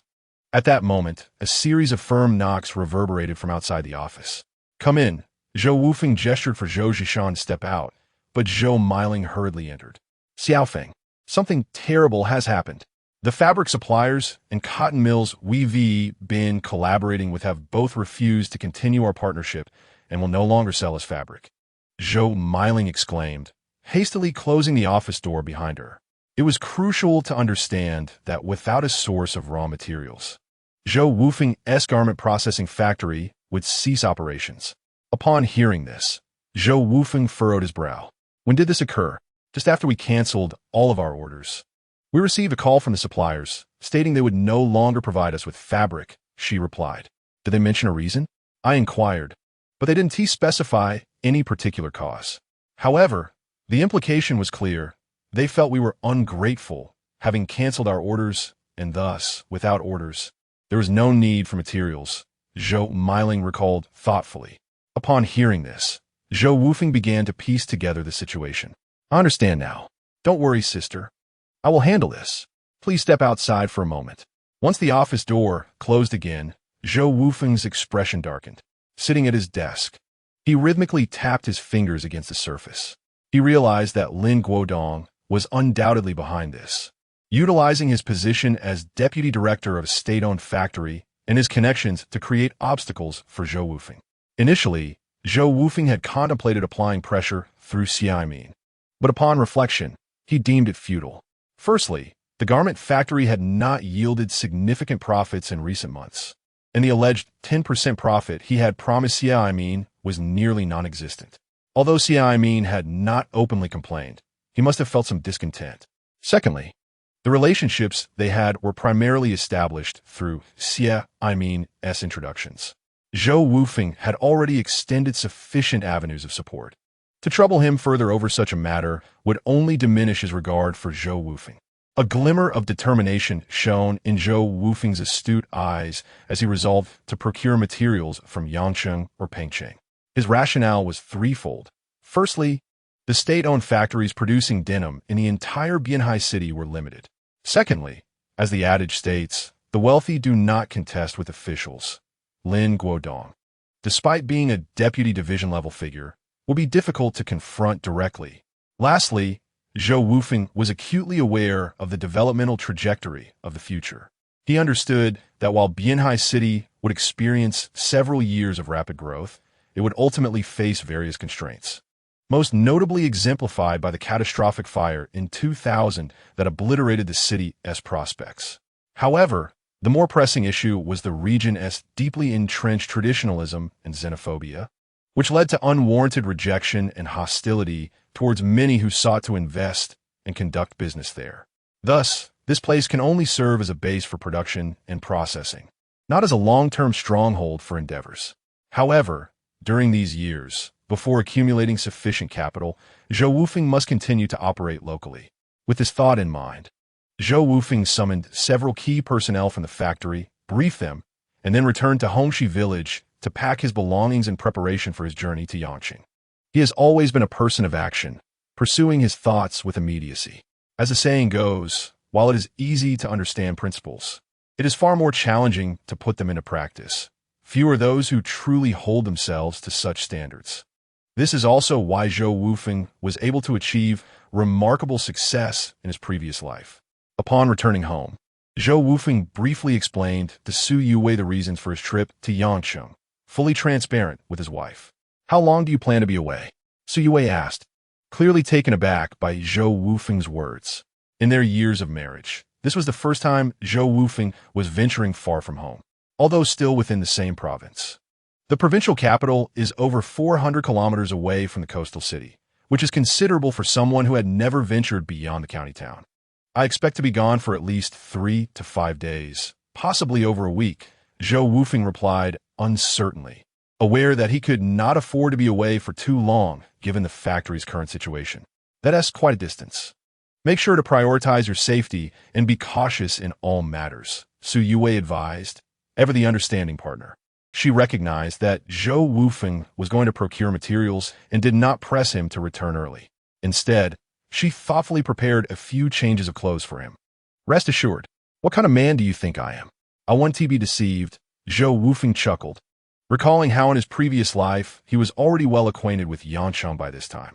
Turning back, he picked up Yaya and exchanged a few words with his sister Zhou Meijing, asking her to look after Su Yuwei while he was away. Stop worrying so much. Can't my sister take care of your wife? Zhou Meijing responded, her voice laced with concern. Since this is your first trip, just be vigilant, all right? City folk are quite shrewd. Chapter 64. A chance encounter with Gao Dikang, Zhou Wufeng showered Yaya with affectionate kisses. The concern expressed by his wife and sister was something he had never experienced in his previous life. Yaya, you must listen to your mother and your aunt while I'm gone. Though Yaya did not fully comprehend the situation, she sensed from their conversation that her father was leaving home and began to cry. I don't want you to go, Daddy.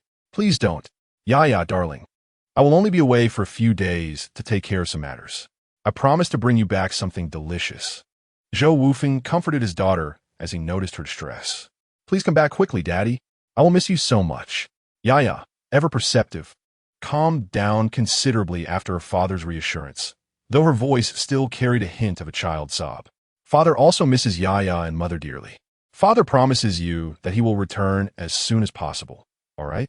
All right, Yaya replied with a hint of grievance, and Zhou Wufeng set her down. He took a luggage bag from Su Yuwei, embraced her gently, and then stepped out of the house. First, Zhou Wufeng went to the village chief, Zhou Zhengbang, to obtain a certificate.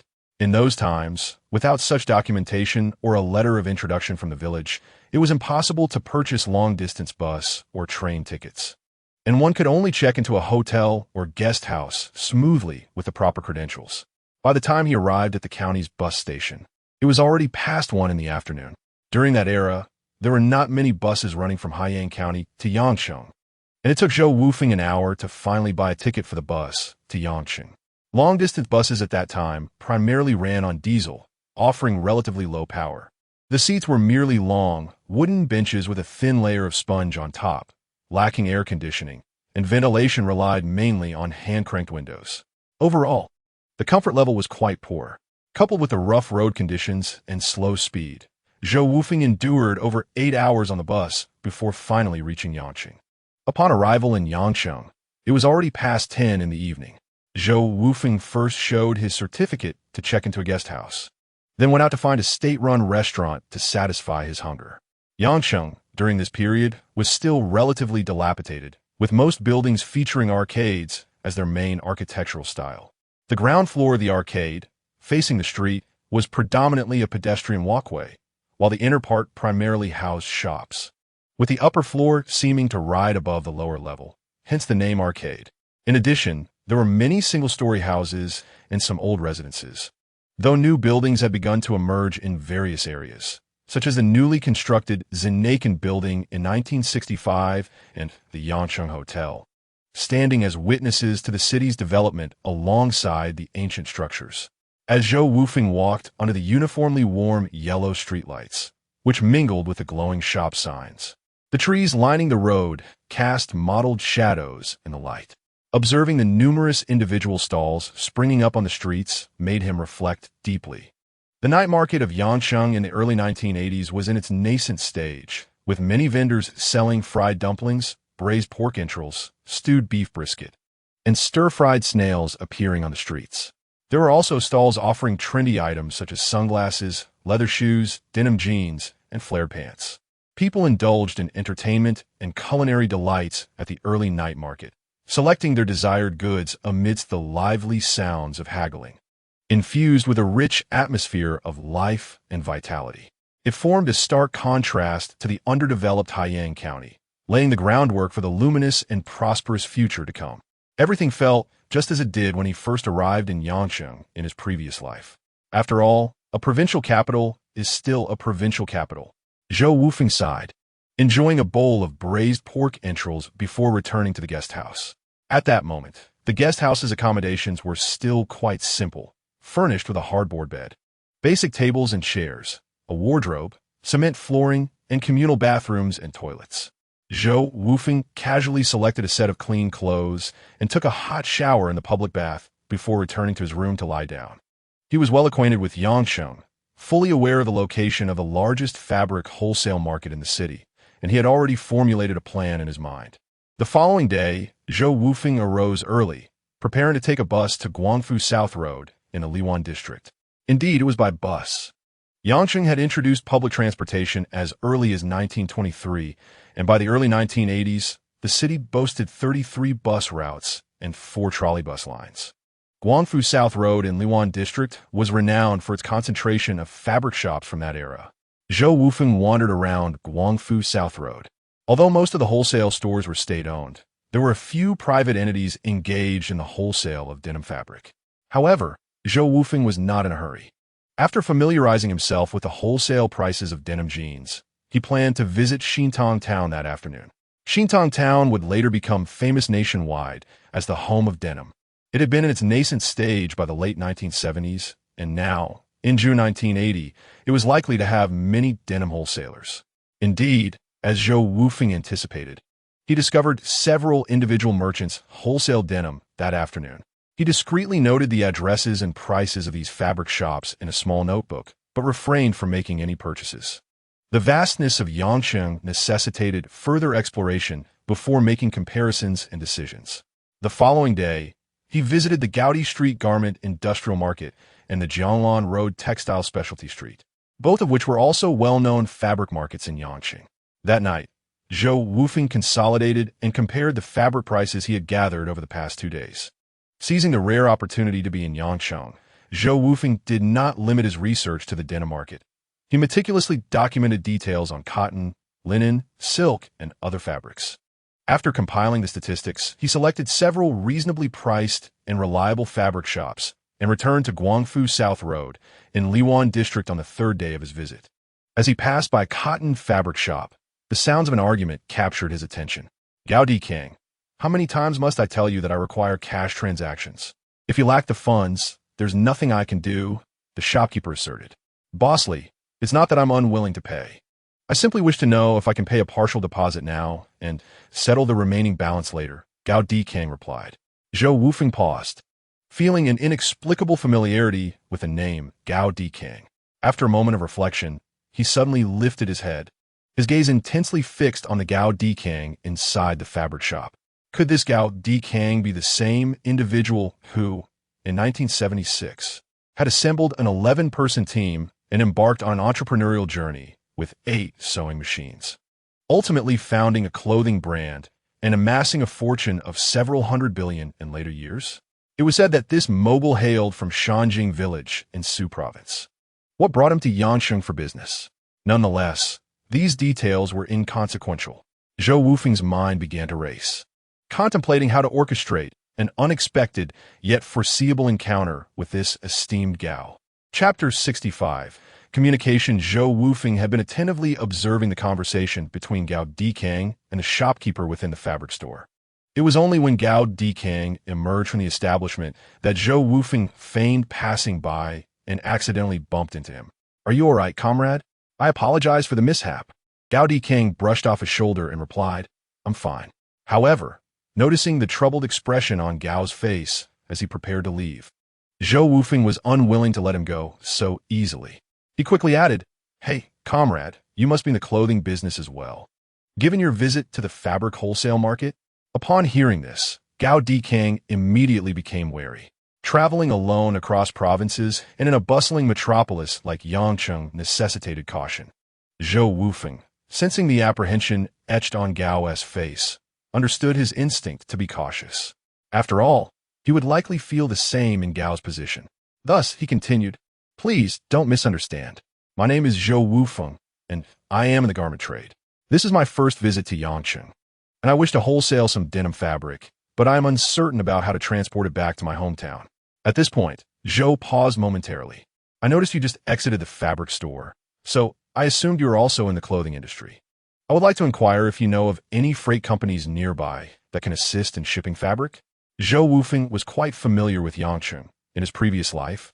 He had already been navigating the city for over half a year, well aware of the locations of freight companies. However, posing the question helped alleviate Gao Dikang's suspicions. As anticipated, upon hearing Zhou Wufeng's words, Gao realized they were fellow tradesmen, and his guard began to lower. "I am Gao Dikang. There is a newly established freight service company at number 7 Huangsha Avenue in Liwan District. You might want to check it out." In those days, few ventured into business, and even fewer operated private clothing enterprises.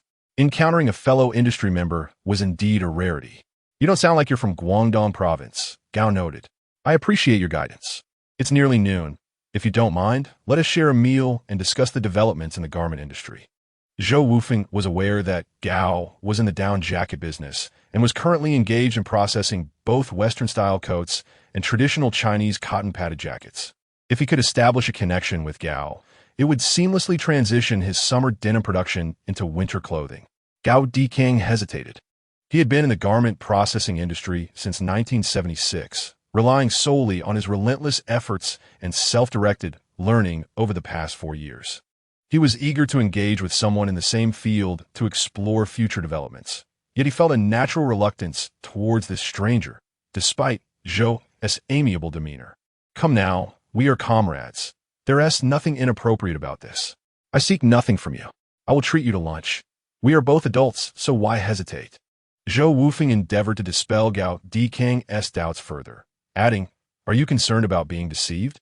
I assure you, I am here to procure goods. I harbor no ulterior motives. I simply wish to engage in a dialogue with a fellow enthusiast of fashion." Gao Dikang, upon hearing this, concurred. When Zhou Wufeng remarked that he was there to procure goods, it subtly implied his fear of being deceived, as he undoubtedly carried money for purchasing. Astute individuals often discern much from a mere sentence. Moreover, Gao Dikang, at that moment, possessed little money, and thus had little to lose to deception. He responded, "Very well, comrade.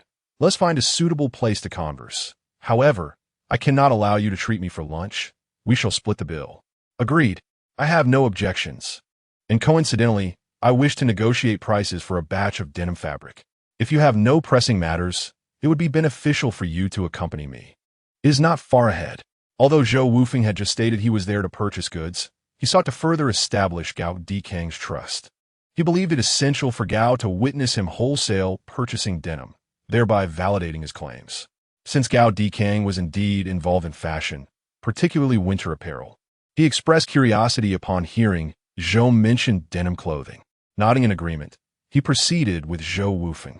Having visited this area several times, he was well aware that a denim wholesale market lay just ahead, thus he felt no apprehension about being deceived by Zhou Wufeng. Ultimately, with Gao Dikang as a witness, Zhou Wufeng purchased 10,000 meters of denim fabric at a price of 2 yuan per meter, totaling 20,000 yuan. Each pair of adult jeans typically requires between 11 to 15 meters of denim, while a pair of crop pants suffices with about 1.9 meters. Hence, this quantity of fabric was ample. Over the past few months, Zhou's factory had neither profited nor incurred losses, and these funds have been earned from 3 Baozi shops. He had some capital remaining, but was keen on acquiring another batch of polyester fabric, which was still in high demand at that time, available at a wholesale price of just over 1 yuan per meter, guaranteeing a profit. Additionally, as it was summer, the margins on polyester were substantial, presenting a lucrative opportunity. To any reasonable person, the choice would be to primarily invest in polyester, with minimal focus on denim. After all, jeans were relatively uncommon in this era, posing a greater risk. However, Zhou Wufeng was already cognizant of future trends, knowing that denim apparel was destined to become fashionable. Thus, he allocated the majority of his capital to denim, while a smaller portion was reserved for polyester. Nevertheless, he did not rush to purchase the polyester fabric. Instead, he accompanied Gao Dikang into a nearby, state-run restaurant. Zhou ordered an array of meat dishes and a bottle of liquor, and they began to dine. As they indulged, the conversation deepened with each round of drinks. The more they conversed, the more astonished Gao Dikang became. The young man before him, seemingly 2 or 3 years his junior, possessed a wealth of knowledge and experience, along with a refreshing perspective on the future of the fashion industry. After several toasts, their manner of address evolved. "Brother Wufeng, I am truly grateful to you. Today's conversation with you truly enlightened me. I have gained invaluable insights. Upon returning, I may also embark on the path of self-production and self-marketing to build my brand." The sewing team of Counterattack has long since evolved into the Shanjing Village Garment Factory. With an expanded team and production capacity, yet we still engage in subcontracting for factories in the bustling metropolis. Although the profits are decent, when compared to the self-producing model proposed by Zhou Wufeng, those earnings seem trivial, akin to a mayfly's fleeting existence in the vastness of the world. Little does he know that Zhou Wufeng's current garment factory is merely breaking even.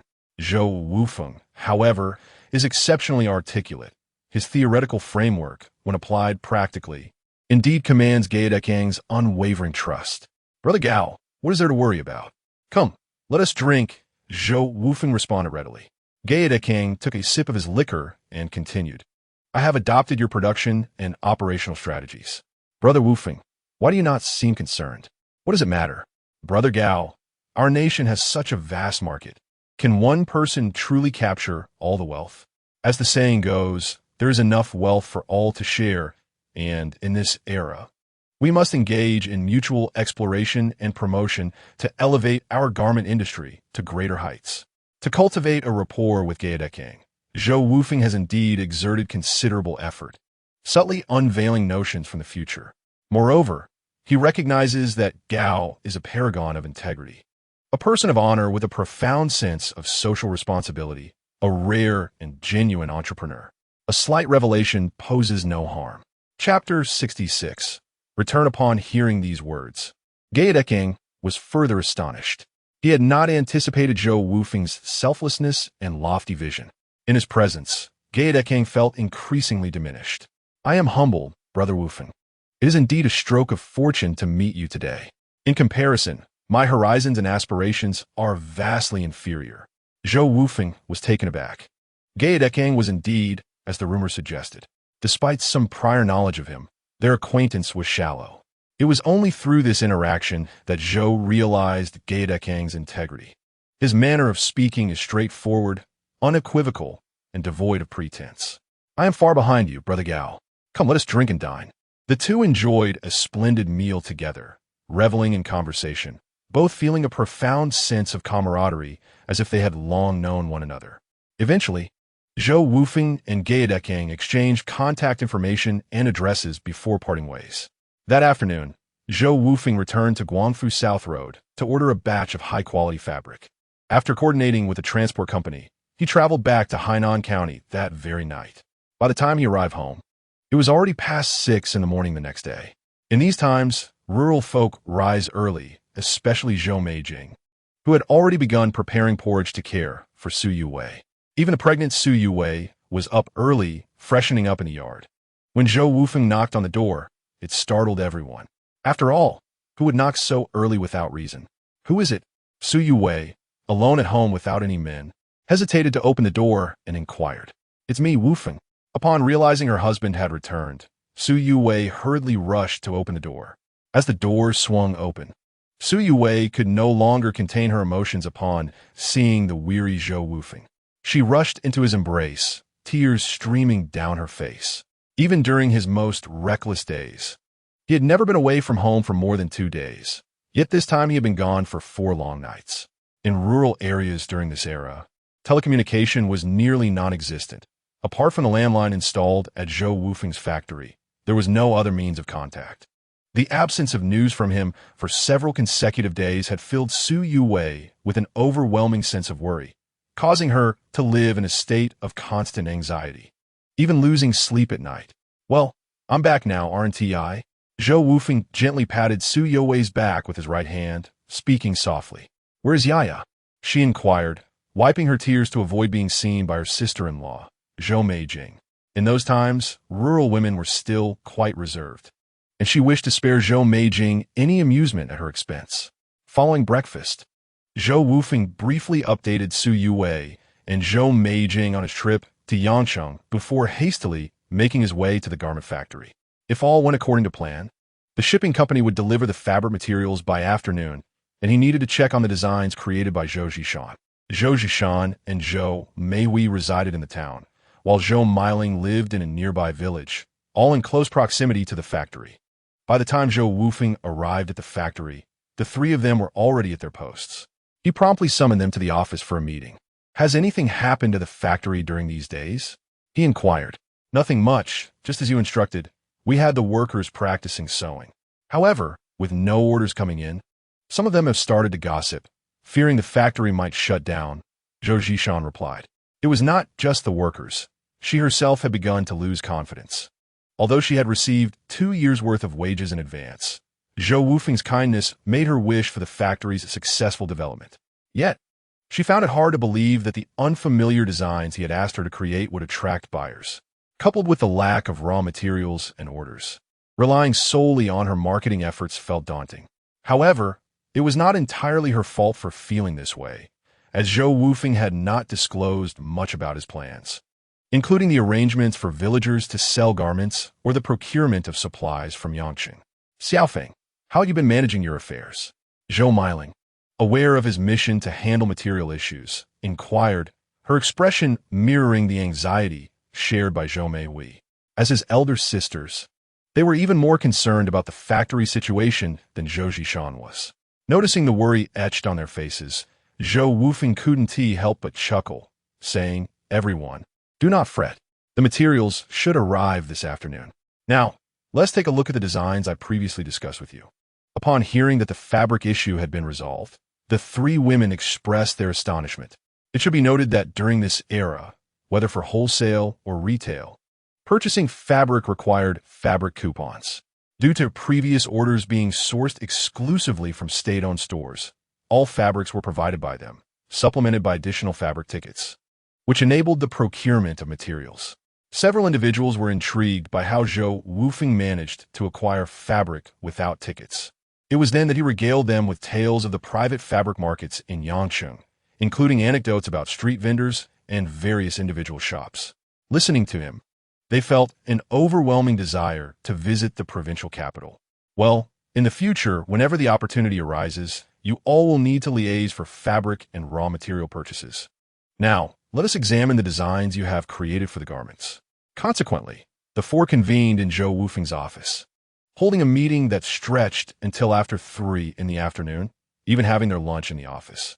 They ultimately finalized several design styles for denim jeans and polyester fabrics, meticulously recording the retail and wholesale prices for each style in a notebook. In an era devoid of computers, everything relied on notepads and worn-out pens. Otherwise, they would forget everything upon reflection. "Sister, how is the registration of the business licenses for those neighbors in our village who wish to wholesale clothing?" Zhou Wufeng casually inquired as the meeting drew to a close. There were not many villagers registering as individual entrepreneurs. Most preferred to test the waters of street vending before making a decision. Zhou Meihui responded affirmatively. This matter had been handled by Zhou Meihui since Zhou Wufeng returned to the village and discussed it with Zhou Zhijian. However, during the meeting, Zhou Wufeng had already broached the topic. At this moment, Zhou Zishan shyly spoke up. "General Manager Zhou, my in-laws have little to occupy their time at home. Now that land has been redistributed, they have more free time. Could they also acquire some goods to sell at stalls?" Ever since hearing Zhou Wufeng speak of the bustling street vending in Yangqing and the various economic transformations following the reform and opening up, coupled with the knowledge that his fellow villagers were eager to obtain goods for sale, Zhou Zishan felt an urgent desire to keep pace with the times. Although she was unaware of the cost price, the considerable profit margin between the three-tier wholesale prices and retail prices had already become evident to her. "Certainly," Zhou Wufeng replied with a smile. "This marketing model has withstood the test of time and remains resilient, regardless of who came to procure goods." He welcomed them with open arms. As the saying goes, the more soldiers, the better, for to him, every seller was a boon. Chapter 67. The Agency Model Indeed. Zhou Wufeng employed a distribution agency model. For instance, in the market, a pair of adult denim jeans typically retails for around 20 yuan, requiring approximately 11 to 15 meters of fabric. As for the featured cropped pants, all materials needed are less than 1 meter, and the fabric required for shorts is even less. The wholesale price of denim fabric is 2 yuan per meter, meaning that considering fabric waste and labor costs, the total production cost for a pair of cropped jeans is roughly around 22 yuan. Zhou Wufeng's standardized retail price is set at 188 yuan. The advantages of this approach are twofold. It is considerably cheaper than state-owned stores, and it is perceived as being under 19 yuan for the garment. The allure of affordability undeniably captivates a greater number of consumers. To return to the main topic, the pricing is set at 188 yuan. Villagers can procure goods at a wholesale price of 17 yuan for 100 items, 15 yuan for 300 items, and 12 yuan for orders of 500 or more. In essence, for each pair of jeans sold, calculated at the highest cost and the lowest procurement price, Zhou Wufeng stands to gain a profit of at least 98 yuan, potentially reaching as much as 148 yuan. Similarly, the polyester fabric, utilized as an auxiliary product, also employs a tiered distribution model, with all those procuring goods referred to as agents of their micro-breeze clothing factory. Both pre-sale and post-sale assurances are in place.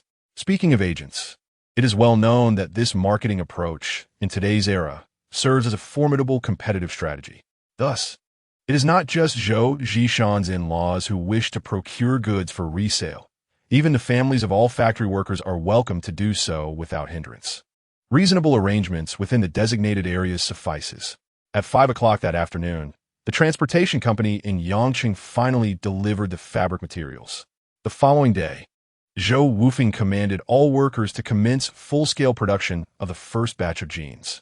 This initial batch consists of 2,000 pairs, with a factory currently employing 50 workers. The production chain encompasses essential processes, including cutting, sewing, buttoning, and washing. On average, it will take these 50 workers 10 days to produce the 2,000 pairs of jeans. Meanwhile, Zhou Meiwei diligently follows up with the villagers of Hongxi. Being a woman married from Hongxi village, she is already well acquainted with the local neighbors, making communication effortless. Both sides of the operation progress in an orderly manner. As for Lin Guodong, he finds it peculiar that Zhou Wufeng has not approached him for negotiations in several consecutive days. As the deputy director of a state-owned factory, he is acutely aware that a factory devoid of orders and materials incurs hefty operational costs and wages daily. Ordinarily, one would expect Zhou Wufeng to succumb to pressure and return to renegotiate orders within a few days, particularly since he has leveraged his connections to ensure that the fabric suppliers refuse to provide Zhou Wufeng with goods. It stands to reason that Zhou would seek to mend relations with him. This situation strikes him as decidedly abnormal. Having previously tasted the benefits of order kickbacks, with each order yielding more than his annual salary, the absence of such income has left Lin Guodong feeling particularly unsettled. He had anticipated that if Zhou Wufeng were to return for negotiations, he would demand an increase in kickbacks to demonstrate the consequences of offending him. To his surprise, Zhou Wufeng exhibits remarkable composure. Lin Guodong paces back and forth in his office, and after a prolonged period of contemplation, he resolves to discreetly investigate the status of Zhou Wufeng's factory. He cannot fathom how a factory could continue to operate normally without a supply source and orders. Upon investigation, he is astounded to discover that Zhou Wufeng has somehow acquired a substantial stock of fabric, and all factory workers are engaged in production with remarkable efficiency. Enraged, he immediately called to question the supplier of materials for Zhou Wufeng. After several calls, Lin Guodong was left dumbfounded, with no one supplying him materials or placing orders. How had Zhou Wufeng managed to procure the fabric, particularly the trendy denim? The entire factory was still in production, but for whom were they fulfilling orders? After regaining his composure, Lin Guodong decided to place a call to Xia Min. To clarify, he did not intend to inquire about anything. Rather, he sought to report Zhou Wufeng. Without any state-owned factory supplying him, how could Zhou Wufeng acquire such a substantial amount of fabric tickets? Lin Guodong suspected that Zhou Wufeng had engaged in speculative dealings. However, when he called Xia Min's office, no one answered. At that moment, Xia Min was enjoying tea and laughter in Zhou Wufeng's office, having not received any profits from Zhou Wufeng for 3 months. Xia Min had come to the garment factory to inquire about the situation. Recently, he had learned that Zhou Wufeng had rejected all orders from state-owned factories, and that Lin Guodong had retaliated by using his authority and connections to cut off Zhou Wufeng's supply sources. Xia Min had intended to persuade Zhou Wufeng to consider mediation. Upon entering Zhou Wufeng's garment factory and witnessing all the workers busily engaged, he was taken aback. Wasn't it said that the Weifeng garment processing factory had no orders and was on the verge of bankruptcy? It was only when he reached Zhou Wufeng's office and heard his explanation that he discovered the goods were sourced from a private fabric shop in Yangqing. Brother Zhou, you truly live up to your reputation. I knew your cleverness would lead you to success, Xia Min remarked. Brother Xia, It's not been easy for me either. You have no idea how many kickbacks Lin Guodong has taken from me. Otherwise, I wouldn't have gone months without earning a penny. Zhou Wufeng responded with a smile as he poured a cup of tea for Xia Min. While others contemplate their next 3 steps, he has already considered the subsequent 3 after that. Zhou Wufeng thought to himself, recognizing that Xia Min had come to his office for a specific purpose. He promptly explained the reasons behind the factory's lack of profit in recent months. He did not want Xia Min to misunderstand and take offense, as that would lead to dire consequences. Seizing this opportunity, he also desired to irritate Lin Guodong.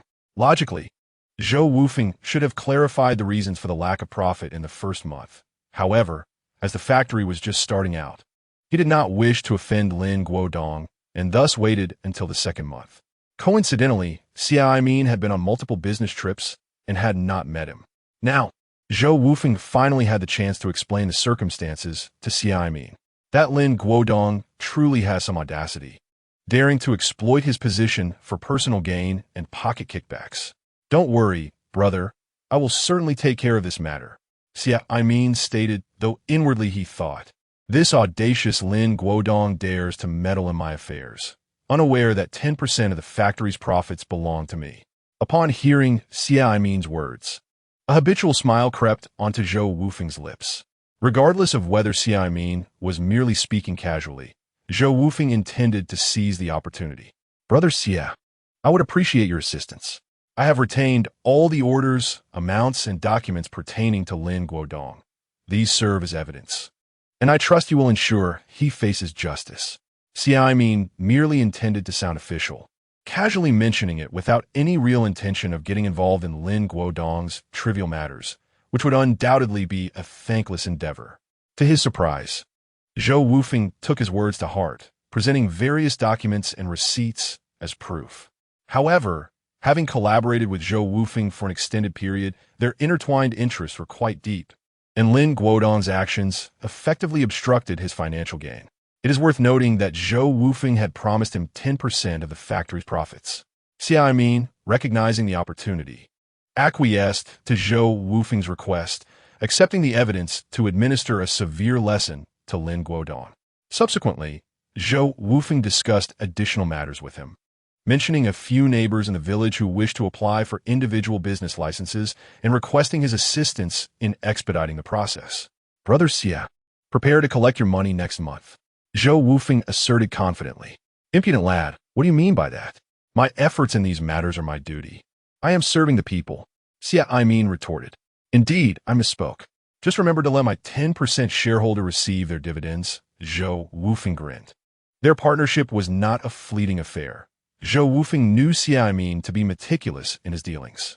Initially, he had intended to have a relative take a share, and Xia Min had agreed, only to later retract his promise, fearing that any missteps might be exploited by Zhou Wufeng. He simply claimed he could not find anyone to take the share, knowing they were well acquainted and had only a verbal agreement. Xia Min was unperturbed, confident in his position as the head of the Industrial and Commercial Bureau.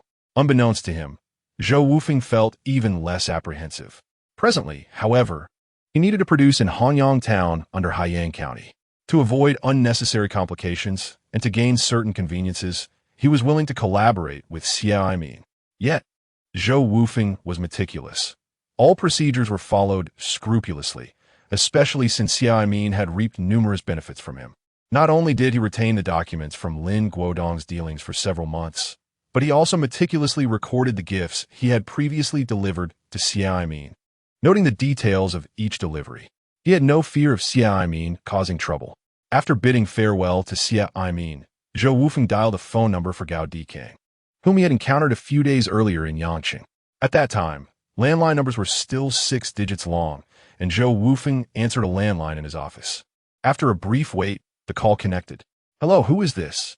The phone's caller ID feature had yet to be implemented, so even if one knew the contact, the identity of the caller remained a mystery. Brother Gao, it's me, Zhou Wufeng. Zhou Wufeng joyfully exclaimed, genuinely respecting Gao Dikang. Ah, it is Brother Wufeng. Greetings to you. Hello, Brother Gao. The matter is this. I plan to visit your place in the near future for some insights and learning. I wonder if it would be convenient for you. This plan was set by Zhou Wufeng after he became acquainted with Gao Dikang. This elder brother, a prominent figure in the garment industry, has entered this field due to his foresight regarding future developments. He genuinely wishes to delve deeper into knowledge concerning winter apparel. And more importantly, he hopes to seize the opportunity to penetrate the market in Zhou province ahead of time. As for Yangsheng and Pengcheng, he has long since devised a plan. Once the factory here stabilizes, he intends to register a company directly in either Yangsheng or Pengcheng. Of course, it is convenient. If Brother Wufeng is coming, I shall certainly roll out the welcome mat, Gao Dikang replied, clearly elated. Since parting ways with Zhou Wufeng a few days ago, every word he spoke and every marketing concept he shared had been etched deeply in Gao Dikang's mind, just as he was contemplating an opportunity to continue their dialogue. Zhou Wufeng's call came through. Very well, I shall give you a call in advance before I arrive, he said before hanging up, falling into deep thought. In truth, his intended visit to Zhou province should coincide with the transition from autumn to winter, which is still some time away. However, maintaining connections between individuals is essential. Otherwise, relying solely on that brief encounter days ago could render future interactions somewhat awkward. After all, it is quite possible for one to be forgotten. Zhou Wufeng sat in his office, a cigarette between his lips, gazing out at the workshop through the window. He had overheard some workers discussing matters privately in recent days. They wondered if such unconventional clothing could indeed sell, pants that neither resembled long trousers nor shorts. They voiced concerns about what they would do if the items failed to sell, lamenting the factory's excellent benefits and their reluctance to return to farming. However, Zhou Wufeng paid little heed to their chatter, recognizing these workers as farmers of this era, unacquainted with such fashionable yet practical trousers. As the first batch of jeans approached completion, he prepared to have Zhou Meihui bring those in the village interested in business for training. He had several stipulations that these neighbors must agree to and sign contracts for. Firstly, the retail price must be standardized and determined by him. It cannot be sold too high or too low, lest the market becomes saturated. Secondly, he would impart various sales techniques, such as clearance sales and promotional activities, to attract customers. Naturally, he would not undertake this personally, but rather entrust the core principles and techniques to Zhou Meihui, allowing her to manage these affairs. In recent months, Zhou Wufeng has diligently enhanced the training of his two elder sisters in factory management. They are both intelligent and eager to learn, showing significant improvement. Although they are still not entirely familiar with detailed theories and marketing management, they are more than capable of overseeing a factory with dozens of employees in this era. In the future, Zhou Wufeng plans to enroll his three sisters in night school, continuously cultivating their skills, aiming to develop them into individuals capable of standing on their own. In the following days, as the first batch of jeans reaches completion, in Hanyang town and the neighboring districts of Guishan, Dongshan, and Kairu, several clothing stores have emerged simultaneously. Many villagers from Hongxi have begun to set up stalls at local markets, pushing carts laden with garments. As Zhou Wufeng had anticipated, the competitive pricing, coupled with the durability of denim fabric, swiftly captivated a multitude of customers. Particularly, the innovative designs of cropped and knee-length trousers proved to be exceptionally breathable and comfortable for the summer in Guangdong province. Several neighboring store owners sold out their inventory in a single day. Meanwhile, those who chose to set up stalls, even in rural markets, experienced surprisingly good sales, given the limited amount of stock they possessed. However, a new dilemma arose. The initial batch of jeans consisted of only 2,000 pairs. Neighbors like Zhou Zhijian, who owned stores, each acquired merely a couple of hundred pairs, while those selling at stalls received only a few dozen. Consequently, stock ran out. Chapter 69. Do you wish to purchase a vehicle? Although Zhou Wufeng was aware that his designs of cropped and knee-length trousers would be well received, he was astonished to discover that all 2,000 pairs sold out in a single day. It is noteworthy that many farmers had limited purchasing power at that time.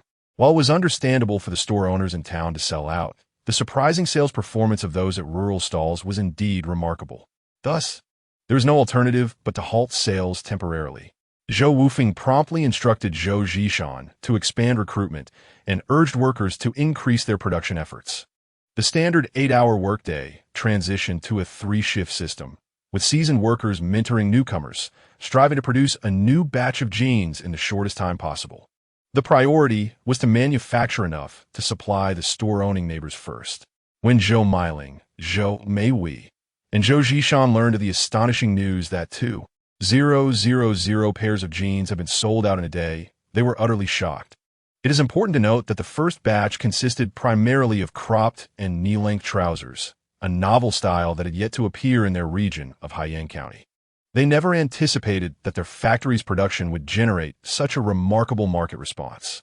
With an impressive total of 2,000 pairs of jeans, acquired at a relatively high wholesale price, Zhou Zhishan, Zhou Meiling, and Zhou Meihui were aware of the fabric costs.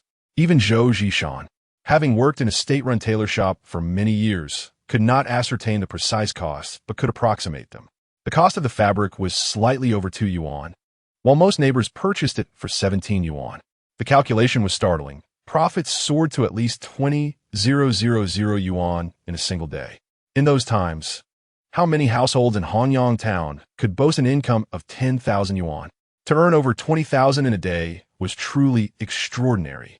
Unbeknownst to her, Zhou Wufeng's net income today amounted to an impressive 29,600 yuan, and it would not be an exaggeration to say it was nearly 30,000. The thriving businesses of his neighbors, such as Zhou Zhijian and Zhou Zhenhe, were filled with joy. They were equally unaware of the remarkable demand for denim shorts, commonly referred to as 7-point and 5-point pants, especially Zhou Zhijian. He had procured the largest quantity, over 200 pairs, and by the end of the day, he had already earned around 400 yuan. In contrast, in previous years, he could barely earn more than 300 yuan in an entire year. He found himself regretting not having ordered more stock. However, there was little he could do. The initial production run of jeans was limited to 2,000 pairs, and Zhou Wufeng had generously allocated over 200 pairs to him. Furthermore, at the time of his order, he believed that 200 pairs would suffice for a good while. Had it not been for the fact that the first batch required no upfront payment, he would not have considered ordering such a large quantity. This situation had left the other neighbors who ordered less feeling quite envious. Even Aunt Lu, who had ordered the fewest, just several dozen pairs, and was selling them at a rural market, earned over 50 yuan in a single day. This amount exceeded what her entire family could earn from a month of working in the fields. Initially, these neighbors had thought that since there was no cost for the stock and unsold items could be returned, they would adopt a trial-and-error approach. To their astonishment, the sales went through the roof.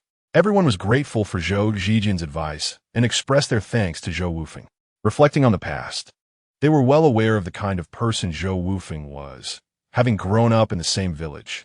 They now marveled at his establishment of a factory that was leading their community towards prosperity. They found it hard to believe.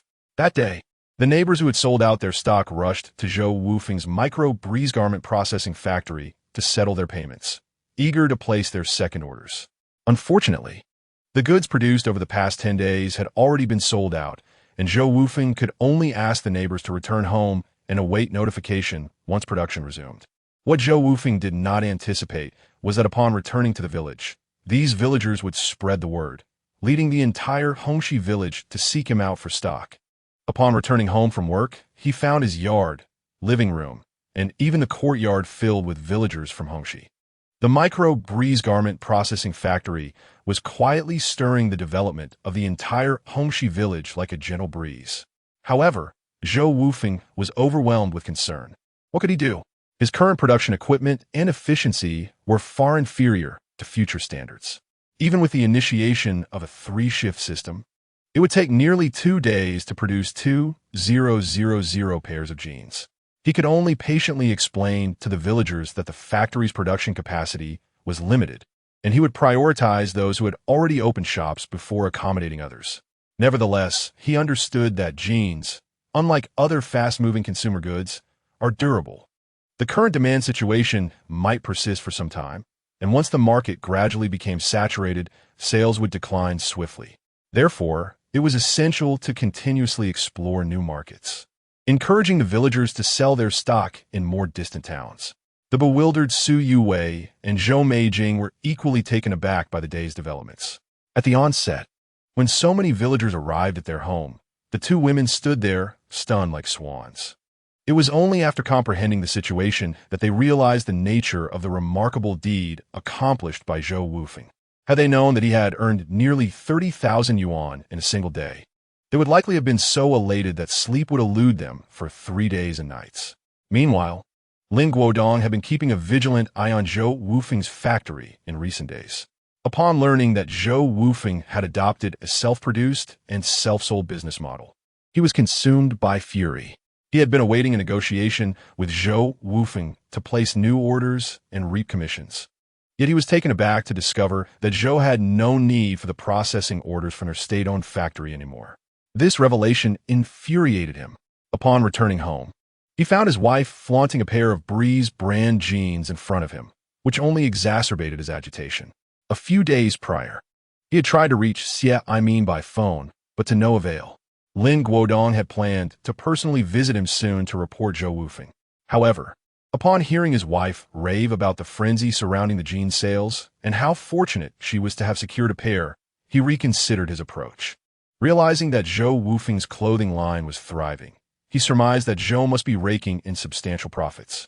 Rather than reporting him, it would be wiser to leverage this information to gain some advantage for himself. As someone immersed in the clothing industry, Lin Guodong was acutely aware of the costs and profits involved. A brief calculation in his mind revealed the considerable earnings Zhou Wufeng had likely amassed. Unlike the state-owned factory, as a private enterprise, every penny of profit would land in his own pocket. The more he pondered this, the more envious he became, and he could hardly contain his eagerness to extort money from Zhou Wufeng. This time, if I don't squeeze out 10 to 20,000 from you, I want to carry your surname. He seethed internally. Little did he know that Xie Aimin had been preparing to seek him out, merely delayed by his public commitments. Zhou Wufeng remained blissfully unaware of the animosity brewing against him. After much effort, he finally managed to send the visiting villagers back to their homes. Chapter 70. Lin Guodong's schemes having successfully bid farewell to the villagers, Zhou Wufeng reclined on the wooden sofa in his living room, his legs draped over the armrest of a nearby chair. His daughter, Yaya, affectionately approached him and chirped, "Daddy, are you tired? Let me massage your legs." In his earlier days of indulgence, Zhou Wufeng often had Su Yuwei give him shoulder rubs and leg massages. Thus, Yaya had learned that when adults were weary, a gentle massage was in order. Indeed, the thoughtful Yaya had already begun to lend her little hands to the task. What a good girl, Zhou Wufeng thought, reluctant to allow his little darling to toil for him. He straightened up, gathered her into his lap, and planted a hearty kiss on her cheek. "Daddy, ISN, tired. In fact, I'm planning to buy a car so I can take Yaya out to play. How does that sound?" Upon hearing this, Su Yuwei, who understood Zhou Wufeng well, was momentarily taken aback. Though he appeared to be joking, she sensed there was a deeper intention behind his words. She stepped closer and inquired, "Are you really going to buy a car?" Zhou Wufeng was indeed earnest in his desire to purchase a vehicle, and Su Yuwei, as his confidant, was astutely perceptive. In this era, the Liberation sedan and Beijing Jeep 212 were priced around 40 to 50,000 yuan, while even a Shanghai sedan lingered around 80,000. However, what troubled Zhou Wufeng was the matter of obtaining a driver S license. Although he had been a seasoned driver in his previous life, acquiring a license in this time period was a protracted endeavor. Firstly, theoretical study required 3 months, during which one had to grasp not only traffic regulations, but also the principles of automotive mechanics to the extent of performing basic maintenance and repairs. Secondly, after passing the theoretical examination, one needed to practice driving on a large Liberation vehicle for about half a month, engaging in both obstacle and road tests. Following that was the practical driving period, where one had to drive solely under the supervision of an experienced driver. Only after a year of practicing without violating traffic rules or encountering accidents could one obtain a formal license. This process was drastically different from the licensing procedures of later times. He was contemplating ways to leverage connections to expedite the acquisition of a driver S license. On the following day at work, Zhou Wufeng distributed the jeans produced during the overnight shift to several neighboring shopkeepers based on an equitable distribution principle. Unfortunately, he could do little for the villagers who set up stalls. They would have to wait. Just as he was instructing Zhou Zishan to begin designing new clothing styles, an unexpected visitor arrived at the factory. "Ah, Deputy Factory Director Lin, what brings you here?" Zhou Wufeng remarked with a hint of sarcasm upon seeing Lin Guodong ushered into his office. Meanwhile, Zhou Zishan discreetly exited the office, closing the door behind her. "Humph." Lin Guodong settled into a single wooden armchair, letting out a dismissive grunt. "Zhou Wufeng, let us speak plainly. With the volume of fabric materials in your factory, I presume you acquired them through some underhanded means?" Upon entering Zhou Wufeng's factory, he was taken aback by the sheer quantity of fabric, further solidifying his suspicions that Zhou Wufeng's materials had been procured through dubious channels. Otherwise, how could one possess such an abundance of fabric tickets? Zhou Wufeng furrowed his brow, realizing that this old rogue believed his materials were sourced from the black market. This could lead to complications. Lin Guodong's observation of Zhou Wufeng's frowning demeanor only reinforced his preconceived notions. "Deputy Factory Director Lin, this is a private factory. Even if it were a state-owned enterprise, I am not obliged to report to you. Am I? If you have no pressing matters, I must excuse myself," Zhou Wufeng retorted, his countenance unyielding. Since it was evident that the other party was seeking trouble, Zhou Wufeng saw no reason to entertain him amiably. An order involving 2 contracts for personal kickbacks was already under investigation by Xiaiming. He merely needed to await the outcome, without engaging in direct conflict. He also pondered the necessity of establishing a security department within his state-run factory. Otherwise, anyone could be escorted into his office, which not only compromised the factory's reputation, but also left him unsure of the visitor's true character. This was a nascent issue for Zhou Wufeng's clothing factory, which had only recently been established. Aside from key positions, many departments and functions had yet to be meticulously delineated and structured.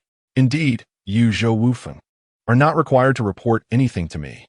Lin Guodong let out a cold laugh, asserting that he could report Zhou Wufeng to the Industrial and Commercial Bureau or the Public Security Bureau for engaging in speculation and severely disrupting the economy. Noticing Zhou Wufeng's silence, Lin Guodong smugly lit a cigarette and grinned, suggesting that if Zhou were wise, he should allocate a portion of his factory's profits to him, and he would turn a blind eye, continuing to provide orders as before. Lin Guodong was a man of insatiable greed. Knowing how profitable Zhou Wufeng's business was, he was not content with a one-time feast, but desired a continuous banquet. Zhou Wufeng leaned against his desk, arms crossed, amused by the audacity of Lin Guodong. He retorted, "Have you finished? If so, kindly leave." Lin Guodong sprang to his feet, declaring, "I am offering you a chance. Don't be ungrateful." Zhou Wufeng merely smiled and replied, "Goodbye, no need for farewells." He had no desire to engage further with someone so shamelessly avaricious, seeing that Zhou Wufeng was impervious to both soft and hard tactics. Lin Guodong was infuriated.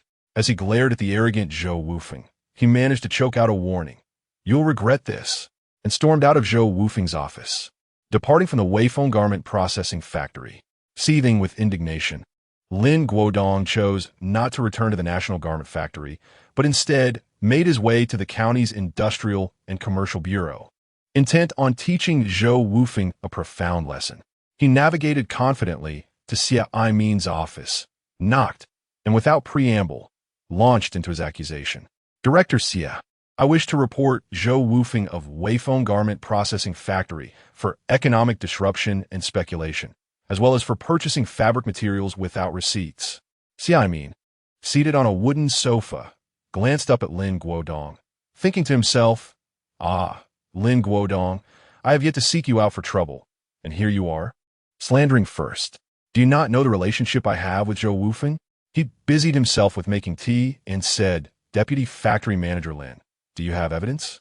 Though greedy, Lin Guodong was not entirely foolish. He was aware of the bond between Xiaiming and Zhou Wufeng. However, he underestimated Zhou Wufeng's significance in Xiaiming's eyes, believing that Zhou merely offered him some benefits, akin to other shrewd individuals in the past. In previous dealings, those in positions of authority had always stood united, unwilling to jeopardize their relationships over someone of little consequence who had merely offered a favor. After a moment's contemplation, Lin Guodong smiled and said, Zhou Wufeng's factory lacks sufficient fabric receipts, yet he possesses a substantial amount of fabric. If Director Xia were to conduct an inspection, the evidence would be irrefutable.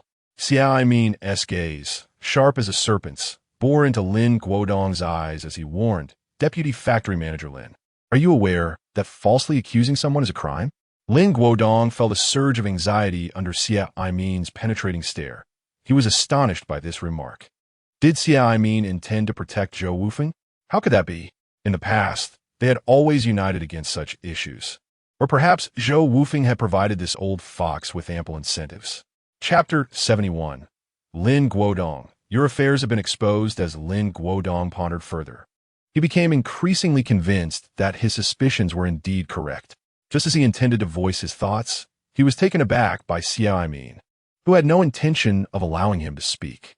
With a resounding crash, a teacup was forcefully slammed onto the tea tray by Xiaomin, who declared, Lin Guodong, you are a cadre. How can you so carelessly slander others? Ha ha, Xiaomin, there's no need for you to ramble on. It's merely that Zhou Wufeng has bestowed upon you considerable benefits. I shall head to the municipal bureau and see if you can protect him. Lin Guodong had already concluded that Zhou Wufeng had indeed provided Xiaomin with ample advantages, realizing that he might be unable to contend with him in this county. Yet, he was not to be underestimated. Having attained his position, he too had influential backing. With the confrontation escalating, he resolved not to show any courtesy and stood up, intending to leave. Stop! Xiaomin coldly commanded Lin Guodong. Indeed, he had received numerous benefits from Zhou Wufeng. However, each act of assistance rendered to Zhou was completely lawful and legitimate, merely expediting processes and enhancing efficiency. Thus, he felt no fear of being caught in a compromising situation. He continued, you are utterly blinded by your own ignorance.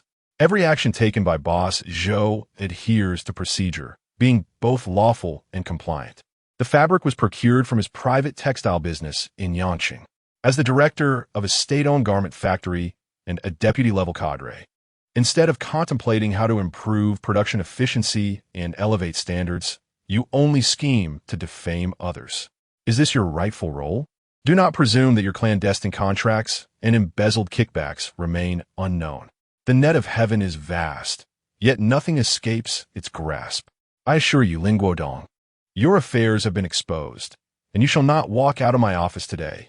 As soon as the words left his lips, Xiaomin instructed his subordinates to summon personnel from the county police station nearby. Lin Guodong was momentarily stunned by Xiaomin's proclamation. It was only when Xiaomin began to call for the police that he regained his composure. A man of experience, he quickly steadied himself, his mind racing through potential strategies. He prided himself on executing the plan flawlessly, or had it gone awry? Who had betrayed him? Su Shengyang, Yu Haizhong, or Zhou Wufeng? Numerous names flitted through his mind, yet he dismissed them all. The arrangement of 2 price points for 2 contracts was known solely to him, and he was certain that no one within the factory was privy to the contract given to Zhou Wufeng. As for Zhou Wufeng himself, Lin Guodong deemed it even less likely that he would uncover the truth. After all, he had previously investigated Zhou and knew him to be a ne'er-do-well, entirely unacquainted with the garment industry and incapable of discerning the pricing of state-owned factory orders. Thus, Lin Guodong believed he had executed the matter with utter secrecy. Unbeknownst to him, Zhou Wufeng had already detected inconsistencies in the contract prices from the very first order. In addition, Zhou Zhishan was originally an employee of a state-run tailor shop, well aware of the pricing for garment processing. With just a few inquiries, Zhou Wufeng could easily discern the source of the issue. Wait, Lin Guodong exclaimed loudly, Director Xia, do you have any evidence? He suspected that Xiaomin was attempting to deceive him, believing it impossible for the latter to be privy to his affairs. Save your words for the judge. Xiaomin possessed ample evidence and was disinclined to engage further, giving a cold snort before exiting the office. Naturally, Zhou Wufeng was unconcerned. Lin Guodong's predicament was already sealed. He had complete confidence in Xia Aimin's capabilities. At that moment, he was entertaining Hong Ziyuan in his office. As previously mentioned, he was a man of action, quick to implement ideas as they arose. Upon noticing the absence of a security department in the factory, he immediately summoned Hong Ziyuan for assistance. Brother Ziyuan, I wish to hire a few security personnel. Do you have any friends you could recommend? After some contemplation, Hong Ziyuan replied, I do have a few comrades who survived the war in Annam around my age. I wonder if Brother Zhou would find them suitable. That would be splendid. Zhou Wufeng responded without hesitation. Regardless of past lives, he held the utmost respect for the valiant soldiers who defend the homeland, bearing the burdens of their fellow citizens in times of peace. These admirable individuals prioritized national defense, flood rescue, and the fight against crime, often at the cost of their own limbs or lives, penning a narrative of tranquility for the nation with their loyalty and sacrifice. Zhou Wufeng felt a deep reverence for those who had survived the war in Annam. After all, he was born just as the conflict erupted, and it had only been 5 years since its conclusion. He had lived through it.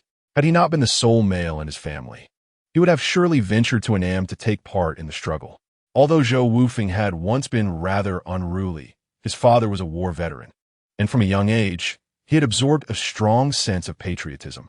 He understood that in that war, only those who were injured and disabled were often assigned work, while typical veterans were usually resettled according to the principle of returning to their places of origin. Therefore, it was not uncommon for some veterans to remain without assignments. Thus, I would greatly appreciate it if you could recommend your comrades, Zhou Wufeng stated, realizing now that Hong Ziyuan was also a survivor of the Annam conflict. However, as a town veteran, he had been assigned tasks according to the system's resettlement principles. All right, no problem, Brother Zhou. I'll extend my thanks to you on behalf of my comrades. Hong Ziyuan replied joyfully. Since returning from military service, his comrades had been toiling in the fields, leading a life of considerable hardship. Now, with Zhou Wufeng's willingness to employ them, their circumstances would undoubtedly improve significantly. Having known Zhou Wufeng for quite some time, Hong Ziyuan recognized him as an exceedingly generous individual. Those who fought alongside Zhou Wufeng were assured of fair treatment. Brother Ziyuan, I should be the one thanking you, for you have truly assisted me, Zhou Wufeng remarked with a smile. These individuals have endured genuine trials of blood and tears. Their vigilance over the safety of the factory is unparalleled. Indeed, Hong Ziyuan had rendered him significant assistance. You are too modest, Brother Zhou. We merely help one another. He replied, Now, I shall seek out my comrades and not impose further on your time. With that, Hong Ziyuan departed from Zhou Wufeng's factory. Watching him leave, Zhou Wufeng felt increasingly reassured about his earlier decision. Hong Ziyuan was indeed a man of gratitude, having participated in the Vietnam War. He resolved to advocate for Hong Ziyuan in the county town, striving to secure him the position of head of the Hanyang Town Police Station. With him in Hanyang Town, Zhou Wufeng's clothing processing factory would be shielded from the harassment of thugs and hooligans. After all, this was a period marked by the initial stages of economic transformation, rife with unscrupulous elements who thrived on the misfortunes of others. The construction of a rule of law was still in its nascent phase, and challenges in public security management persisted. The collection of protection fees by thugs remained a common occurrence. Zhou Wufeng knew he needed to plan ahead, ensuring a firm foundation. Chapter 72. Is there someone in the reception room? The following day, Zhou Wufeng arrived at the factory to receive a call from Xia Aimin, learning that Lin Guodong had been apprehended the previous day. However, Xia Aimin also hinted that Lin Guodong had connections in the Binhai district who were looking out for him, subtly suggesting that Lin Guodong might not remain incarcerated for long. Zhou Wufeng was aware of the intricacies within those higher echelons and felt no surprise. The tendency of these individuals to downplay significant issues was well known. If they could minimize matters, they certainly would. Zhou Wufeng was not consumed by animosity. After all, it was said that the impoverished should not quarrel with the wealthy, nor should the wealthy contest with officials. He was fully aware of his own capabilities and deemed it unnecessary to jeopardize himself over someone of little relevance. As long as Lin Guodong did not trouble him upon his release, he would not be foolish enough to provoke him again. It was wiser to avoid unnecessary complications. Instead, he preferred to spend time with his wife and daughter, focus on productive endeavors, and increase his earnings. After 3 months of internships, Zhou Wufeng planned to revise the wage structure to enhance the workers' motivation. Thus, he abolished the commonly used hourly wage system of the time, opting for a piece rate payment method that rewarded productivity. He also established awards for perfect attendance and best worker to be evaluated monthly with corresponding bonuses. Following the implementation of these measures, the workers' enthusiasm surged. Many were reluctant to leave at the end of their shifts, with some even requesting to take home semi-finished garments to allow their families to assist with trimming threads during their leisure hours, thereby augmenting their income. Zhou Wufeng was more than agreeable to this arrangement, provided they recorded the quantities accurately and returned them on time, as he would calculate wages accordingly. In this day and age, the fear of poverty has gripped everyone. Apart from a select few, most individuals uphold the dignity of labor, embodying a spirit of diligence and simplicity. Following the establishment of this precedent, an increasing number of workers have opted to register and take home a certain quantity of semi-finished products after work for further processing. Consequently, the production efficiency at the micro-breeze garment processing factory has seen a remarkable surge in a short span, swiftly alleviating the previously unmet demand. Through Hong Ziyuan's introduction, Zhou Wufeng successfully recruited 6 retired soldiers, forming his own security team. These 6 individuals, all seasoned in practical experience, assured Zhou Wufeng of the factory's safety, prompting him to request the team leader, Li Jianjun, to scout for additional security personnel. Given that the factory now operates on a 3-shift, 24-hour schedule, 6 security members proved insufficient. In the following days, Zhou Wufeng, accompanied by his elder sister, Zhou Miling, ventured to Yansheng to familiarize themselves with some private fabric shops, simultaneously procuring a batch of goods. After all, with the current high demand, 10,000 meters of denim would hardly suffice for long, and Zhou Wufeng could not manage every task personally. Upon returning from Yansheng, Zhou Wufeng made several trips to the county town, primarily to obtain a driver's license. However, despite leveraging numerous connections, it would still take at least 3 months to secure the license. Upon returning to the factory office, he discovered the seldom-used reception room was tightly closed, with sounds of heated arguments emanating from within. It seemed there were quite a few people inside. Zhou Wufeng promptly approached and knocked on the door. Although he was the owner of the factory, he believed that courtesy dictated knocking.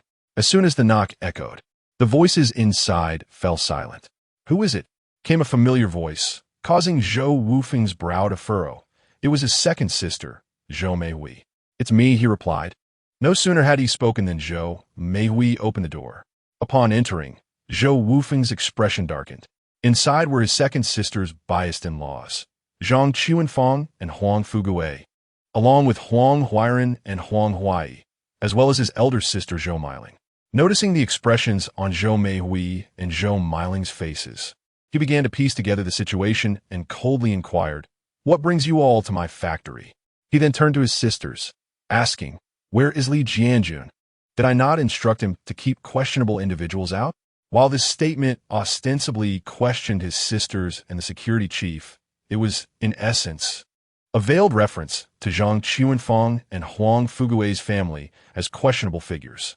"Xiaofeng, I allowed them in," Zhou Meihui admitted, her gaze downcast. Even though she had moved to rent a place in Hanyang town, she remained Huang Huiren's wife and did not stop the security personnel from permitting them entry. However, the sharp-eyed Zhang Qiwenfang could no longer contain herself and awkwardly retorted, "Zhou family brother-in-law, what do you mean by that? Who is questionable?" At her advanced age, she had never been subjected to such disparagement, yet now she found herself insulted by a mere child. Even though she sought a favor from Zhou Wufeng today, she refused to endure such humiliation in silence.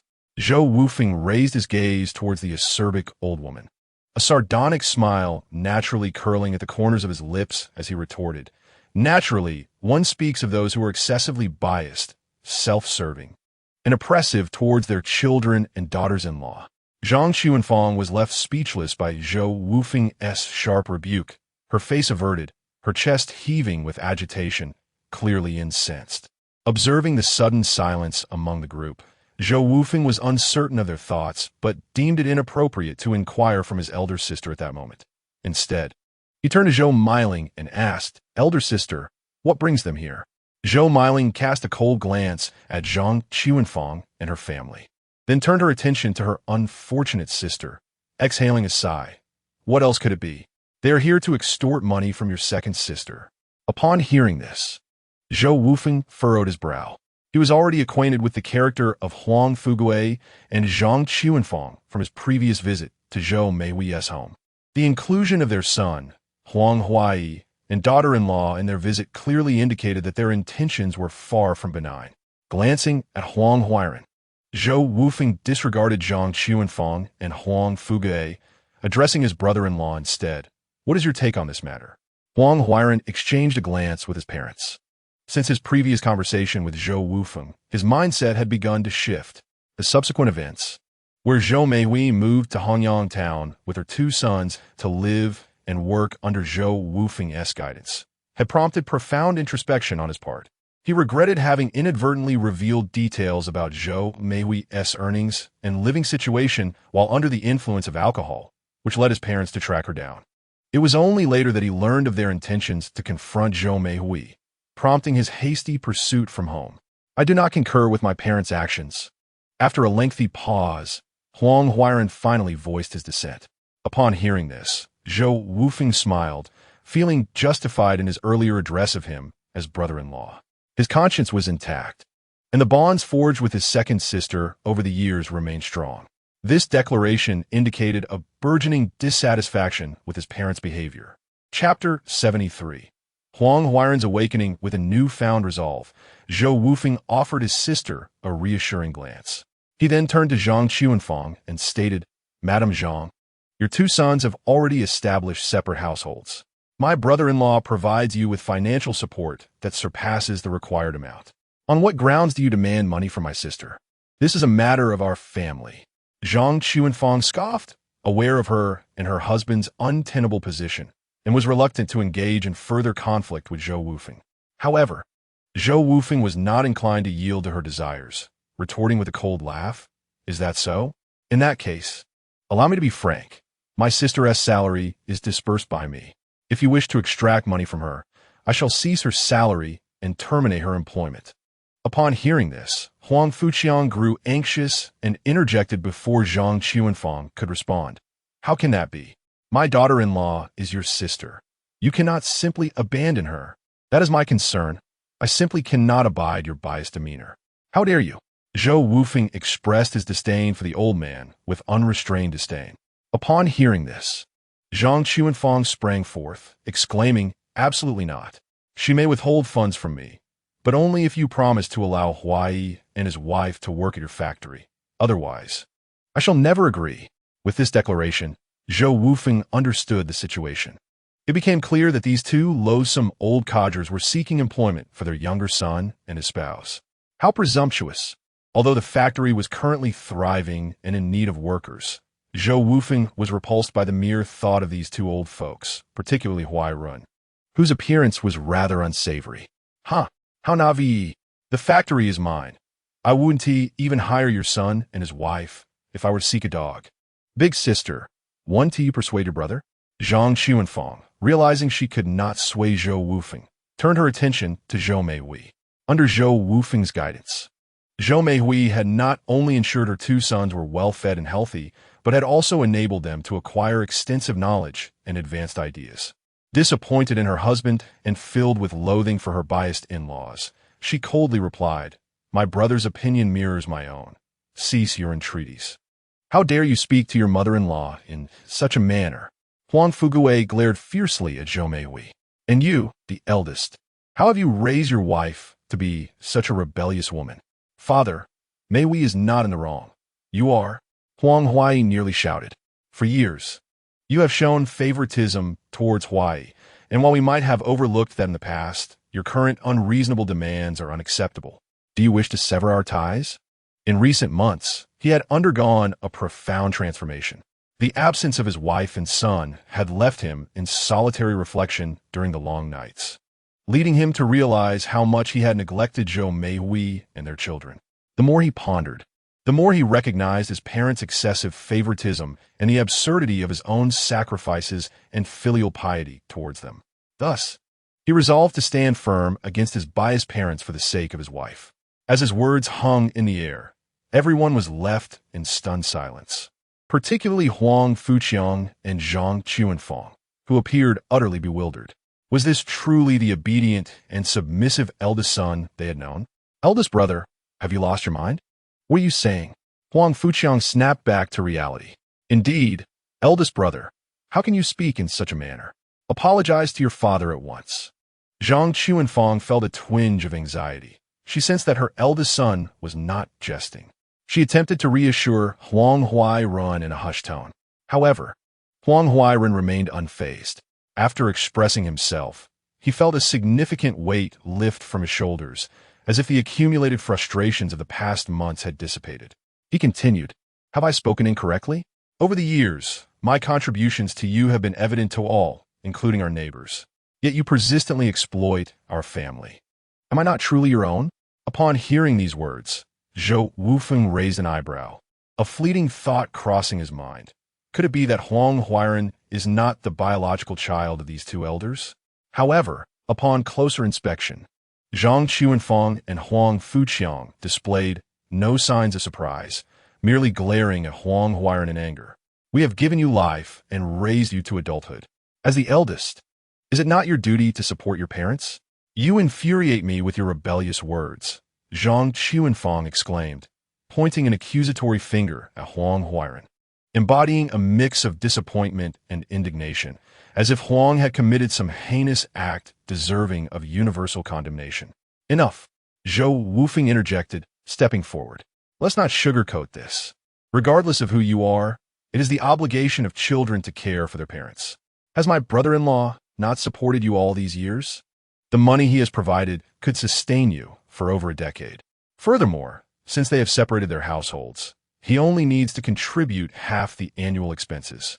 Shouldn't he, your youngest son, also be responsible for your care?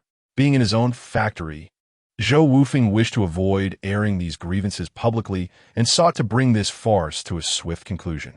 I now warn you to leave my factory at once and cease this unreasonable disturbance. If not, I will have to involve the authorities." He continued, addressing his brother-in-law.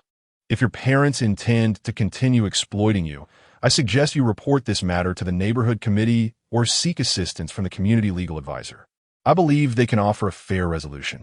Huang Huairan's conduct today was commendable, and for the sake of his second sister, Zhou Wufeng was willing to guide him toward a clearer path.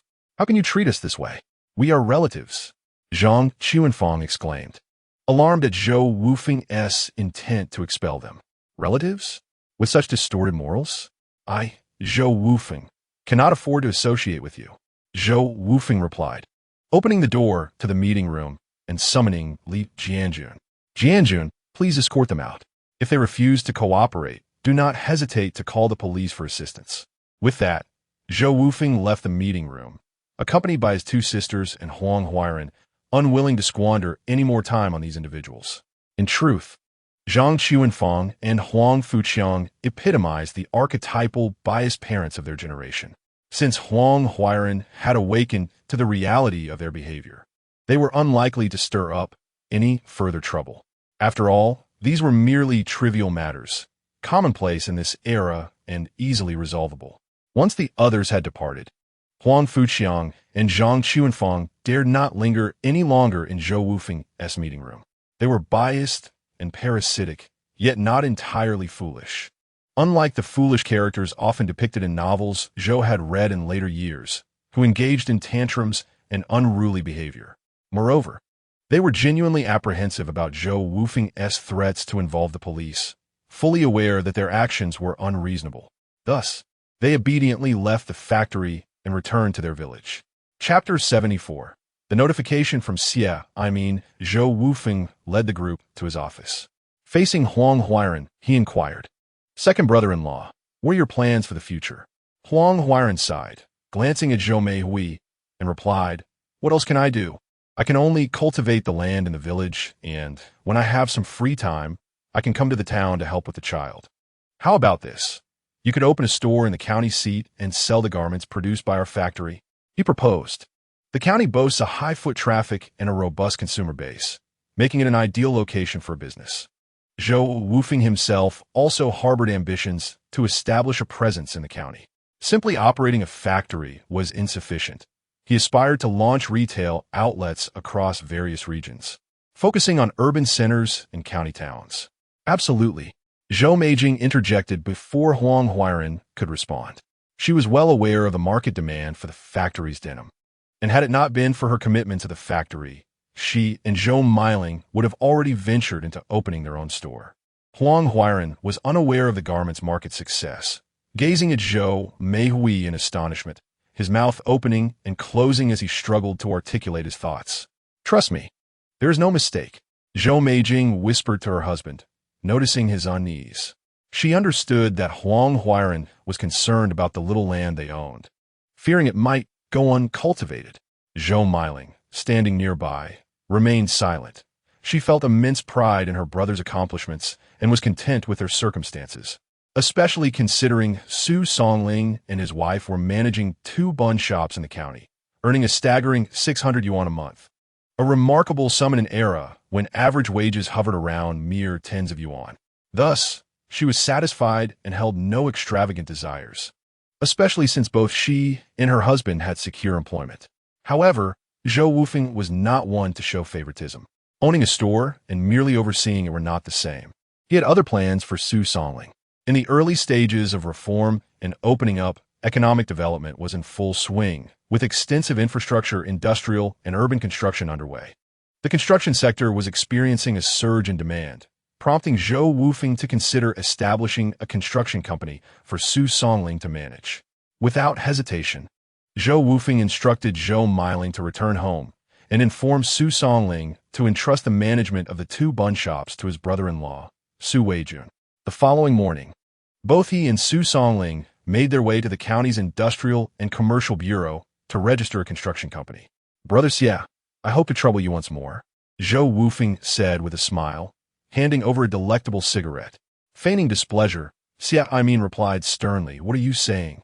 My dear brother, you are contributing to our Haiyang County, providing employment opportunities for the farmers, stimulating economic growth, and advancing the progress of reform and opening up. Do not say such things again." Recently, Zhou Wufeng's factory had been producing in large quantities, leading a steady stream of farmers to the Industrial and Commercial Bureau to register as individual business operators, all engaged in garment sales. Xia Aimin, with a mere flicker of thought, could discern that Zhou Wufeng's factory was indeed thriving.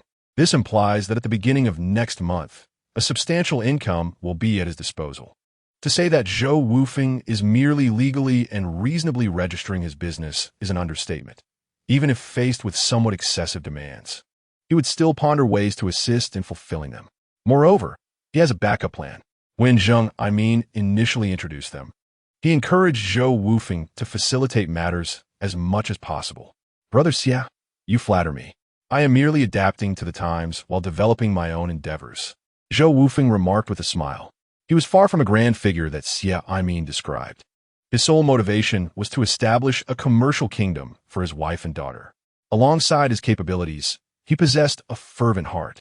In poverty, one seeks personal integrity. In wealth, one aims to benefit the world. It is nearly impossible for him to remain impoverished in this lifetime. "By the way, Brother Zhou, there is something I need to discuss with you."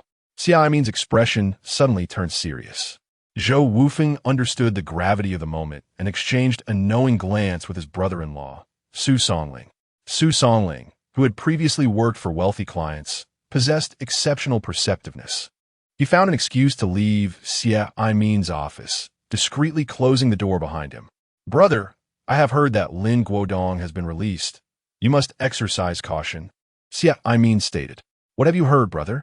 Zhou Wufeng inquired, knowing well that Xia Aimin was not one to speak without reason. Xia Aimin sighed this time. It was his associates who intervened on his behalf, allowing him to evade responsibility. Although he has been released, His employment and standing within the system will certainly not accommodate him. I have dealt with him for quite some time. He is narrow-minded and vengeful. Now that he is out and has lost both his job and identity, he will undoubtedly seek opportunities for retribution against us. I am not particularly fearful of him, as I can be quite formidable myself, but you should indeed be cautious. In truth, had Lin Guodong not confronted him in the office that day, Xia Imin had no intention of stirring trouble with him. Upon hearing Xia Imin's words, an unusual urgency flickered across Zhou Wufeng's demeanor. Brother Xia, do you know who is backing Lin Guodong? Lin Guodong himself was not intimidating. He was merely a deputy-level official. Zhou Wufeng had not feared him even when he served as the deputy director of a state-owned factory, let alone now as an ordinary person without a job. His concern lay with the individuals behind Lin Guodong. His backer is a high-ranking official in the municipal bureau, but you need not worry excessively. The reason this person has supported Lin Guodong is due to a past connection with his family. Such connections diminish over time, and Lin Guodong has exhausted this goodwill with his recent release. Thus, you only need to be wary of Lin Guodong himself. Xia Imin frequently reported to the city and was somewhat familiar with this official. He had even privately discussed this matter to glean such insights. Upon hearing this, Zhou Wufeng's furrowed brow began to relax. After all, although he was a reborn individual, he remained an ordinary person. When Xia Imin mentioned Lin Guodong's connections, he, like anyone else, experienced fear and trepidation. However, he now felt reassured. He never overestimates himself, yet he does not belittle his own worth. If it were merely the insignificant Lin Guodong seeking to trouble him, he would hardly regard it as a concern. Nevertheless, Zhou Wufeng remains vigilant. For while the King of Hell is easy to meet, the little demons can be quite troublesome. Lin Guodong is undoubtedly a petty man, and Zhou Wufeng must remain cautious. Upon exiting the county's Industry and Commerce Bureau, Zhou Wufeng rode his motorcycle back to the Weifeng garment factory with Su Songling. Obtaining a driver's license for motor vehicles proved to be a challenge, so for convenience, Zhou Wufeng spent 700 yuan to purchase a Jialing 50 motorcycle, enabling him to traverse easily between home, Hanyang Town, and Heian County. Upon returning to the factory, Zhou Wufeng promptly summoned the company's key personnel for a meeting. To guard against any potential mischief from Lin Guodong, Zhou Wufeng felt compelled to implement precautionary measures in advance. In Chapter 75, titled Su Meiwei Seeks Employment, Zhou Wufeng briefly recounted his grievances with Lin Guodong during the meeting. He specifically instructed Li Jianjun to heighten vigilance and remain alert, ensuring that any anomalies be reported to him immediately. He also urged his two sisters and Zhou Zhishan to stay alert, emphasizing that all operations and external collaborations of the factory must be conducted legally, so as not to provide Lin Guodong with any opportunity to exploit. How many successful businesses have faced ruin due to tax evasion or minor oversights? In this lifetime, Zhou Wufeng aims to be meticulous and law-abiding, resolutely avoiding any small loopholes that could lead to malicious reporting by ill-intentioned individuals. It is crucial to recognize that Zhou Wufeng's potential adversaries extend beyond Lin Guodong. In the future, numerous competitors may lurk in the shadows, eager to undermine him. Thus, he must lay a solid foundation from the very beginning, eliminating any possible vulnerabilities. Following Lin Guodong's release, he indeed harbored a singular desire for revenge against the two, completely oblivious to the fact that the consequences of his actions were a result of his own greed and folly. He shifted all blame on his Xia Imin and Zhou Wufeng, convinced that his imprisonment, though brief, had cost him his job and status. Xia Imin, being a departmental cadre with real power, was beyond his reach, so he set his sights on Zhou Wufeng instead. Although Zhou Wufeng was no longer the deputy director of the state-owned garment factory, he still maintained some connections and possessed a modest family fortune, having spent many years familiarizing himself with the factory's various processes. Thus, Lin Guodong devised a nefarious plan to register a business license and establish his own garment factory, aiming to undermine Zhou Wufeng. He could not fathom how a newcomer could possibly surpass him, a seasoned deputy director from a state-owned enterprise with years of experience in the garment industry. Furthermore, having meticulously studied Zhou Wufeng's sales methods and strategies, He was confident that he could execute the tasks even better than Zhou Wufeng himself. With his network still intact, he believed he could surely bring Zhou Wufeng's aspirations crashing down. However, the pursuit of a career is not a swift endeavor. It requires time. Thus, he resolved to first find a few ruffians to harass Zhou Wufeng, oblivious to Lin Guodong's ulterior motives. Zhou Wufeng had not many pressing matters at hand, and was preparing to return home to spend time with his wife and daughter after finishing some tasks at the factory. Su Yue was now 5 months pregnant, her belly growing larger by the day, and during this period, Su Jianda and Lu Yulian often came to visit her. Coincidentally, they had come today, but what surprised Zhou Wufeng was that Su Meiwei and Du Xiuwu had also arrived. Ever since this couple had spent 2 days in the police station a few months ago, they had become much more subdued. Yet Zhou Wufeng did not believe their character would change as a result. He was quite familiar with them from his past life, and thus did not extend them any cordiality. Wufeng, your elder sister and brother-in-law heard about Youwei's pregnancy.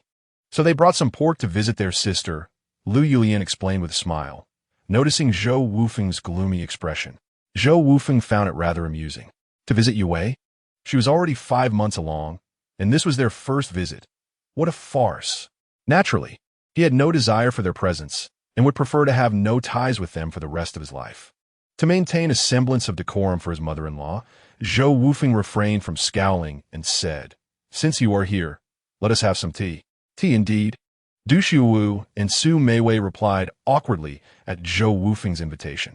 Just as Su Meiwei began to speak, she was silenced by a glare from Su Jianda. "Here, Wufeng, have a cigarette." Su Jianda offered Zhou Wufeng a cigarette, and after lighting it, he took a couple of deep puffs, his face turning an amusing shade of red and black. Zhou Wufeng struggled to suppress his laughter at the sight.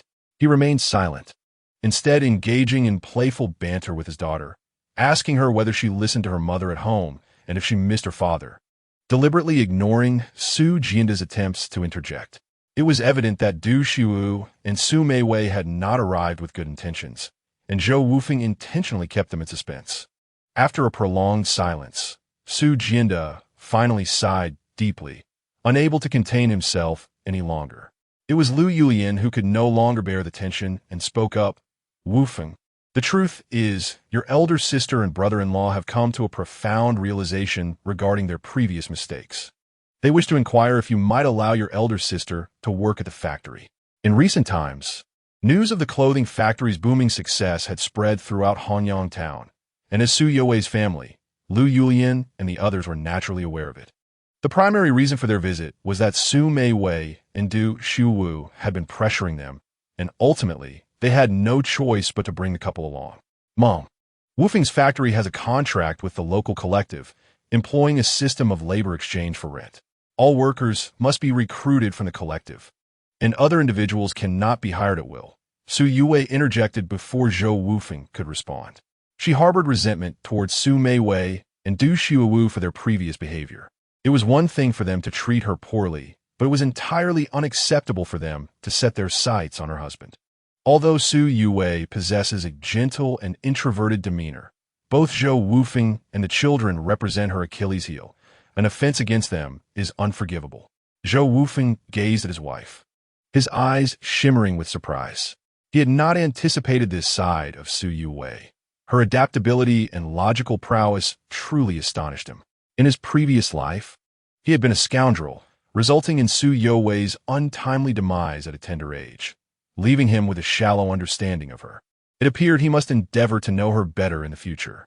"You must not deceive me, dear sister-in-law. Your 2 sisters work at a clothing factory, do they not? How can you use such a flimsy excuse to dismiss my inquiries?" Su Meiwei exclaimed, her irritation palpable as she recounted her recent findings. She thought it absurd that her sister could be so self-serving, failing to consider her own sisters when good fortune was at stake. "Ah, but it is different," Zhou Wufeng interjected. "A wife is meant to be cherished and sheltered, while the task of braving the storms of life falls to me," he continued. "My sisters are not mere workers. They hold managerial positions, earning several hundred yuan a month." He intentionally mentioned his sister's salaries, hoping to provoke envy in Su Meiwei and her husband. Little did he know, Su Meiwei's eyes sparkled with newfound ambition. Then let my brother-in-law bring me into the management as well. She thought to herself, chastising her naivety for seeking a laborer's position instead of aspiring for management. The prospect of such a lucrative salary ignited her imagination, making the role seem within her grasp.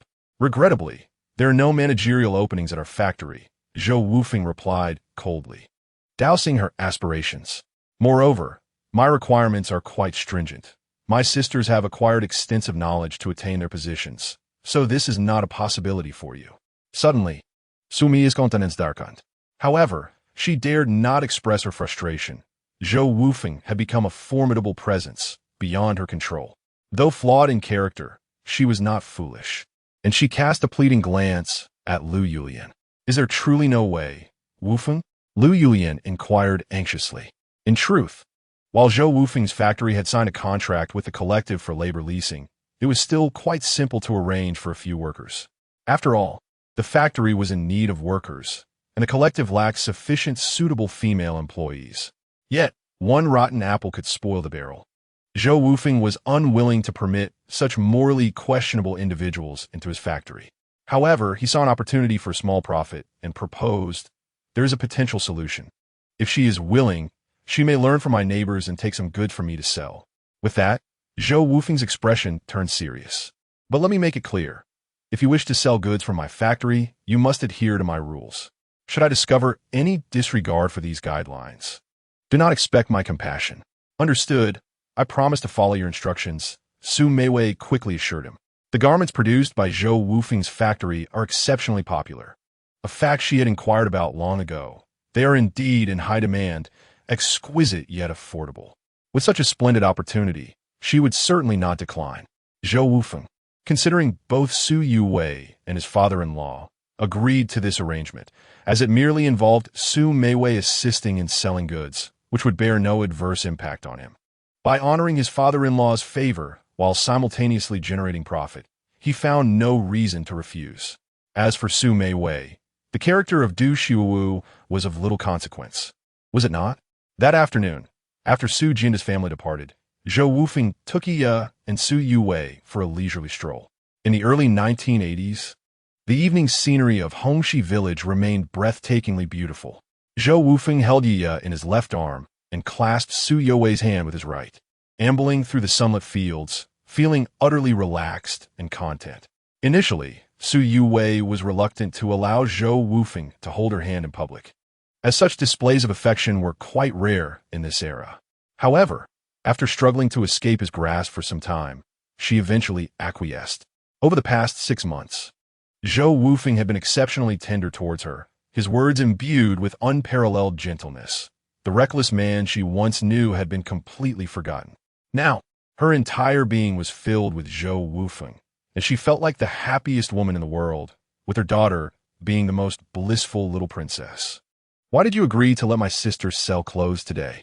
Su Yuwei inquired, the term sister nearly slipping from her tongue.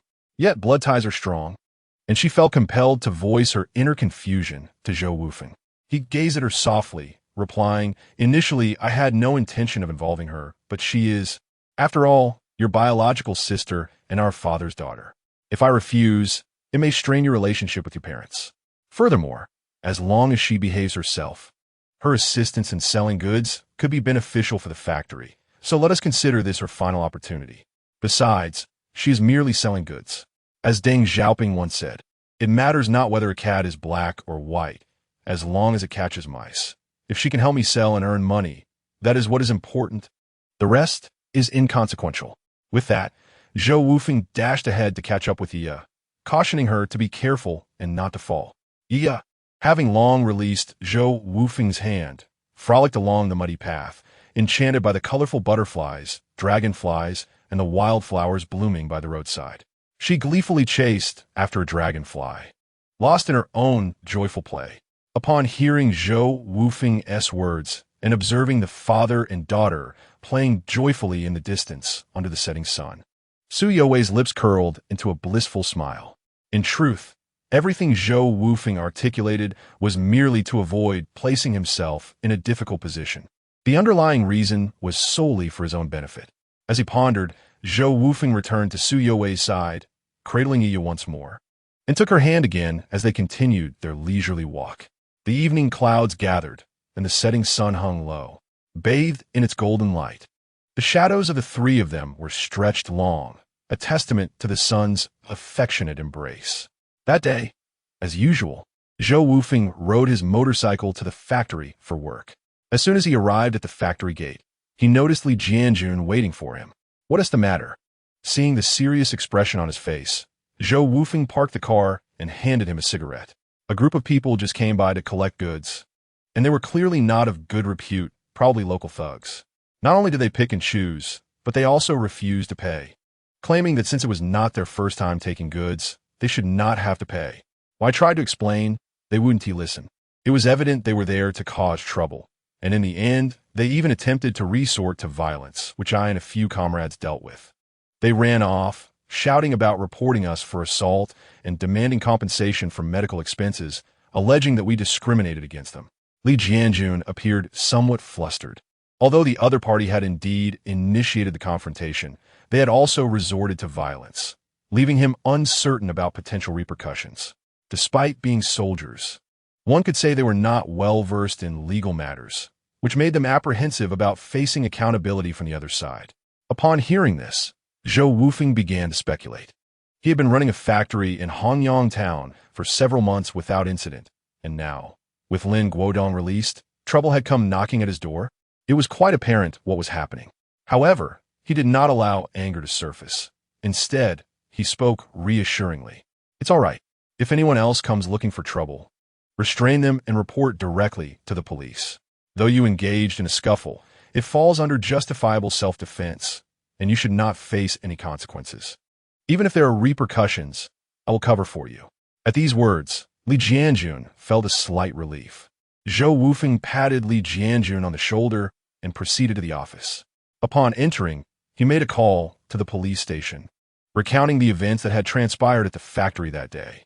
Soon after, Hong Ziyuan arrived at the factory on a bicycle, accompanied by a colleague, to inquire about the incident's details.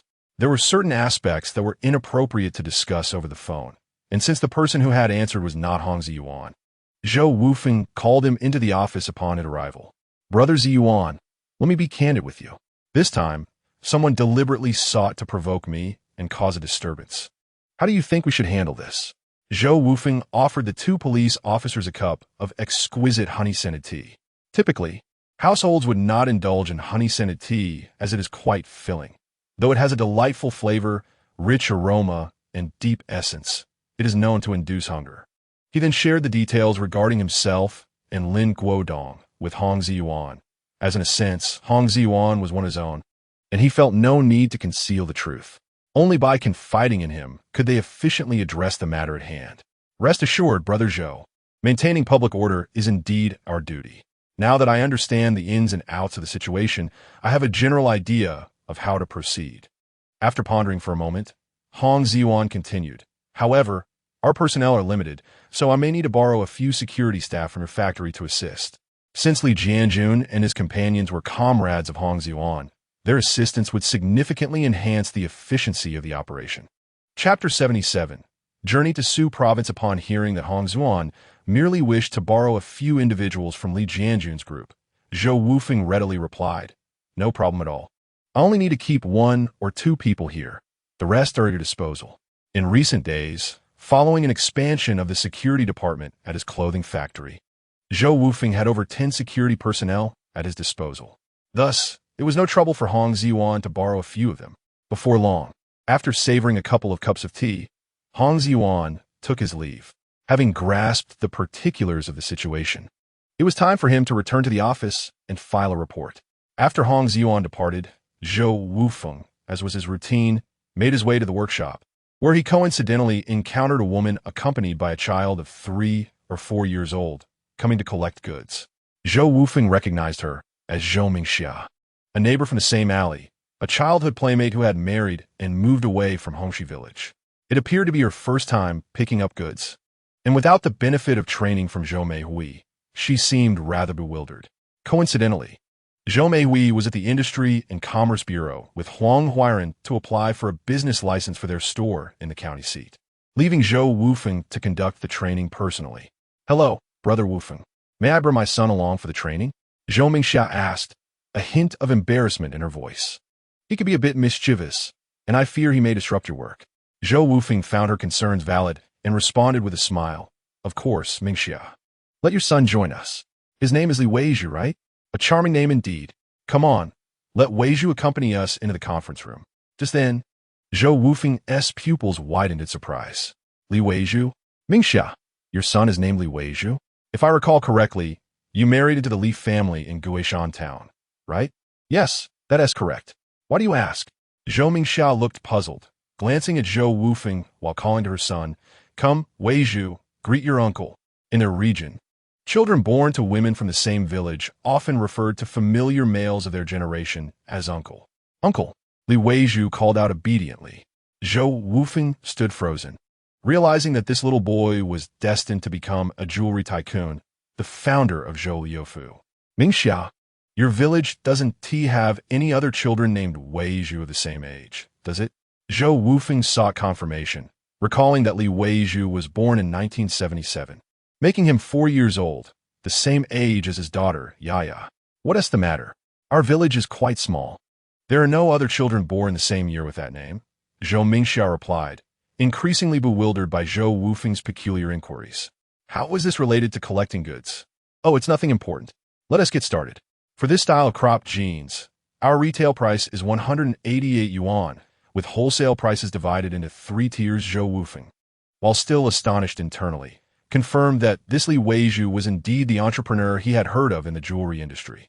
Amidst his shock, he did not neglect to provide Zhou Mingxia with a brief training session, reflecting that this little child appeared so ordinary, yet would one day ascend to remarkable heights.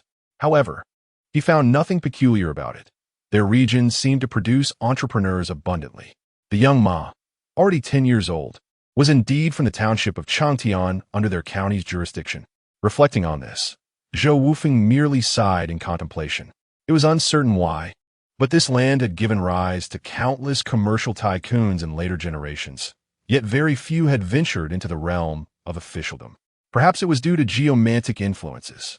Unable to fathom a rational explanation, he could only attribute it to metaphysics. After all, the pinnacle of science often leads to the mystical. As for Hong Ziyuan, upon returning to the precinct, he meticulously compiled a report on the information he had gathered. Subsequently, he began discreet investigations around Hongyang town, targeting the individuals involved in today's disturbances based on their characteristics. These local ruffians were easily identifiable, and before long, Hong Ziyuan, accompanied by several officers and aided by comrades, such as Li Jianjun, swiftly apprehended them at the police station. However, these small-time thugs demonstrated a surprising sense of loyalty, steadfastly claiming that their ruckus was instigated merely because they had heard that acquiring goods from Zhou Wufeng's clothing factory required no payment up front, without revealing their true instigators. Given that their offenses were minor, Hong Ziyuan, under duress, could only detain them for a few days and, after a stern reprimand, release them. Thereafter, these ruffians dared not cause further trouble at Zhou Wufeng's factory. Lin Guodong was aware that these ruffians were no match for Zhou Wufeng. His intention had merely been to annoy Zhou. After careful consideration, he resolved to establish a clothing factory in Hongyang town, plotting to undermine Zhou Wufeng's enterprise. Meanwhile, Zhou Wufeng continuously encouraged his 2 sisters to enhance their education, enrolling them in adult night classes to bolster their knowledge and skills. By the end of August, Zhou Wufeng had entirely delegated the management of the factory. Zhou Zhishan oversaw operations, while sales were handled by his second sister, Zhou Meihui, and procurement and finances were managed by his eldest sister, Zhou Meiling. At last, he could entrust the factory's affairs to them and prepared a journey to Su province to seek Gao Dikang, aiming to further expand the market there. In the 1980s, Su province held a higher status than Guangdong province, which was part of Zhou Wufeng's strategic planning. While Guangdong was his primary battleground, he was not willing to overlook the lucrative opportunities in Su province. Zhou Wufeng had heard about Lin Guodong's venture to establish a clothing factory in Hanyang town and was aware of his intentions. Yet he chose not to concern himself with it.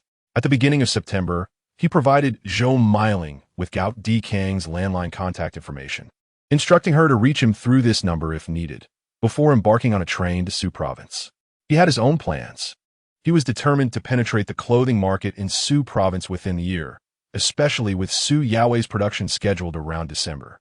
Thus, he needed to accomplish this before then. He refused to let Lin Guodong's malicious competition hinder his objectives, having never regarded him as a true adversary. In those days, transportation routes and railway networks were still quite underdeveloped, and Zhou Wufeng spent nearly 3 days traveling to Shanjing village in Baizhen, Changsha, Su province. Gao Dikang was aware of Zhou Wufeng's impending arrival, yet due to communication constraints, he remained uncertain of the exact time of his arrival and was thus unable to greet him at the village entrance. Fortunately, Gao Dikang was a well-known figure in the locality, and with a little inquiry, Zhou Wufeng was able to ascertain the location of Gao Dikang's workshop. At that moment, Gao had elevated his sewing group into the Shanjing village garment factory, expanding his workforce to over 30 individuals. And his facilities had transitioned from a few rented rooms belonging to a local traditional Chinese medicine practitioner to the second floor of the production team's building. When an employee brought Zhou Wufeng before Gao Dikang, Gao was taken aback. "Zhou, my dear brother, I had thought you would not arrive until tomorrow, haha. Cool, mate. Please have a seat." Gao Dikang was genuinely delighted and excited to see Zhou Wufeng. Inspired by him a few months prior, his factory was now gradually undergoing transformation. Chapter 78. Preliminary agreement reached. Zhou Wufeng found himself in a predicament. The current state of communications was woefully inadequate compared to the future conveniences of mobile phones, GPS, and advanced transportation systems. He could only seek out Gao in person. "Brother Gao, it has been a hasty few months since we last parted. I have missed you greatly. How have you been?" "Brother Zhou," Gao Dikang responded with a smile, "I owe my gratitude to you for your previous advice. Without it, I might still be unable to relocate to the new factory." Gao Dikang held Zhou Wufeng in high regard. Since 1976, he had been engaged in garment sewing and processing, still taking on processing orders until the beginning of this year. It was not until their last encounter in Yangcheng that he learned from Zhou's self-production and self-marketing mindset and began to attempt producing complete garments himself, which had yielded modest profits. However, as it was still the end of summer, and he was producing winter apparel, his sales, while generating some income, were not particularly robust. After some pleasantries, the two began to exchange insights on the garment industry. An hour later, both Zhou Wufeng and Gao Dikang had gained a considerable understanding of each other's recent developments and achievements. After a brief contemplation, Zhou Wufeng spoke. "Brother Gao, I do not believe that winter clothing cannot be sold in the summer. With effective marketing strategies, off-season sales might yield unexpectedly favorable results. Brother Zhou, I would appreciate your guidance." At this, Gao Dikang felt a surge of excitement. He recognized that Zhou Wufeng was not one to speak without purpose. And since he had brought it up, he must possess a viable plan. "Do not rush, Brother Gao. As the saying goes, in business, one must think like a businessman. I have come here to discuss a potential collaboration with you." Zhou Wufeng's lips curled into a smile, his gaze intense as he looked at Gao Dikang. "Collaborate with me?" Gao Dikang's brow furrowed. From an earlier conversation, he had already perceived the vast disparity between their respective standings, one soaring high above, while the other languished below. What right did he have to consider collaboration? "Indeed, Brother Gao, we are currently in the early stages of reform and opening up. In just a few years, our economy will enter a phase of rapid development. Only by banding together can we seize the market and secure our foothold for the future." Zhou Wufeng spoke eloquently, continuing, "At present, I possess both capital and marketing strategies. What I lack are like-minded individuals, such as yourself. As a local from Su province with several years of experience in factory operations and a good reputation in Changsha, how about we collaborate? Together, we can expand the market. I will invest and provide marketing plans and management models, while you contribute manpower. We can share equity based on our investment ratios and jointly elevate the garment industry to a national level. What do you think?" How Dikang was swayed by Zhou Wufeng's proposition. After spending years in Shanjing village, his life had improved only marginally. However, with Zhou Wufeng's gentle nudge, he felt he had ascended to a new level. From their earlier conversation, he had learned of the substantial scale of Zhou Wufeng's factory, which generated approximately 30,000 per day, an amount that eclipsed his cumulative earnings over several years. Zhou Wufeng's willingness to partner with him was indeed a mark of respect, prompting him to respond, "Brother Zhou, please elaborate on how we can collaborate." Zhou Wufeng sensed that Hao Dikang had already internally agreed and recognized that he was there to offer him a stroke of fortune.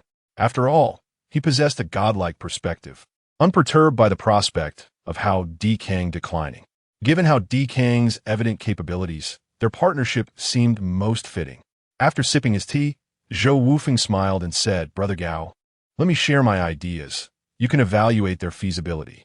We could relocate the factory to the suburbs of Changsha, expand production capacity, invest in equipment, and recruit a significant workforce, thereby encouraging our fellow villagers and relatives to open stores in the vicinity." Zhou Wufeng articulated his sales model from his hometown, leaving Hao Dikang momentarily stunned. "As long as we maintain competitive pricing and have support in sales, you are well aware of the substantial profits within ready-made garments. We can afford to offer lower prices to achieve higher volume sales.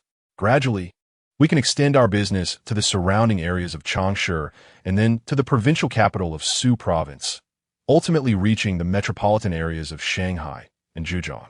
Zhou Wufeng meticulously sketched the business blueprint from his mind before Hao Dikang. "Regarding profit distribution, I shall not take advantage of you. Please assess the scale of your current factory, the necessary capital, and the cost for the newly established factory. I will hold shares proportional to my investment, ensuring fairness and equity with the aim of mutual benefit." Hao Dikang was left astounded by Zhou Wufeng's words.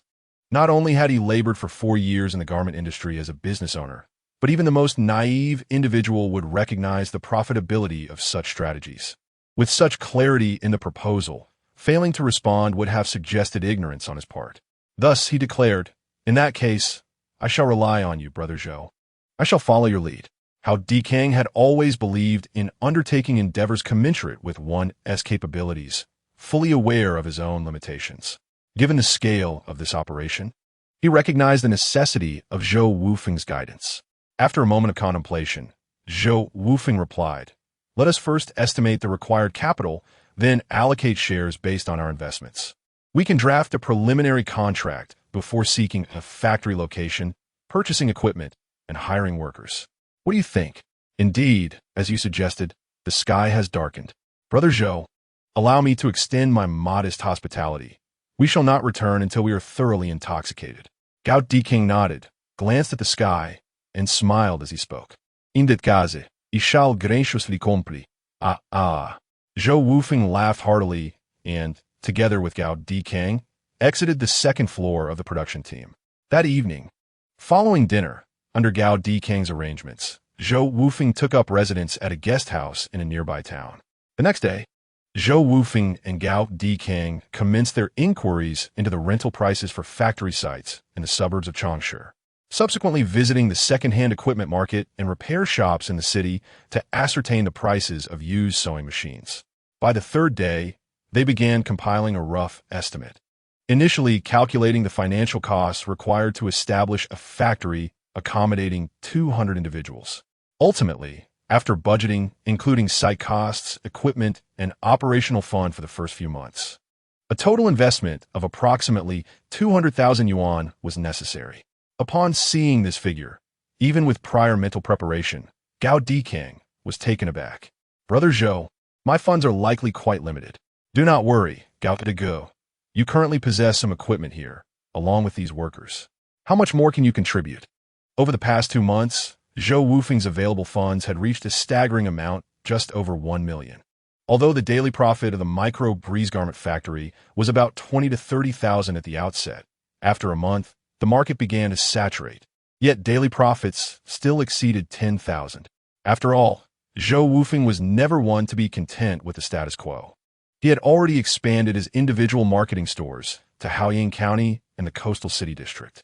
Thus, for him, the sum of 200,000 was indeed a trifling amount. Chapter 79, Returns? Gao Dikang had earned some money over the years, yet he hesitated to invest it all. After much contemplation, he finally said, I may be able to contribute around 30,000. Zhou Wufeng nodded in response, reflecting momentarily before replying. In that case, Gao Dege, you shall invest 30,000 along with the factory you currently own. I will cover the remaining 170,000. This arrangement accounts for a 30% stake on your part. What do you think? In truth, Gao Dikang's factory consisted merely of a few sewing machines that held some value, though not much. Zhou Wufeng offered such a generous stake primarily because he might be absent from Su province for an extended period, thus relying on Gao Dikang for management. Furthermore, as a local, his familiarity with the area would undoubtedly afford him advantages in business dealings, unlike in later years, where newcomers were treated as locals. Brother Zhou, have you miscalculated? My 30,000 along with the factory equipment does not even approach a 40% investment ratio. Gao Dikang, a man of integrity, did not wish for Zhou Wufeng to bear too great a burden. They were among the first wave of merchants in this new era, valuing fairness and equity. Nevertheless, he was taken aback. Zhou Wufeng's initial proposal of a 17,000 investment revealed not only his wealth, but also the extent of his financial acumen. It appeared that Zhou Wufeng's assertions held true. His business model was indeed capable of generating substantial profits. Brother Gao, it is not much different, and you must consider the advantages you possess locally, am I right? Your network of connections far surpasses what I, as an outsider, can hope to achieve. Zhou Wufeng remarked with a smile. He had meticulously deliberated the proportions of investment involved. Given Gao Dikang's circumstances, even if he had access to greater capital, Zhou Wufeng would devise means to inflate the financial costs, ensuring that his own stake remained above 50%. However, currently lacking sufficient funds, a diminished share could lead to a myriad of subsequent complications. Zhou Wufeng held unwavering confidence in his ability to thrive in the apparel industry. Once profitability was attained, internal issues would inevitably arise. He had always been one to contemplate 3 steps ahead with each move, and, after careful consideration, he deemed a 40% stake to be the most suitable arrangement. Upon hearing Zhou Wufeng's proposal, Gao Dikang readily agreed. Although he was aware he had secured a favorable deal, human nature compels one to embrace greater benefits, and no one can resist such a lure, regardless of who they are. This is not to disparage anyone. It is simply a reflection of human nature, and such is the reality unless one harbors grander ambitions. As the two began drafting the investment contract, thousands of miles away in Hanyang town, Lin Guodong's factory was nearing completion. He was poised to launch a vigorous campaign to undermine Zhou Wufeng's clothing enterprise. During this period, Lin Guodong had thoroughly comprehended the operational model of Zhou Wufeng's factory.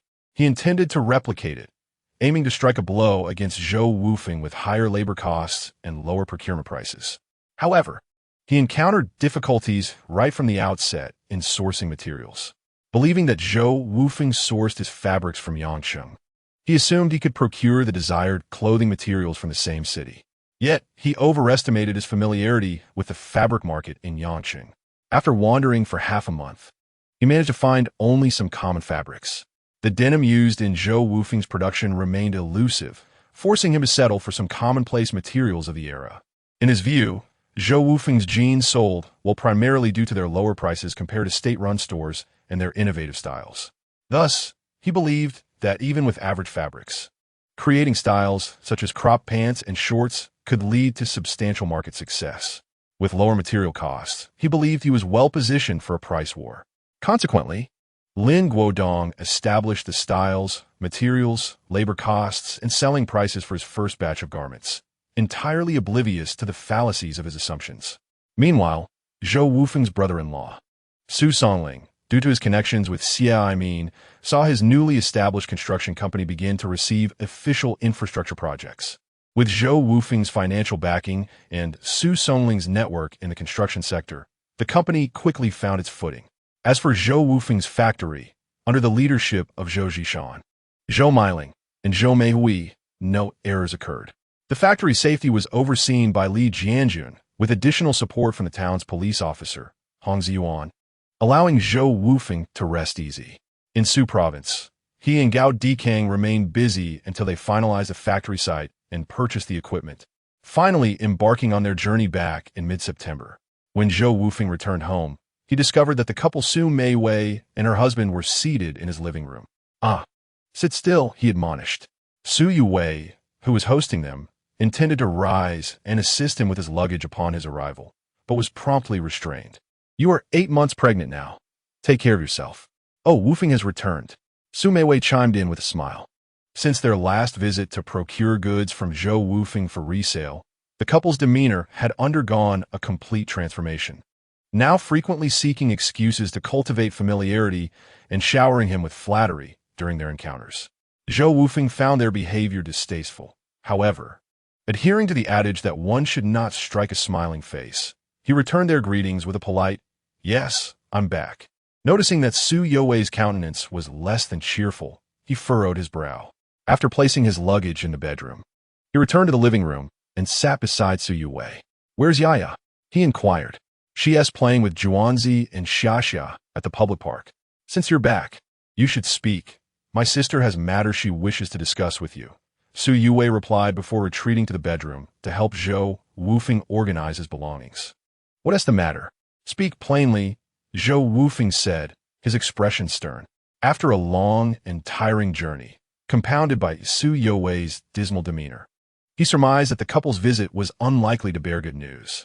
Du Shiwu immediately offered Zhou Wufeng a cigarette, awkwardly smiling as he said, "Well, Wufeng, the other day we procured a batch of goods, but now we wish to return them. However, your second sister mentioned that returns are only permissible for quality issues or unsold items. Could you assist us in this matter?" Upon hearing this, Zhou Wufeng was taken aback. He thought it peculiar, knowing that the couple was notoriously avaricious. Would they truly forego profit? The factory has policies, and the contracts were unequivocal. Returns were only granted for quality issues or unsold stock. "Are you conducting business as if it were child's play?" he thought. "No, it's just that we took on too much inventory and wish to return a portion. We've exhausted our funds for purchasing stock, and now we find ourselves short on cash for daily living," Su Meiwei interjected. They had hoped to buy in bulk to reduce costs. Zhou Wufeng's stipulation was that purchasing over 500 items would allow them to enjoy the lowest price, prompting Su Meiwei and Du Shiwu to acquire such a large quantity. This led them to deplete their previous earnings and savings for the purchase, only to realize that other factories offered lower prices, yet they lacked the funds to procure goods elsewhere.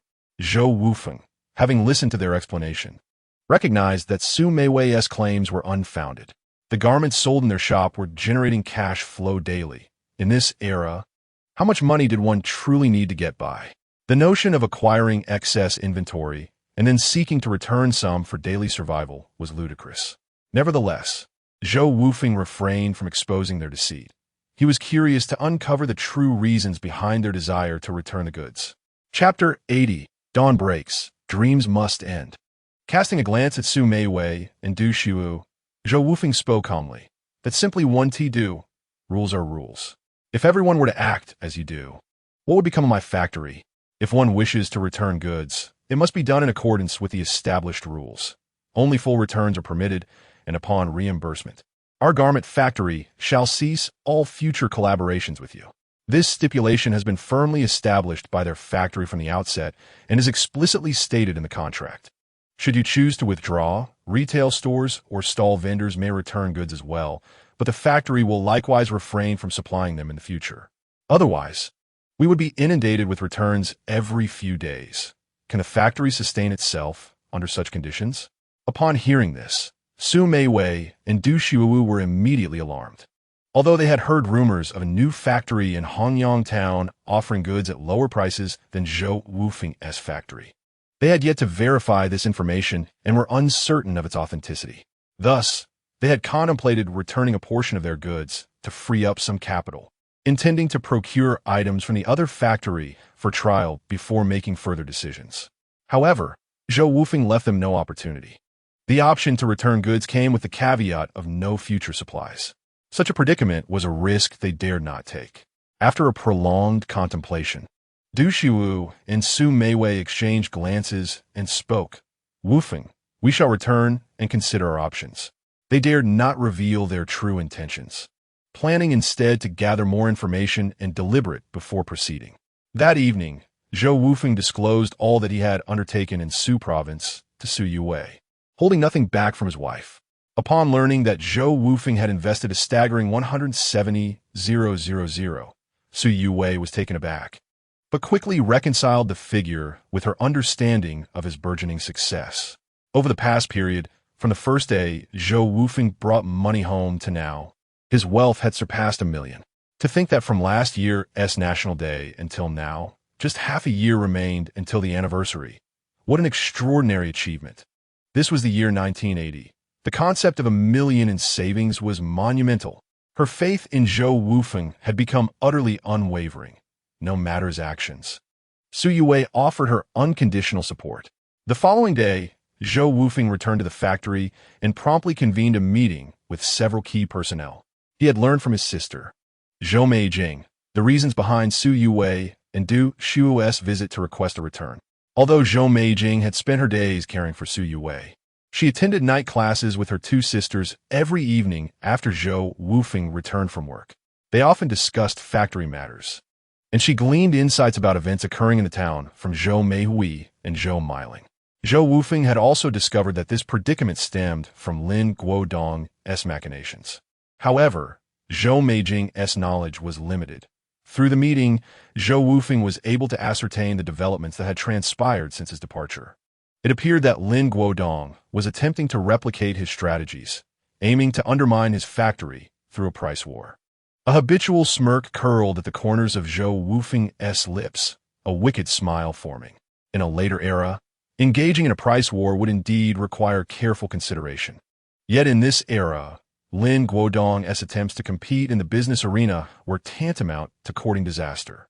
Lin Guodong had even resorted to using different fabrics to produce crop pants and shorts, simultaneously engaging in a price war. It seems that one wishes to emulate the creation of their own denim jeans, but struggles to locate a fabric store. Zhou Wufeng, with a fleeting thought, comprehends Lin Guodong's predicament. However, he remains unaware that the style in question is a design suitable for summer, while the true allure lies in the durability of the denim. Moreover, throughout the 24 towns under the jurisdiction of Haiyang County, Zhou Wufeng has already saturated the market with individual clothing vendors, particularly in the vicinity of Hanyang Town. Additionally, he has proactively arranged for store placements in the remaining towns. The market has long been claimed by him, and with mid-September upon them, the summer market share is nearing saturation. The necessary purchases have already been made. This is evident from the recent decline in sales across various towns, as farmers' purchasing power remains quite limited at this juncture. Unlike in later times, they do not buy several pieces at once.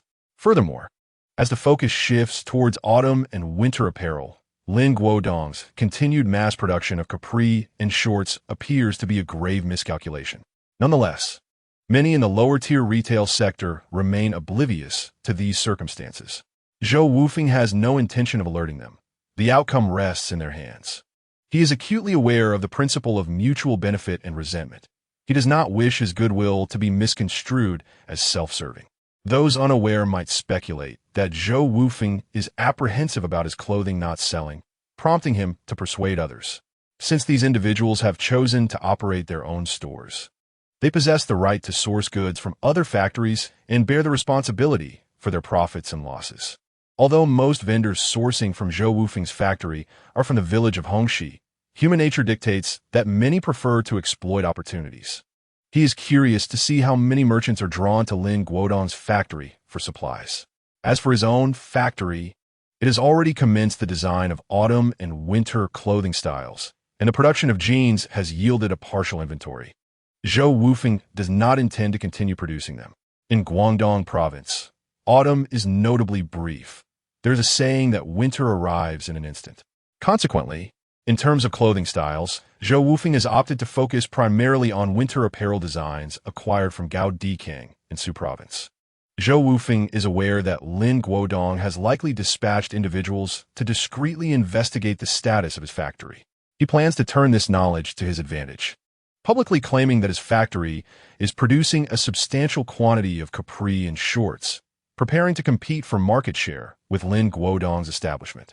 After all, as a rival, if one remains entirely inactive, Lin Guodong would undoubtedly find it hard to believe.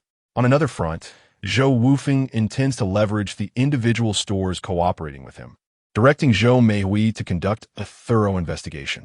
Any merchant or vendor who has procured goods from Lin Guodong will be approached, purchasing their items only to later return them, citing poor quality or unreasonable pricing. He aims to escalate the situation, disparaging the competitors' products. Once the matter gains traction, these merchants will undoubtedly seek refunds from the manufacturer. Ultimately, when faced with an unsold surplus of products, he will relish witnessing Lin Guodong's downfall.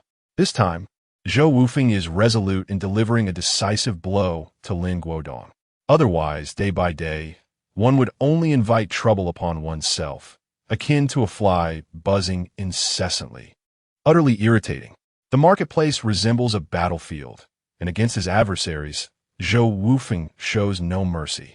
Although his methods may bear a tinge of dishonor, such as the nature of business warfare. In his previous life, Zhou Wufeng employed even more ruthless tactics. After all, who among the billionaires is entirely untainted? Following a series of arrangements, Zhou Wufeng patiently awaited the commencement of the spectacle. The most effective way to undermine an individual is not to discourage them from retreating, but rather to strike when they are on the verge of triumph, abruptly reminding them that dawn has arrived and their dreams must be shattered. Chapter 81. National Day. Reaping the harvest as time passed. Zhou Wufeng discerned that aside from the 3 neighboring households and a few residents from his lane, the other individual vendors and merchants in their village were procuring garments from Lin Guodong. However, Zhou Wufeng had no intentions of initiating the capture just yet. He planned to wait until a sufficient number of individuals had obtained goods from Lin Guodong before stirring the pot. Just as Lin Guodong had managed to incite a few ruffians to disrupt his factory, Zhou Wufeng could rally dozens to act as his pawns. In recent days, upon returning home from the factory, Zhou Wufeng often heard complaints from Zhou Zhijian, Zhou Jinyuan, and Zhou Zhenhe about the villagers' ingratitude. They lamented that, despite knowing the newly established factory was in direct opposition to Zhou Wufeng, they still chose to procure goods from the rival establishment. Zhou Zhijian and the others had watched Zhou Wufeng grow up.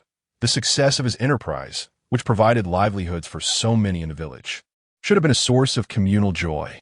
Yet, unexpectedly, a competing factory had emerged, engaging in predatory pricing and malicious competition. Not only did the villagers refuse to support a boycott, but they also aided in selling the rival's products. One by one, they vented their frustrations, vociferously condemning those villagers who had once sought Zhou Wufeng's merchandise.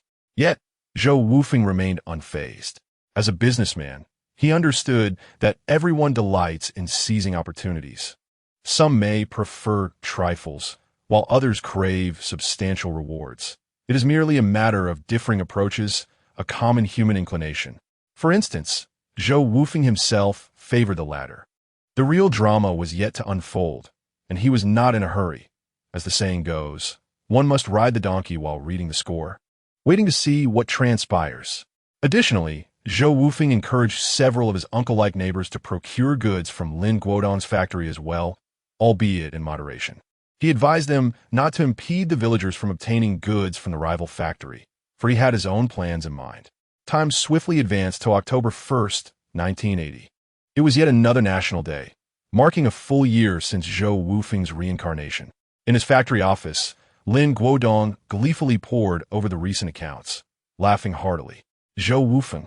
Oh, Zhou Wufeng, did you ever imagine that the very individual vendors assisting you now are all in league with me, effectively sowing your demise? In light of the influx of individuals procuring goods from his factory and the rumors of Zhou Wufeng's mass production, it was evident that the market was thriving. Thus, Lin Guodong summoned his formidable resolve. Not only did he withdraw all the funds for purchasing goods from merchants, but he also borrowed a substantial sum from relatives and friends to continue acquiring fabrics, preparing for large-scale production. Although he had previously solicited loans from numerous individuals at the inception of his factory, the booming market encouraged many former colleagues from the institutional realm to lend him money. Some of these acquaintances, inspired by Lin Guodong's fervor, even invested directly in shares, each dreaming of partaking in his success. The market's vibrancy instilled in him a profound confidence for the future. Lin Guodong firmly believed that he would soon capture the entirety of the market share. As for Zhou Wufeng, he would inevitably face ruin under Lin's relentless pursuit, just as he was celebrating with a bottle of Mao Tai. All the individual vendors who had sold Lin Guodong's clothing encountered a wave of customers demanding refunds at various times. "Boss, what kind of pants are you selling? The quality is atrocious. Compared to your denim, these are simply subpar. The moment my husband sits down, the pants rip apart," exclaimed a woman in her 40s, confronting Zhou Zhijian at his clothing store in Hanyang town. "Let me tell you, if I didn't think you were sincere, I would have purchased clothes from you at all. Hurry and refund my money, or I will report you to the Commerce Department for selling substandard clothing." These middle-aged women from rural areas and towns were oblivious to the fact that poor clothing quality could be reported to the Commerce Bureau. They had merely been coached by Zhou Wufeng's hired hands on what to say. During the National Day celebrations, Hanyang town was bustling with people, and the loud voices of these middle-aged women quickly filled Zhou Zhijian's clothing store. In this era, with few entertainment options aside from work, watching the commotion became a significant source of amusement. "Apologies, dear lady, it's all my fault for trying to save a few bucks by sourcing from another factory. Look at these Wufeng brand jeans. The quality is impeccable," Zhou Zhijian declared as he seized a pair of jeans from his store and tugged at them forcefully, continuing, "Next time, make sure to purchase Wufeng brand clothing. I will never again procure goods from that newly opened factory. Their quality is utterly dismal. I will refund you right away." He proceeded to deliberately remove all the garments acquired from Lin Guodong's factory from the display rack, tossing them into a large bag. He then retrieved the money for the clothes the middle-aged woman had bought and refunded her. Zhou Zhijian recognized that this woman was one of Zhou Wufeng's so-called stooges. He was well aware that Wufeng had briefed these neighbors who had never previously purchased from Lin Guodong's factory. With the stooges in place, it was essential not only to undermine Lin Guodong's factory, but also to seize this opportunity to promote Wufeng brand clothing. "That is true. We bought Wufeng brand jeans from you several months ago, and they have proven to be quite durable. My husband, who does farm work year-round, has been wearing those pants for months, and they haven't faded at all. They're incredibly sturdy," the middle-aged woman added. "You should stop selling those low-quality clothes and stick to Wufeng brand. I will continue to purchase from you. Indeed, I shall never again procure goods from that subpar factory." The voices of Zhou Zhijian and the middle-aged woman resonated loudly, drawing the attention of passers-by, who soon learned of the emergence of yet another factory in Hanyang town, notorious for its inferior quality. Furthermore, a brand named Breezy produced jeans of exceptional quality, which the proprietor demonstrated by forcefully tugging at them, revealing their resilience to wrinkling, damage, and distortion. Similar incidents transpired in other garment stores across the town, albeit at varying times. In nearby towns such as Guishan, Qirao, and Dongshan, individual vendors peddling clothing from Lin Guodong's factory found themselves reenacting the earlier scene, albeit most were oblivious to the fact that their counterparts were mere shills. They were acutely aware, however, that the garments they sold were indeed lacking in quality, which incited their frustration. Previously, when they sold clothing from the factory, they received unanimous praise. Now, they faced returns, all while many onlookers observed, leaving them to ponder how they would sell their remaining stock. They incessantly resolved to revisit that factory and return all the substandard garments. As for the shop owned by Su Meiwei and her husband, the situation was even more outrageous. Ever since their return from Zhou Wufeng's residence, they had visited Lin Guodong's factory to conduct inquiries. They ultimately discovered that the styles produced there mirrored those of Zhou Wufeng's, differing only in fabric, yet the price was 2 yuan cheaper. Consequently, they returned all the goods sourced from Zhou Wufeng's factory and redirected their funds to procure garments from Lin Guodong's establishment. Presently, they were grappling with a headache in their clothing store. Chapter 82. The show begins for Su Meiwei and Du Shiwu. Zhou Wufeng's prior agreement to allow them to procure goods represented their final opportunity. This time, Zhou Wufeng was determined not to show favoritism and arranged for their store to receive a premium supply. Nevertheless, Su Meiwei's acerbic nature and disdain for the less affluent compelled her to argue fiercely with the individuals seeking to return items, even when her stance was unreasonable. This altercation attracted an ever-growing crowd, escalating the situation. Ultimately, Du Xiu, who had come to assist during the factory's holiday, was reluctantly compelled to issue a refund to quell the disturbance. However, the commotion had already spread, gaining notoriety far and wide. The streets were teeming with people, yet not a single soul approached to purchase clothing, nor did anyone even glance their way. The couple began to panic. Unbeknownst to Lin Guodong, he was presently celebrating with guests and factory management in the courtyard before the factory gates, feasting and toasting. Among the attendees were several individuals from the establishment, many of whom were former friends of Lin Guodong, most of whom he had previously lent money to, while a few were investors in his venture. Come, everyone, let us raise our glasses in celebration of our garments achieving great sales, Lin Guodong proclaimed, beaming with joy, just as the guests were about to stand. Someone burst through the factory doors, shouting, "Returns! We demand refunds! This rubbish clothing is of such poor quality that you dare wholesale it to us. It's utterly disgraceful. Hasten to refund my money. I shall no longer sell garments from your factory." The individuals who entered were none other than Zhou Zhijian, Zhou Jinyuan, and Zhou Jinha. A collective gasp arose as all eyes turned towards the factory entrance. Lin Guodong stood frozen, his wine glass poised for a toast. Yet he was taken aback by the unfolding scene, his complexion turning ashen.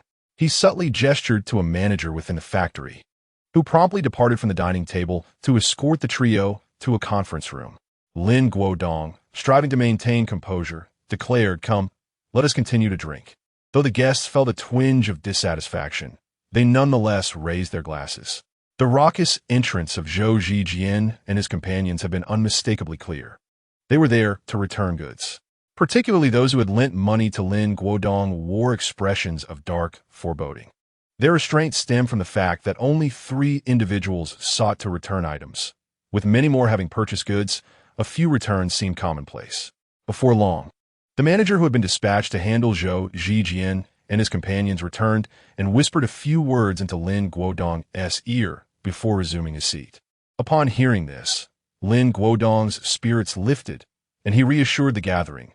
"Fear not, these 3 individual merchants acquired but a modest quantity from us, each taking only a few dozen items, hardly reaching 100. Perhaps they received 1 or 2 poorly stitched pieces and have come to return them. These unsophisticated farmers are oblivious to the circumstances. Their returns will not impact our business." The investors who had lent money to Lin Guodong felt a slight alleviation upon hearing his words, just as they were about to raise their glasses for a toast. 5 or 6 more individuals rushed through the factory doors, predictably clamoring to return goods. At this point, even Lin Guodong felt a pang of panic. He wondered if there truly was an issue with the quality of the garments produced by his factory. After all, in the interest of expediting production, he had not arranged for quality inspections, a fact he was all too aware of. Yet, uncertain of the situation, he once again instructed his subordinates to address the matter. This new batch of returners, much like Zhou Zhijian, were acquaintances of Zhou Wufeng, hailing from the same alley and having not previously procured goods from Lin Guodong. Zhou Wufeng had anticipated that Lin Guodong's funds were dwindling and had sent his associates to reclaim their payments first, lest they arrive too late and find Lin Guodong devoid of cash. Lin Guodong had recently received several truckloads of fabric from Yangcheng, a fact he was acutely aware of. In these times, the arrival of even a single truck could capture the attention of the entire town. Thus, he knew precisely how much fabric had been brought in. Zhou Wufeng surmised that Lin Guodong had likely allocated all his available funds to procure stock, leaving scant resources for operational expenses, prompting him to arrange for his own people to reclaim their payments promptly. Unknown to him, Lin Guodong had not only invested all his money in stock, but had also borrowed a substantial sum externally. At this juncture, the guests at the dining table could no longer remain seated. "Lin Guodong, what on earth is happening?" The speaker is the deputy director of a state-owned cotton spinning factory. Under the persuasion of Lin Guodong, He not only lent him 2,000 yuan, but also invested an additional 8,000 yuan to acquire a certain percentage of shares. Naturally, he did not use his own name for the shares, as he still held the title of factory director at the state-owned enterprise. Indeed, Director Lin, why are so many people returning goods? Could it be that there are genuine quality issues? Yes, within a short span, 8 or 9 people have come to return their purchases. What exactly is going on? Inquired those who had lent money to Lin Guodong. A few months prior, they had lent him money to open the factory, encouraged by the modest amount and the lucrative profits of Zhou Wufeng's factory. Lin Guodong had promised to pay interest, which motivated them to lend him funds. Recently, seeing the influx of customers at Lin Guodong's factory and the apparent success of the business, they felt reassured about lending him additional money, believing he could repay the loans along with interest. However, today, the situation appeared rather troubling. In truth, Lin Guodong himself was bewildered. There had been no returns during this period, so why were so many customers returning goods all at once? More crucially, he had meticulously replicated Zhou Wufeng's business model and had signed contracts with individual merchants allowing for returns on unsold or defective products. This was akin to stepping on one's own toes. Refusing returns could lead to legal troubles. Everyone, please remain calm. Let us assess the situation once the refund process is complete, Lin Guodong thought to himself, feeling uncertain. He decided to wait until his management team resolved the refunds before inquiring about the root of the issue. The guests at the dining table, upon hearing this, had no choice but to wait as well. Each face bore a somber expression, and silence enveloped the table as they awaited clarification on the situation. It was a pity that the beautifully arranged meal sat untouched, waiting patiently for flies to visit. Before long, the factory management, with a grim countenance, approached Lin Guodong to report the situation, but was intercepted by the diners at the table. Hold on. Speak plainly. Don't beat around the bush. As a shareholder of the factory, I have the right to know what is happening, declared the deputy director of the cotton spinning factory. Indeed, there is nothing that cannot be disclosed. Speak here, so that everyone understands the situation, asserted the creditors at the table, resolutely blocking the factory management from reporting. We are the ones who lent money. We cannot remain in the dark. If the funds disappear, who will we turn to? Lin Guodong glanced at his factory management and sighed. Please, be honest with everyone about what is truly happening with these returns. Seeing that Lin Guodong had spoken in such a manner, the factory management, knowing that some of these individuals were also shareholders in the factory, felt there was no need for further concealment.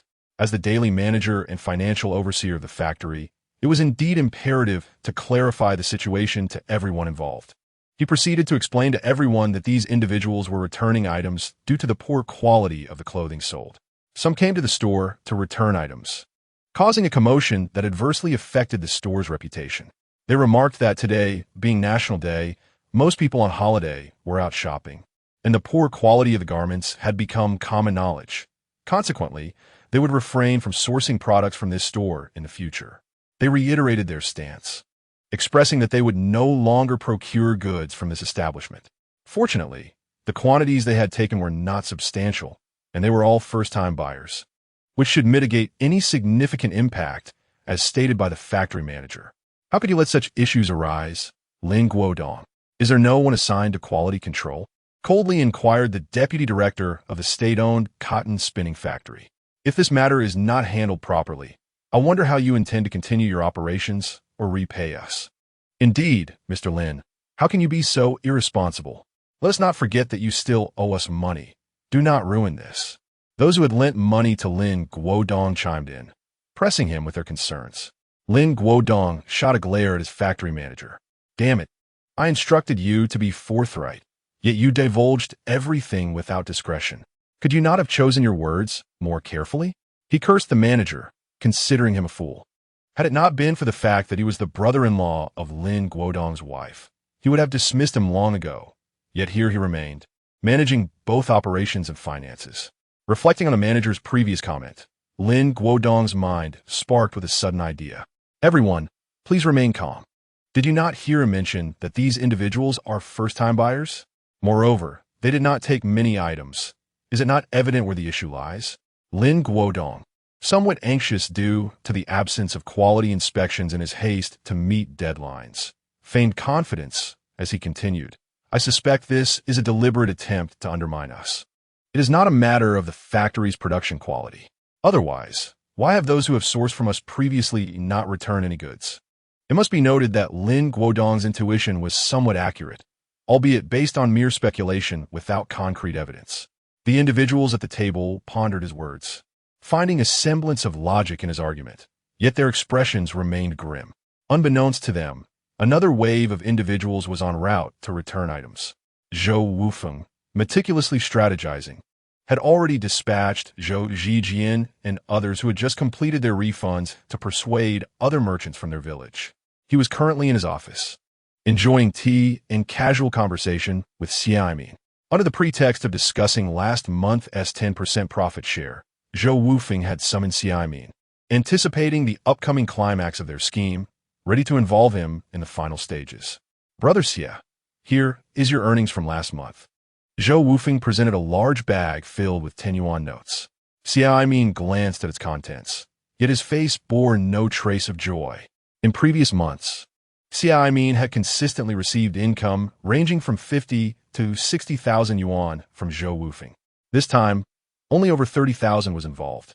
Although numerous questions lingered in his mind, he was certain that Zhou Wufeng would not resort to any underhanded tactics. Thus, he spoke up, "Brother Zhou, this time it seems considerably less. Is Lin Guodong up to his tricks?" He was the first to learn about Lin Guodong establishing a factory in Hanyang town and had informed Zhou Wufeng of it. At that moment, Zhou Wufeng paid it no heed and registered the business license through normal procedures without creating any obstacles. Indeed, it was Lin Guodong who was orchestrating this scheme. Zhou Wufeng chuckled as he poured a steaming cup of kung fu tea for him. "Ah, I told you so back then, yet you insisted." "Brother Xia, do not rush. Let me finish," Zhou Wufeng interjected, continuing, "He won't last long. Soon, I will take you to witness a splendid show." With a wicked smile, Zhou Wufeng revealed that Li Jianjun was currently lurking not far from Lin Guodong's factory. As soon as the large group of merchants arriving for refunds showed up, he would have someone promptly notify Zhou Wufeng. Lin Guodong, now financially depleted, lacked the funds to reimburse these merchants. When the merchants create a commotion, it would provide an opportune moment for Zhou Wufeng to deal a decisive blow with Xia Min by his side. Lin Guodong had indeed signed contracts with all individual merchants, and if he failed to refund their payments, he would be in violation of economic contract law. It was now 1980. Although there were no contract laws or civil codes in place, those would not be enacted until 1999 and 2021 respectively. There existed economic contract law. While Lin Guodong may not face imprisonment, Zhou Wufeng had other plans in mind. Noticing Zhou Wufeng's enigmatic demeanor, Xia Min furrowed his brow even deeper. Realizing this, Zhou Wufeng decided to reveal his plan to him, as he would need Xia Min's cooperation for the schemes ahead. Naturally, he selectively shared only what was necessary and refrained from divulging chaotic details. After all, everything must remain legal and reasonable. Nevertheless, Xia Min was left momentarily stunned by the revelations. "I knew you weren't one to be trifled with," Xia Min said with a grin. The earlier cloud of uncertainty lifted, for he understood that this time Lin Guodong was destined to fall. "By the way, about your driver's license. Old Lu told me it should arrive in the next couple of days. What kind of car are you planning to buy?" Xia Min, who earned 50 to 60,000 each month from Zhou Wufeng, was well aware of Zhou Wufeng's income. This was a surefire millionaire. When Zhou Wufeng sought his help in getting a driver's license, Xia Min had already surmised he intended to purchase a vehicle. Regrettably, being a person within the system, he could only dream of owning one himself. Cars, regardless of the era, are a man's inner aspiration. "Let us go for Shanghai brand sedan." Zhou Wufeng smiled. In those days, the choices for cars available domestically were limited, and the Shanghai 760 was considered a relatively high-end vehicle at the time. While they indulged in idle chatter, Li Jianjun, at the entrance of Lin Guodong's factory, observed individual merchants gradually arriving with carts laden with goods for refunds. Upon witnessing the arrival of the fifth batch of individuals, Li Jianjun decisively instructed someone to promptly notify Zhou Wufeng.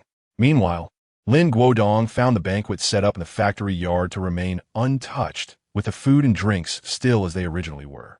The expressions on everyone's faces had transformed into a hue reminiscent of pig liver. Chapter 84. A visit from Xiai Min to watch the show. Lin Guodong was now utterly numb, faced with all the creditors and shareholders present. He found himself at a loss for words, sitting expressionless at the dining table.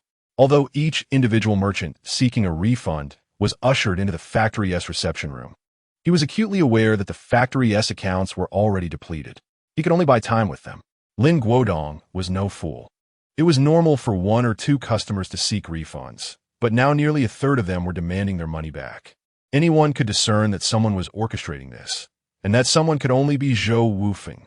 However, the creditors and shareholders present were oblivious to the underlying machinations, uniformly attributing the issue to problems with the factory's production. Lin Guodong, we lent you money because we believed in you, invested in your enterprise. Look at the situation you've created. If you cannot repay us, prepare to face the consequences. The vice director of the state-owned cotton spinning factory coldly declared before rising and departing without a backward glance. He was also part of the industry. With so many individuals seeking refunds, all citing quality issues, he assumed it was Lin Guodong's cost-cutting measures that had led to the problem. You'd better have the money to pay us back. The other creditors and shareholders followed suit, leaving the dining table and exiting the factory. Boss, there's no money left in the account, and those merchants are still clamoring for refunds in the reception room. What should we do? A member of the factory management approached Lin Guodong with concern. Let us find a way to stall them for now. I'll think of something. Lin Guodong replied weakly. He was no longer preoccupied with whether the garments produced in his factory had any quality issues, even if there were none, once the rumor spread. No one would ever consider selling his factory's products again. Damn Zhou Wufeng. How could you be so ruthless?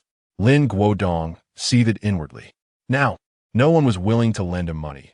Where could he possibly find funds to refund these individual merchants?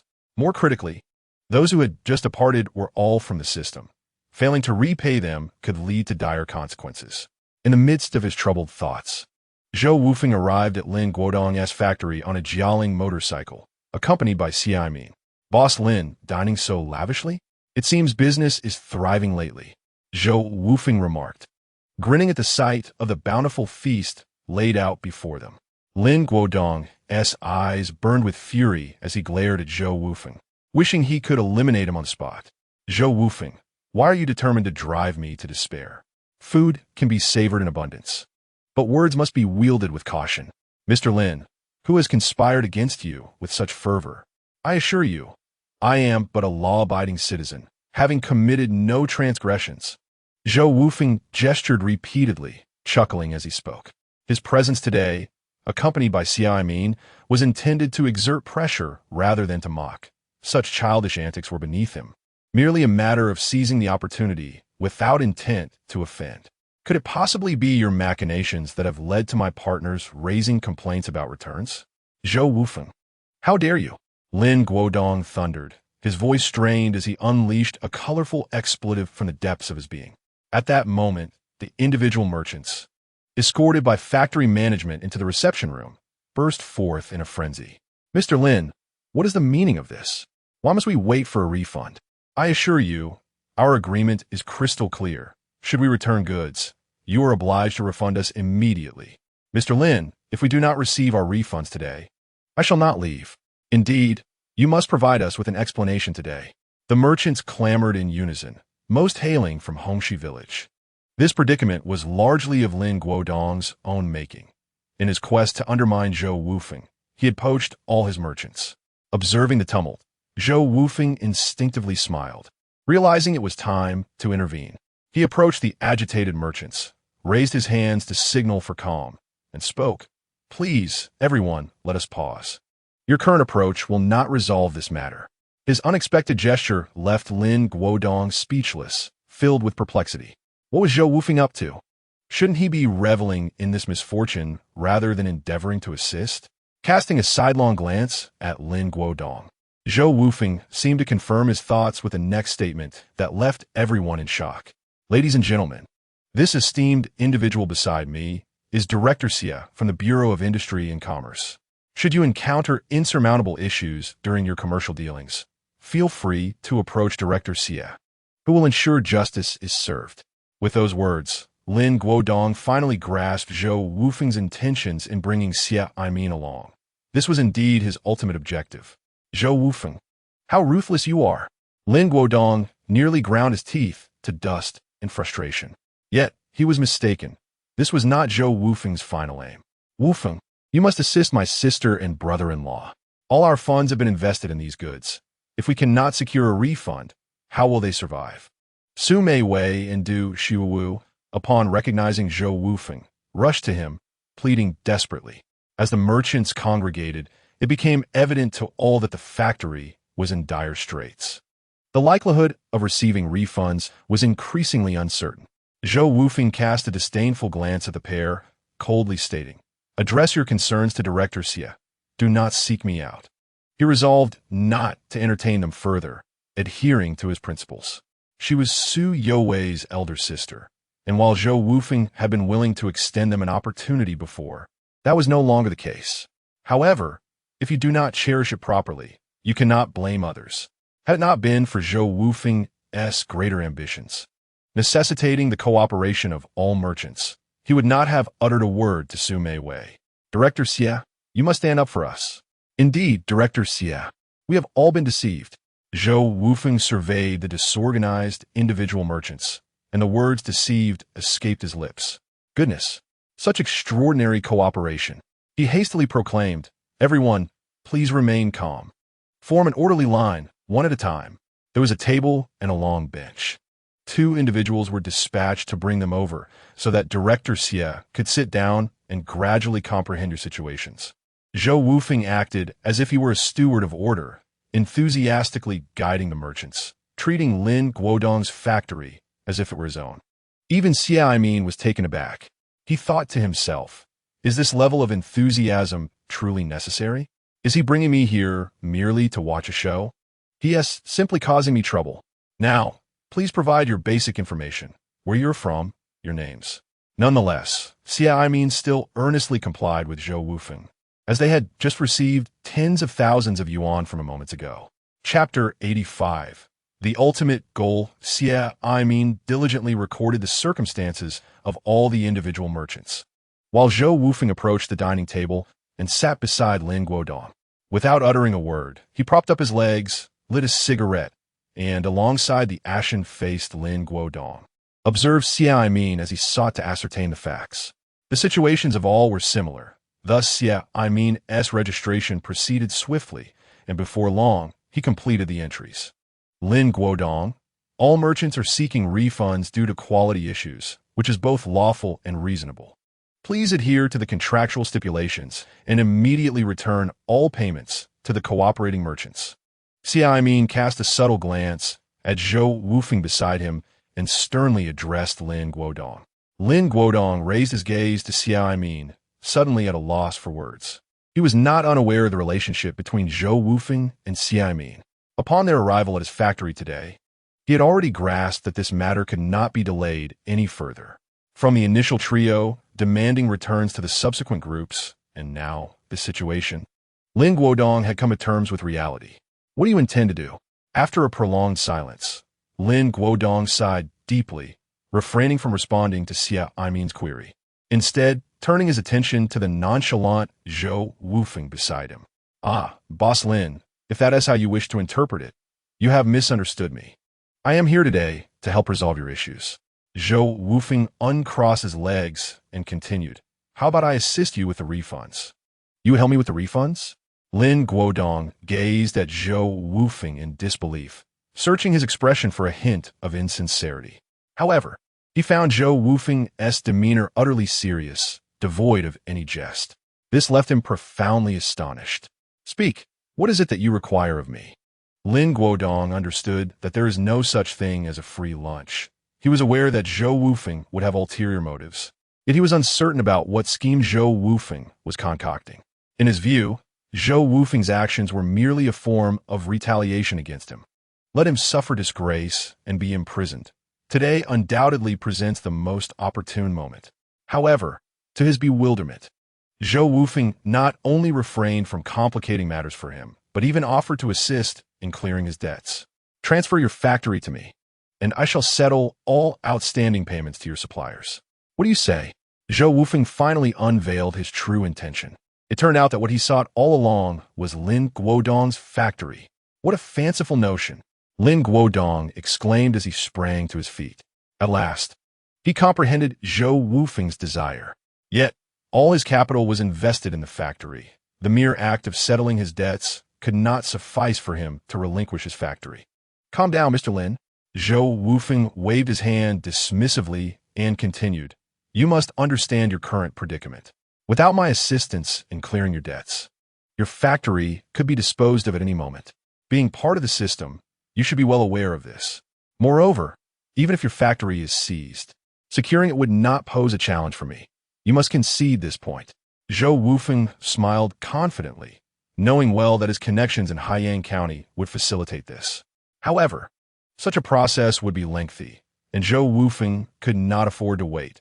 This was not the outcome he desired. His goal was to acquire Lin Guodong's factory at the lowest possible price, and he pressed on. You are undoubtedly aware of the situation. Apart from selling the factory to me, you have no other viable option.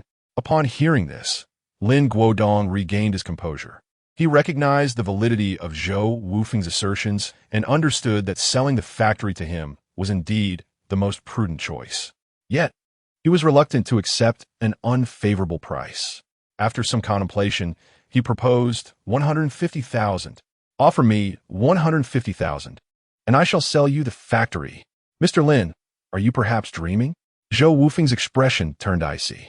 Then brace yourself for legal troubles. With that, he feigned to leave. Wait. Lin Guodong grasped Zhou Wufeng's arm. How about 120,000?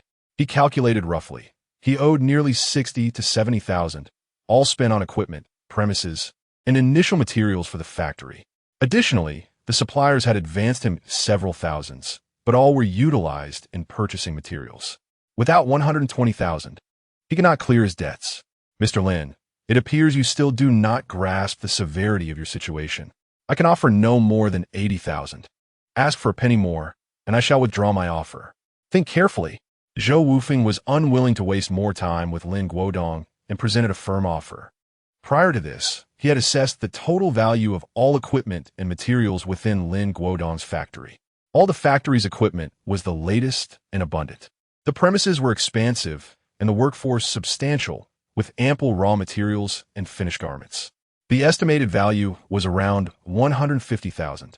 Initially, Lin Guodong had considered selling at the original price, but such aspirations were unrealistic. Zhou Wufeng's offer of 80,000 was already generous. Even in the event of a forced sale, with a valuation of 60 to 80%, the return would still range between 90 to 120,000. Thus, Lin Guodong's second counteroffer of 120,000 was made. However, how could Zhou Wufeng possibly concede under such circumstances? The initiative lay firmly in his hands, and he was unperturbed by the prospect of Lin Guodong's refusal. Although Lin Guodong was aware that the price Zhou Wufeng offered would not be accepted, he was taken aback by the severity of the price cut. Yet, he found himself powerless, for the relationship between him and Zhou Wufeng was inherently adversarial. While he had an inkling of the approximate value of his factory, should it be liquidated, he could not afford to waste time. Owing money to others and the debts to all cooperative merchants could be deferred until liquidation. But the true dilemma lay in the fact that his creditors were within the system. Even if his assets were liquidated, he would still be unable to repay more than 80% of his debts. At that point, it would be astonishing if those individuals from the system did not seek his ruin. He could not afford to gamble. For him, the utmost priority was to settle all debts owed to his creditors, individuals he could not afford to offend. As for the payments to cooperative merchants, he could afford to delay their reimbursement gradually. Lin Guodong exhaled deeply and declared, 80,000, I'll sell. Zhou Wufeng's lips curled into a smile, confident that Lin Guodong would acquiesce. He was also aware that Lin Guodong was heavily indebted elsewhere, fully cognizant of his intentions. However, would Zhou Wufeng allow him to have his way? It is important to note that most of those cooperative merchants were indeed his fellow villagers from Hongxi village. Boss Lin, you truly are a person of great ambition, decisive and efficient. Zhou Wufeng and Xie Aimin exchanged knowing smiles and continued. Now, we would appreciate your cooperation in handling the necessary procedures. In this day and age, the time required for factory transfers is influenced by numerous factors, lacking a definitive standard. Yet in Haiyang County, given Zhou Wufeng's connections with the local leadership, the approvals, document reviews, and subsequent changes related to the factory transfer would not consume much time at all. Once the agreement was reached, Xie Aimin promptly responded to the cooperative merchants requesting refunds, providing an estimated timeline to reassure them to await further news at home. Chapter 86. Su Yue approaches delivery in the span of 2 weeks. Zhou Wufeng successfully facilitated the completion of the factory transfer and asset relocation procedures with Zhou Miling and Lin Guodong. However, when it came time for the final payment, he handed the money to Xie Aimin. Watching as Xie Aimin received an entire large bag full of cash, Lin Guodong assumed that he would soon receive his share. To his astonishment, Xie Aimin promptly passed the money to the cooperative merchants who had already been notified to collect their refunds, causing Lin Guodong to faint on the spot. It was easy to surmise that the debts owed to his creditors would likely remain unpaid. Once a member of the system himself, Lin Guodong was acutely aware of the methods employed within it. Failing to repay these individuals would ensure a grim outcome for him. Zhou Wufeng, however, had no interest in such matters and did not wish to delve into them. After acquiring Lin Guodong's factory, he dismissed all personnel except for the workers and renamed the establishment Weifeng Garment Factory. Subsequently, he rebranded all return garments with a Weifeng label and set about selling them in the urban area of Haiyang County. These styles have already gained a considerable reputation around Hanyang town, and even with the addition of a gentle breeze, they remain difficult to sell. Thus, they can only be entrusted to merchants in the urban area. Fortunately, Zhou Wufeng had long begun to strategize, sending his brother-in-law, Huang Huiren, to open a shop in the county, thereby expanding business in the urban center. Meanwhile, in Su Province, the clothing factory that Zhou Wufeng established in collaboration with Gao Dikang commenced operations during this period. Following the model of the Weifeng clothing factory, they produced the first batch of garments, which were subsequently distributed through a tiered agency system. As November swiftly approached, Su You's pregnancy had reached 9 months. One day, a Shanghai-branded car came to a halt beneath the Grand Banyan tree at the entrance of Hongxi village. Just as Zhou Wufeng turned off the engine and stepped out, he instantly attracted the attention of a dozen villagers and children. In rural areas at that time, automobiles were as rare as mythical beasts, and the villagers, akin to curious children, eagerly reached out to touch the vehicle. Zhou Wufeng, that car must have cost a fortune, right? An elder inquired, leaning on his cane as he cautiously caressed the car window. When all is said and done, it totals over 14,000. Zhou Wufeng replied with a smile, pulling a pack of cigarettes from his pocket to share. Our entire Hongxi village combined doesn't possess such wealth, the elder remarked with trepidation, having never even laid eyes on 10,000, let alone 14. Uncle, you jest. Our Hongxi village has improved considerably, and there are now several households with fortunes exceeding 10,000. Zhou Wufeng replied, addressing the elder with respect, as they shared a common ancestry. Despite the age difference, Zhou Wufeng felt a sense of pride, knowing that these prosperous households had flourished under his guidance, sourcing their goods from his factory. Excellent, excellent, Wufeng. You have done remarkably well. The elder, deeply rooted in familial traditions, rejoiced at the thought of the entire Hongxi village thriving. Feeling immense happiness at Zhou Wufeng's leadership in helping villagers achieve prosperity. After exchanging greetings with the surrounding villagers, Zhou Wufeng hurried home. Since last year's National Day, everyone had witnessed his transformation, and all the villagers held him in high esteem. He had evolved from a street vendor to a shopkeeper, then to a factory owner, ultimately becoming a selfless entrepreneur leading his fellow villagers toward affluence, a role model for all villagers to teach their children. However, Zhou Wufeng was indeed anxious today, as Su Yue was nearing her due date, and he needed to take her to the hospital for delivery. In the past, we always had midwives come to our home for deliveries, and now for the second child, we're going to the hospital? I believe you're making a mountain out of a molehill. I'm not that delicate. Su Yue chided playfully, one hand resting on her waist while the other cradled her belly, her tone tinged with reproach, yet her face radiated sheer happiness. Do not underestimate childbirth. It requires utmost care, not to mention the postpartum period, which must be properly attended to. As if you were a woman. When I had our first child, I hardly rested before getting back to my feet. As she spoke, Su Yue suddenly realized she had spoken too hastily, abruptly halting her words. Zhou Wufeng paused in his task of packing clean clothes, a pang of pain welling up within him. You are my fault, but it is all past. The present you is the finest man in the world, the man I cherish most. Both Yaya and I take pride in you. Su Yue gently placed her hand over Zhou Wufeng's mouth, speaking softly, her eyes brimming with tenderness. Zhou Wufeng reciprocated by gently embracing Su Yue, their unspoken connection palpable. After a prolonged silence, Zhou Wufeng released Su Yue, gazing at her quietly. During this period, under the care of Zhou Meijing, Su Yue had received ample nourishment throughout her pregnancy, her complexion radiating with vitality. This renowned beauty of the countryside, far from losing her allure during pregnancy, had gained a certain fullness and softness, her face rounder and more dignified, exuding a maternal glow. At merely 23, she embodied both elegance and splendor, akin to a blooming peony. This beauty transcended mere appearance, emanating from a profound confidence and composure, reminiscent of a rainbow emerging after a storm, vibrant and enchanting. Zhou Wufeng, momentarily entranced, found himself lost in her gaze. Stop daydreaming. Hurry and pack your things. Sangujia is returning. Su Yue, feeling the intensity of Zhou Wufeng's gaze, blushed slightly, revealing a hint of girlish shyness. Zhou Wufeng smiled calmly. Even after nearly 5 years of marriage, Su Yue retained that same youthful innocence, easily embarrassed. For these few days, let's send Yaya to the town for Urji and Dajia to take care of her. Sanjia will keep you company. I'll come over after work. Zhou Wufeng carried a large bag of items, gently holding Su Yue's hand as they walked out together. Just arrange it as you see fit. But you need not rush over after work. Your work is important, and with Sangujia here, I truly am not that delicate.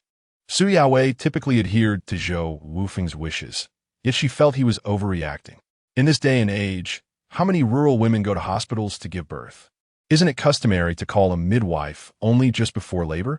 In my eyes, you are of utmost importance, and I cannot allow any mishaps. Just listen to me. They had arrived at the car, and Zhou Wufeng meticulously opened the door for Su Yue, carefully assisting her into the vehicle. Even though Su Yue had long known about the car Zhou Wufeng had just acquired, she was still momentarily taken aback. Over the past year, she had indeed been living as Zhou Wufeng had described, like a lady of luxury. A sense of disorientation and fear gripped her, the fear that this might all be a dream from which she could awaken at any moment. In such instances, she would gently pinch the tender flesh at Zhou Wufeng's waist, reassuring herself of his pain, thus calming her fears. Your grip is rather strong, isn't it? Zhou Wufeng feigned exaggeration, though in truth, Su Yue had only pinched him lightly. Of course, when I worked in the fields, I could wield a hoe. Su Yue laughed playfully, showcasing her petite fist in jest. The atmosphere was warm, amusing, and infused with a touch of mischief. Chapter 87. Yaya and Li Weizhu. As Su Yue's due date approached in a few days, Zhou Wufeng took Yaya to the factory for work the following day. Would you like some candy? In the courtyard of the garment factory, Yi was playing when she spotted Li Weizhu, who had come to collect goods with Zhou Mingxia. She took out a piece of candy and offered it to him. Thank you. But my mother says I shouldn't take things that aren't mine, he replied. It's all right. I have plenty of candy. This one is really delicious. My dad says that good things should be shared with friends, Yi responded. Having rarely encountered other children at home, she was delighted to see a boy of similar age, recalling her father's words. Does your dad also come here to buy clothes and then sell them at the market? Li Weizhu glanced at Zhou Mingxia, who was busy collecting goods, assuming the Yi was there for the same purpose. His little eyes were fixed on the candy in her hand. Once Zhou Mingxia finished her business with the factory employees and saw the eager look in her son's eyes for the candy, she smiled helplessly at Li Weizhu, saying, "Go ahead and take it," thanked the little friend. She then turned to Yiya, her eyes lighting up instantly. Yiya was a perfect blend of her parents' features, having been nurtured meticulously by Zhou Wufeng over the past year, resembling a delicately crafted porcelain doll. Her fair complexion was adorned with a pair of sparkling, expressive eyes, reminiscent of the brightest stars in the night sky, with her plump cheeks and two faint dimples. It was hard not to feel joy upon seeing such a charming little girl. Wow, what a beautiful little girl. What's your name? Hello, Auntie. My full name is Zhou Zixien, but everyone calls me Yiya, she replied politely, just as Zhou Wufeng emerged from the office. She skipped over to him, reaching up her arms. Daddy. Zhou Wufeng lifted her high, planting a kiss on her cheek. Is this your daughter? Zhou Mingxia connected the dots, recognizing the resemblance between Zhou Wufeng and Su Yue. Such an exquisitely crafted little girl could only have been born to parents like them. Yes, Mingxia. How has business been lately? Zhou Wufeng chuckled. It's been quite good, thanks to you. Our family's life has improved significantly, Zhou Mingxia replied, taking Li Weizhu's hand. It will get even better. Everyone will thrive. This is all you're doing. Zhou Mingxia smiled genuinely, placing the newly acquired clothes onto the cart. It's getting late. I must hurry to the market to secure a spot. I'll be on my way now, goodbye. She affectionately patted Yiya's cheek, saying goodbye, Yiya. Goodbye. Yiya replied in her sweet, childish voice. Thank you for the candy, Zhou Zixien. I'm Li Weizhu, but everyone calls me Zhu Zi. Goodbye. Li Weizhu, now in Zhou Mingxia's arms and placed onto the cart, waved his little hand joyfully. Observing the beaming smile on Li Weizhu's face, Zhou Wufeng leaned close to his daughter, whispering protectively, Yiya, stay away from boys in the future, especially that little one. Why, Daddy? Because I'm afraid you might be deceived. Don't worry, Daddy. Yiya is very smart. Indeed, our Yiya is the smartest. Shall we go find Mommy? Recently, the construction company established by Zhou Wufeng has encountered a significant project in the county. Su Songling hesitated to make a decision and felt compelled to assess the situation personally. However, Yaya wished to remain and play, enchanted by the lively atmosphere surrounding her. Xiaofeng, let Yaya stay at the factory. I will keep an eye on her, Zhou Miling said as she took Yaya from Zhou Wufeng. All right then. Unlike Zhou Meiwei, Zhou Miling rarely needed to venture out, which allowed Zhou Wufeng to feel reassured with her supervision at the factory. The construction company is legally represented by Su Songling and is located in the county seat.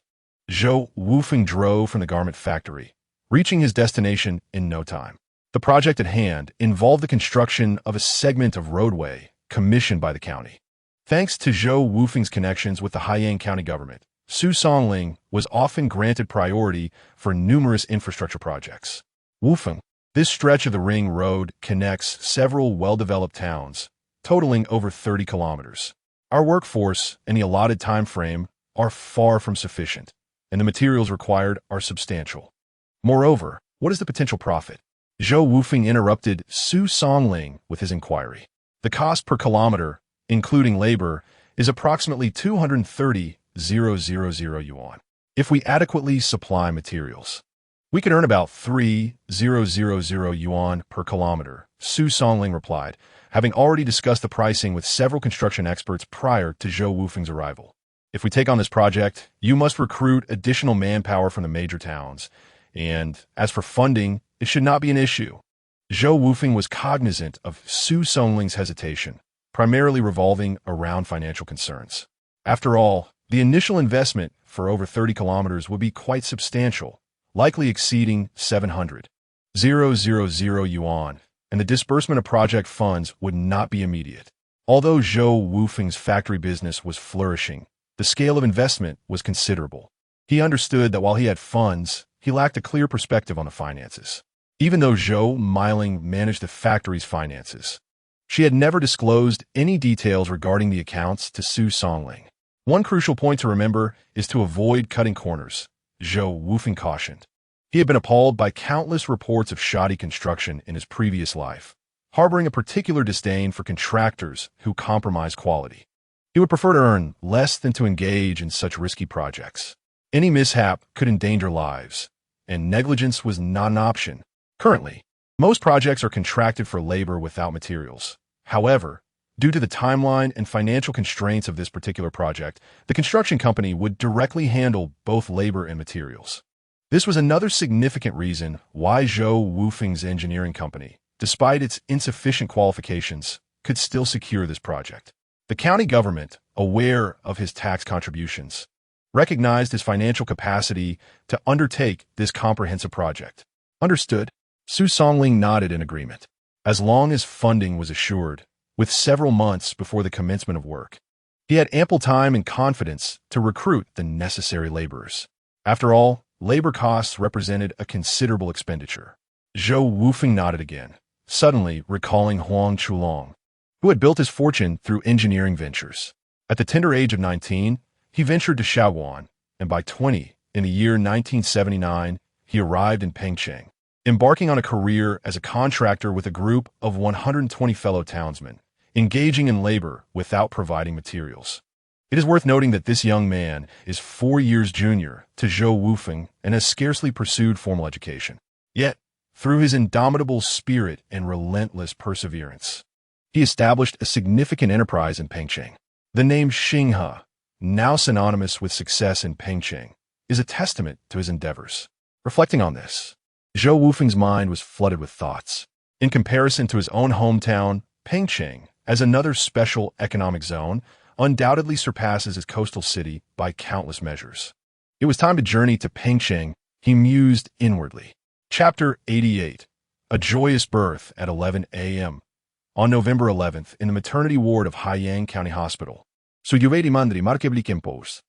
Wufeng held her hand, his palm slick with perspiration. My dear wife, are you truly not in pain? Your complexion seems a bit pale. Shall I call the doctor to check on you? Su Yue offered a gentle smile and replied nonchalantly, It's nothing. This is just the beginning. The pain of giving birth to Yaya was far more intense. With you by my side this time, I feel immensely grateful. Unintentionally spoken, her words struck a chord with Zhou Wufeng, who recalled his own shortcomings during Yaya's birth. From now on, no matter what happens, I will always be by your side, he vowed. Sensing the shift in his tone, Su Yue patted the back of his hand and smiled slightly, saying enough of that. I'm a bit thirsty. Could you please fetch me a cup of warm water? I'll go right away. Just stay put and don't move around too much. Be careful, don't trip. Seeing Zhou Wufeng's flustered demeanor, Su Yue chuckled softly, her heart swelling with an indescribable sense of happiness and fulfillment.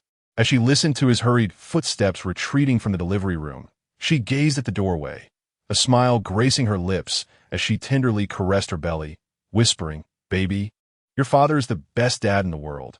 He truly loves us. Before long, Zhou Wufeng returned, carefully carrying a cup of warm water, which he handed to Su Yue with utmost caution. Here's the water. I tested it, and it's just right. Su Yue took a sip. Perfect. You don't need to stand. Sit down and rest for a bit. I'm not tired. I'll stay right here with you. If you feel any pain, just tell me, and I'll call the doctor immediately. Zhou Wufeng shook his head. All right, I understand. Su Yuji nodded. Head, tonegente. The room fell into a serene silence, with only the ticking of the wall clock piercing through the stillness. Zhou Wufeng held Su Yue's hand tightly, his gaze resolute. This time, he would be there for her during the birth. Suddenly, Su Yue furrowed her brow and inhaled deeply. Wufeng, I think I'm about to give birth. Huh? Really? I'll go get the doctor right away. Zhou Wufeng instantly fell into a state of panic. Don't panic. Just go into the hallway and call for the nurse. The doctor will be here shortly. Su Yue grasped Zhou Wufeng's hand, her voice calm. Yes, I'll call for help. Yue, just hold on. As Zhou Wufeng hurriedly rushed outside, Su Yue smiled gently, assuring him, Don't be anxious, I'm fine. Soon, the corridor echoed with Zhou Wufeng's frantic calls. Nurse! My wife is about to give birth. The nurses and doctors swiftly arrived, and the delivery room became a flurry of activity. Zhou Wufeng stood by, utterly at a loss, his gaze fixed intently on Su Yue, beads of sweat dotting his forehead as he murmured softly, Yue, you must be safe. Both Yaya and I are waiting for you. It seems Su Yue heard his words, slightly tilting her head to offer him a reassuring smile. Finally, a resounding cry of a newborn shattered the tense atmosphere. The nurse cradled the baby and cheerfully announced to the couple, "Congratulations. It's a healthy boy. Yue, did you hear that?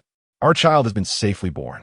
Zhou Wufeng's voice trembled with emotion as he grasped Su Yue's hand tightly. She smiled wearily, her eyes filled with contentment. "I heard. Go and see the baby." Zhou Wufeng approached the nurse, carefully taking the swaddled infant from her arms, his voice quivering. "He's so small. Does he look like me?" "Indeed, especially his eyes." The nurse replied with a smile. Returning to Su Yue's side, Zhou Wufeng was overwhelmed with emotion, gently kissing her forehead and softly saying, "Yue, you have worked hard." Su Yue closed her eyes blissfully, a smile gracing her lips, her face reflecting not just fatigue, but also a hint of shyness. "It's not hard at all." Inside the delivery room, the dim light still flickered, but the air was suffused with warmth. Zhou Wufeng sat beside Su Yue's bed, cradling the child with tenderness and resolve. From a family of 3 to now a newly added life, they had transformed into a family of 4, and in the future perhaps 5 or 6. Yet, regardless of how their family might expand, this home would forever represent his most significant responsibility and joy for the rest of his life. "Wufeng, have you decided on a name for the baby?" Su Yue slowly opened her eyes and inquired. This had been a long-standing agreement between them. If they had a daughter, Su Yue would choose the name. If a son, it would be Zhou Wufeng's prerogative. "I've already thought of one. Let's name him Zhou Qingyu. What do you think?" Zhou Wufeng mimicked the nurse's earlier motion of holding the child, speaking instinctively. This was his first time holding a baby. He hadn't even held Yaya when she was born. Cheng, meaning to inherit, and Yu, representing the vastness of the universe. "It's a wonderful name. Let's go with Zhou Qingyu." Su Yue pondered for a moment before continuing. "It's fortunate he's a boy. If it were a girl, love having a daughter. A daughter is just as much our child. And I would love her just the same," Zhou Wufeng interjected.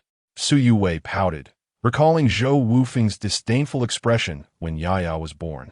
But she quickly let go of that thought. Her man was no longer the same as before. Now, in her heart, Zhou Wufeng was the finest man in the world, devoted to his wife, daughter, son, and family. With a daughter and a son, and a man who loved her wholeheartedly, Su Yue felt like the happiest woman alive. "Let's return home tonight. I am quite unaccustomed to staying in this hospital." "That won't do. The doctor insists on at least 3 to 5 days of observation." "Is such a long stay really necessary?" "Forget about the past. Yue, please heed my words. Just a few more days, all right? We can certainly afford it. And your health is of paramount importance." Zhou Wufeng interrupted Su Yue once more. Although the postpartum care of this era was not as meticulous as in later times, the basic procedures for observation and recovery had already been established. Given Zhou Wufeng's current wealth, he was determined to provide Su Yue with the finest postpartum care available in this time to ensure her recovery. Many women of this era suffered from various health issues due to neglect during childbirth, resulting in long-term complications. Sensing Zhou Wufeng's unwavering resolve and the depth of his concern, Su Yue smiled contentedly and said, "All right, I will listen to you." At that moment, Zhou Meijing entered with Yaya. "Xiaofeng, take Yaya outside to rest for a bit, allowing Yue some time to recuperate. Just let me hold the little one. I will stay here with her." Since the onset of Su Yue's labor pains late last night, Zhou Wufeng had not managed to close his eyes, vigilantly watching over her in the delivery room. "Third sister, why did you bring Yaya here?" "I'm perfectly fine and full of energy. I can take care of things. You should take a short nap. You still need to go to the factory later. Can you not trust me to handle this?" Zhou Meijing gently took the baby from Zhou Wufeng's arms. "Besides, you wouldn't know how to hold a baby properly. There's no point in you staying here, so go rest." Thus, Zhou Wufeng was escorted out of the delivery room by Zhou Meijing. Chapter 89. Revenge. Meanwhile, Lin Guodong had faced dire circumstances ever since Zhou Wufeng acquired his factory. The funds from the acquisition were used by Xie Aimin to repay the debts owed to individual merchants, leaving Lin Guodong unable to settle the outstanding debts to those within the system. In the days since, he had been inundated by a gang of thugs demanding repayment. Daily, He faced beatings or threats. His wife had already divorced him, and now Lin Guodong found himself alone, living in constant fear within his home, too terrified to venture outside, dreading the day he might be killed in the street. His hatred for Zhou Wufeng had reached its zenith. Penniless and consumed by rage, he descended into madness. His eyes bloodshot as he made a ruthless decision. During this time, Lin Guodong sold off all his possessions.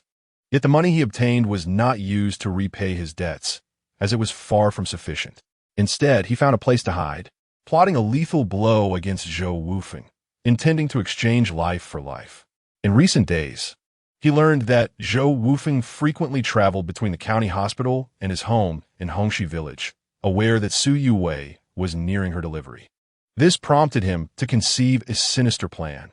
Leveraging his past connections as the deputy director of a state-owned garment factory, he sought out Xiaoyang, a truck driver from the factory.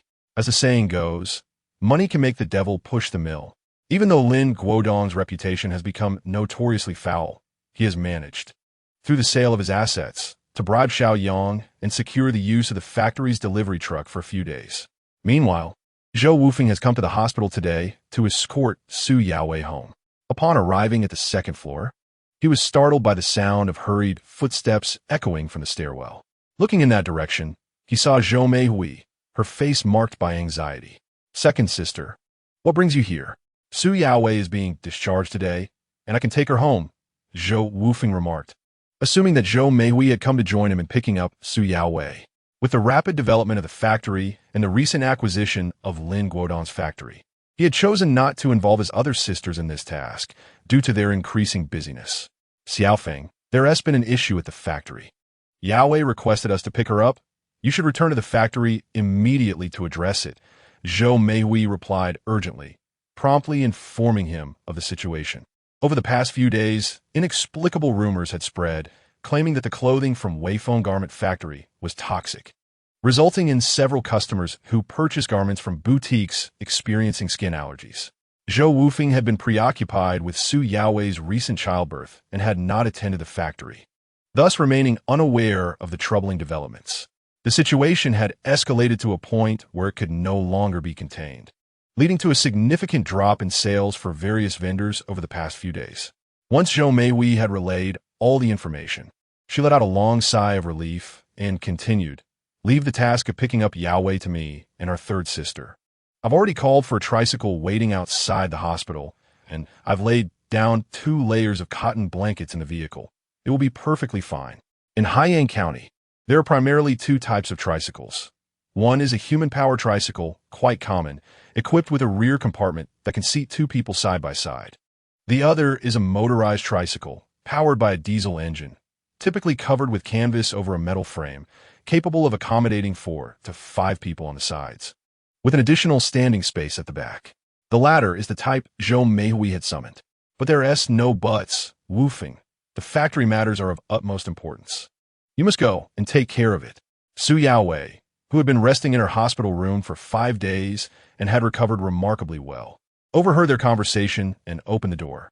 She felt elated compared to the days when she had returned to work in the fields just 3 days after giving birth to Yaya. Seeing Zhou Wufeng hesitating, she gently urged him, "You should go now. Look at me. I'm as strong as I was a year ago, and there is no cause for concern." "All right then. Make sure the tricycle driver doesn't drive too fast. Let him take it slow, and perhaps add another layer of blankets on the seat. If necessary, I can stay another day and come to pick you up once I've resolved everything." Zhou Wufeng conceded with a nod, albeit reluctantly. "If I stay here any longer, I shall surely grow mold. As for my discharge, you need not concern yourself with it. In my opinion, I could have been discharged the very day I gave birth to little Chengyu. Please do go. Do not worry about me," Su Yuwei chided gently. All right. I shall leave at once," Zhou Wufeng replied with a smile, glancing at the sleeping Zhou Qingyu before turning to exit the hospital. Su Yuwei watched him depart with a face full of happiness, unaware that this parting could very well become a permanent farewell. At that moment, the malevolent Lin Guodong sat behind the wheel of a Dongfeng 140 cargo truck, his eyes bloodshot as he fixated on the hospital entrance. This model, a 4x2 truck independently developed in China in 1978, featured a 5-speed manual transmission and was powered by a gasoline engine, making it one of the more advanced vehicles of its time. Lin Guodong had long known of Su Youwei's discharge today, having borrowed the truck from Xiaoyang, a driver from the former state-owned garment factory, and parked it in an empty lot not far from the hospital, keenly observing the entrance. Suddenly, Lin Guodong's eyes lit up as Zhou Wufeng's Shanghai brand car slowly emerged from the hospital gates. Having prior military experience, he was well-versed in operating various vehicles. Not wanting to accelerate and risk being spotted in the rearview mirror, he kept a safe distance behind Zhou Wufeng's car. His intention was to strike at the intersection when Zhou Wufeng's vehicle slowed or stopped, fueled by an intense hatred for Zhou Wufeng. He had learned that the latter was accompanied by his wife and 2 children for the discharge, and harbored a sinister plan to eliminate the entire family in one fell swoop. Lin Guodong had long forsaken his own life, blaming Zhou Wufeng for his downfall, his family shattered and his life in ruins. Had it not been for Zhou Wufeng, he could have remained the deputy director of the state-owned garment factory, enjoying prestige and a vast network of connections. Had it not been for Zhou Wufeng, his factory could have been raking in substantial profits daily, poised to become the wealthiest in Haiyang County and even Guangdong Province in no time. As these thoughts consumed him, Lin Guodong's foot pressed down harder on the accelerator, inadvertently closing the distance to Zhou Wufeng's car. Chapter 90. Uncertain fate. Zhou Wufeng, driving ahead, had already noticed the imposing truck trailing closely behind him. Having been reborn, his driving skills were exceptional, and he habitually checked his mirrors. Having witnessed countless rear-end collisions in his past life, he was confident in his own abilities but remained wary of others colliding with him. Particularly in this era where pedestrians, bicycles, and motorcycles mingled on the roads, he drove with utmost caution. In this day and age, the entirety of Haiyang County scarcely possesses a handful of freight trucks. The target was exceedingly conspicuous, making it nearly impossible to evade the scrutiny of Zhou Wufeng. The sudden proximity to this situation heightened his alertness. After all, this particular model of truck, having been released only 2 years prior, was strikingly noticeable. Zhou Wufeng had encountered this vehicle previously during his visit to the state-run garment factory to procure equipment. Furthermore, the road in question led to Hanyang Town, where, apart from his own factory, there were virtually no other trucks destined. Zhou Wufeng's instincts kicked in, prompting him to gently accelerate and create a greater distance from the large truck behind him. At that moment, a flicker of doubt ignited within him, causing him to drive with heightened caution. In less than 2 minutes, Zhou Wufeng's sedan approached an intersection where his speed began to decelerate. In this era, although several crossroads dotted the path from Haiyang County to Hanyang Town, traffic lights were non-existent. Thus, Zhou Wufeng did not come to a halt, but instead carefully observed the road ahead for any oncoming vehicles. His gaze frequently darted to the rearview mirror, scrutinizing the large truck trailing behind him. Initially, all appeared well. The truck behind him gradually reduced its speed as he did. However, in a moment of heightened caution, as he intended to stop in order to yield to a motorcycle crossing the road ahead, he glanced once more at the rearview mirror. What he beheld nearly caused his heart to leap from his chest. The large truck was accelerating toward him, closing the distance of less than 50 meters. As the outline of Lin Guodong's face became increasingly distinct from the driver's seat of the truck, it became evident that at around 20 meters, the entire profile of the truck was visible, and at 8 to 10 meters, one could discern the driver quite clearly through the rearview mirror. With the added clarity afforded by the size of the truck, Zhou Wufeng's apprehension grew. With no time to ponder, he swiftly downshifted his manual transmission to gain torque, pressing the accelerator deeply to elevate the engine's RPM. In one fluid motion, he jerked the steering wheel to the right, veering the vehicle onto the intersecting road. Meanwhile, Lin Guodong's face twisted with fury, consumed by the malicious delight of envisioning the demise of Zhou Wufeng and his family. He slammed the accelerator to the floor, nearly poised to crush Zhou Wufeng's sedan beneath his truck. Yet, unexpectedly, Zhou Wufeng's car surged forward, veering sharply to the right. Lin Guodong, gritting his teeth, found himself unable to steer in time. Nevertheless, propelled by its speed, the truck akin to a rampaging beast, collided violently with the rear of Zhou Wufeng's vehicle. A thunderous crash reverberated as the back of the car crumpled, the rear window shattering into a flurry of glass shards. Due to the sudden acceleration and the forceful impact from behind, Zhou Wufeng's vehicle was violently spun around, propelled by inertia off the road and into the adjoining farmland. The car flipped completely, and Zhou Wufeng, seated in the driver's position, lost consciousness, teetering on the precipice between life and death. As Lin Guodong accelerated at a tremendous speed, he collided with the rear of Zhou Wufeng's vehicle. The force of the impact propelled the large truck directly into a utility pole situated in the middle of the road. Driven by an overwhelming desire to annihilate Zhou Wufeng and his family, Lin Guodong, neglecting to fasten his seatbelt, was violently ejected from the truck's windshield. He struck the pole headfirst and lost consciousness instantly. In an instant, the intersection was enveloped in a cloud of dust, drawing the attention of passers-by, who gasped in shock. Cyclists and motorcyclists halted, their faces etched with disbelief and concern as they surveyed the chaotic scene. Some compassionate motorcyclists sped towards the county's police station, while others ventured into the fields to check on Zhou Wufeng. Although Zhou Wufeng's car had sustained damage and overturned into the farmland, the soft earth beneath it would not have caused a severe collision, leading onlookers to believe that the occupants of the sedan might still be alive. In stark contrast, Lin Guodong's situation was grim. The gruesome scene of his body, having collided with the pole and landed on the truck's hood, confirmed his demise, leaving him unheeded by the crowd. Shortly thereafter, a motorized tricycle approached the accident site from the direction of the county. The tricycle driver halted to observe the scene, but the congestion of spectators made it difficult for him to pass. He inquired about the incident's details. Meanwhile, in the tricycle, Su Yuwei, Zhou Meijing, and Zhou Meihui, cradling Zhou Qingyu, turned pale upon hearing the bystander's remarks. "Sister," Zhou Meijing exclaimed, her voice filled with dread, as she realized the improbability of so many private vehicles in Haiyang County, particularly at that moment when Zhou Wufeng was traveling toward Hanyang Town. "No, it can't be. It mustn't be," Su Yuwei muttered incoherently, her mind spiraling into chaos. "Everyone calm down," Zhou Meihui shouted, startling the unsuspecting Yaya beside her. Forcing herself to regain composure, she instructed, "Stay in the car. I will go and see." Her trembling voice betrayed her inner turmoil as she descended from the tricycle and asked the driver to pull over momentarily. Soon, Zhou Meihui navigated through the throng of onlookers and approached the overturned vehicle in the field. Upon recognizing the familiar Shanghai-branded sedan, a piercing scream erupted from her lips. "Ah!" Despite the surrounding crowd's murmurs, her cry resonated within the tricycle. Hearing the sound, Su Yuwei's vision darkened and she fainted. Fortunately, Zhou Meijing, quick to react, caught the small Zhou Qingyu from her lap. Yet her own state was far from stable. Tears streamed down her cheeks upon hearing Zhou Meihui scream.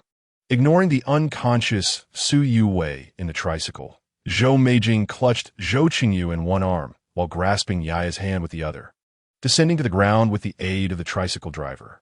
Hastily, I approached the direction of the car, fervently praying within, "Please, let there be no trouble.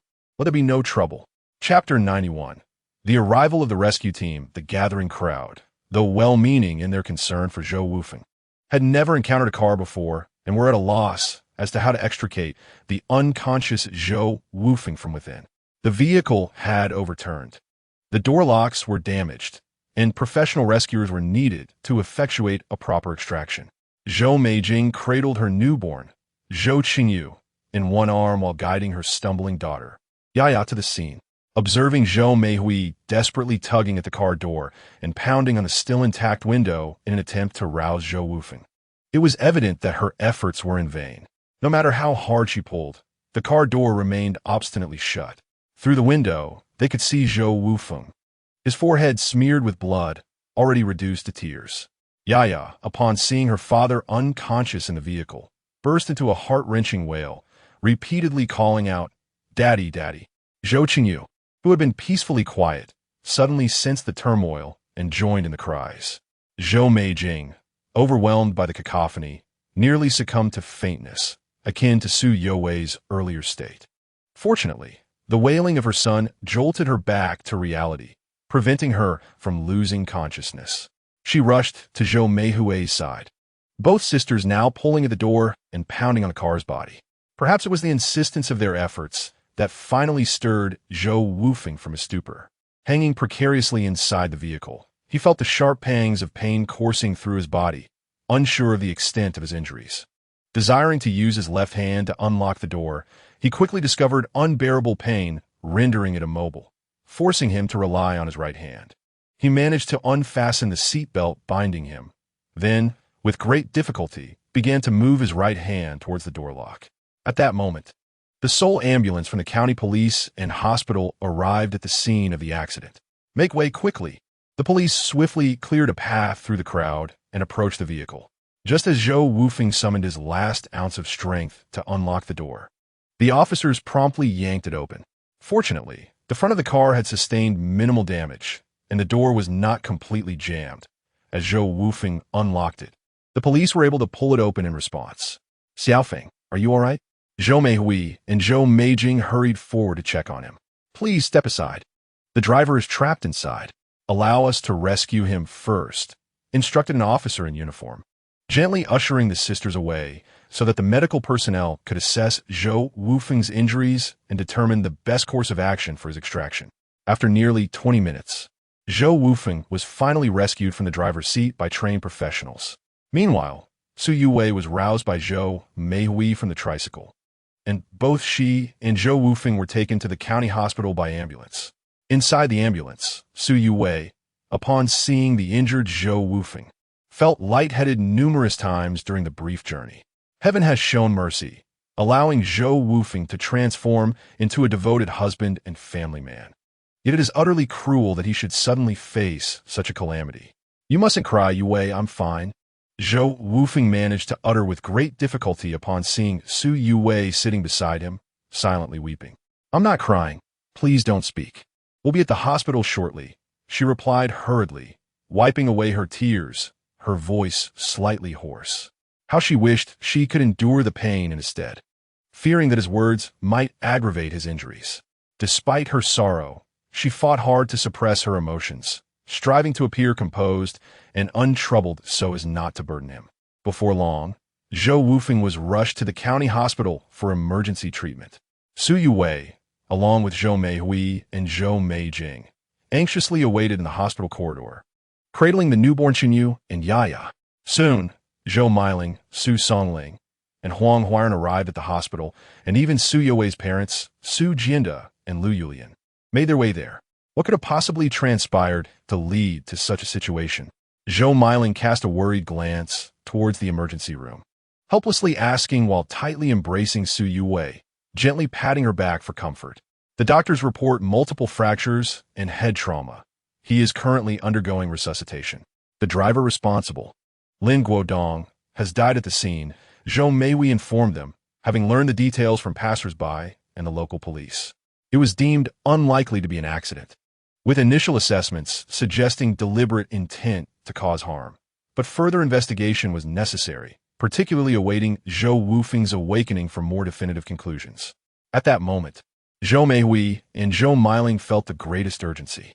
Had it not been for the arrival of little Chenyu, Zhou Wufeng would have been the sole lifeline of the Zhou family, and now his fate lay uncertain within the emergency room, compounded by the inexplicable public scrutiny facing their factory, which had left numerous garments unsold and piling up in the warehouse. They bore immense pressure from both internal and external strife, pacing restlessly in the hospital corridor. The atmosphere was chillingly quiet, suffocatingly tense. Chenyu continued to wail, while Yaya's eyes were already red from crying. Yet she remained by her brother's side, attempting to soothe him. In that moment, she seemed to exhibit considerable maturity. Su Yuwei, however, was entirely consumed by her own turmoil, her expression vacant and her gaze glazed as she waited on the long bench in the corridor. Despite her efforts to contain her sorrow, tears flowed uncontrollably from the corners of her eyes. As time ticked away, the second hand of the clock on the wall echoed in the silence. After what felt like an eternity, the door to the emergency room finally swung open. The attending physician, wearied yet resolute, addressed the anxious crowd. Who is the patient's family? I am the wife of the patient. How's my husband? Su Yue sprang forward as soon as the door opened, her voice laced with urgency. Your husband has sustained multiple fractures and head trauma. Fortunately, his life is not in immediate danger. With appropriate treatment, he will gradually recover, the doctor reassured her. Please proceed to the billing department to settle the fees. Upon hearing that Zhou Wufeng was out of immediate danger, Su Yue felt the tension in her body finally release. Having just given birth a few days prior, she was on the verge of collapsing. Fortunately, her sister Zhou Miling was there to support her. I will go settle the fees. Second sister, third sister, please take good care of Yue and the two children. Let me handle it. You stay here with them, Su Songling said, blocking Zhou Miling as he followed the attending physician. Lu Yulian held her grandson Zhou Qingyu, while Su Jianda took Yaya's hand. Both of them exhaling a sigh of relief upon hearing that Zhou Wufeng was stable. Yue, Wufeng is fine. You should rest a bit. You just gave birth to little Qingyu. It's essential to take care of yourself, Su Jianda remarked, glancing at the wall clock. Preparing to step outside to buy some food. I want to see Wufeng, Su Yue insisted. Let us wait a moment. The doctor said he just finished surgery and is asleep due to the anesthesia, Zhou Meijing gently urged, grasping Su Yue's hand. It's all right. He's just sleeping. I want to stay with him. Su Yue's determination was unwavering. At that moment, she felt compelled to remain by Zhou Wufeng's side, unwilling to leave. Chapter 92. Awakening. Zhou Wufeng slowly opened his eyes, the stark white ceiling and the pungent scent of disinfectant greeting him. As he moved, a wave of excruciating pain coursed through his body. Frowning, he attempted to recollect the events preceding the accident. The only memory that surfaced was of Lin Guodong's truck barreling towards him like a wild beast, and then everything went dark. You're awake. A gentle voice reached him. Turning his head, Zhou Wufeng saw Su Yue sitting by his bedside, her eyes red and swollen, clearly having cried. Yue, am I in the hospital? His voice was hoarse. She nodded, her eyes welling up again. You were hit by a car, and your leg is fractured.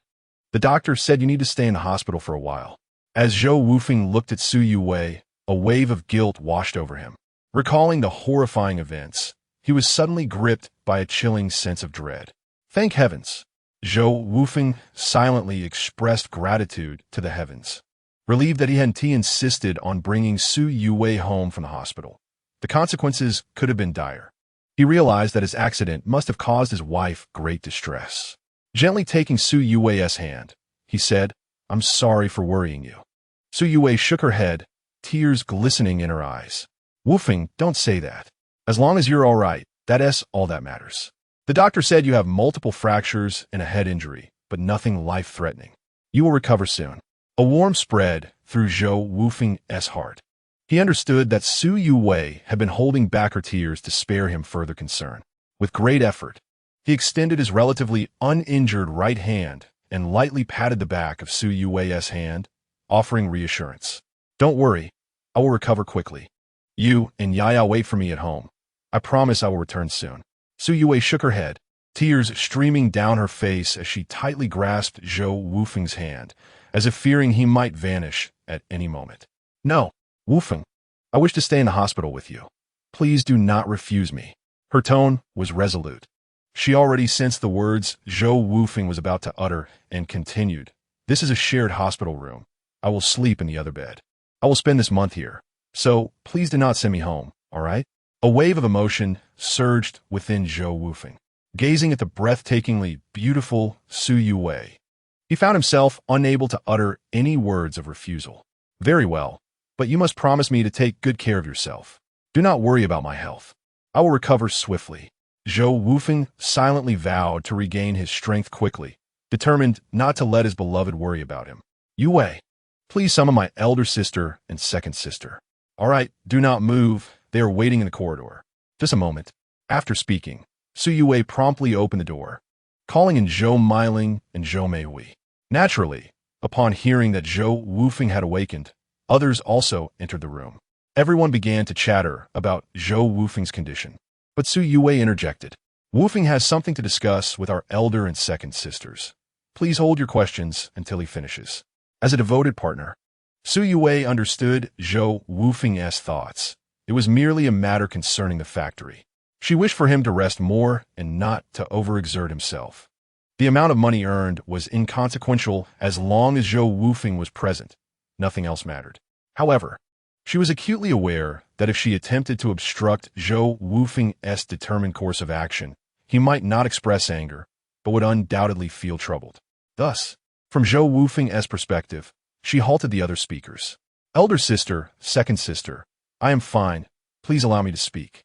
Zhou Wufeng, lying on the hospital bed, spoke with difficulty.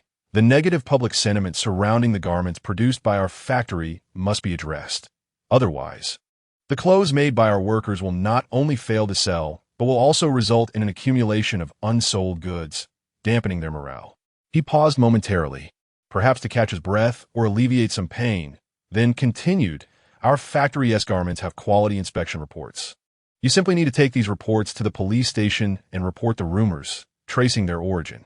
Then, hold a press conference and publish it in the newspapers. The rumors will be dispelled. Zhou Wufeng meticulously outlined the steps for Zhou Meiling and Zhou Meihui to handle the rumor situation. With tears in their eyes, they nodded continuously. Xiaofeng, you should rest well. Elder sister understands. Do not worry about the factory. We know what to do. Zhou Meiling gazed at Zhou Wufeng, whose body was wrapped in bandages, her heart aching. Had it not been for Su Yue giving birth to Xiao Qingyu for the Zhou family just days prior, Zhou Wufeng had been the sole hope of the Zhou lineage over the years, the one they cherished most among the three sisters. Upon witnessing his current state, the pain I feel surpasses even the anguish I experienced when Su Songling fractured his leg. I'm fine, third sister. During this time, I'll trouble you to take care of me. Yue is still in confinement, so I appreciate your extra attention towards her.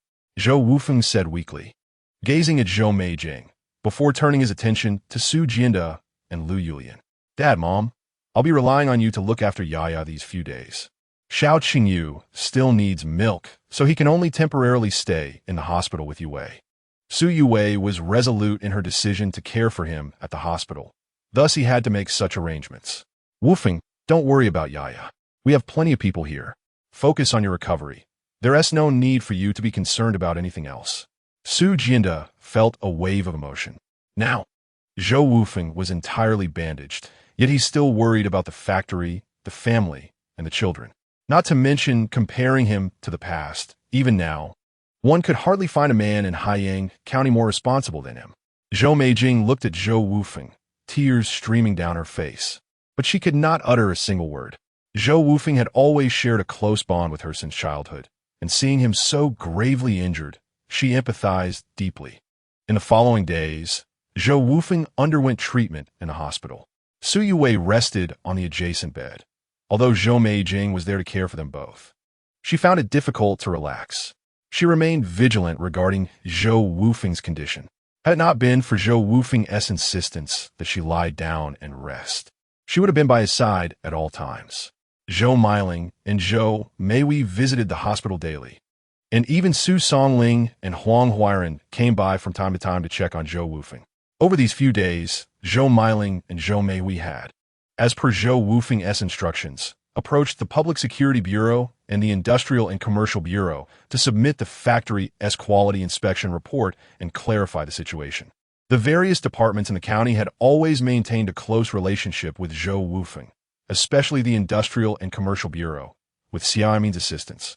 The Public Security Bureau quickly traced the source of the rumors.